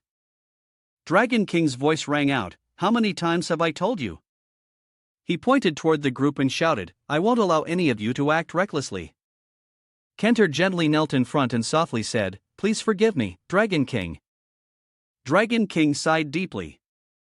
However, you have made an achievement as well. This time, the Battle Wing Heavenly King has fallen victim to our biochemical poison. He rested one hand on his chin and said, I believe that there are only a few months left, and it will be impossible to recover. Kenter immediately smiled and encouraged, That's right. Furthermore, I secretly planted a tracking device on the Battle Wing Heavenly King. His current location is now clear. Dragon King glanced at him, and the sound of his voice echoed. If Dragon King were to strike now, he could certainly deliver a lethal blow in one hit. Long Yi, who was standing beside him, also looked up and called out with a smile, Adoptive father, we can't delay any longer. This is a rare opportunity. Hearing this, Dragon King closed his eyes and said, You still don't understand what kind of person the Battle Wing Heavenly King is. He pointed at Kenter and shouted, You think this is his plan? Then, he reached out toward him. Dragon King's hand clenched tightly around his neck. He immediately coldly shouted, Kenter, you dare to betray me?" Hearing this, Kenter was immediately struck with fear and retorted, "Master, I would never dare betray you." Afterward, Dragon King squeezed harder, choking him. He then threw Kenter's lifeless body down and spoke, his tone filled with intent to inquire, "Do you understand why I had to kill him?" Dragon King looked at Long Yi and Long Wu, asking, "I know Heavenly King's battle tactics very well. Facing him, even the slightest mistake could make us unyielding for 10,000 lifetimes, so I will not allow anything out of my control to happen, do you understand?" The two of them looked up as they heard his voice ringing in their ears. "Therefore, follow the plan. This time, I want to make sure there is a 100% chance of killing him." He closed his eyes and threw 2 daggers, issuing the order, "Proceed with the ritual." Long Yi and Long Wu immediately grabbed the daggers, then raised them and stabbed them forcefully into their own thighs.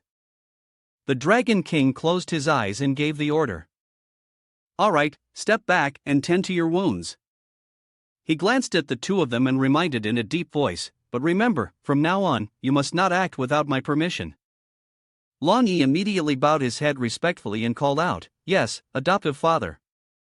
In a building under construction, he picked up a bowl of noodles with chopsticks, asking uncertainly, "Do we need to call for reinforcements?"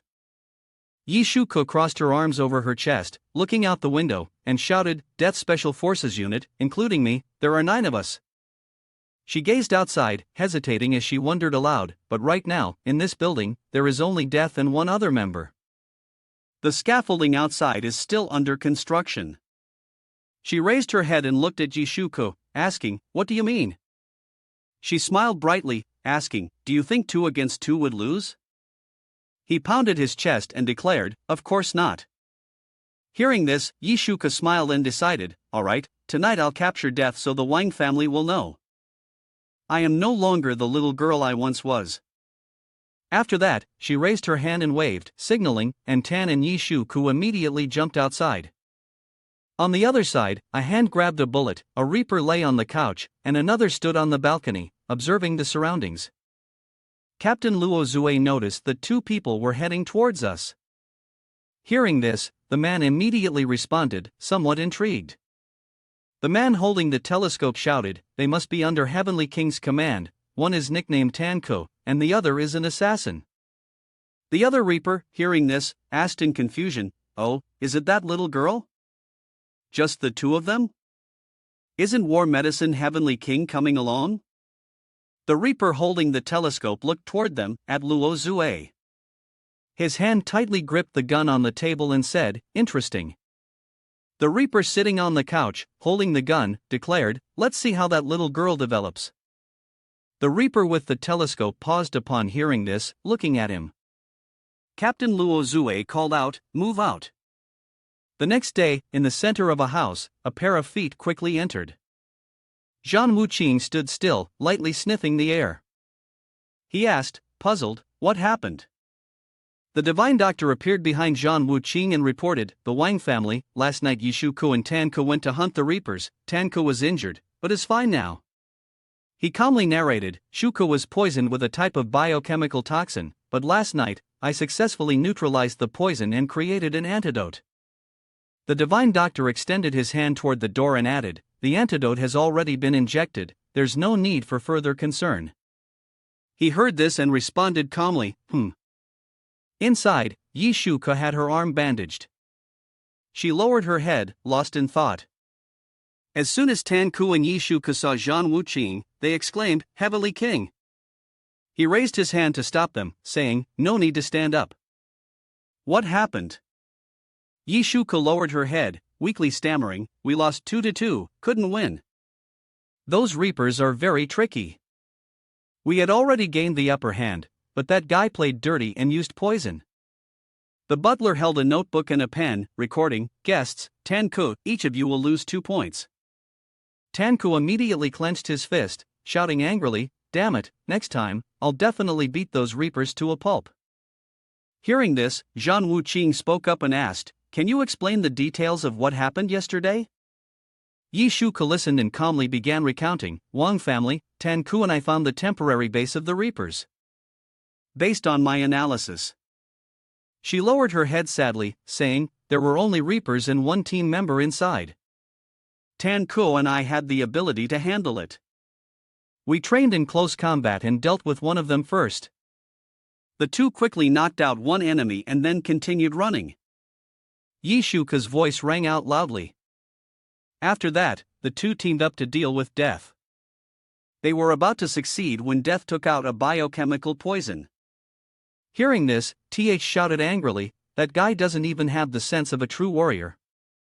If it weren't for him using poison, the one lying there right now would be death.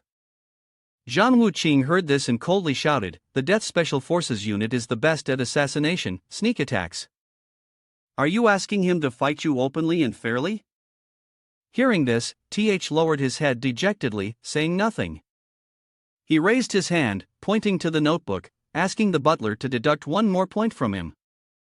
TH was stunned, frozen in place. Yi Shuko, who was beside him, added, but we didn't leave empty-handed either. Death is also heavily injured. Zhang Wuqing closed his eyes and said, you two should focus on recovering during this time. Butler, come with me. Outside, the grass was blowing in the wind. Zhang Wuqing looked ahead, questioning, what do you think of this situation? The butler began analyzing. The Death Special Forces unit was hired by the Dragon King, so of course, they have access to biochemical poison. Shuko and Death were part of the plan, but there's one thing that doesn't quite add up. Hearing this, Zhang Wuqing closed his eyes and replied, yes, where did the other members of Death's team go? The butler spoke up, assuring, I'll look into it right away. We will definitely investigate this matter thoroughly.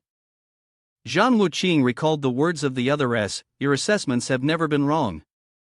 Shuko and Tan could join forces, pushing so hard that even Death had to resort to poison. The butler closed his eyes, ignoring the sound of his voice. This is very unusual, we must pay special attention.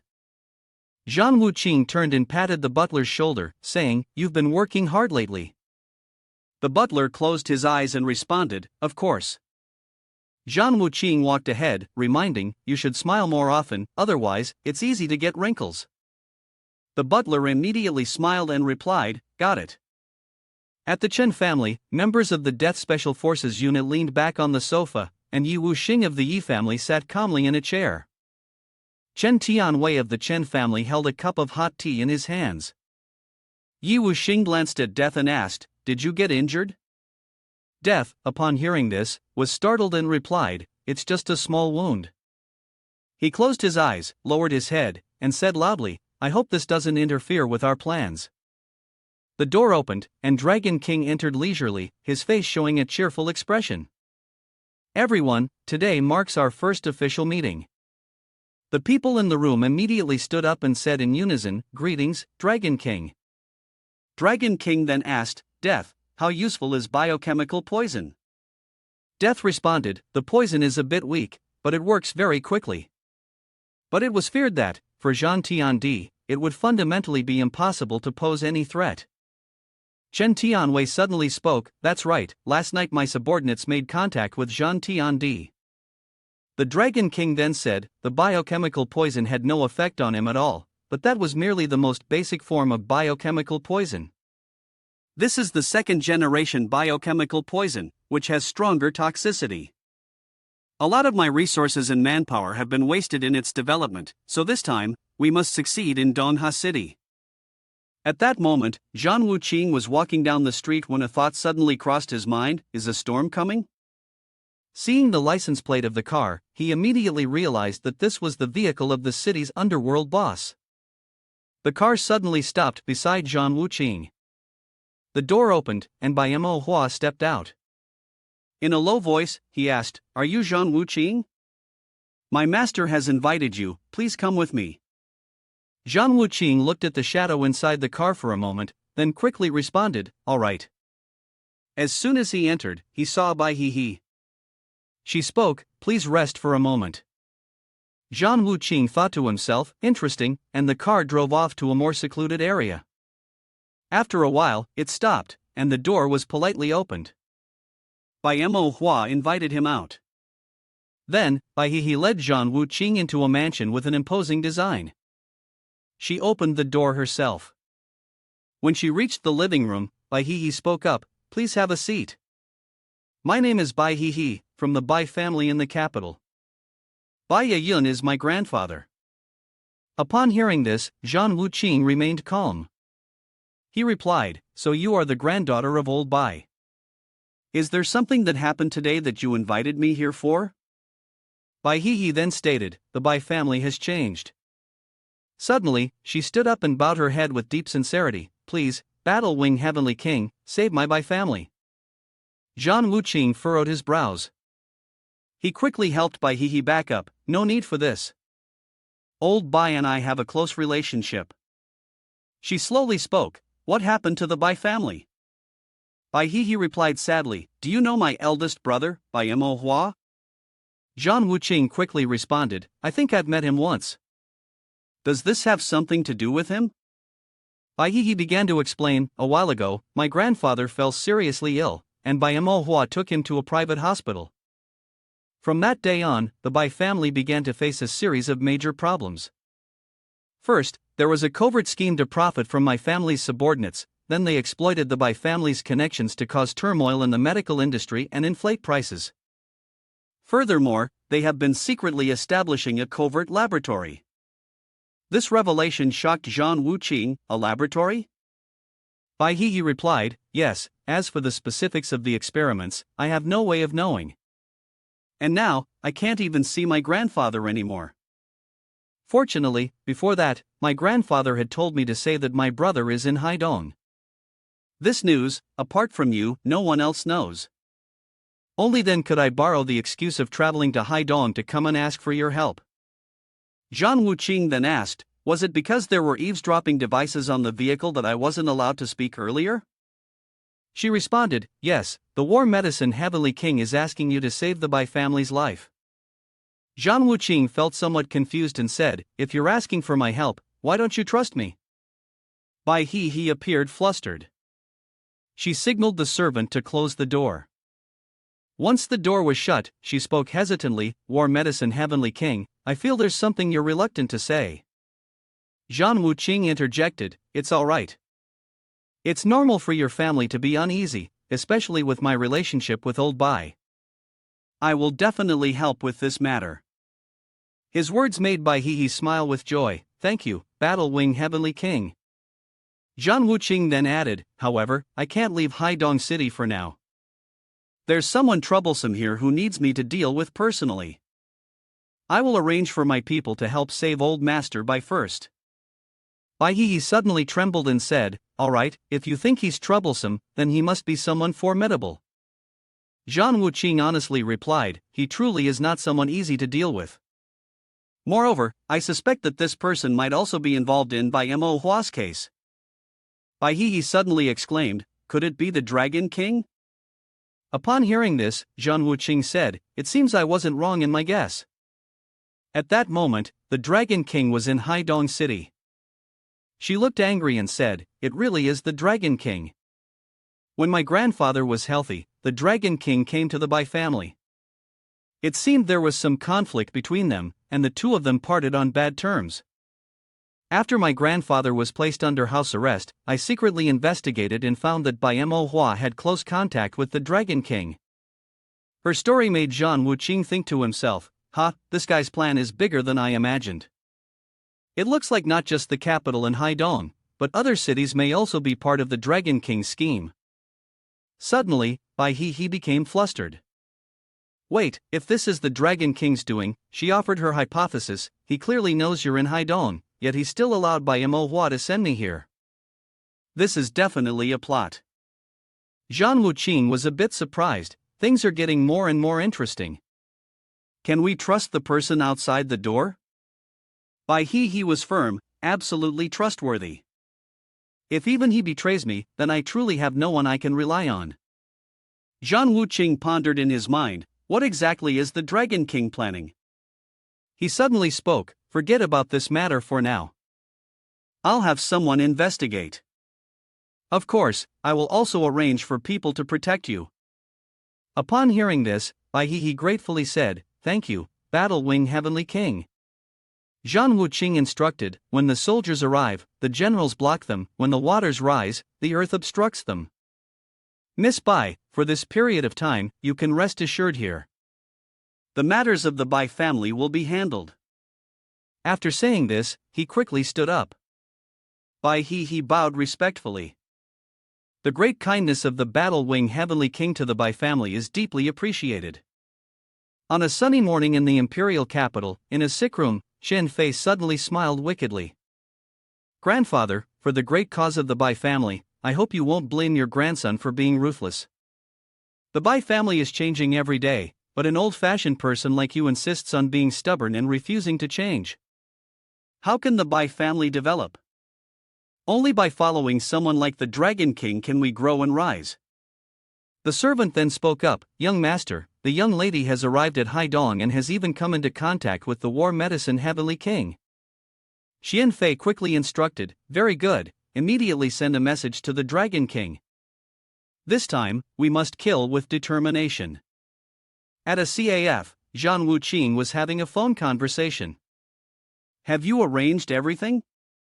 The person on the other end quickly responded, the Wang family has everything ready.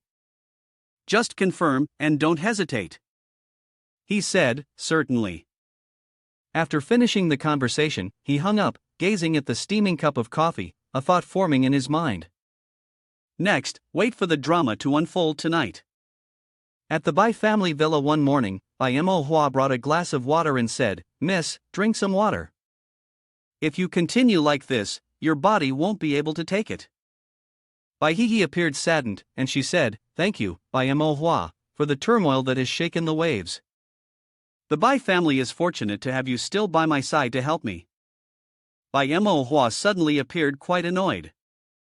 He spoke in a commanding tone, the war medicine Heavenly King has arranged a small squad of Battle Wing Iron Cavalry to protect the area. Bai He immediately responded, I know. Just as Bai He was about to lift the glass of water to drink, Bai Manhwa's eyes suddenly showed anticipation. However, she no longer wished to drink, and sighed heavily. She placed the glass down again and said, Sai, Bai Manhwa, please distribute the water and food to the members of the War Medicine Heavenly King's team. Bai Manhwa immediately bent forward. Yes. Not far from the forest, a voice full of impatience rose. Captain, when do we move? The brothers can't wait any longer. The death messenger glanced at him and replied, What's the hurry? Wait for Bai Manhwa to signal us first.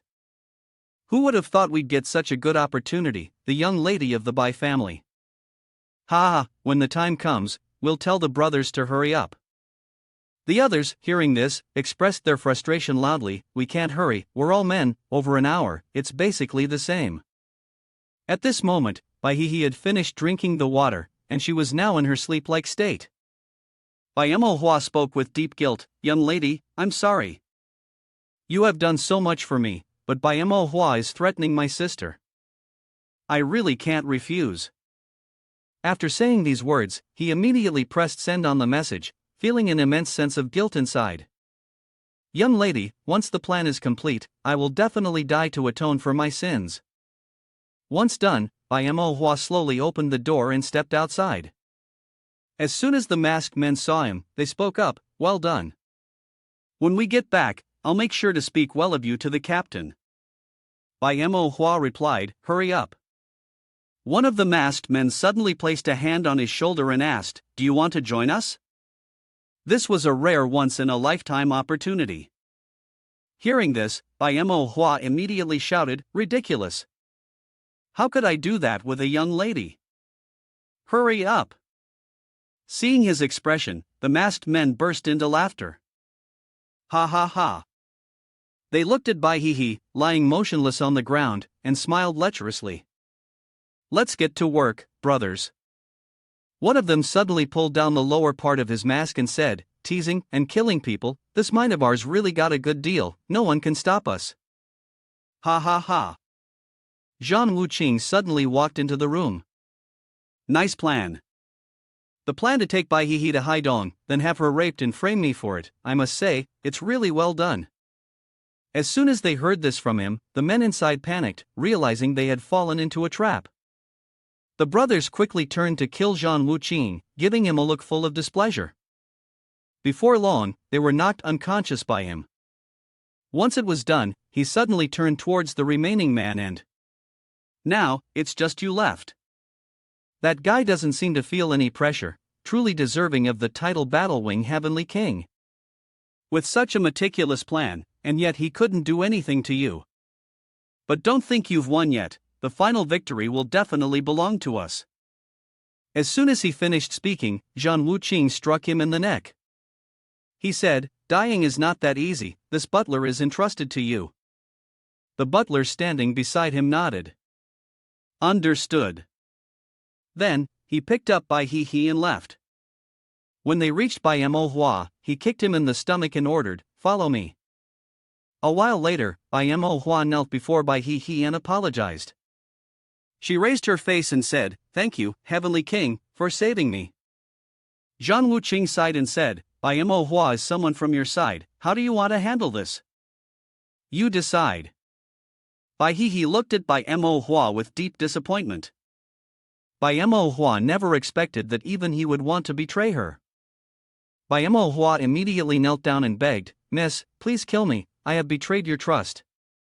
Tears streamed down Bai He's cheeks. "Tell me, why did you do this?" Bai Manhwa was also filled with deep regret. If I didn't do it, my sister would be sold to Dong-o. She is my only family, I can't. Miss, I beg you, please save my sister. I can die, but my sister, she's only 20, just 20 years old." Bai Manhwa's heartfelt words left Zhang Wuqing speechless. Bai He reluctantly said, "Bai Manhwa, considering our past, you've always taken care of me these past years, I'll give you face, but as for your sister." Bai Manhwa. She immediately turned to Zhang Wuqing and earnestly pleaded, "Heavenly King, please save my sister." He responded in a deep voice, "I will not allow the innocent to suffer." Upon hearing this, Bai Manhwa showed a look of satisfaction. "Thank you, Heavenly King." The corner of his mouth suddenly bled. "Miss, my apologies." Afterward, Bai Manhwa went off to sell salt. His actions made Bai He incredibly sad, tears streaming down her face. The door to the room suddenly opened, and the butler's voice rang out, "The Wang family is too stubborn, we couldn't get anything out of them." Zhang Wuqing, upon hearing this, said, "Well, they are all people personally trained by Death himself. You know what to do." After the butler left, Zhang Wuqing suddenly spoke to Bai He, "It seems that Bai family's situation is worse than I thought. You shouldn't stay here anymore, I'll arrange a new place for you." Bai He forced a faint smile. "Thank you, Heavenly King." Zhang Wuqing silently thought, Dragon King. If you don't kill him, it won't end well." A moment later, one of Death's men unexpectedly received a pile of their comrades' corpses.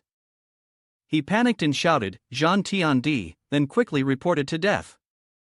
"The captain of the assassination plan, Zhu Xianqi. Failed, should we attack now?"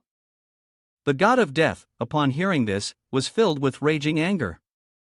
He gritted his teeth and said, "If the war medicine Heavenly King were so easy to deal with, how could he possibly deserve the title of king among others? Let's bury our brothers first, and then I will come up with a new plan." His subordinates replied clearly. He was so furious that his hand trembled as he clenched it in anger. The next day, Bai He shyly spoke up, "Wuqing, thank you so much, actually, I could have handled it myself."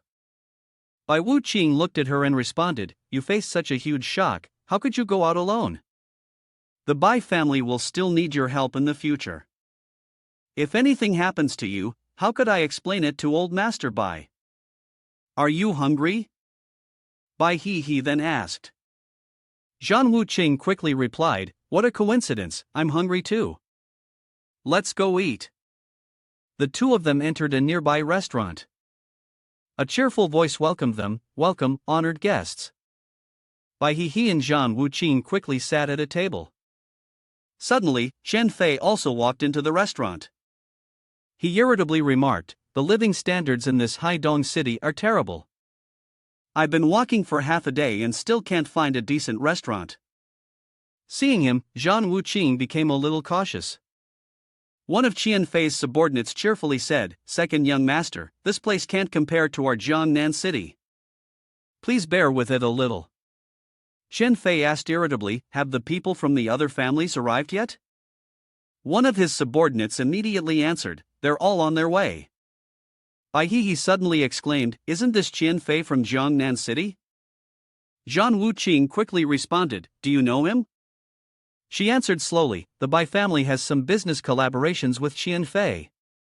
This Qian Fei is the son of Qian Baiwan, the owner of the largest bank in Jiangnan city, a notorious playboy."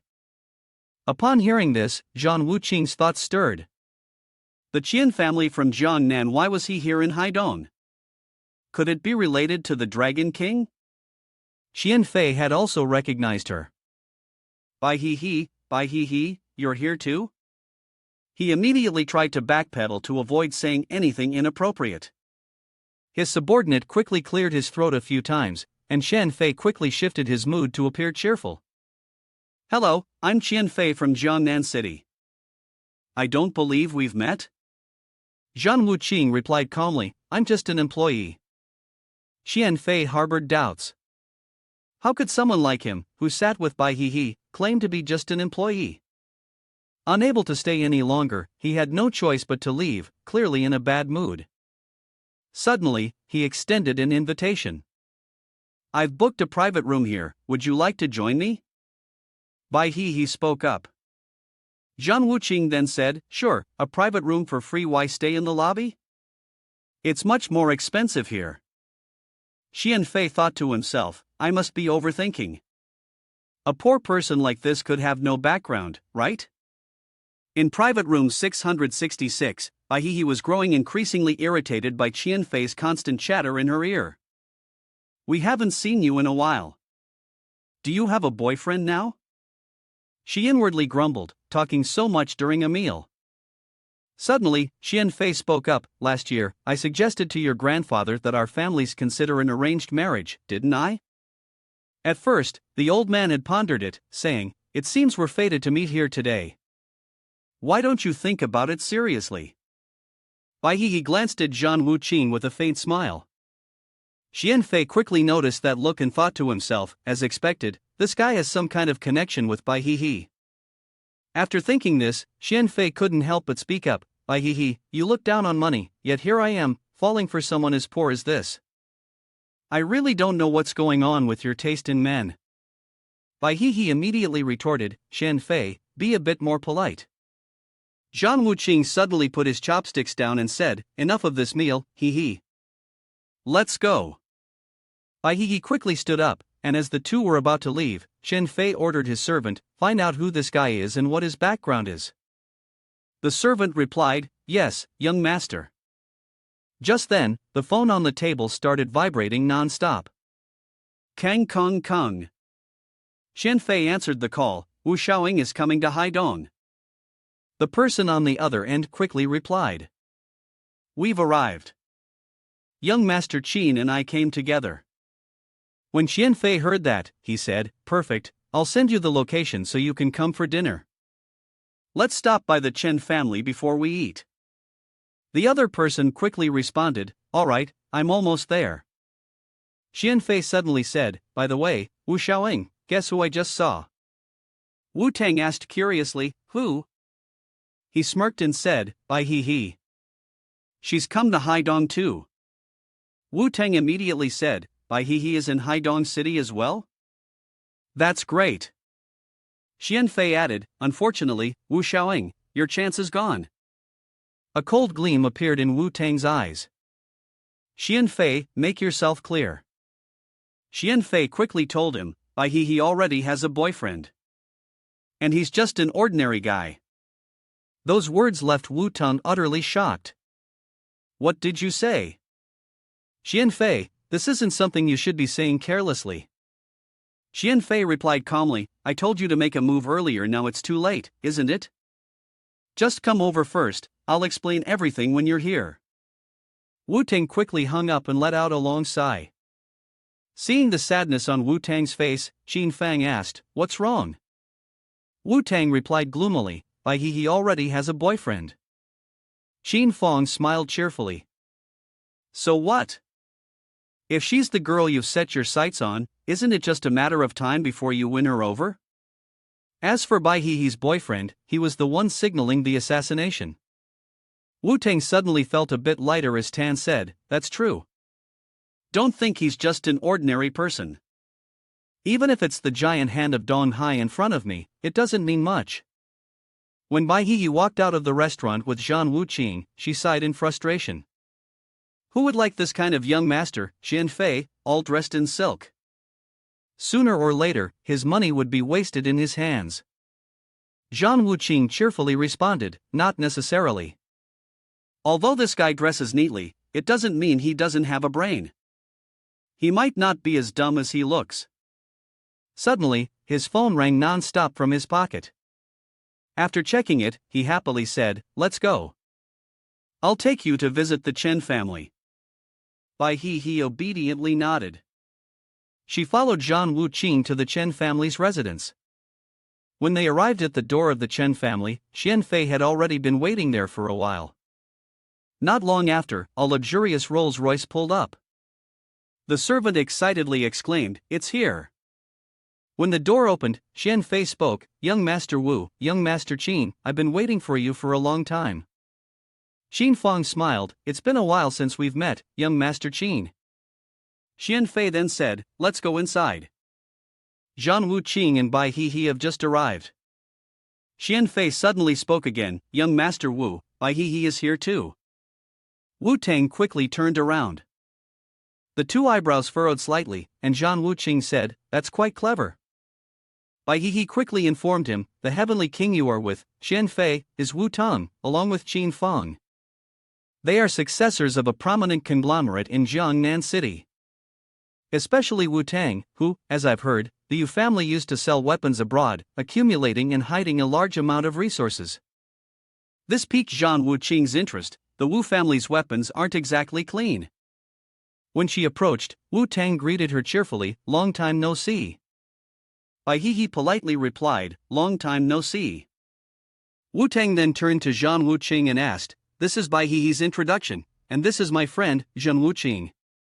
When Zhan Wuqing extended his hand for a handshake, Wu Tang quickly withdrew his, saying, "Sorry, I'm not in the habit of shaking hands with others." Zhan Wuqing smirked. Wu Tang, feeling annoyed, asked, "Are you also invited by the Chen family?" Zhan Wuqing honestly replied, "No, I came on my own." Upon hearing this, Wu Tang crossed his arms and calmly said, "In that case, you should leave. The Chen family isn't meeting outsiders today." However, Zhan Wuqing was unfazed by his words and proceeded to lead Bai He inside. Wu Tang immediately raised his hand to block them. He cleared his throat and asked, "Didn't you hear what I said?" Being stopped like that annoyed Zhan Wuqing, and a murderous glint flashed in his eyes. Wu Tang was suddenly pushed back. "You actually dared to hit me."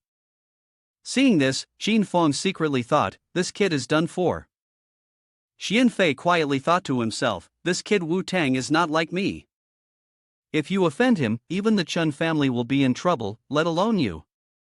Meanwhile, Wu Tang was extremely enraged. He gritted his teeth and said, "You're finished. Do you know who I am? I'm Wu Tang from Jiangnan." Zhan Wuqing calmly replied, "I know a few people named Wu Tang, but they're all from Dongyang." Bai He couldn't help but laugh out loud. Seeing her laugh so happily, Zhan Wuqing then reminded her, "Your laughter isn't exactly appropriate." Bai He excitedly responded, "Clearly, the problem is with what you said." At this point, Wu Tang finally understood.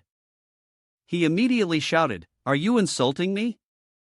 Zhan Wuqing didn't hesitate to admit, "Yes, I am insulting you." "Are you satisfied?" Wu Tang's face hardened. "Good, so you're saying you're not afraid. Don't think that just because Bai He is protecting you, you can act so arrogantly.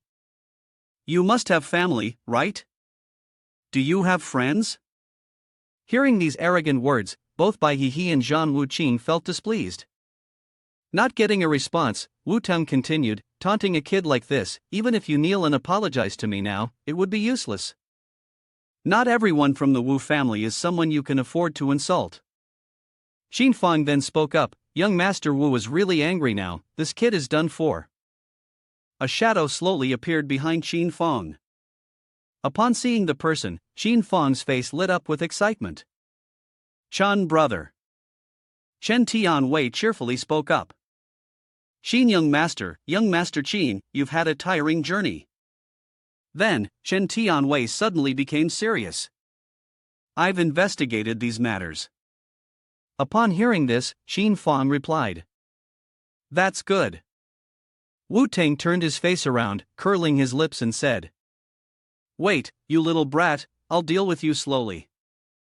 Then, he turned to Chen Tianwei with enthusiasm. Chen brother.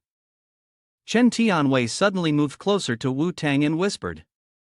Young Master Wu, why do you have a conflict with him? He's both a father and a mother. Wu Tang seemed unconcerned.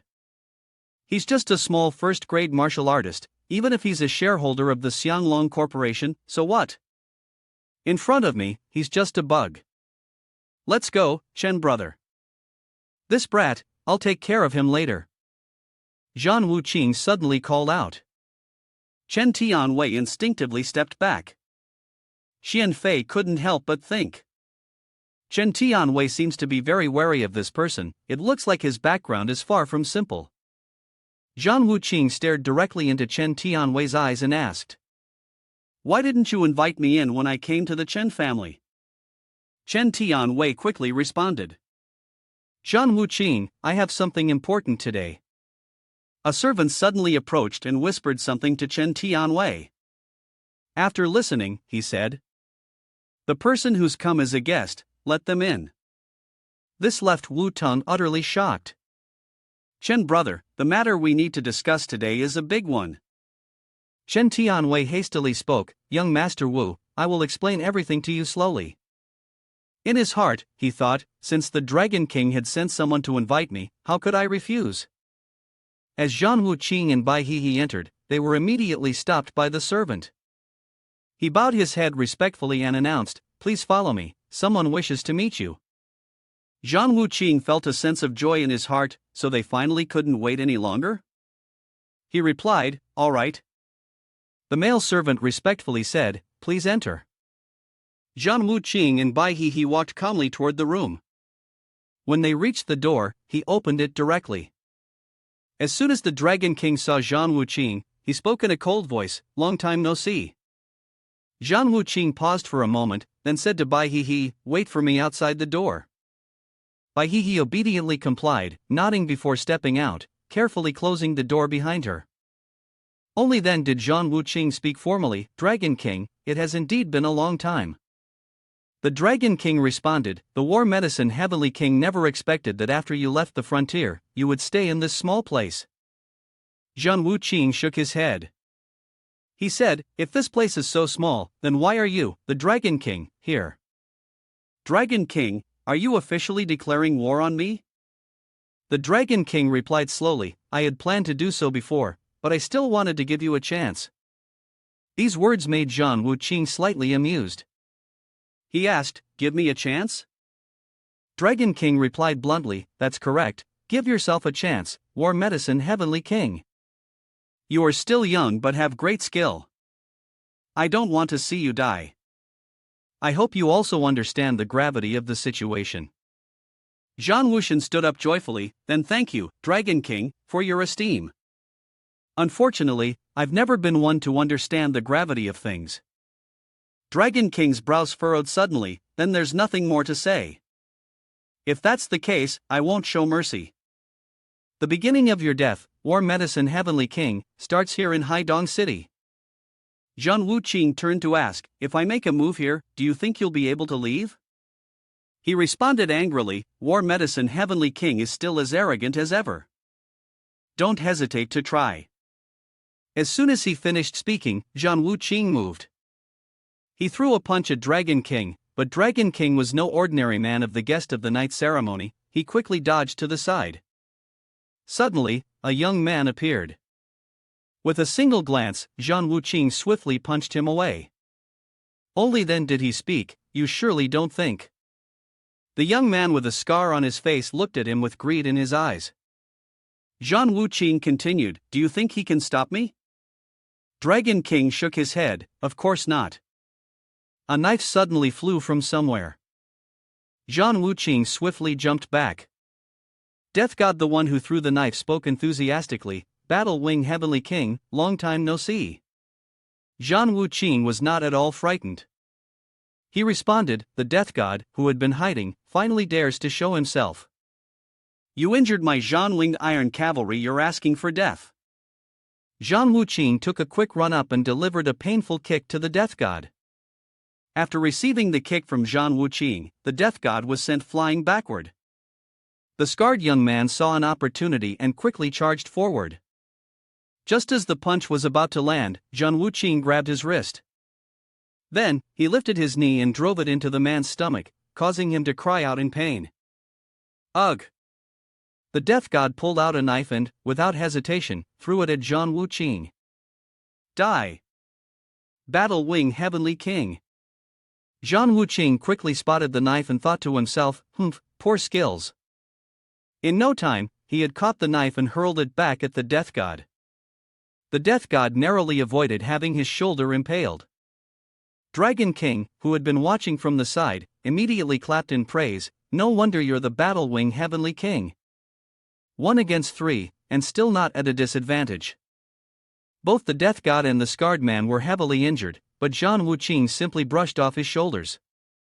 "Dragon King, you're really shameless, but are you seriously calling this not being at a disadvantage?" Dragon King shrugged and replied, "Battle Wing Heavenly King, you should know.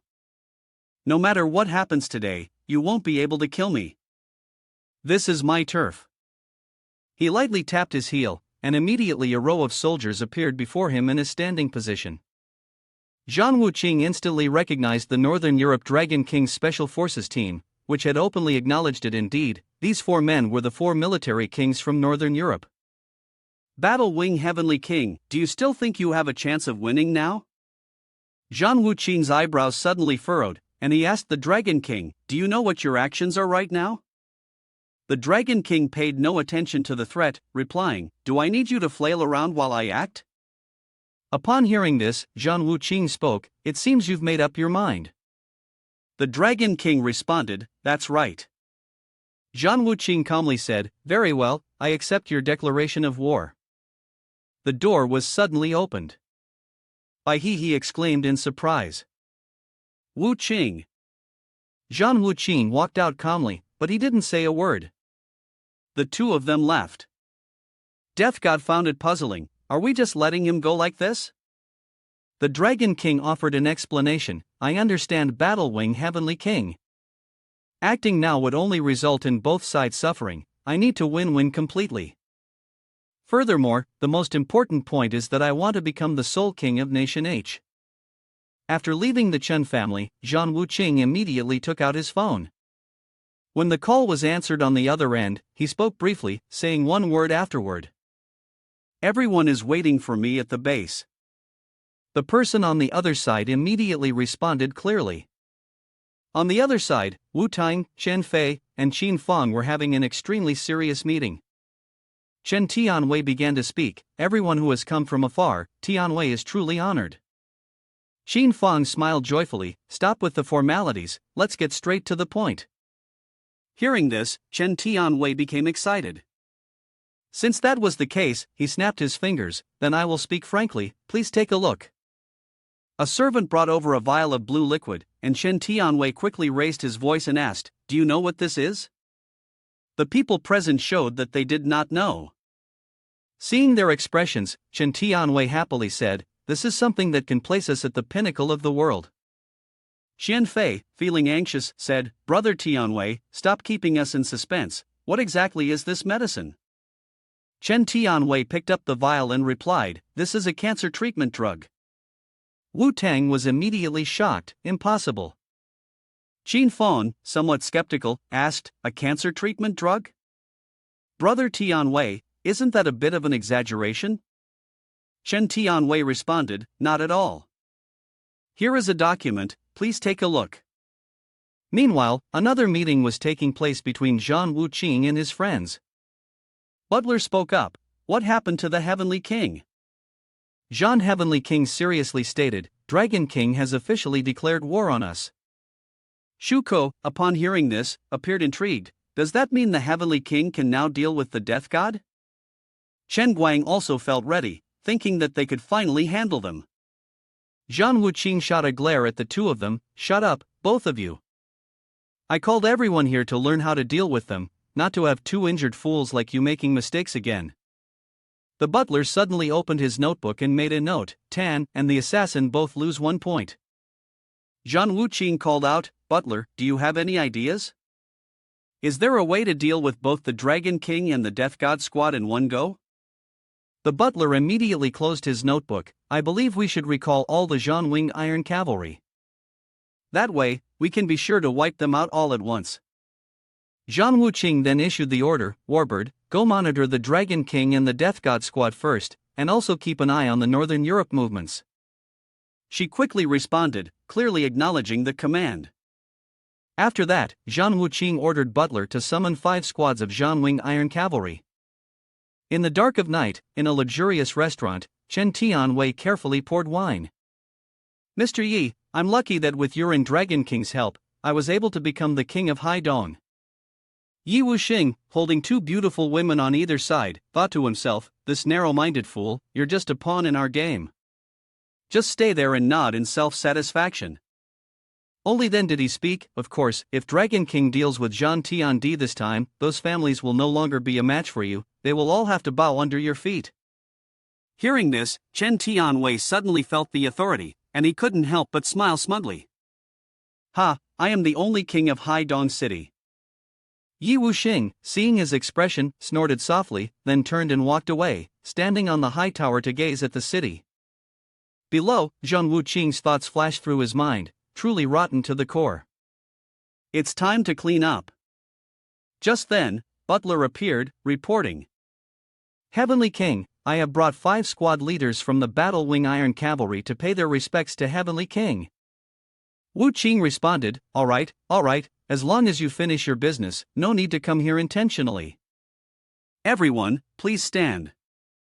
Butler then spoke, Heavenly King, Dragon King not only called the Northern Europe Special Forces team, but also the Xinfeng battle team from Dongyang. However, the squad leader of Zhanwing Lance Qi should be more than enough to handle the Northern Europe Special Forces.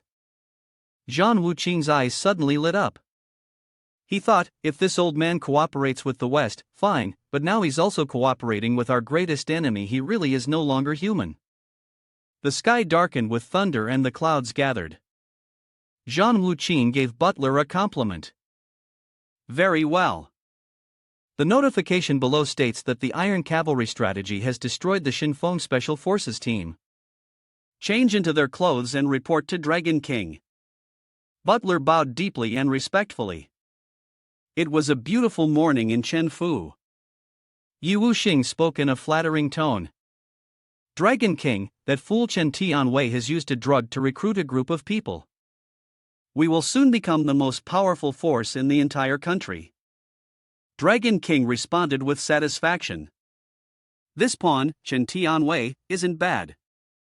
Let's not eliminate him for now, he could still be of use. Death God suddenly walked in. Dragon King, when will we take action? Dragon King immediately gave his instructions. Go investigate the movements of Zhan Tiandi and find out where his subordinate's stronghold is. Upon hearing this, Death God's eyes brightened. I'll send my subordinates to find out where their stronghold is. I can't wait any longer. Meanwhile, Bai He slowly told Zhang Wuqing. Wu Teng came to see me last night. He said he's collaborating with Chen Tianwei on a drug that cures cancer. With it, they could become a world-class family. Zhang Wuqing was surprised. When did the country develop a cancer drug? It must be related to the Wang family. After thinking for a moment, he quickly whispered in her ear. Meet Wu Teng tonight, and I'll ask him. Seeing Bai He blush, he asked with concern. Are you okay? Do you need to go to the hospital? Bai He quickly responded. I'm fine, I'm fine. Zhang Wuqing asked, have you understood what I told you? Bai He's eyes spun like a top, and she replied, I'm calling him now, setting up a meeting at the hotel. That evening, Bai He rang the doorbell to Wu Tang's room. He greeted her somewhat cheerfully, saying, You called me at midnight. Have you made up your mind? Bai He, dressed beautifully, asked curiously, I heard that Wu Xiao has a big project and is hoping to gain some benefits. Wu Tang, excited, said, Well said, let's go inside and talk. He then pulled her in. Once Bai He was on the bed, Wu Tang presented his condition, as long as you marry me, become my woman, then my business will naturally be yours as well. Just as he was about to approach, Bai He immediately stopped him with a sweet voice, Don't rush, I'm going to take a shower first. Seeing this, Wu Tang, without thinking much, agreed, all right. In the meantime, Bai He sent a message to Zhang Wuqing. Upon receiving the notification, Zhang Wuqing said, Let's go, let's see what that cancer cure really is. Wu Tang, sipping on his glass of wine, remarked, as expected, usually Bai He pretends to be so noble. Before the lure of enormous profit, the door to Wu Tang's room was suddenly kicked open, sending him into a panic. No one expected Zhang Wuqing to walk in calmly, but the moment he did, his eyes turned cold with alarm. Why are you? Before he could finish his sentence, Zhang Wuqing slammed a kick into his stomach. Wu Tang couldn't withstand the blow and coughed up blood. The wall he crashed into bore a fresh dent. Wu Tang struggled to speak, Why did you come here? Bai He spoke up, You tell me now. Wu Tang finally realizes. In shock, he muttered, You all set me up. Zhang Wuqing immediately grabbed Wu Tang by the throat, lifted him into the air with one arm, and said sternly, I'm not wasting words with you. Whatever I ask, you answer. If not, you die. Wu Tang, terrified, said, As long as you don't kill me, whatever you want to know, I'll tell you everything. Only then did Zhang Wuqing let him down. I heard you and Shen Tianwei are working together, dealing anti-cancer drugs. Wu Tang immediately confessed, Yes, that's right. I still don't understand why a business like this has to involve powerful families like ours. Zhang Wuqing calmly sat down in a chair and asked, Did Chen Tianwei give you any sample goods? Wu Tang quickly said. He pointed towards the box and raised his voice. Inside, Zhang Wuqing gestured for me to come closer. Tan quickly opened the white box. Inside, there were 3 bottles of blue liquid. Upon seeing this, Zhang Wuqing seemed pleased. He immediately spoke in a stern tone, Don't go looking for her again, or you'll know the consequences. Wu Tang sincerely agreed, I won't look for her anymore. Before Zhang Wuqing left, he asked with a serious voice, Do you know how to write the word confidential? Wu Tang obediently responded, I will never say anything. When they left, Wu Tang finally let out a sigh of relief, thinking to himself, I almost met my end here. Back at Zhang Wuqing's base, Butler reported, Heavenly King has checked the medicines, there are no cancer-fighting components. It seems more like a mind control serum. Also, it appears to have the ability to alter certain special characteristics of the human body. Zhang Wuqing poured himself a glass of golden liquor and pondered, wondering what their true intentions were. Then he spoke, Dragon King, so this is how you've been scheming. As soon as he finished speaking, the glass in his hand was crushed. Butler seriously asked, The Wang family, do you think you've figured something out? Zhang Wuqing shared his thoughts. These potions were created by the Dragon King to experiment on the human body. The success rate of these experiments on humans is very low. These potions can alter the human body to make it more suitable for experimentation. Butler raised his voice in curiosity, So, Heavenly King, what should we do? Zhang Wuqing was silent for a moment, then suddenly said, Bring the map here, don't make me wait long. Butler quickly spread the map out on the table. Looking at it, Zhang Wuqing began giving instructions, sending Ji Jingniao to scout several locations to find the Dragon King's laboratory. Upon hearing this, Ji Jingniao suddenly burst into tears, Heavenly King, why is it only me?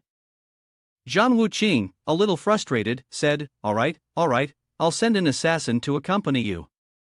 Yi Shuku, hearing this, was overjoyed and asked, so, what's the reward? Butler quickly made a note in his book. The assassin then said something inappropriate, deducting 1 point. She also noticed this and quickly defended herself. This is called emotional attachment. You, wooden-headed person, have no emotions. Zhang Wuqing reluctantly said, all right, just go quickly. Ji Jingniao sighed sadly, fine. Then she and Shuko left. Meanwhile, the door to Yi Wuxing's room was knocked. When he opened the door, he appeared displeased. Why are you here? Chen Tianwei gave an awkward smile. He replied, there's no stock left, I want to get some from Dragon King. Yi Wuxing was slightly surprised. So fast? Come in. Dragon King was in a relaxed state. Chen Tianwei eagerly reported, Dragon King, the cancer treatment medicine you gave me worked very well, I've sold out of it. Upon hearing this, Dragon King slowly stood up. Well done, Tianwei. I hold you in high regard. Hearing this, Chen Tianwei was extremely pleased. He said, it's already a great honor for me to follow you. Dragon King suddenly spoke, Wuxing, go make some arrangements. Tianwei, if there's nothing else, you may leave. Chen Tianwei quickly bowed respectfully. Thank you, Dragon King. When the door was fully closed, Dragon King burst into laughter. Ha, the plan is almost successful. Yi Wuxing eagerly asked, Dragon King, the medicine is ready now, should we capture some people to test its effectiveness? Without hesitation, Dragon King agreed. Yes, just be careful. Don't let Zhang Tiandi find out, there are probably his people outside now. Yi Wuxing replied respectfully, yes, I will be careful. Suddenly, someone was summoned. It was Death God. He asked, Dragon King, when do we start the battle with Battlewing Heavenly King? I can't wait any longer. Dragon King gave him a glance.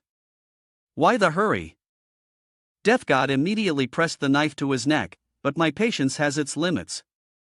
The Dragon King calmly replied, as long as you take care of yourself, I'll handle things on my own. Death God's gaze darkened with annoyance. Humph. He then turned around and threw the knife in his hand forward.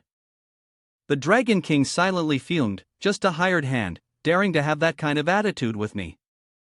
Ha, though your body is truly a very good experimental product. The next morning, at some base, one of Death God's subordinates rushed to ask when he saw him return, Captain, how did it go? When are we making a move? Death God slammed his fist down on the table in fury. That old bastard is definitely going to make his move only after finishing the experiment. The table collapsed from the force of the blow. Death God, still irritated, grumbled, he doesn't even tell me what kind of experiment he's doing, and he expects me to trust him? One of his subordinates suddenly suggested, Captain, how about we just make a move ourselves? Death God shot him a glance and said, I can't wait anymore. At that, all his subordinates fell silent in solemnity.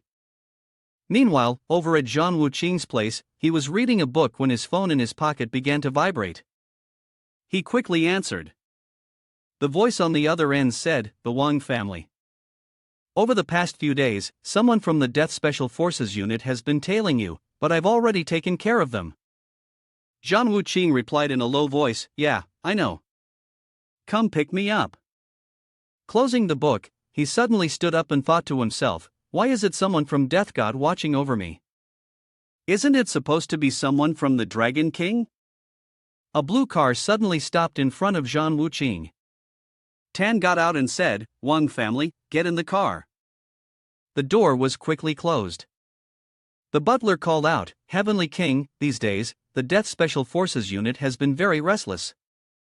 This has made Zhang Wuqing speak up. It seems like Death God can't sit still anymore, planning to go solo. The assistant felt excited upon hearing this. Ah, another fight. I want revenge. Zhang Wuqing immediately gave him a light knock on the head. Drive properly. The butler went to make arrangements. Death Special Forces Unit, huh? Let them meet Death God this time. The butler quietly wrote in his notebook. Tan almost caused an accident, which put Heavenly King in danger. The sky gradually darkened, and the moonlight began to shine. A figure stood on the high cliff of some forest. The person was none other than Zhang Wuqing. His gaze suddenly shifted to the back. Immediately, Death God charged at him with a knife in hand, without hesitation. Wuqing grabbed his wrist and said, "Isn't this Death God? You finally couldn't hold back anymore." The Death God then said, "Battle Wing Heavenly King, the grudge between us ends today." Zhang Wuqing smiled and said, "That's right." Then, he assumed a preparatory stance. Knowing that Zhang Wuqing was about to strike, the Death God quickly retreated to avoid it. After that, the Death God twisted his knife and thrust it towards Zhang Wuqing. Zhang Wuqing lightly used 2 fingers to stop the blade and quickly shattered it into pieces. "Death God, expert in one-hit kill, it's a pity," he said. However, the Death God had another knife ready. He used it to attack Zhang Wuqing. Nevertheless, Zhang Wuqing calmly replied, "It's useless." He suddenly stepped back, and the Death God's face showed astonishment. The Death God hastily dodged Zhang Wuqing's attack, his heart secretly panicking. So fast, he thought. He immediately unleashed his next move. The speed and strength of Zhang Wuqing made the trees behind him fall down rapidly. The Death God also drew 2 guns. Just as he was about to shoot at Zhang Wuqing, the latter was already 1 step ahead. At the same time, his hand was ready to grab the Death God's head. "Too slow," he said. When he seized the Death God's head, Zhang Wuqing threw it aside with force. His overwhelming power caused a whole row of trees to collapse. The Death God sat up, saying, "I never expected you to be this strong now." But the Death Special Forces unit has never operated alone. "Come out here." "I don't see any movement." Death God suddenly seemed confused. "What's going on?" Zhang Wuqing raised his voice and said, "When you and your team members come with me up the mountain, my men have already taken your subordinates back to their hometown." Upon hearing this, Death God let out a loud laugh. "Ha, the victor becomes the king, the defeated becomes the bandit. Death God accepts it." Zhang Wuqing immediately grabbed his neck, causing him to cry out in pain. "Ugh, go see for yourself what Death God really looks like." The noise behind him made Zhang Wuqing freeze. Above his head, there was a group of helicopters, and one helicopter quickly landed in front of him. A look of astonishment appeared in his eyes. Because the person stepping out of the helicopter was none other than Dragon King. Zhang Wuqing's friends appeared to assist, but he remained calm. "It's fine." He glanced at Yishu Ke and exchanged a look, then teasingly said, "I didn't expect Dragon King to lose control of his subordinates." Death God spoke in displeasure. "We're just in a contract relationship." Seeing his insolence, Zhang Wuqing couldn't help but step on his head, forcing it into the ground. "You have no right to speak." Dragon King suddenly became serious. "How about we make a deal? There's still some residual poison in your subordinate's body, and I can give you the antidote. How to completely eliminate the danger within them." These words of his surprised Zhang Wuqing. He and Tan both looked at Death God and thought, Death God has become a cripple, what else does this man want to do? Could it be? Thinking of this, he quickly responded. Then, he directly kicked Death God, sending him flying towards Dragon King. Zhang Wuqing spoke, "Pleasure to cooperate." Dragon King then cast a glance at Long Yi to signal him. Long Yi immediately took out a vial of green liquid and threw it towards Tan. Humph. Dragon King slowly raised 3 fingers to signal. The 2 young men quickly took Death God away. Dragon King also said, "Battle Wing Heavenly King, we shall meet again next time." Zhang Wuqing happily replied, "All right, next time. I will definitely bring a big gift for Dragon King, so that your grave will quickly be covered with grass." Upon hearing this, Dragon King coldly slammed the helicopter door shut. When they saw them leave, Tan felt extremely confused. Why did the Heavenly King use Death God to exchange for the antidote? Zhang Wuqing answered in a deep voice, I have a guess in mind. Soon, you will know. Upon hearing this, Tan did not want to ask further, and simply said cheerfully, all right. On Dragon King's helicopter, Long Yi voiced his confusion, foster father, why use the antidote to exchange for this crippled death god? The research gas still has no effect. Dragon King replied calmly, my biggest trump card against Zhang Wuqing isn't the poison gas, but the person who modified the mucus. If there's no poison gas, so be it, it won't matter much. Suddenly, the pilot's voice came over the intercom, Dragon King, things aren't looking good. Death God's meridians and bones have been crippled by Battle Wing Heavenly King. Dragon King showed no surprise and said, crippled? So what? What's there to be surprised about? Bring him to the testing room. The pilot nodded and complied with the order. Long Yi, sounding curious, asked, adoptive father, why are you bringing Death God to the testing room? Dragon King answered calmly, of course, to make him my experimental subject. Long Yi was even more confused, adoptive father, aren't all our experimental subjects people who have used drugs before? Death God has never used any drugs. Can he really be an experimental subject? After this question, a slap landed on his cheek. Dragon King shouted, fool, Death God is an elite mercenary, his body is naturally better than those poor peasants. If not, would I have used the antidote to make a trade? Long Yi, though slapped, still smiled and said, as expected, adoptive father has thought it through. Dragon King thought to himself, I hope your body won't disappoint me. Their helicopter quickly took off, and by the next morning, the door to the room opened. The guest of the night ceremony eagerly spoke up. Heavenly King, I am here to attend to your royal needs. Zhang Wuqing immediately showed his disgust and pushed her away. Behave yourself properly, he said. Guest of the night ceremony. Shuko was deeply hurt by the rejection. Zhang Wuqing calmly sat down. He spoke in a composed tone, stop being so frivolous. What's the matter? Yi Shuko quickly reported, last time, Shinfang's special forces, whom you ordered us to eliminate, have caught a big fish. This piqued Zhang Wuqing's curiosity. Oh? What big fish? She handed him a file. This is my Chuan Xian, from the Shinji Kingdom, here to cooperate with the Dragon King. My Chuan Xian, holding the rank of colonel, 45 years old. Zhang Wuqing read the file thoughtfully, then asked, what have you arranged? Yi Shuko replied, Xian Mian will disguise himself as my Chuan Xian and go negotiate the cooperation with the Dragon King. He nodded, that's fine, proceed with that plan. The next morning, in a VIP room, a meal was taking place between Chen Tianwei, Xian Fei, Wu Tong, and Qin Feng.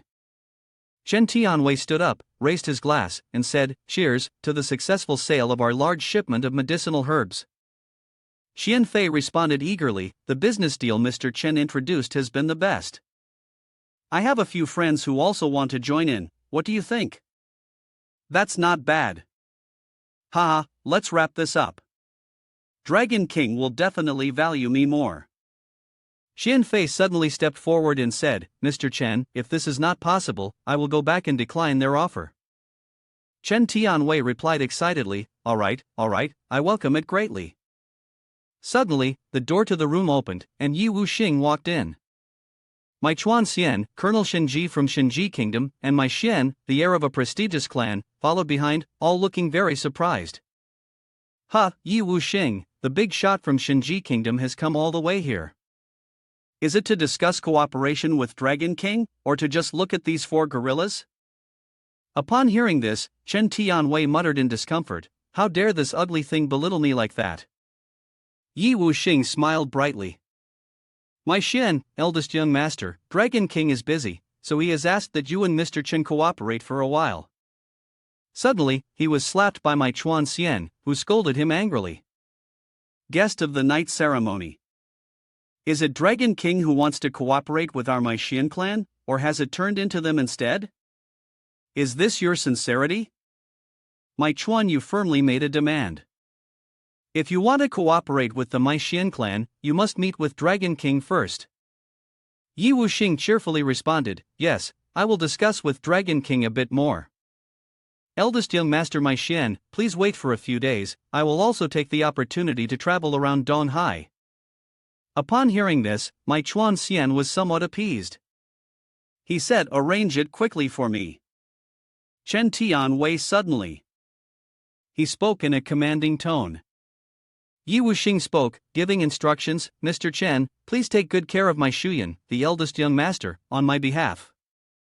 Chen Tianwei felt a sense of discomfort rising in his heart. What was this supposed to mean? I'm not their dog to be treated like this. But he still forced a friendly smile and replied, okay, I will take good care of him. My Chuan Xian quickly walked inside. Meanwhile, at the shopping mall, Zhang Wuqing and Long Yidan were shopping. Suddenly, they were blocked by a crowd of excited people. My Chuan Xian, upon hearing Chen Tianwei, seemed to find it amusing. What you said, I guess it's acceptable, my Chuan Xian remarked. Chen Tianwei eagerly responded, of course, what's prepared for the eldest young master my Shuyan must be the best. Suddenly, a voice spoke up, catching my Chuan Xian's attention. Boss, he suddenly got the thought, how about putting on a little show to tease the boss's sister? Who knows, after the boss gives him a beating, he might attract more attention from the Dragon King. Then, the man stepped forward. This left Chen Tianwei deeply puzzled. Soon, my Shuyan, the eldest young master, spotted Zhang Wuqing. My Chuan Xian suddenly pointed at Long Yidan and said, I like this girl, make sure to bring her to my room later. After saying this, he boldly placed his hand on Zhang Wuqing's shoulder. His actions successfully angered him. Does this bastard want to get slapped? Then, he swatted his hand away and said, keep your dirty hands under control. My Chuan Xian glared at him. Kid, are you crazy? You dare to swat my hand? Zhang Wuqing calmly waited to see what he would do. Chen Tianwei, on the other hand, was extremely tense. He thought to himself, why did it have to be this hot-tempered guy? Well, let Zhang Wuqing handle him. Then, he hurried over to remind him, Zhang Wuqing, do you know who this is? He's a guest of the Dragon King. My Chuan Xian raised his voice again, you fool, looking at your sister is your good fortune. My Chuan Xian gestured for someone to come over. A woman in a suit quickly stepped up and placed a wad of cash in his hand. He immediately dropped the money onto the floor and laughed happily. He. Zhang Wuqing glared and asked, you want to die? The look in his eyes scared my Chuan Xian. Without hesitation, he gave him a slap, followed by a powerful kick to the stomach. The wall behind my Chuan Xian cracked open.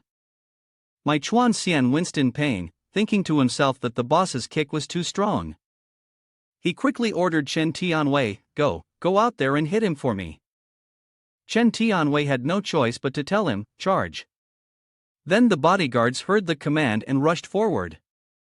Zhang Wuqing swung his arm, and the bodyguards were immediately thrown away. In the blink of an eye, he appeared in front of Chen Tianwei, causing him to fearfully ask, do you know who you just hit?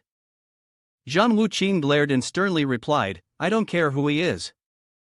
If he dares to mess with my sister, I'll kill him. Chen Tianwei threatened, this is a guest of the Dragon King, be careful, or you'll bring trouble to yourself.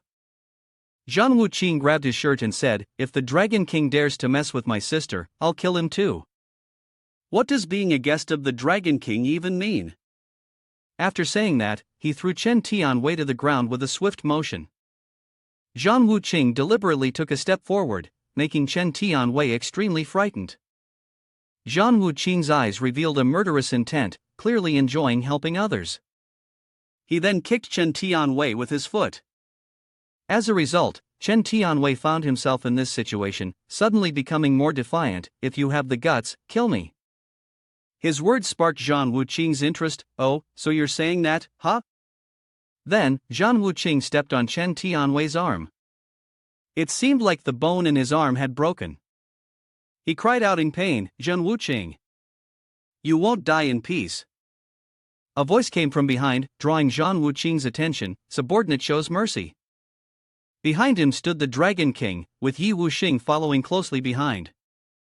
As soon as Mai Chuan Xian saw him, he immediately rushed over, shouting, "Kill him for me." Yi Wuxing quickly placed a hand on his shoulder and reminded him, "If you don't want to die, keep your mouth shut." Zhang Wuqing smirked and said, "Dragon King, are you here to help him kill me?" The Dragon King smiled, "I wouldn't dare. You are Zhang Wuqing, after all. For the sake of our relationship, would you let them go?" Hearing this, Zhang Wu felt amused. He replied, "For your sake? In my territory, do you still have any face left?" The Dragon King suddenly frowned. He pointed at Chen Tianwei and said, "You've already hit him. What more do you want?" Zhang Wuqing teasingly asked, "Are you attending the guest of the night ceremony or something?" Anger started to rise, and the Dragon King questioned, "Are you really trying to start a war now?" Zhang Wuqing, unfazed, provocatively stated, "I'm still standing here. Come at me." The Dragon King thought to himself, "No, my experiment hasn't succeeded yet. If we start a fight now, I won't have any advantage at all." After a moment, he lowered himself and said, "Ha, I was just joking." "So, how do you want to resolve this?" Zhang Wuqing quickly calculated for a moment, then cheerfully spoke, "Let's trade the entire market share of the Chen family this year." Chen Tianwei hurriedly stopped him, "That's not possible."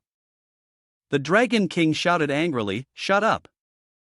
No problem, have your people come to the Chen family for the handover?" After saying this, Dragon King and the others safely left. Long Yi Dan, still worried, asked, "Are you okay?" Zhang Wuqing confidently responded, "With your brother being so strong, how could anything happen? In his eyes, the Dragon King is nothing. Let's go." Once they arrived at the Chen family, Mai Chuan Xian angrily slammed the table and shouted, "Dragon King, why didn't you kill that bastard?" Dragon King calmly replied, "He is Zhan Tiandi, the Battle Wing Heavenly King who has risen in the past few years." Chen Tianwei was secretly astonished. He's the Battle Wing Heavenly King? This is bad, really bad. Mai Chuan Xian gritted his teeth and said, "I don't care who he is." Dragon King answered calmly, "Don't rush." Seeing his calm demeanor, Mai Chuan Xian felt even more irritated. "You're the one losing face, not me. I can't swallow this frustration." Dragon King replied calmly, "I will kill Zhan Tiandi sooner or later. Right now, the most important thing is our cooperation, isn't it?" Wu Qing's words piqued Mai Chuan Xian's interest. He curiously asked, "Can I take a look at that thing?" Dragon King smiled warmly. Sure, and Wu Xing handed the item to Mai Xian, the eldest young master. A tablet was presented, and Mai Chuan Xian looked at it, somewhat disappointed. "Let's go to the laboratory and take a look." Dragon King flatly refused, "I'm afraid that's not possible." This response greatly annoyed Mai Chuan Xian. "This isn't allowed, that isn't allowed." "Dragon King, are you teasing me?" "Ha!" Having said that, he immediately turned to leave. "Humph." Dragon King quickly shifted his gaze toward Yi Wuxing. Yi Wuxing nodded in agreement. Seeing no reaction, Mai Chuan Xian impatiently asked, "What's the verdict?" Yi Wuxing cheerfully replied, "Please wait a moment." Dragon King suddenly sat up. Going to the laboratory wasn't impossible, but he had to sign this contract and ensure cooperation. Without hesitation, Mai Chuan Xian responded, "All right then." After a while, the laboratory door was opened. A hallway full of green hues appeared before them, inside of which were various green liquids. Dragon King enthusiastically introduced, "This is my best experimental product." This scene left Mai Chuan Xian inwardly stunned. Isn't this the death god? How did it become Dragon King's experimental product? Mai Chuan Xian suddenly turned and asked suspiciously, "Are all the products here successful experimental results?" Dragon King laughed loudly, brimming with enthusiasm. "Ha, these are all the fruit of my labor. Would you like them to demonstrate some combat abilities for you? My Chuan Xian hesitated internally. No, I need to gather data, otherwise, I won't be able to defeat these creatures. After thinking for a moment, he replied, Dragon King, there's no need to make things so complicated. Just give us the experimental data to keep.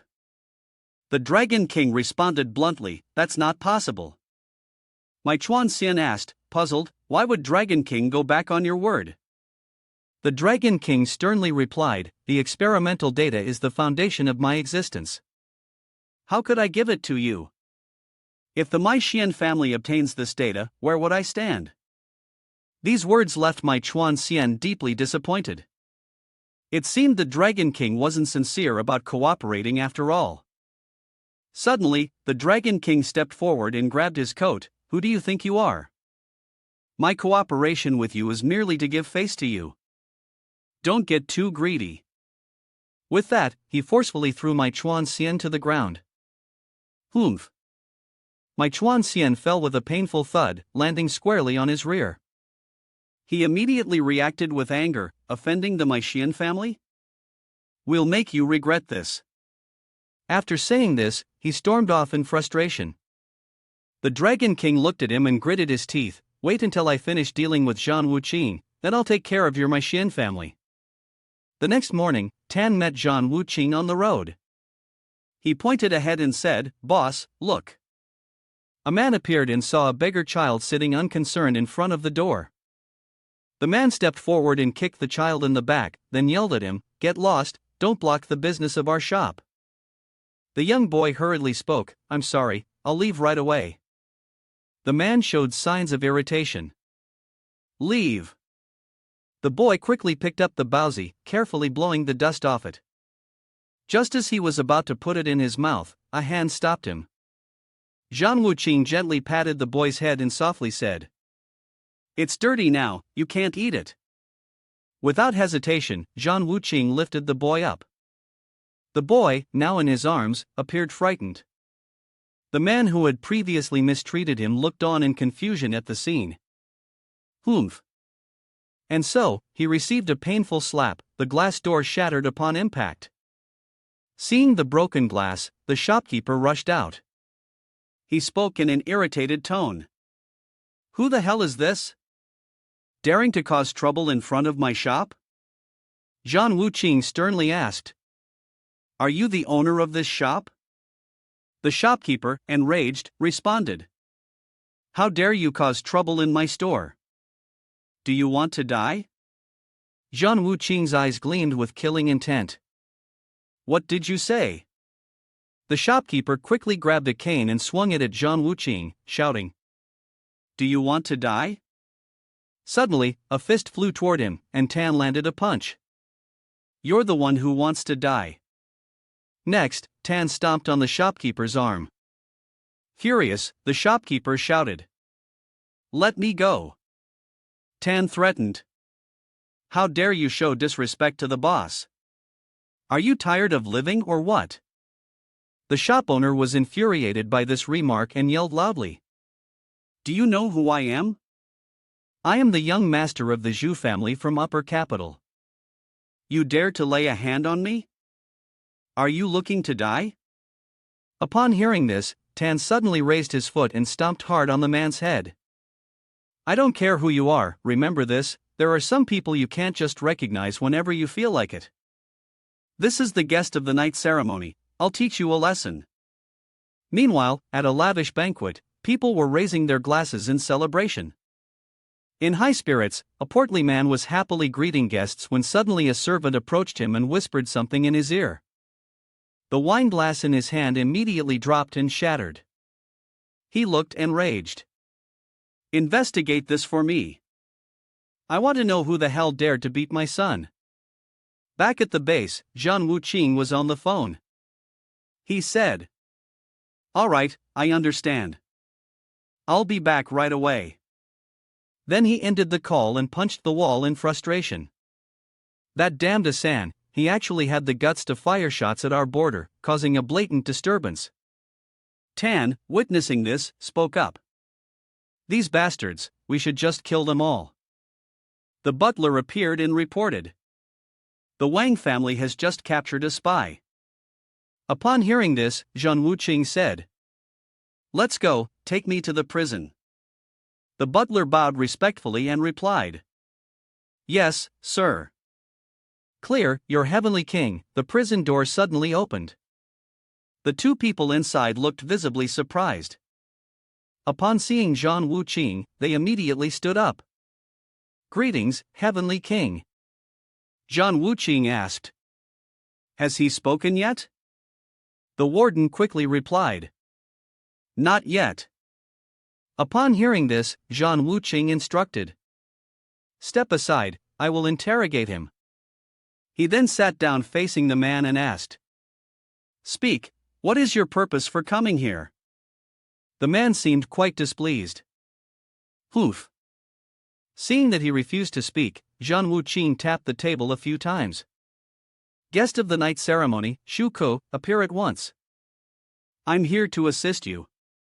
With that, she suddenly flashed a sly smile. This made the spy feel no fear at all. He bluntly replied, "Nothing can make me bow down." Yi Shuko twirled the knife before him and cheerfully asked, "Do you know Ling Ji?"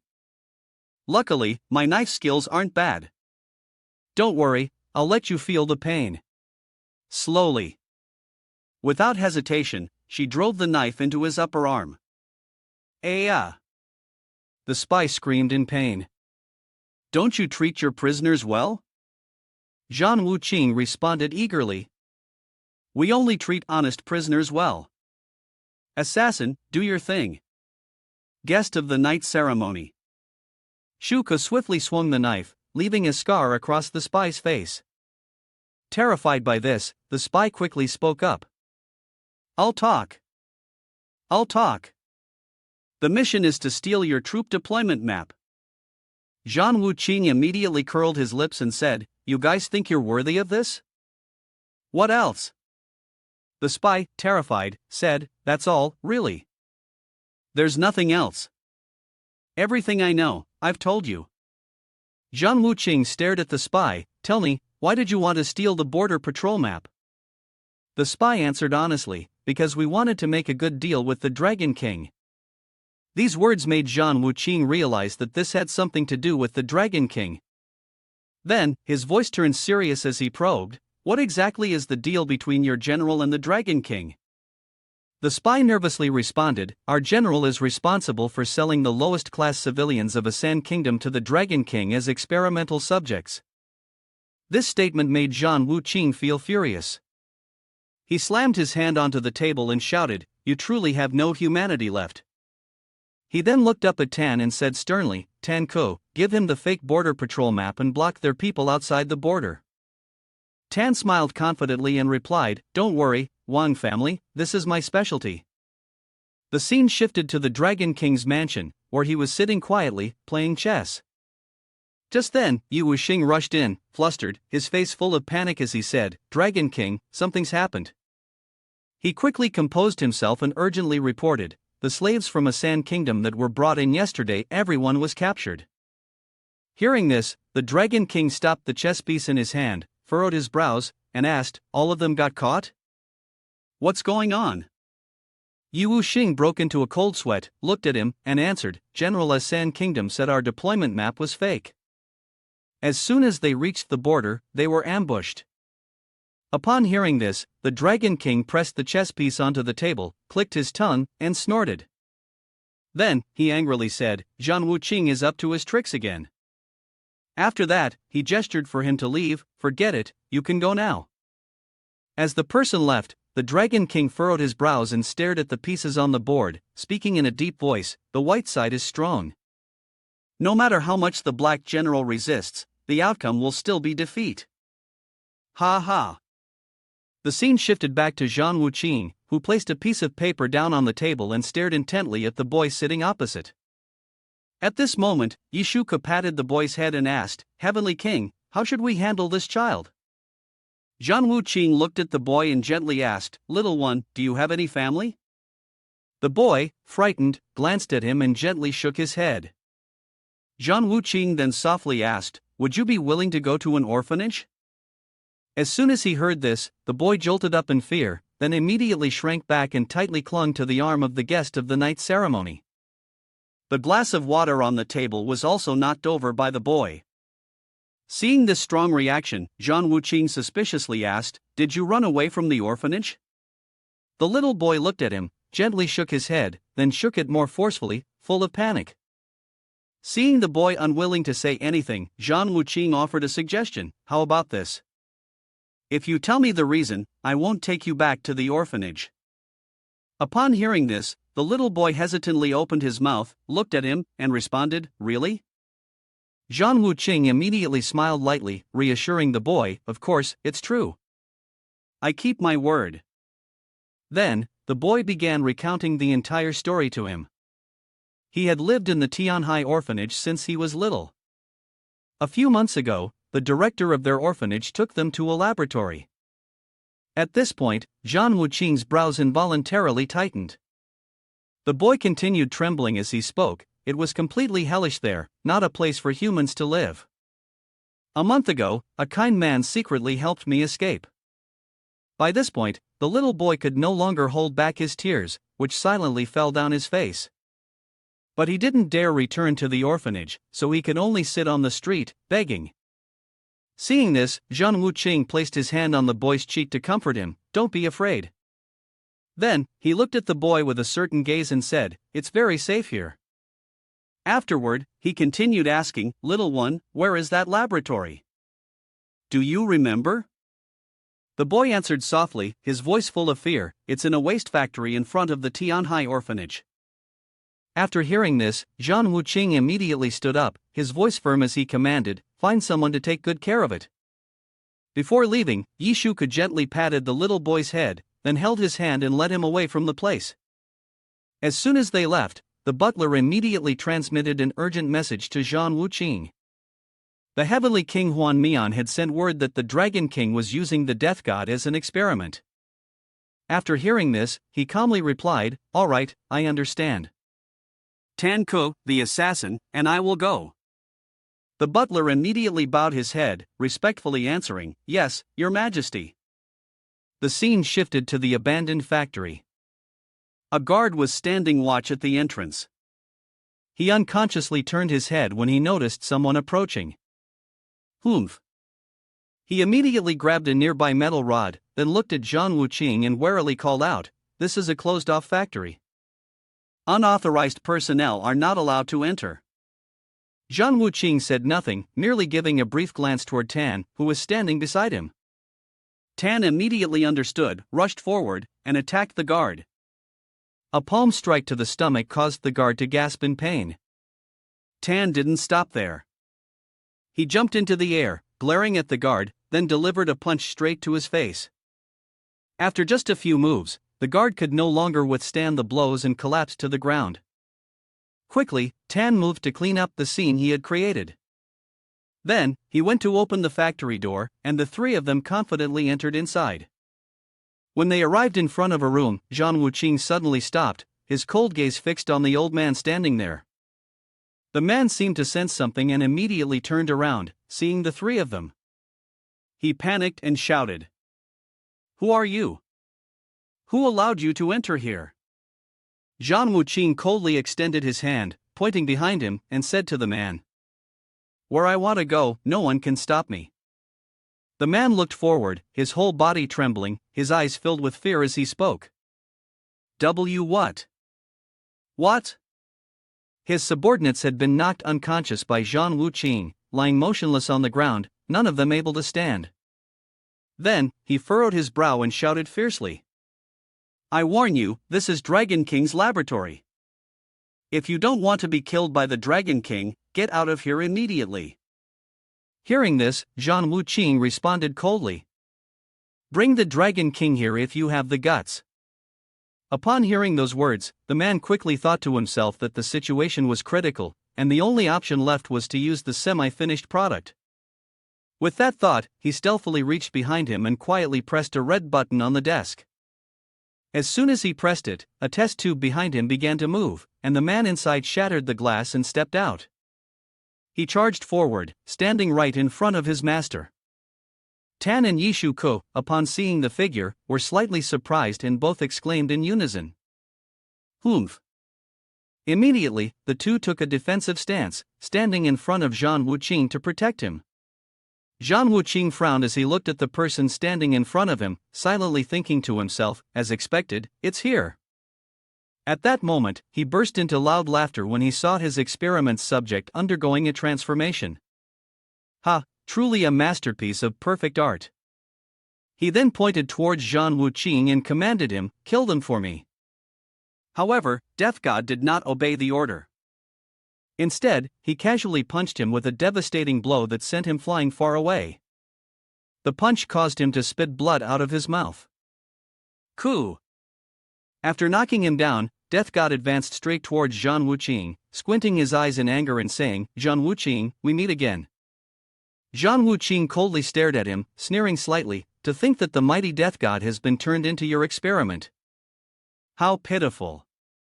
Hearing these words, Death God became enraged, his fury overwhelming him as he shouted at Zhang Wuqing, "This is all your fault." Immediately after, he jumped at an astonishing speed, charging like a whirlwind and then sneering with a wicked grin, "But today, I will kill you. I'll turn you into an experiment and make you endure the same pain I've suffered." Tan and Yishuko couldn't hide their fear as they saw him charging toward them. In the blink of an eye, he grabbed both of them, laughing with joy. Ha! Then, he tossed them into the air with his terrifying strength. After they crashed down, he excitedly yelled, "This is the true power. Awesome, really awesome." He then looked at Zhang Wuqing with great excitement and said, "The next one is you." With that, he immediately charged forward to attack Zhang Wuqing with absolute confidence. "Go die, Zhang Wuqing." Zhang Wuqing remained standing still, gently extending his hand to block the attack. He glanced at Death God's trembling hand and asked, "Is that all you've got? Power?" As soon as he finished speaking, Zhang Wuqing delivered a powerful kick straight into his stomach. Taking the full brunt of the kick, Death God was immediately pushed back. The force of the kick was so strong that smoke seemed to rise from his stomach, but he still stubbornly asked in return, "Ah, Zhang Wuqing. Haven't you eaten yet?" Zhang Wuqing chuckled lightly and replied, "Not bad, you're making progress, but still just a brat. In the end, you're still just a brat, not worth my concern." After that, Death God stepped 1 foot back, gathered all his strength, and roared before charging forward to counterattack. Damn it! At this moment, Zhang Wuqing truly began. He gathered all his strength and charged forward. A fierce battle broke out, the sounds of clashing echoing everywhere. After a fierce struggle, the end finally came. Amidst the hazy smoke, a figure stood tall, stepping on the defeated foe lying on the ground. Zhang Wuqing faintly curled his lips into a smile, his cold eyes staring down at him. He then spoke calmly, "Not bad, you've earned the right to make me a little hot under the collar." Death God, lying on the ground, was unwilling to accept this fate. The eyes, filled with fury, screamed, "How can this be? I won't lose. How can I lose? I can't be defeated." Hearing this, Zhang Wuqing frowned, his voice deepening as he said, "Nothing is impossible. Go to hell in peace." With that, he delivered a thunderous punch straight to his face, the impact so powerful that it shattered the rocks and earth around them. Taking the full blow, the man immediately fell, meeting the king of hell. After dealing with him, Zhang Wuqing turned back and asked his teammates with concern, "Are you two alright?" Tan stood up, brushing off the dust from his clothes, and smiled as he responded, "I'm fine." Yishuko immediately ran over, her eyes teary as she spoke in a soft tone, "Wang family, I'm injured internally, I need your treatment." Zhang Wuqing glanced at her briefly and coldly replied, "Stop pretending." Hearing this, she could only murmur in frustration and crawl away. Zhang Wuqing then turned and walked off, his deep voice resonating, "Let's go." As soon as they left the area, he detonated the entire laboratory. The three of them then got into the car and headed home. On the way, Yishuko used her phone to handle some matters. Once done, she turned to report, "Heavenly King, Butler has finished his work as well. Upon hearing this, Zhang Wuqing lightly furrowed his brow, his expression turning serious as he replied shortly, "Good." He then spoke to the two of them, "Prepare yourselves, it's time for the final battle." The scene then shifted to Dragon King's house. At that moment, the door to his room was slammed open violently. Yi Wuxing rushed in, his face panicked as he shouted loudly, "Dragon King, something's happened." The Dragon King sat calmly, sipping his tea, and asked with composure, "What are you panicking about? Explain it clearly." Yi Wuxing immediately sat down, lowered his head, and quietly reported, "Dragon King, our laboratory has been completely destroyed." Upon hearing this, the Dragon King didn't immediately grasp the gravity of the situation. He waved his hand dismissively and replied, "It's just one lab that's been destroyed, it's nothing."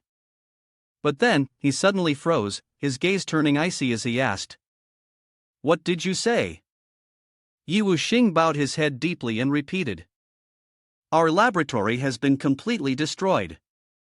As soon as the words left his mouth, the Dragon King slammed his hand down on the table and growled in anger. "Battle Wing Heavenly King." Then, he furrowed his brows tightly and said, "All right, fine, if you want a showdown, I'll give it to you."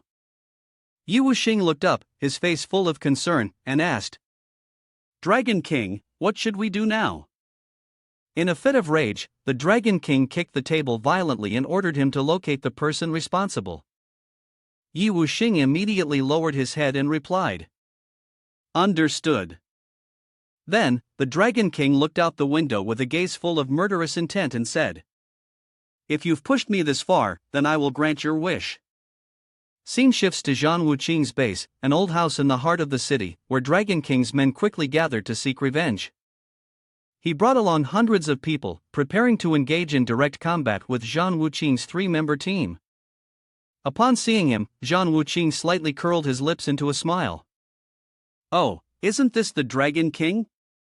Then, he furrowed his brow, his icy gaze fixed on him, and asked, "Couldn't hold back anymore, huh?"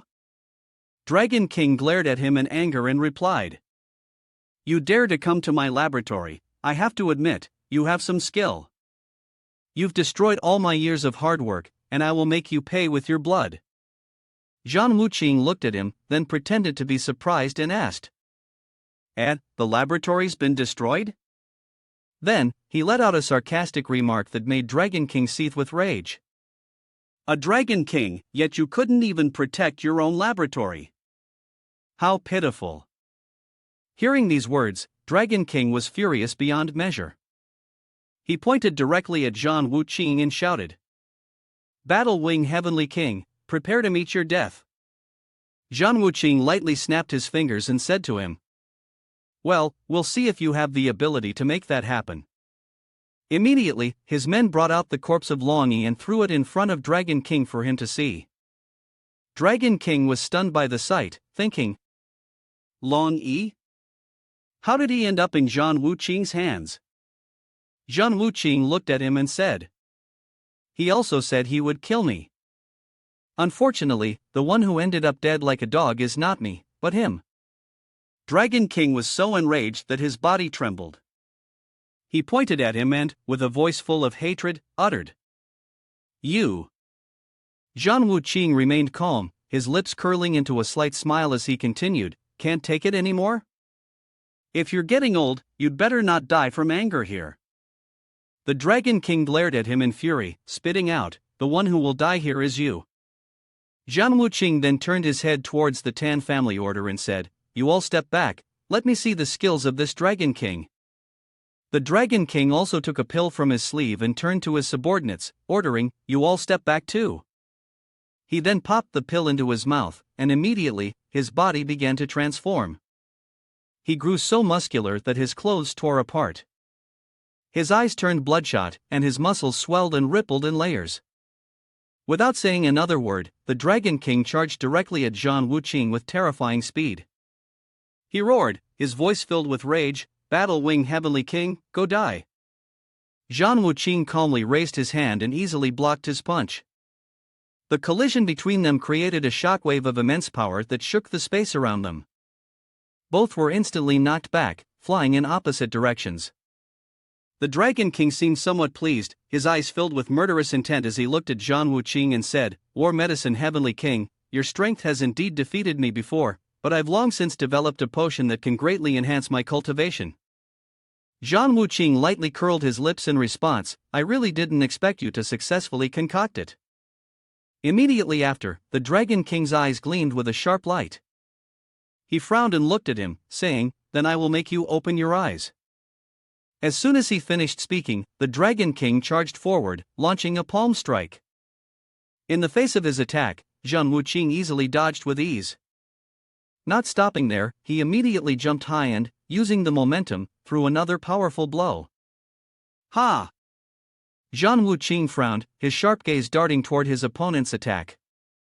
Then, in a swift motion, he raised his palm to block the Dragon King's powerful strike, glaring at him with disdain and saying, "If this is all you have, I think it's better to just stop taking the medicine." The Dragon King gritted his teeth and immediately retorted, "Don't celebrate too soon." Right after, his body suddenly changed, splitting into multiple versions of himself. From one Dragon King, a series of clones appeared, surrounding Zhang Wuqing above. Zhang Wuqing was momentarily surprised and couldn't help but exclaim, "A shadow clone technique?" The Dragon King immediately swung his fist, gritting his teeth as he shouted, "Die!"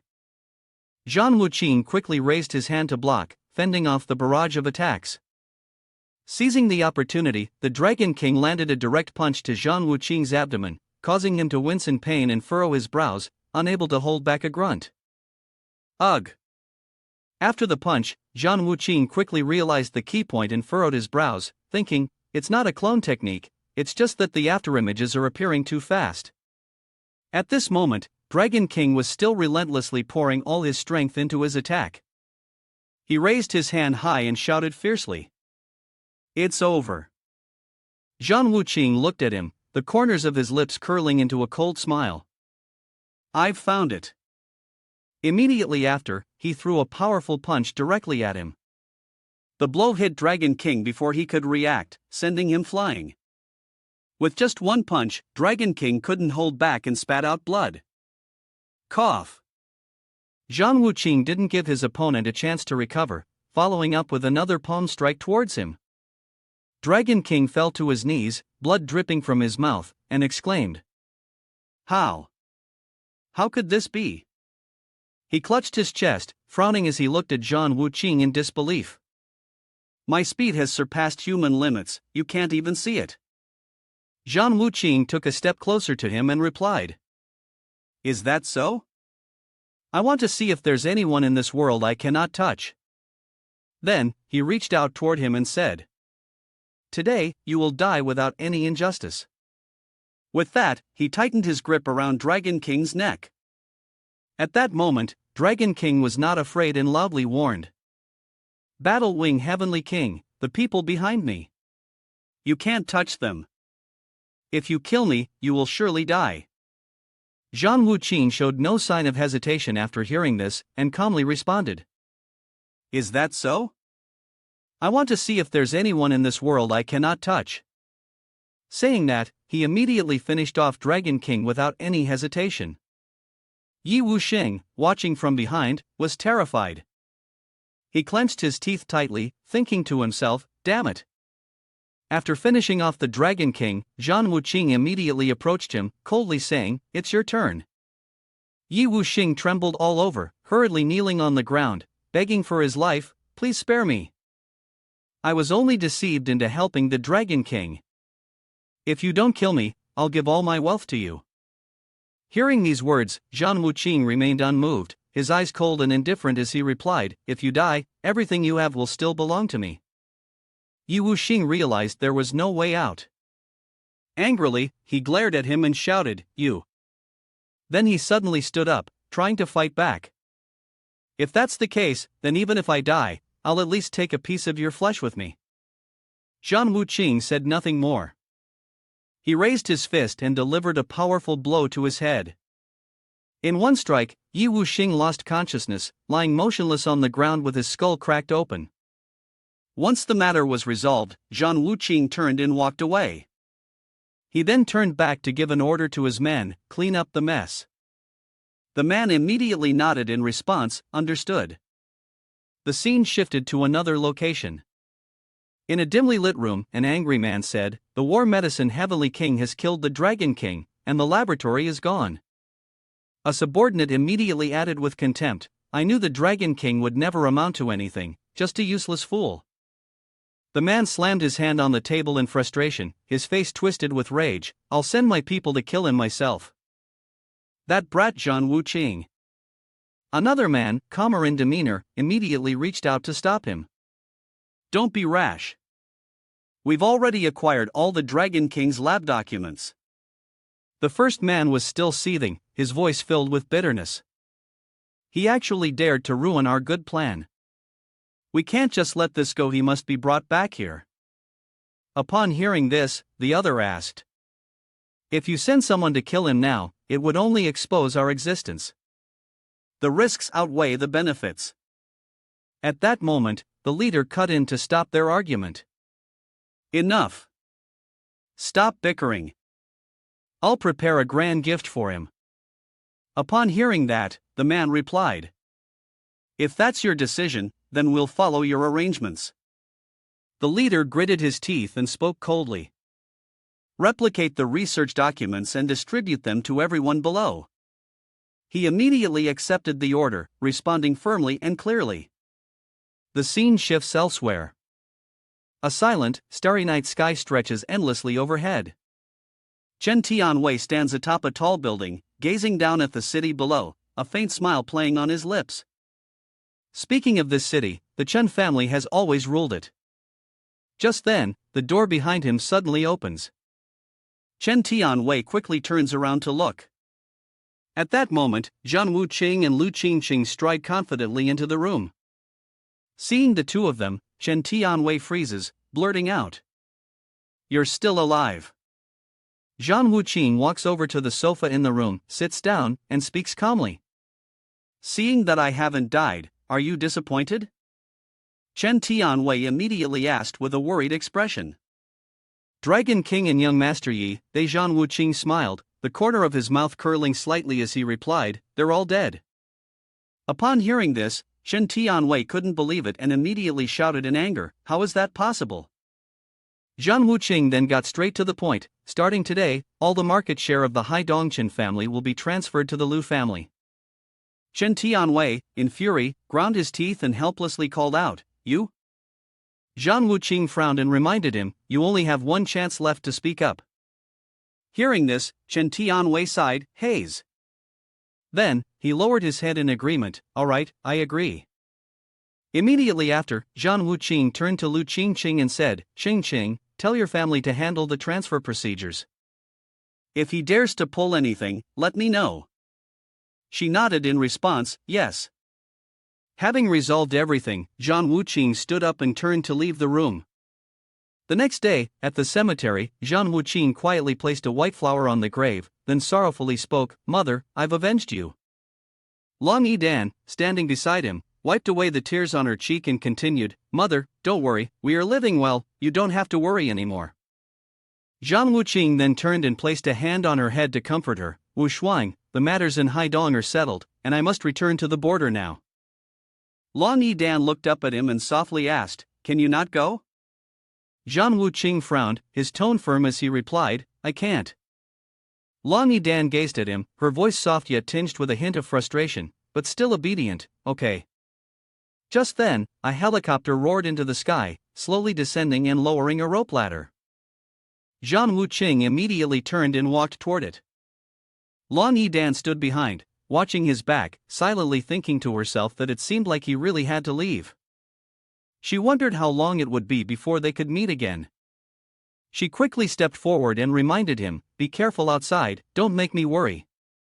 Zhang Wuqing turned to look at her, replying gently, "You take care of yourself too. If anything happens, call me." He then grabbed the rope ladder and began to ascend. Long Yidan stood below, waving him goodbye, "Take care on your way." Zhang Wuqing looked down at her, his heart heavy with emotions. He didn't want to leave her either, but the border needed him. Inside the helicopter, Ten looked at him and seriously reported, "Heavenly King, something just came from up top. They want you to go to Shanghai to handle something." Zhang Wuqing was slightly surprised and turned to ask in confusion, "Shanghai, the territory of God Shao Heavenly King, what do they want me to do there?" Tan glanced at him and replied, "A few days ago, God Shao Heavenly King was surrounded and killed by more than a dozen grandmasters." Hearing that, his eyebrows instinctively furrowed, and he exclaimed in shock, "What? Xin Shao is dead?" Tan closed his eyes, lowering his voice as he spoke. "The higher-ups have kept this matter hidden. It was only today that they secretly transmitted the news." Zhang Wucheng placed a hand on his chin, deep in thought, calculating, a heavenly king ambushed in his own headquarters, interesting. Immediately after, his expression darkened, and his voice turned cold as he turned to Tan and asked, "I know about this already, but has Wu Shuang's side arranged any protection?" Tan chuckled, flashing a bright smile that revealed his white teeth, and replied, "Heavenly King, everything has already been arranged." The helicopter continued to soar through the clouds, heading toward Shanghai. Cut to Shanghai. In a certain room, Jin Aosher sat thoughtfully on a chair when a person suddenly entered. He raised his head, looking at the person before him and asked, "What's the news?" The subordinate lowered his head respectfully to report, "Master, the war medicine Heavenly King has left Donghai. It's highly likely that he will be coming to us." He adjusted the ring on his finger slightly before looking at the man and saying, "I understand, but first, let's observe for now." Then, he focused intently on the photo of the man on his computer, silently thinking, "Zhang Wuqing, let me take care of you." The scene shifted to Zhang Wuqing's helicopter, which had finally arrived at its destination. He stepped out and, as soon as he did, a man was there waiting to greet them. Zhang Wuqing walked up to Huang Fuhao and said, "Huang Fu Ri Tian, you don't need to come personally to greet us." Upon hearing his name being mispronounced, Huang Fuhao quickly waved his hand and corrected him, "Heavenly King is Hao, not Sun Heaven." Zhang Wuqing placed his hand on his shoulder and softly replied, "If I say Sun Heaven, then it's Sun Heaven." "Got it? Want to get slapped?" Huang Fuhao didn't press further on that matter. Instead, he asked, "The welcoming banquet is ready. Should we head there now?" Zhang Wuqing immediately waved his hand in response, "No hurry, let's take a look around here first." Then the three of them walked around the guest of the night ceremony area. Suddenly, Zhang Wuqing abruptly stopped, his gaze fixed on a particular spot. Huang Fuhao, noticing this, looked at him and asked, "Heavenly King, what are you looking at?" Zhang Wuqing looked at the woman practicing her martial arts over there and asked, "Who is she?" Huang Fuhao glanced at the girl and replied, "Are you referring to her?" "She's the daughter of Shao Heavenly King, Dong Qingyin." Zhang Wuqing, slightly surprised, asked again, "Shao Heavenly King has a daughter?" Huang Fuhao looked at the girl before explaining, "Since Shao Heavenly King was ambushed and killed, Qingyin has been staying here, training in the art of the spear." At this moment, Dong Qingyin had finished her training and wiped the sweat from her forehead with her hand. Zhang Wuqing immediately clapped his hands in appreciation. Afterward, he and Huang Fuhao walked towards her. Upon seeing him, she turned away, a look of disdain on her face as she spoke, "Uncle Huang Fuhao, why did you bring such a mixed breed to the military camp?" Huang Fuhao, hearing her words, angrily retorted, "Watch your mouth. This is the Heavenly King of the Battle Wing under the Heavenly Emperor, the Battle Wing Heavenly King." Huang Fuhao furrowed his brow and scolded, "Qingyin, what kind of language is that?" Dong Qingyin slammed the weapon she was holding onto the ground, then furrowed her brows, glaring at Zhang Wuqing with a challenging look. "So, you're the Battle Wing Heavenly King, as famous as my father," she said. "Do you want to spar with me?" Huang Fuhao, upon hearing this, panicked and shouted, "Brother, apologize to the Heavenly King immediately." Zhang Wuqing, not angry, looked at her and smiled, "Oh, where did you get that confidence from?" Dong Qingyin lightly waved her weapon and confidently replied, "Strength." Zhang Wuqing smiled upon hearing this, adjusted his clothes slightly, and said, "All right, I'll spar with you." He then turned around, gestured for her to come with a sweep of his hand, "Come on." Dong Qingyin immediately stomped her foot to gather momentum, then jumped high, swinging her weapon and shouting, "Be careful, I'm coming." Zhang Wuqing furrowed his brows, focusing on observing her attack. The strength of the two clashed fiercely at that moment, two strong auras radiating around them. Dong Changyin frowned and shouted determinedly as she attacked. She relentlessly swung her weapon at him with intense fervor. Zhang Wuqing stood still, not exerting the slightest bit of effort. He merely used 2 fingers to gently block her strikes. Dong Qingyin was stunned by this, her eyes wide in disbelief as she stared at him. Then, Zhang Wuqing retracted his strength, smiling at her as he said, "Your spear is not much worse than Xiao Heavenly King's." Suddenly, the space around them grew eerily silent, with misty dust enveloping them. Dong Qingyin, upon hearing these words, gritted her teeth in anger and glared directly at him, before swinging her saber once more. Zhang Wuqing launched another relentless attack. He clicked his tongue slightly as he watched the strike and said, "Humph, a weapon." He quickly moved behind her, raising his hand, ready to strike. Dong Qingyin was momentarily stunned, standing still for a moment, unable to react. In an instant, Zhang Wuqing struck her neck with a powerful blow, causing her to cry out in pain. She turned to look at him, her mind reeling from the pain, thinking, "So strong, I didn't even feel how he struck." Zhang Wuqing looked at her and said, "Everything has its advantages. A spear is the strongest weapon without momentum, no one can oppose it. Now, don't disgrace the spear." Dong Qingyin wiped the blood from her lips and replied, "No need for you to say that." Then, she glared, her whole body engulfed in a fierce blaze. She raised her sword high, conjuring a massive flaming phoenix. She shouted, "Let me see how you'll handle this." The fiery phoenix charged straight at Zhang Wuqing. He watched the attack without flinching. Immediately, he infused his spiritual energy into his hand, then casually swung it horizontally in front of him, blocking her powerful strike. He furrowed his brows as her sword came at him.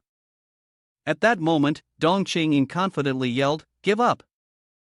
Zhang Wuqing immediately reached out, grabbed her sword, and effortlessly sidestepped.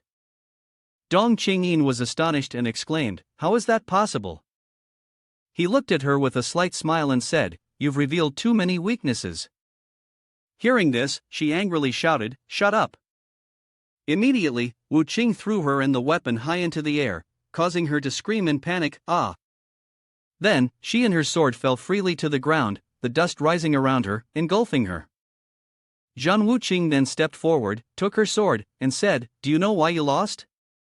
Dong Qingyin looked up at him, puzzled, and asked, "Why?"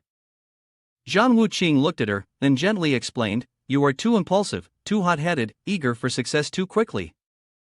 Upon hearing these words, Dong Qingyin couldn't find the words to reply and simply gazed silently at him.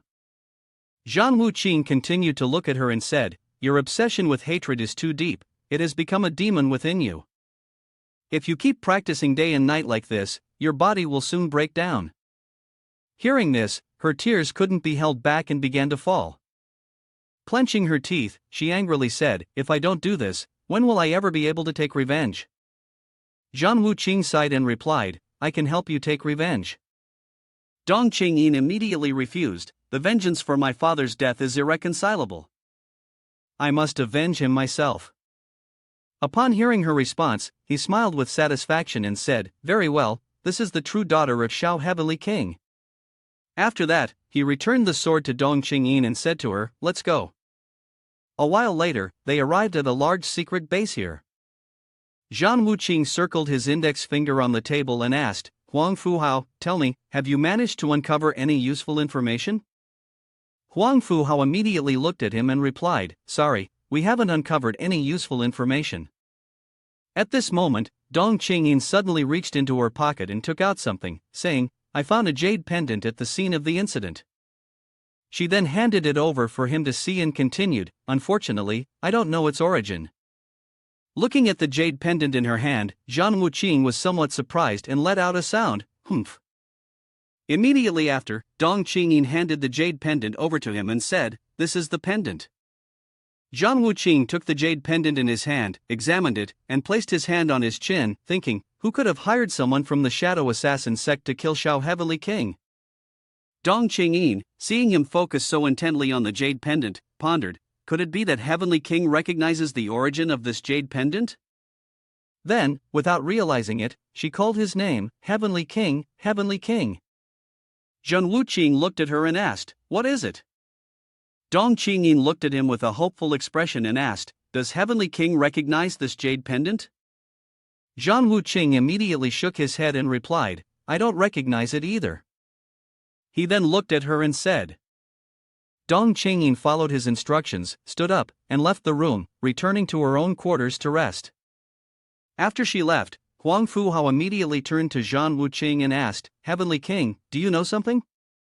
Zhang Wuqing tightened his brow, his face darkening as he replied, "The assassin of Shao Heavenly King was a member of the Shadow Assassin sect." Huang Fuhao was taken aback, immediately jumping to his feet and shouting, "What? It was the Shadow Assassin sect?" Zhang Wuqing glanced at him, then calmly responded, "That's right, it was those people." Did Shao Heavenly King offend them in some way? Huang Fuhao quickly shook his head and answered, "I'm not sure about that, and I didn't dare to ask too much." Upon hearing this, Zhang Wuqing leaned back in his chair and coldly ordered, "Leave." The scene shifted to another place, inside a magnificent and imposing fortress. Shui Sha, accompanied by a group of subordinates, entered, ready to report the situation. He immediately knelt on the ground, lowering his head in front of the sect leader and said, "Report, sect leader, the mission has been completed." The sect leader reclined in a large chair, his eyes cold and sharp, giving a slight nod of approval. Shui Sha, you did well." Shui Sha continued with his report, "I have one more matter to report." The sect leader's expression remained unchanged as he replied succinctly, "Go ahead." Shui Sha then explained. Due to the intensity of the battle, one of the subordinates had carelessly dropped the token at the scene. As soon as he finished speaking, the sect leader unexpectedly launched an attack towards him. The blow landed directly on his face, leaving scratches all over. The sect leader then lowered his voice and admonished, "Don't let it happen again." Shui Sha immediately responded, "Understood." The scene shifted to the military district where Zhang Wuqing was located. At this moment, there was a sudden knock on the door. Hearing the sound, Huang Fuhao immediately went to open it.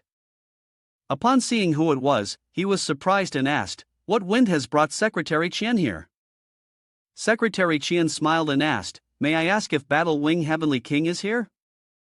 Huang Fuhao quickly stepped aside and replied, "Yes, please come in." Once inside, he bowed respectfully to War Medicine Heavenly King. Then, he went straight to the point, "Our mayor knew you were coming today, so he specially sent me to invite you to a conversation." Upon hearing this, Zhang Wuqing replied, "Got it, I will come tonight." Secretary Qian, hearing this, happily said, "Then I will take my leave." Afterward, Huang Fuhao politely escorted him to the door. Zhang Wuqing watched Secretary Qian's retreating figure, a faint spark of interest rising in his heart. The mayor knows I'm coming today? How interesting. That evening, in front of a luxurious hotel, Zhang Wuqing stopped a pricey car. Then, he and Dong Kan, both dressed in formal attire, entered with an air of confidence. As they walked, a mocking voice suddenly sounded from behind. "Beautiful woman in front, wait a moment." Behind her was Lu Bo Dui, accompanied by two of his underlings. One of his subordinates stepped forward, smiling as he spoke to her, "Beautiful lady, young Master Lu would like to get to know you and befriend you." Dong Qingyin didn't say much. She immediately darkened her expression, leapt into the air, and kicked him square in the face, while growling, "Get lost." Lu Bo Dui, seeing her reaction, found it somewhat amusing. A little firecracker, he thought. I like it. The underling, now with a bruised face, shouted angrily, "You." Lu Bo Dui stepped forward, combing his hair arrogantly before saying, "When dealing with a beautiful woman, one mustn't be so rude." "Miss, allow me to introduce myself. I am Lu Bo Dui, son of the president of the Shanghai Chamber of Commerce." Dong Chengyin looked at him, frowned, and said coldly, "Get lost." Lu Bo Dui, instead of leaving, shamelessly praised her, "You've got quite the personality." He then reached out, attempting to touch her face, "Not bad, I like it." At that moment, Zhang Wuqing grabbed his hand, pulling it away, and looked at him, reminding, "She told you to get lost." Didn't you hear? Lubo Dui, now caught, gritted his teeth in anger and growled, "Let go of my hand." Zhang Wuqing not only refused to let go but tightened his grip, causing Lubo Dui's bones to crack. In pain, Lubo Dui clutched his hand, shouting, "My father is the president of the Shanghai Chamber of Commerce. Even high-ranking officials have to show him some respect." After that, he looked at Zhang Wuqing, threatening, "You dare to break this young master's arm, you'll be dead for sure." Hearing those words, Zhang Wuqing was not afraid at all and coldly asked, "You dare threaten me?" The man trembled and stepped back, but still tried to sound tough. You. If you dare touch me, you'll definitely die a miserable death." Zhang Wuqing immediately kicked him, saying, "Shut up, take this kick from me." He was sent flying straight into a pillar in front of him. The people around, witnessing the scene, whispered to each other, "Look, this is the little tyrant Lubo Dui. Looks like he's stepped on a landmine this time. Lower your voice, be careful he doesn't hear you. It'll be a hassle if he comes after you later." At that moment, an authoritative voice rang out from behind, "Move aside." Master Lu strode confidently through the security guards into the area. When he saw his beloved son lying there in a heap, he panicked and shouted, "Son, son." He then rushed to Lubo Dui and anxiously asked, "Son, are you okay?" Lubo Dui trembled, pointing at Zhang Wuqing, and whined, "Dad, he hit me." Hearing this, Master Lu grabbed his son's hand in distress and replied, "It's fine, leave this to me." Master Lu then fixed his gaze on Zhang Wuqing and sternly asked, "You brat. Do you have any idea who you just hit?" Then, the man glared and shouted furiously, "That's my son. You're as good as dead." Zhang Wuqing looked at him and calmly replied, "Others may fear you. I don't." Hearing this, Master Lu glanced behind him and sneered coldly. All right, it's been a while since I met someone like you. Old man, sorry to trouble you." At that moment, an old drunkard appeared from behind, sipping from a bottle in his hand. He walked up to Master Lu, raised 3 fingers, and said, "Remember, 3 bottles for 1 strike." Master Lu replied, "No problem." Hearing that, the old man immediately glared at Zhang Wuqing and growled, "Kid, consider yourself unlucky." Right after, he launched an attack, but Zhang Wuqing effortlessly dodged it. Then, he pushed off with his foot and charged forward, delivering a punch straight to the old man's neck, causing his eyes to bulge wide. After taking down the old man, Zhang Wuqing turned to Master Lu and said coldly, "Just an old man not even worth my attention. Where did you get the nerve?" Then, he smirked and asked, "Was he your trump card?" That won't do. By now, Master Lu was so terrified he couldn't speak. He hurriedly backed away, stammering, "You." Right at that moment, Wang Yang stepped forward and asked loudly, "Why is there such a crowd here?" Seeing Wang Yang approach, Master Lu immediately called out in relief, "Wang Yang." Boss Wang Yang immediately turned to old Lu and asked, "What is going on here?" Master Lu pointed towards Zhang Wuqing and angrily shouted, "Wang brother, this brat not only beat my son but also killed my subordinate." Upon hearing this, Wang Yang's face turned red with anger as he turned to look. What? Who dares to be so reckless? When he saw Zhang Wuqing standing in front of him, Wang Yang's eyes widened in shock, as if they might pop out. He gasped and shouted, "Zhan, Battle Wing Heavenly King?" Master Lu, confused, turned to him and asked, "Where did this war medicine Heavenly King come from?" Immediately, Wang Yang slapped him across the face and growled, "How dare you speak such nonsense?" Master Lu, holding his face in confusion, looked at him, "Wang brother, Wang Yang." Then, Wang Yang, fuming with anger, pointed towards Zhang Wuqing and said loudly, "He is the guest I invited today, the war medicine Heavenly King." Upon hearing this, Master Lu immediately collapsed to the ground, unable to speak, his mind in a daze. Zhang Wuqing walked over to Wang Yang, narrowed his eyes, and softly asked, "Wang Yang, is this really how you treat your guests?" Wang Yang, hearing this, immediately turned and slapped Master Lu again before angrily shouting, "Open your eyes, old man. You dare to offend a heavenly king?" Master Lu, trembling all over, bowed his head in shame and muttered, "It's my fault, I was blind." Heavenly King, spare his life. Zhang Wuqing immediately turned and walked away upon hearing those words, giving a slight click of his tongue. Humph. Master Lu followed Zhang Wuqing's retreating figure with his eyes, gritting his teeth and thinking to himself, having offended the Battle Wing Heavenly King, it seems like I need to find a strong backing.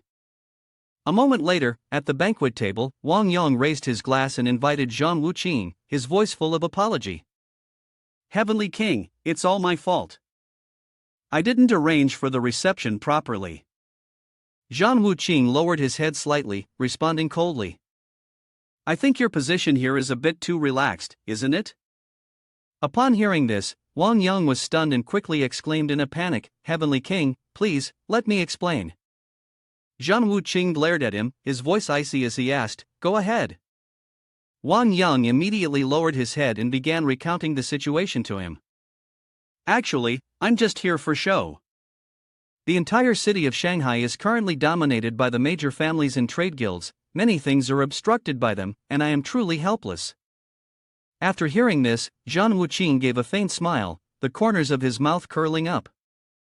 This city of Shanghai is quite something. It seems it's time for a cleanup. The scene shifted to an underground boxing arena. The audience cheered enthusiastically, shouting loudly at the two fighters in the ring. Kill him. Beat him to death. At this moment, high above, Jin Aosher lit a cigarette, his eyes fixed on the match below. He shouted with great satisfaction. The face was filled with a look of joy. Very good. At that moment, unexpectedly, a woman opened the door and walked in. She stepped inside, looked at Jin Aosher, and called out, Boss SS. He immediately turned around, looking slightly surprised. Then, Jin Aosher looked at her, a hint of confusion on his face, and asked, Why are you here? Secretary Hua lowered her head and softly reminded him, Boss SS.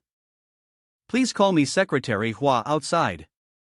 Jin Aosher then asked her with a puzzled expression, you never come to the boxing arena. Why are you here today?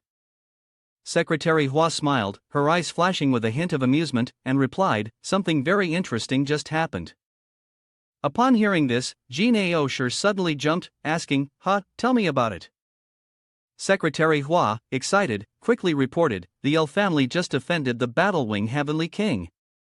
Upon hearing that name, Jin Aosher's eyes immediately widened, and he called out loudly, Battle Wing Heavenly King. Then, he burst into loud laughter, very good. Jin Aosher then looked at his own hands, his gaze clearly showing pleasure, and said, Good, I've been worrying about how to destroy the Lu family Chamber of Commerce.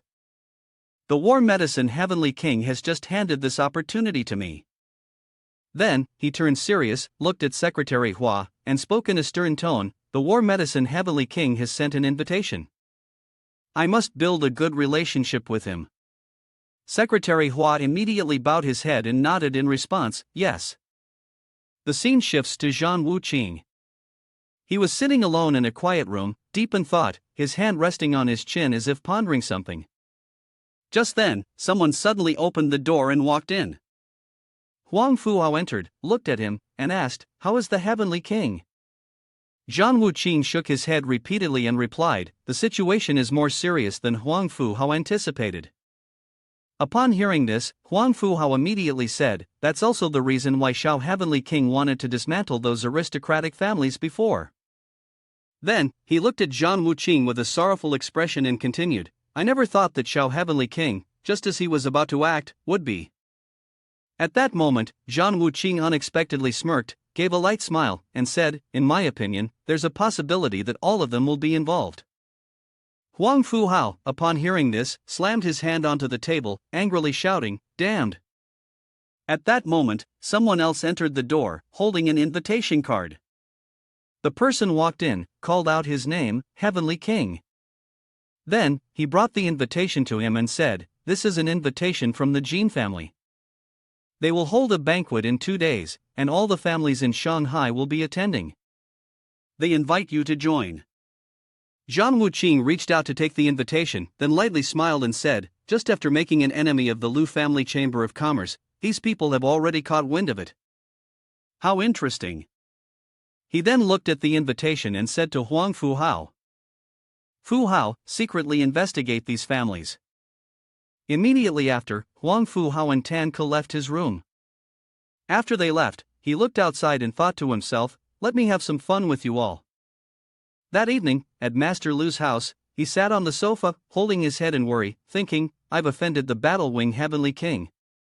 What is my family going to do now?"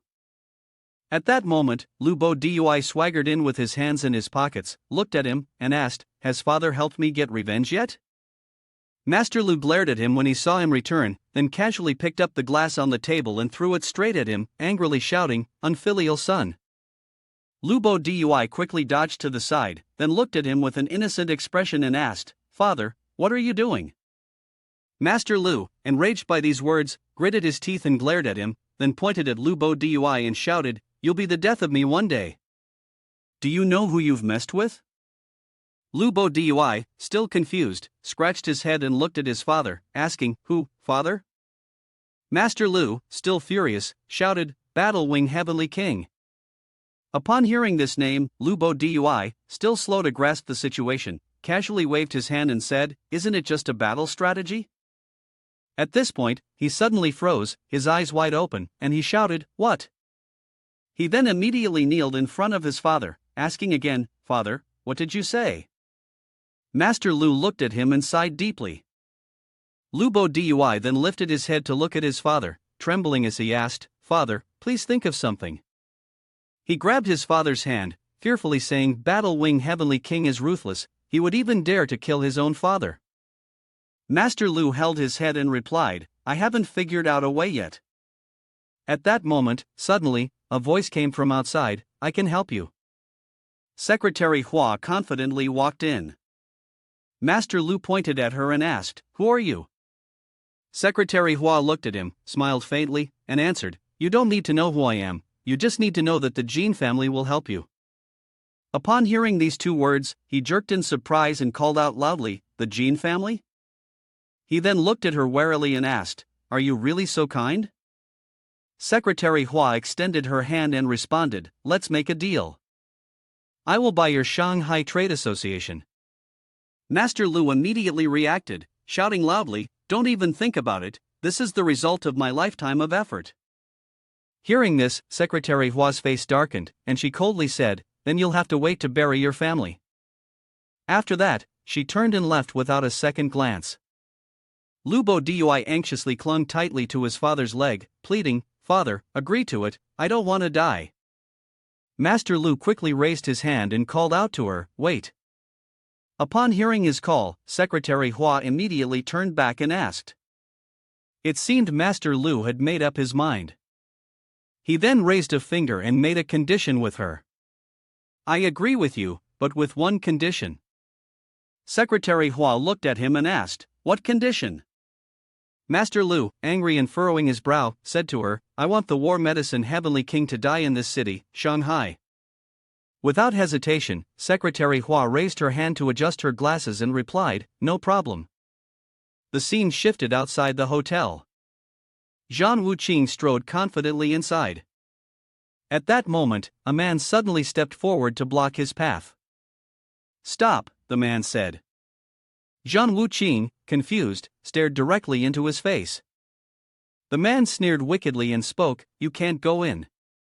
With your shabby clothes, do you think you're worthy of entering this gate?" Zhan Wuqing said nothing.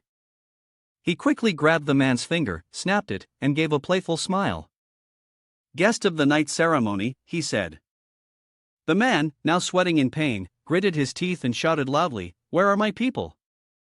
Zhan Wuqing immediately kicked him, sending him flying.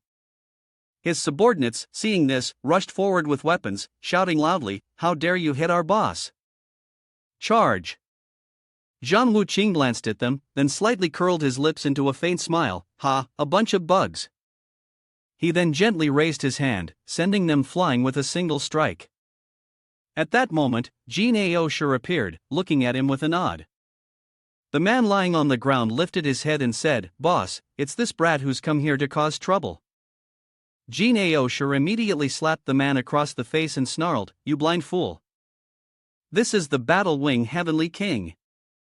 After realizing it was Zhang Wuqing, he immediately slapped his own face repeatedly in self-blame. It's my fault for not seeing the mountain. Zhan Heavenly King, please forgive me. At this moment, Zhang Wuqing looked at him and coldly asked, Who are you? Jin Aosher quickly raised his hand in response, saying, Zhan Heavenly King, I am Jin Aosher, the head of the Jin family. It was I who invited you here today. Upon hearing this, Zhang Wuqing furrowed his brows tightly, glaring at him before saying, It seems the information of the Jin family's master is quite quick. Jin Aosher then gestured for him to enter. It's all right, it's all right. Heavenly King, please come in. As soon as he stepped inside, a lavish scene unfolded before his eyes. Zhang Wuqing looked at the people in front of him and tightly furrowed his brows, saying, This is indeed a high society. Jin Aosher immediately explained, That's right, the guests at today's banquet are all from the business circles and aristocratic families of Shanghai. At that moment, a waiter unexpectedly walked up and whispered something into his ear. Poof. Immediately after, Jin Aosher smiled at him and said, Heavenly King, please excuse me for a moment. Jin Aosher left, and the banquet continued. At this point, during the party, Jiang Wanhuang kept trailing behind, muttering, Jiao Jiao, I really like you. He blushed as he watched her retreating figure, then loudly said, Give me a chance. Hearing these words, Jiao Jiao, feeling disheartened, turned around and told him, Stop following me, I already have a boyfriend.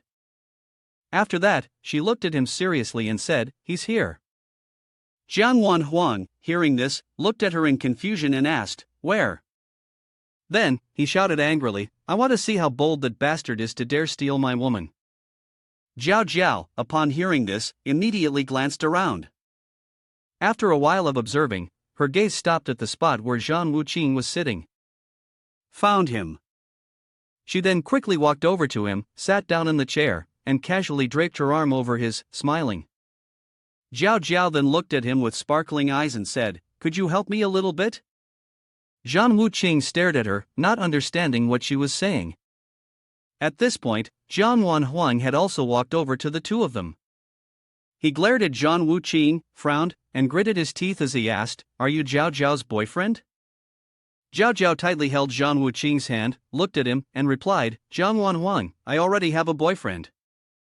Then, she coldly said to him, Stop bothering me. Despite hearing this, Jiang Wanhuang refused to give up and pointed at the two of them, shouting, Having a boyfriend doesn't matter, I'll still take her away. He then moved forward, pointing his finger directly at Zhang Wuqing's face and yelled, Fine then, kid, how dare you steal my woman? If you're sensible, get out of my way.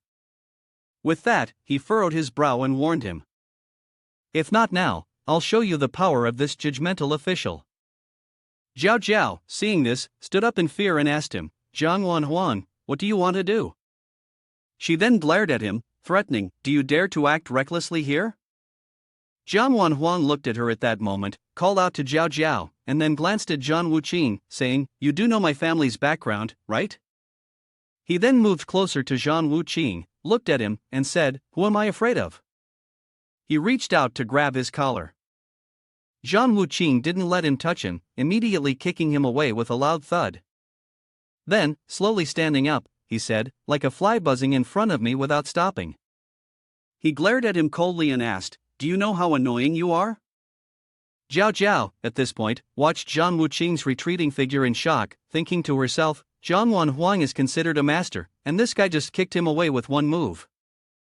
Zhang Wuqing walked proudly toward him. Seeing him approach, Jiang Wanhuang pointed and shouted loudly, You. He was sitting on the ground, looking up at him, shouting, You dare to lay a hand on me? Zhang Wuqing coldly responded, Lay a hand? I didn't lay a hand on you. Then, he glared at him again, kicked him once more, sending him flying, and said, What I laid out is my foot. The people present heard the sound. Immediately, they turned their eyes and looked, then began to discuss. What's going on? What happened? I don't know, but there's a guy who suddenly struck Jiang Wanhuang. At this moment, Zhang Wuqing shoved his hands into his pants and glared as he walked toward him. Jiang Wanhuang was fuming, tightening his brows and glaring back at him, then spoke, "You're dead." With that, he stood up, gathering strength to strike with a palm. Zhang Wuqing immediately grabbed his palm, flipped his body, and sent Jiang Wanhuang crashing to the ground. After the strike, he glared at him and muttered 2 words, "Trash." Jiang Wanhuang, after taking the hit, shuddered and sat up. Zhang Wuqing followed up with another kick, sending him sprawling on the floor, then said, "With just this little skill, you dare to pursue my woman? How embarrassing." Jiang Wanhuang, having his face kicked, yelled out in anger, "You!" Zhang Wuqing darkened his expression, then smiled slightly, asking, "Remember yet? I'll make sure you get what you want." After that, he kicked him once more, sending him rolling across the hall. The onlookers, witnessing this, burst into laughter. Jiang Wanhuang immediately turned, furious, and shouted, "What's so funny? Shut up or I'll kill you all." He clenched his fists tightly, his anger directed at Zhang Wuqing as he thought to himself, "This brat is too skilled in martial arts. I can't do it alone, I need to call for reinforcements." Jiao Jiao quickly walked over, threw her arm around Zhang Wuqing's, blushing and smiling. Zhang Wuqing then glared at him, warning him with a low growl, "Stay away from my girlfriend next time, understood?" Jiang Wanhuang was furious when he heard this, glaring at the two of them. Jiao Jiao threw her arm around Zhang Wuqing's shoulder as they left, casting a glance back at him and saying, "If you come bothering us again, my boyfriend will beat you up wherever he finds you." At this moment, the crowd that had been watching was still laughing. Seeing this, Jiang Wanhuang became enraged and shouted, "What are you looking at? Keep looking." The crowd was immediately dispersed by his orders. Zhang Wuqing and Jiao Jiao then walked toward a nearby bar. She rested her head on his shoulder and coquettishly thanked him, "Handsome, thank you so much." Zhang Wuqing, now irritated, glared at her and said, "Let go of me." Hearing this, Jiao Jiao immediately released her hold and gently replied, "Fine, fine, but no need to be so fierce." She then introduced herself to him and made a bit of small talk, "My name is Mu Rong Jiao Jiao." After the introduction, Jiao Jiao excitedly looked at him and asked, "What do you do for a living to be so skilled in martial arts?" Zhang Wuqing frowned and coldly replied, "I'm a soldier." Upon hearing this, she couldn't help but exclaim, "Wow, no wonder you're so good at martial arts." She crossed her arms, looking at him with concern and said, "The Jiang family is the top boss. Are you sure you're not in danger?" Zhang Wuqing raised his hand, picked up a glass of liquor, and sweetly answered, "It's just a dead snake." Hearing this from him, Jiao Jiao couldn't help but be astonished and thought, "This guy is truly crazy, what a man both strong and arrogant." After that, she looked at his back and shouted, "Hey, what's your name?" He turned his head to look at her, then slightly curled his lips and replied, "Zhang Wuqing." Upon hearing this name, she immediately became mesmerized and gazed at him, thinking to herself, "No wonder he's called the Battle Wing Heavenly King, he looks really handsome." The scene shifted to Jin Aosher, who was holding a glass of wine, gazing down below. Then, Secretary Hua entered to deliver the news, "Boss, the Liu Family Chamber of Commerce has completed the purchase, but they've made a request." Jin Aosher put the wine glass down upon hearing this and asked, "What request?" Secretary Hua's face darkened as she responded, "They want Zhang Wuqing dead." Upon hearing this, he smiled brightly and confidently replied, "No problem." At that moment, another man entered and spoke to him, "Master, the representatives from the aristocratic families are waiting for you in the conference room." Jin Aosher immediately responded, "Got it." Then, he glanced back at the man and added, "Oh, right, also call Zhang Wuqing over." The man immediately lowered his head and answered, "Understood." He then went out into the lobby to find Zhang Wuqing and called him, "War Medicine Heavenly King, the master requests your presence." Hearing this, Zhang Wuqing furrowed his brow and thought to himself, "Let's see what kind of trick he's trying to pull." After that, he greeted the man warmly and said, "Lead the way." The old man immediately led Zhang Wuqing to a room, and then he pushed open the door and confidently stepped inside. The big shots were already sitting at the table, and when they saw him enter, they raised their eyes to look at him.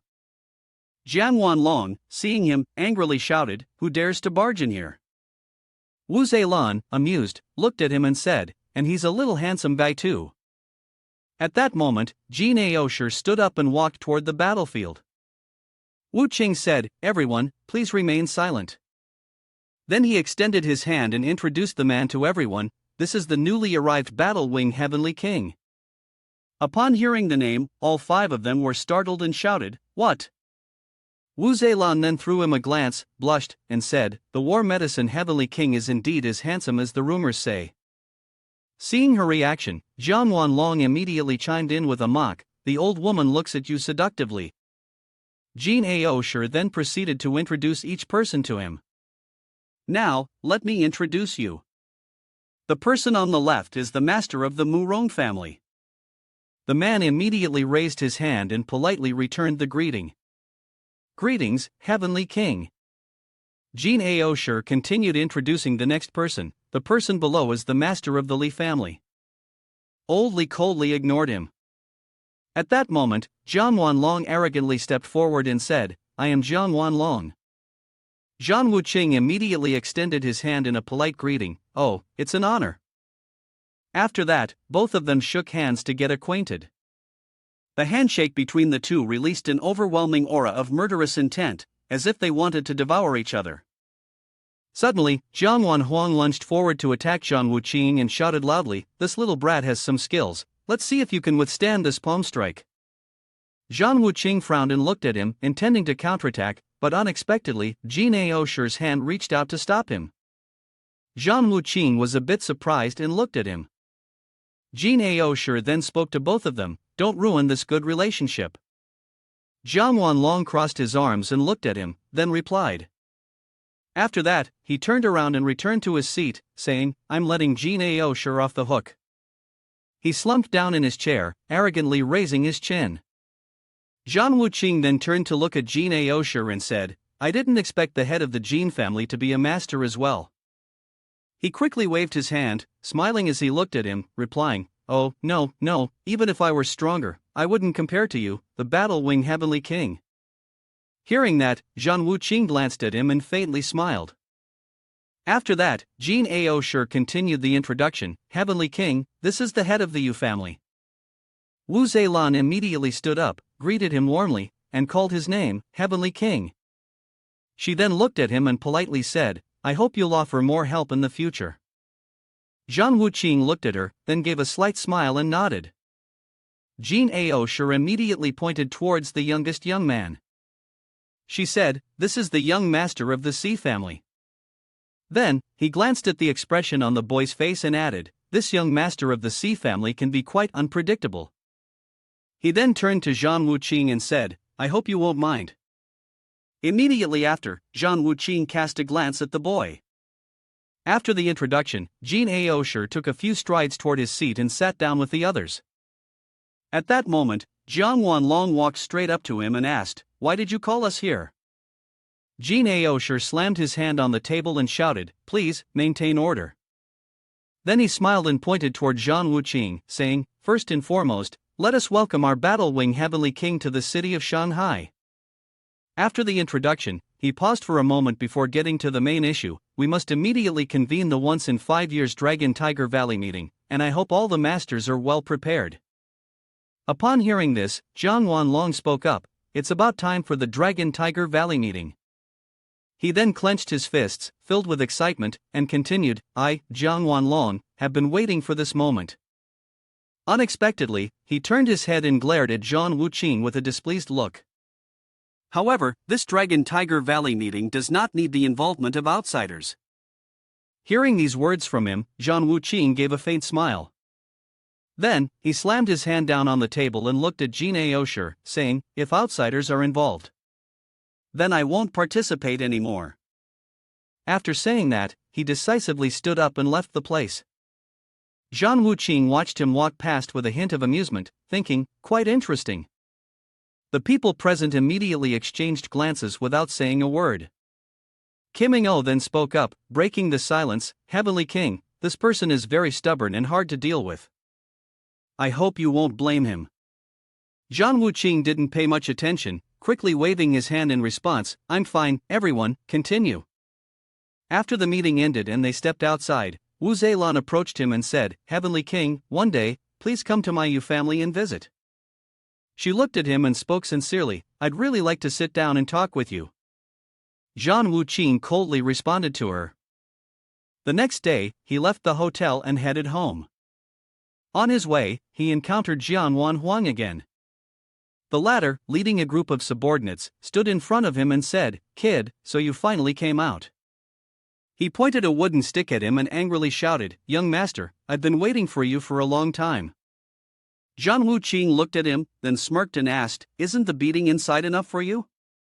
Jian Wanhuang, unafraid, confidently replied, Although you're powerful alone, you're still no match for the many people I have. He then glanced behind him and ordered, Go. A group of thugs immediately armed themselves and stepped forward, standing behind Jiang Wanhuang, grinning confidently at him. Seeing these men, Zhang Wuqing furrowed his brows and asked, What's the use of having more trash around? Hearing this, Jiang Wanhuang shouted angrily, You really are deaf and fearless, aren't you? He then swung a wooden staff forward, commanding them, Charge. The group immediately raised their clubs and rushed to attack Zhang Wuqing fervently. Jiang Wanhuang stood off to the side, watching confidently, saying, With so many of us, we'll crush you to death, just you wait. At that moment, a flash of light emerged from the center of the group. In an instant, they were all sent flying, scattering far away by Zhang Wuqing's strike. Jiang Wanhuang was startled by this and, pointing at him, shouted, You! You! At this, Zhang Wuqing walked toward him, his voice cold as he asked, What do you mean by you? If you want to fight, come at me. Seeing him approach, Jiang Wanhuang raised the blunt staff in his hand and yelled, Go die. Immediately, Zhang Wuqing grabbed his staff, then struck his other hand with a palm strike so fast that Jiang Wanhuang couldn't react, leaving him flustered and dazed. Zhang Wuqing frowned at him, then sneered slightly, I gave you a chance, but unfortunately, you didn't know how to appreciate it. At this moment, from a distance, a surge of power rapidly rushed toward him. Zhang Wuqing, gathering strength in his hands, was about to finish him off, when unexpectedly, Jiang Wanlong charged forward, shouting, Zhang Wuqing. Are you daring to touch my younger brother? He quickly advanced and struck a direct blow to him. Zhang Wuqing immediately raised his hand to block the strike, then coldly responded, Your brother sought death on his own. Hearing this, the man furrowed his brows tightly, angrily shouting, I'm going to kill you. Immediately after, a fierce battle ensued between the two. After a while, Jiang Wanlong was knocked back by Zhang Wuqing. He looked at Zhang Wuqing's figure in the distance, slightly shocked, and said, Truly worthy of the battle-wing Heavenly King, your strength is indeed extraordinary. Upon hearing this, Zhang Wuqing coldly glanced at him and replied, The opening move doesn't count. Then, he advanced toward him, making the man break out in a cold sweat, unable to utter a word. You. Zhang Wuqing looked at him with a mocking tone, I played around with you for a bit, and you actually thought it was real. Upon hearing these words, the man was enraged, gritting his teeth, but he couldn't utter a single word. Zhang Wuqing then took a step back, readying himself to attack, when he suddenly saw something that made him furrow his brows. He looked at the old man in front of him and asked, How dare you try to stop me, relying on him? The old man looked at him and said, My master, the Heavenly King, wishes to issue an order. I'll tell you this, don't show off your abilities too much. Zhang Wuqing, upon hearing this, coldly replied, Anyone who I want to kill, no one can save. He immediately took a defensive stance, channeling his internal energy into his body before speaking, Then I apologize, Heavenly King, I have offended you. Zhang Wuqing clicked his tongue upon seeing this. Humph. He then gathered his strength and created a large shield to protect Jiang Wanlong. Zhang Wuqing's strike came crashing in, with a fierce, storm-like momentum, forcing the old man to retreat in defeat. After taking one blow, his body couldn't withstand it and he spat out a mouthful of red blood. At that moment, Zhang Wuqing stepped forward, offering a few words of praise, acknowledging his skill. Upon hearing this, the old man clasped his hands in thanks. Heavenly King, you flatter me.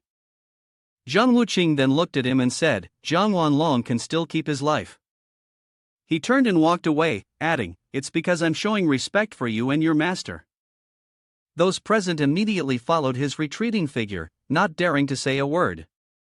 Wu Zhelan watched him, secretly thinking, no wonder my father told me that to break this Shanghai chess game, I need to rely on the heavenly king who just arrived. At this moment, Jin Aosher also arrived, staring at Zhang Wuqing's departing figure, grinding his cigarette in his mouth. One of his subordinates then approached, lowering his head and saying, I apologize, master, the old vice has disappointed you.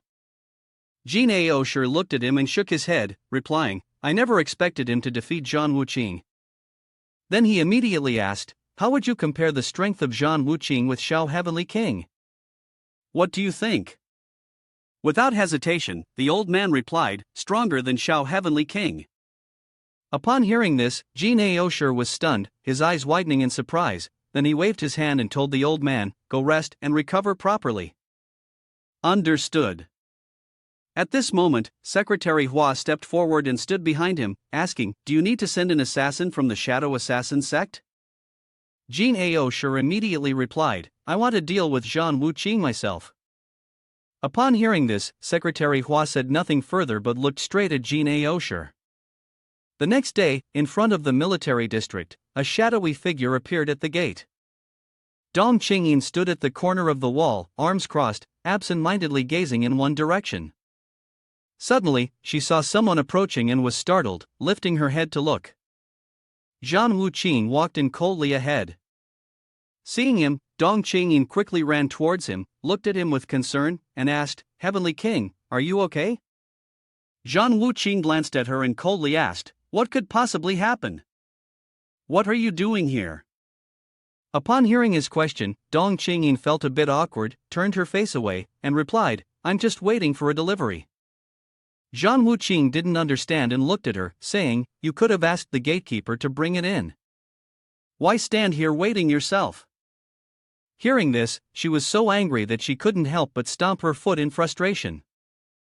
After that, she turned around and left, glancing at him and thinking, what an idiot, he doesn't understand my feelings. Zhang Wuqing didn't understand what was going on. He watched her walk away, puzzled, and muttered, what's going on with her now? A moment later, he arrived in front of his room. Zhang Wuqing raised his hand to turn the door handle. Suddenly, a mysterious figure appeared inside the room, holding a knife. She immediately raised her hand and lunged at him with the knife. But right after, he easily grabbed her hand and coldly looked at Tian Tian, saying, Junior sister, don't cause trouble. Tian Tian immediately withdrew the knife and replied, how boring. Tian Tian, angry, said to him, brother, can't you just let me succeed in sneaking up on you once? Zhang Wuqing softened his tone and looked at her, replying, you've already tried to assassinate me 199 times since we were kids. Tian Tian then put her arm around his, responding, didn't all of them fail though? Brother, please, just let me hurt you once. Zhang Wuqing heard that and turned to face her, placing his hand on her cheek, and asked, frustrated, Tian Tian, that's enough, do you really want me dead? Tian Tian, hearing this, angrily yelled, how could you think like that? I just want to prove to my father that I'm capable too. After that, the two of them moved into Zhang Wuqing's room. Once inside, Tian Tian casually stretched out on the sofa. At that moment, Zhang Wuqing looked at her and asked, Tian Tian, do you know where my master is? Tian Tian did not hesitate for a second and decisively replied, I don't know. Upon hearing this, Zhang Wuqing became furious, shouting and scolding her, are you sneaking out again? Tian Tian slammed the knife onto the table and responded, of course. Well, who told that old, conservative man that a girl like you would be in danger if you went down the mountain and forbade you from leaving the house? She then looked at him, acting coy, and said, brother, if I'm as amazing as I am, what danger could there possibly be? Hearing her words, Zhang Wuqing helplessly held his head and asked, how did you know I was in Shanghai?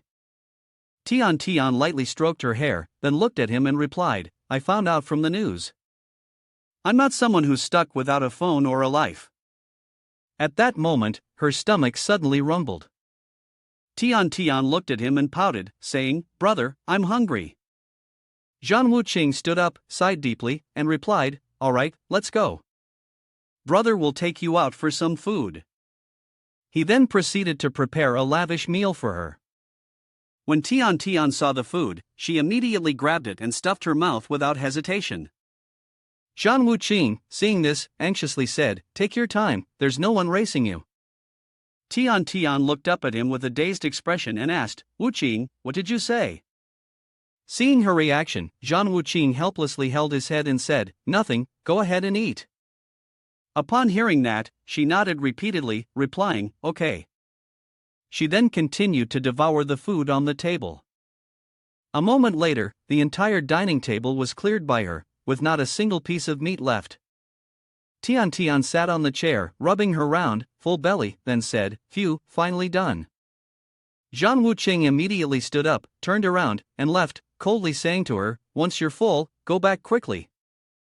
Tian Tian immediately ran over and hugged him tightly, responding, "No way." Zhang Wuqing looked at her, his brow furrowing in annoyance as he said, "Let go of me." Tian Tian refused to release her grip, replying sulkily, "If you won't let me stay, then I'll hold on like this forever." Upon hearing that, Zhang Wuqing helplessly gave in to her, all right, I'm scared of you." Tian Tian, having achieved her goal, let go and stood up, thanking him with a bright smile. Zhang Wuqing immediately became serious again, reminding her that while she was here, she had to listen to him and not cause any trouble. Tian Tian eagerly nodded, replying repeatedly. A while later, in Zhang Wuqing's room, Huang Fuhao entered to report something. As soon as he walked in, he noticed a strange girl sitting on a chair. His eyes briefly met hers, and he couldn't help but think with amusement, Heavenly King usually looks so cold, but it seems his taste is in younger girls. Zhang Wuqing saw the expression on his face and immediately understood, speaking in a harsh tone, "I'm not as shameless as you think, she's my junior sister." Huang Fuhao, upon hearing this, raised his hand to refute. "There is none at all." Zhang Wuqing immediately furrowed his brows and asked, "All right, I have a question for you." Huang Fuhao looked at him seriously and asked in return, "What is it?"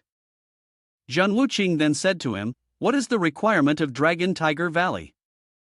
Upon hearing this, Huang Fuhao panicked, shouting loudly, "How do you know about Dragon Tiger Valley?" Zhang Wuqing tightened his brow and, in a stern tone, shouted, "Stop wasting time, just answer me." Huang Fuhao quickly replied, "Dragon Tiger Valley is a place where the younger generation, the best subordinates of the clans involved in assassinations, gather in a large mountain. The last one standing will then fight again to decide the winner." Upon hearing this, Zhang Wuqing's expression gradually changed, and he said with interest, "Mutual self-destruction, interesting. Are there any limits?" Huang Fuhao continued, "Age cannot exceed 25 years. After hearing this, Zhang Wuqing tapped his fingers on the table and instructed him, "Go tell Dong Qingyin to join." Huang Fuhao, with a hint of worry, replied, "That might not be such a good idea, right? Dragon Tiger Valley is too brutal, and if she's not careful." Zhang Wuqing responded, "All right, which powerful expert has never gone through a sea of blood and mountains of corpses? If one only grows up in a greenhouse, they'll only be a walking vase." He then said something that made Huang Fuhao slightly startled, standing up straight, "Don't worry, with me watching over her, nothing will happen." Huang Fuhao, curious, softly asked him, "Heavenly King, why are you participating?" Then, he anxiously said, "They've all recognized you." Zhang Wuqing smiled lightly upon hearing this and replied, "I have my ways. You go ahead and notify them." Huang Fuhao immediately left the room. After he left, Tian Tian threw the bag of popcorn onto the ground and excitedly walked over to him, calling out, "Brother, brother." Then, she eagerly said to him, "I want to join too." At her words, Zhang Wuqing coldly responded, "No." Rejected, she slammed her hand onto the table in anger and looked him straight in the eye, asking, "Why is it that everyone else can join, but I can't?" Zhang Wuqing remained firm in his reply, "I've already said it, no means no." Tian Tian, being turned down, rolled onto the floor and cried out, throwing a tantrum, "No, I want to join." Zhang Wuqing showed no sign of wavering. He took a sip of water in one go, then continued watching her throw a fit. You want to. After rolling around for a while and seeing that he wasn't responding, Tian Tian stopped. She glared at him, saying, "Brother, you're horrible." Don't you care about your junior sister? Zhang Wuqing looked at her and replied, I should thank you for helping me clean the house so thoroughly. Upon hearing this, she huffed angrily. Zhang Wuqing then put his cup down on the table, sat up straight, and spoke sternly to her, Dragon Tiger Valley is far too dangerous. I'm not suitable to participate. Tian then immediately tried another tactic. She held back tears and pleaded with him. Brother, can I stay by your side and participate? Please let me. Hearing this, Zhang Wuqing placed his hand on her head and responded. Let me think about it. Upon hearing his response, Tian joyfully shouted. Okay, brother, you're the best. Zhang Wuqing watched Tian dance around in front of him and helplessly thought to himself, brother, you're handing me this trouble? Scene shifts to the training ground in the military district, where Dong Qingyin was diligently practicing.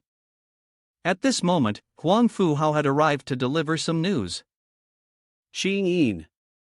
Seeing Huang Fuhao approach, Qingyin wiped the sweat from her brow and looked at him, asking, Uncle, what's the matter? Huang Fuhao stepped forward and told her, Heavenly King wants you to go to Dragon Tiger Valley. Without hesitation, she responded, yes. Huang Fuhao then gave her a serious warning, his tone grave. Remember to be careful. If the situation becomes dangerous, you need to run immediately. Your life is the most important. She furrowed her brows and looked at him, responding confidently, Wu uncle, I understand. The scene shifts to Jiao Jiao's house. Early in the morning, she was happily dancing around the house. Her father noticed and asked, Why are you so happy? Jiao Jiao excitedly shared the news with her father. Father, just like you said, Zhang Wuqing's strength is truly formidable. After that, old Mu lifted the teacup and asked himself, how can the heavens not be concerned when a heavenly king dies? Jiao Jiao smiled and looked at her father, asking, should we continue maintaining a good relationship with Zhang Wuqing? He looked at the teacup and gently replied, yes, the Jin family has ruled for too long. We need Zhang Wuqing to break the current stalemate. Hearing this, Jiao Jiao immediately raised two fingers, confidently responding, okay, father, leave it to me to transition to the martial arts training ground. Zhang Wuqing came here to help her train. He grabbed her long staff and commented on her injuries, saying that her speed was still not fast enough, and she wasn't focused. At that moment, he suddenly sensed someone behind him and turned around. Zhang Wuqing looked at Wu Zhelan, coldly asking, what are you doing here? Wu Zhelan lightly covered her mouth with a fan and replied, War Medicine Heavenly King, since you refused to come as a guest at my Yu family, I had no choice but to come personally to find you. Upon hearing this, Zhang Wuqing furrowed his brows, annoyed, and said, I have no relationship with you. If you have something to say, say it. If not, get lost. Don't be so harsh. I'm not interested in discussing business with you. Wu Zhelan quickly folded her fan and looked at him, asking, don't you want to know why Xiao Heavenly King died? Zhang Wuqing coldly responded, I already know. Wu Zhelan continued to ask, aren't you curious about who was behind it? He coldly turned around and responded, I already knew. Wu Zhelan didn't give up and continued asking, aren't you curious about the one behind it all? At this point, Zhang Wuqing showed a bit of interest and asked, oh, do you know who it is? Wu Zhelan furrowed her brows and spoke loudly, of course, as long as Heavenly King agrees to one request of mine. Zhang Wuqing immediately turned back and asked, what is it? Tell me. Wu Zhelan then placed her fan to her lips, shot a quick glance, and said, Heavenly King, as long as you help me escape the control of the Jin family, my Yu family will willingly follow your orders. Hearing this, Zhang Wuqing smiled faintly, then thought to himself, having a subordinate like this wouldn't be a bad choice. He then responded to her, I agree to this. Wu Zhelan immediately furrowed her brows and said, the one who hired the assassin is Jin Aosher. Upon hearing the name, Zhang Wuqing wasn't particularly surprised and thought to himself, as expected, it's him. But why does he want to kill Xiao Heavenly King? He then looked at her and asked, what else do you know? Wu Zhelan frowned and replied, I don't know anything else about the others. Zhang Wuqing turned to leave, coldly saying, you can go now. The woman, filled with disappointment, sighed. Not letting the disappointment linger, he added, I will help you. The girl immediately lowered her head in gratitude. Thank you, I haven't introduced myself to you yet. My name is Wu Zhelan, I hope the Heavenly King will remember me. After saying this, she left, her face lit up with a satisfied smile. Xingyin felt a little uneasy inside and asked Wu Qing, can we really trust her? In deep thought, he replied, what she said has some credibility, but we can't trust her completely. Tian suddenly ran over in a hurry, calling out loudly, brother? Wu Qing's face instantly turned serious as he asked, why aren't you resting on the couch and eating your snacks, and why did you come here? The girl's cheeks flushed with excitement, looking extremely thrilled. Brother, I really missed you. He gave her a helpless look, as if fully aware of his little sister's nature. Stop lying, you think I don't know what you're like? Tian scratched her head awkwardly and said, brother, I finished all the snacks. His gaze softened with tenderness, and he gently pinched her cheek while chiding, you glutton, with so many snacks, how could you finish them all so quickly? The girl pouted in mock anger, it was just a little bit of food, why do you have to make such a big deal out of it? Seeing the two siblings being so adorable, Xingyin couldn't help but laugh out loud. She walked over and ruffled the girl's head, comforting her, come on, I'll take you to buy some more snacks, and you can eat them all over again. Tian's eyes lit up, really? Xingyin gently stroked her, saying, of course, it's true. Tian immediately hugged Xingyin gratefully, sister, you're really the best. Not like my brother, who acts all grumpy after eating a bit of my food, and then comes back making a teasing face at his own brother. The two girls were leaving, and Tian didn't forget to turn around and say goodbye. Stinky brother, bye-bye. Looking at the mocking expression of the little junior sister, Wu Qing could only feel helpless. On their way back, Zhelan ran into Jiao. She greeted her with, oh, isn't this Miss Mu Rong? She looked at Jiao with a disdainful gaze, you're not here to try and seduce the battle-wing Heavenly King, are you? Jiao angrily cursed, slut, I'm not like you, always going around seducing men. Zhelan sneered, I think you're no different from me. You pretend to be innocent on the outside, but who knows how many people you've been playing around with behind their backs. After provoking her, Zhelan quickly got into the car. Jiao was furious, her face turning purple with rage, and she stood there pointing and shouting, old hag, just wait. The scene shifted to the inside of the hall. As Wu Qing's group was returning, they ran into Jiao. He wondered why she was here. When the woman walked up to him, he asked, did you come to see me? What's going on? Jiao replied, it's nothing serious. Where are you all going? Can I come with you? Tian threw a murderous glare at her. The girl didn't seem to like Jiao much. Wu Qing, after hearing Jiao's suggestion, immediately agreed. Okay, let's go together then. Tian, feeling displeased, nudged her brother and said, brother, why do you want her to come with us? You can tell just by looking at her that she's up to something. Wu Qing had already made up his mind. He replied, I know. I want to see what she's plotting. A moment later, the four of them arrived at the amusement park. Tian shouted excitedly. Brother, I want to play that one. Wu Qing immediately agreed, all right. Tian grabbed Yin's hand and pulled her along, let's go together. Wu Qing called after them, hey, but could only helplessly watch the little girl. Jiao, full of enthusiasm, said, John Wu Qing, let's go play too. He immediately pulled his hand back, annoyed, no, I don't like it. Not far away, a group of young men was walking past the amusement park. These guys were dressed sloppily and looked very rough. The guy with the green hair in the group seemed to have noticed something. He excitedly said to the guy with green hair, big brother, look, there's a beautiful girl. The big brother looked around, Who is it? The guy with blue-green hair pointed toward Jiao, over there. He looked her up and down, his face lighting up with excitement as he drooled, she's really beautiful. Unable to control himself, the gang leader immediately ran over with an incredibly sinister grin. The group of them approached the two of them from behind. The gang leader struck a pose, trying to look tough, and said, "Hey there, mind if I introduce myself?" Jiao Jiao immediately rejected him. Who would want to get to know you? Not only that, but she also hit his hand with her purse. Get lost. The two lackeys widened their eyes in shock and immediately pointed at her, shouting, "What do you think you're doing?" The gang leader frowned and turned to scold his underlings. "What are you guys doing? Don't scare the lady." One of the lackeys sat down on the ground, holding his head in distress. "Boss, she's treating you like that, and you're still protecting her? Isn't that a disgrace to our reputation?" The gang leader, furious, slapped him on the head and cursed, "Disgrace! Disgrace! It's you who's embarrassing me."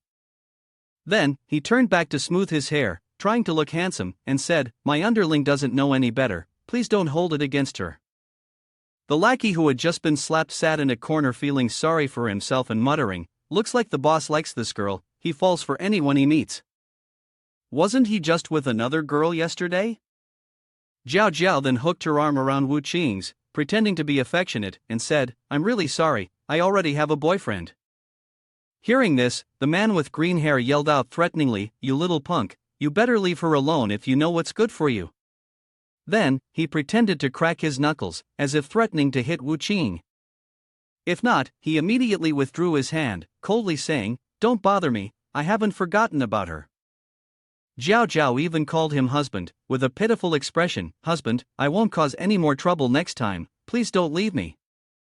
Seeing the beauty suffering, the thug suggested to the lady, "If your husband doesn't need you anymore, I do. I guarantee I will treat you well." Jiao Jiao looked at the thug with disdain and criticized, "Look at your guest of the night ceremony outfit, you're ugly and still trying to hit on girls. Please, know your place and take care of yourself, okay?" Offended, he lost his temper and raised his fist, ready to attack Jiao Jiao. "You bitch, what did you say? I'll beat you to death." Wu Qing couldn't just stand by, so he blocked him. The thug, pale-faced, spoke with a hint of fear in his voice, "Let go of me. Do you know who my boss's boss is? Jiang Wanlong?" Without saying a word, Wu Qing immediately kicked him away. Two of his underlings hurried to help their boss up. Boss, are you okay?" The thug, a mix of anger and shame, cursed, "Get the hell away from me." Still daring, he stepped closer to Wu Qing, trying to intimidate him. "Kid, if you have guts, wait and see." Wu Qing sneered and replied, "Go ahead, let me see who you're going to call." The thug immediately called his boss to report the situation. "Boss, I got beaten by him at the amusement park." "What? Boss, are you nearby?" Yes. Right by the Ferris wheel." As soon as the call ended, he immediately put on a tough act. "Kid, boss, I'm almost there. You still have time to kneel and apologize to me." Regardless of who this thug's boss was, Wu Qing grabbed his head and without hesitation, kicked him squarely in the face. The two henchmen trembled in fear. "Boss." The red-haired guy, sweating coldly, asked, "Should we go help the boss?" Seeing the pathetic state of their boss, the green-haired guy cursed, "Are you stupid? Look at how badly the boss is getting handled. If we go up there, aren't we just offering our heads on a platter?" After a good while of playing, Tian finally returned. She walked up and asked, "Brother, what's going on?" Wu Qing casually responded, "They're the ones looking for trouble." She stepped on the thug's body and said, "Even this cruel brother of mine, you dared to touch him? You're looking to die, huh?" Wu Qing grabbed his junior sister by the collar and glared, "Junior sister, what did you just say?" Tian, not backing down, immediately changed the subject, "What's the big deal?" "You heard wrong, brother." From a distance, someone shouted, "Move aside, move aside." Wu Qing immediately let Tian go and turned around, only to see the thug's boss arriving. He rushed over, kneeled to the ground, and tearfully hugged his battered face. "Boss," he frowned at the twisted face of our guy, blue hair, who was sniffling. "Boss, you're here." The leader shouted angrily, "Who dared to lay a hand on my little brother?" Blue Hair immediately pointed at Wu Qing.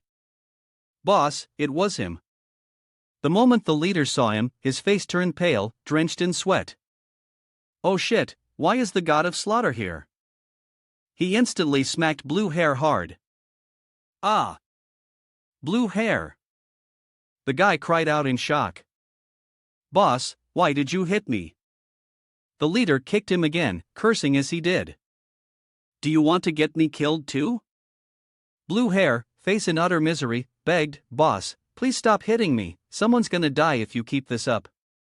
White Hair grabbed his underling by the head and dragged him in front of Wu Qing. He threw the guy to the ground. "I'm sorry," his face tense and nervous. "Battle Wing Heavenly King, my little brother didn't know any better and accidentally offended you." Blue Hair looked completely confused, not daring to believe what he was hearing, and turned back to ask, "Boss, that sissy guy is actually the Heavenly King?" White Hair stomped on him a few more times. "Say that again, I dare you." "Say it again." Blue Hair's eyes rolled back, foaming at the mouth, unconscious on the ground. The leader hunched over humbly, flashing the most friendly smile he could muster, trying to plead. "My little brother was clueless, please forgive him." Wu Qing asked calmly, "Oh, so you recognize me?" White Hair expressed his deep admiration. "Heavenly King, that night when you unleashed your divine might, I was right beside you." "It seems you also know this guy, he's a junior of Jiang Wanlong." The man immediately nodded incessantly. Yes, I don't want to waste any more time," Wu Qing ordered, "get lost." The white-haired man smiled brightly, "Have fun." Then without delay, he grabbed the unconscious man's collar and dragged him away. Tian looked at the two with a sympathetic gaze and sighed, "How pitiful."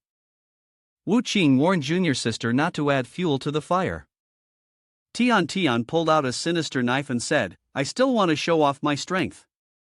Her gaze shifted from sympathy to murderous intent. "Too bad, there's no chance left." He gave her a sharp knock on the head, "Stop showing off, cut it out." Tian groaned in discomfort. Taking advantage of the situation, Jiao moved closer, pretending to be intimate. "Wu Qing, you're really amazing." Maintaining his indifferent attitude, he brushed her hand off, clearly drawing the line. "Miss Mu Rong, we are not familiar with each other." The three immediately left, leaving Jiao standing there. She scowled in frustration and cursed. Damn it, Jiao could only stand there, looking irritated. Damn. In a large company's office, the secretary was whispering something into Wan Huang's ear. After finishing, the secretary quickly left. Upon receiving the information, he became furious and threw everything on the table. Just as he was about to smash the vase, a man walked in. It was Wan Long. He asked, "What are you doing?" Seeing his older brother, he seemed to have calmed down. "Brother Wan Huang, put the vase down," Wan Long continued, "what's going on? Why are you so angry?" Fatty angrily replied, Jiao and Zhan Wu Qing are having so much fun at the amusement park, and I feel really uncomfortable about it. Can you kill him for me? Earlier, he had asked his younger brother with concern, but upon hearing this, Wan Long abruptly changed his attitude. He slapped his younger brother across the face, "You brainless idiot. Do you want me to die?" Wan Long warned his younger brother. "Before we finish with Dragon Tiger Valley, I forbid you to leave here even a step. Remember that." That night, under the moonlight, Wu Qing was returning with the two girls when suddenly he felt something was off. Noticing the strange expression on her brother's face, Tian turned around and asked, "Brother, what's wrong?" Wu Qing spoke, "Come out here." Tian skeptically asked, "Brother, could it be someone?" From the darkness, a man stepped out. It was Shui Sha. He looked incredibly dangerous now, and Tian immediately drew a knife to defend herself. "Who are you?" Looking at the badge he was wearing, Qingyin immediately recognized him. "You're one of them." Wu Qing quickly stopped her and, calming down, he spoke to Shui Sha. "Or you can have your ambushers come out here." Shueisha laughed maliciously, truly living up to his title as the Battle Wing Heavenly King, and then gave the order, "Everyone, come out here." The group jumped out in unison, surrounding the three of them. Wu Qing remained calm, smiling faintly. "Quite a lot of people." Shueisha pointed to his head, showing off. Naturally, a Heavenly King's head like his was valuable. Wu Qing responded with confidence, "Just worried you might not have the ability for this." Tian Tian threw a dagger toward one of the assassins. He smirked, thinking he'd dodged the strike, but his moment of overconfidence cost him. Tian Tian moved swiftly, leaping to attack from behind. By the time he realized, it was too late. He let out a quiet exclamation, "Oh!" The assassin was struck across the arm, his previously confident face now drained of color. Qing Yin and Tian Tian easily took down each one by one. A few of the assassins circled around Wu Qing, preparing to surround him. He just smiled. He extended his hand, then flew into the air, choosing one target and attacking. With a single move, he sent the assassin flying. Shueisha, his face contorted with pain, struggled to stand. He was stunned. How did he know this was my real body? With just a glance, Wu Qing had already broken the formation. He mocked, "Relying on little tricks like that and still daring to try to pull the wool over my eyes. I am determined not to let go." He immediately launched his next move. "Is this a trick? Then please, taste this ultimate move." Shueisha inhaled the surrounding air, forming a mist that enveloped Wu Qing. But in that instant, he quietly moved behind to attack, his face full of smug satisfaction. Zhun Wu Qing, the game is over." However, to the god of death, this was nothing but a child's play, not easy to fool him. He chuckled, "Oh, this is interesting." Wu Qing kicked out behind him. The mist dissipated with the movement, and Shueisha was kicked, immediately sent flying a few meters away. Looking at the cruel and merciless expression of the one known as the god of death, Shueisha was filled with fear and immediately ordered his subordinates to retreat. The subordinates, who were passionately fighting, instantly vanished after hearing the command from their leader. Qing Yin and Tian Tian were about to chase after them when Wu Qing suddenly stopped them. "Turn back." Tian Tian was puzzled. "Brother, why aren't we chasing them?" Wu Qing seemed to have thought of something and suggested the two stay behind while he went ahead. Tian Tian had no choice but to obey. With that, he quickly chased after them. However, these assassins were faster than he expected. In the blink of an eye, they had vanished without a trace. Running away, huh? When assassination fails, retreat is the best option. Wu Qing turned back. Seeing him return so quickly, the two girls guessed what had happened. "They've run away?" On the contrary, Wu Qing confirmed, "But I know who they are now." Qing Yin showed a clear look of curiosity. He gently stroked his chin and made a deduction, "With that escape tactic, it must be them." Qing Yin seemed to have figured out the identity of the group. She voiced her thoughts, "Shadow Assassin Sect."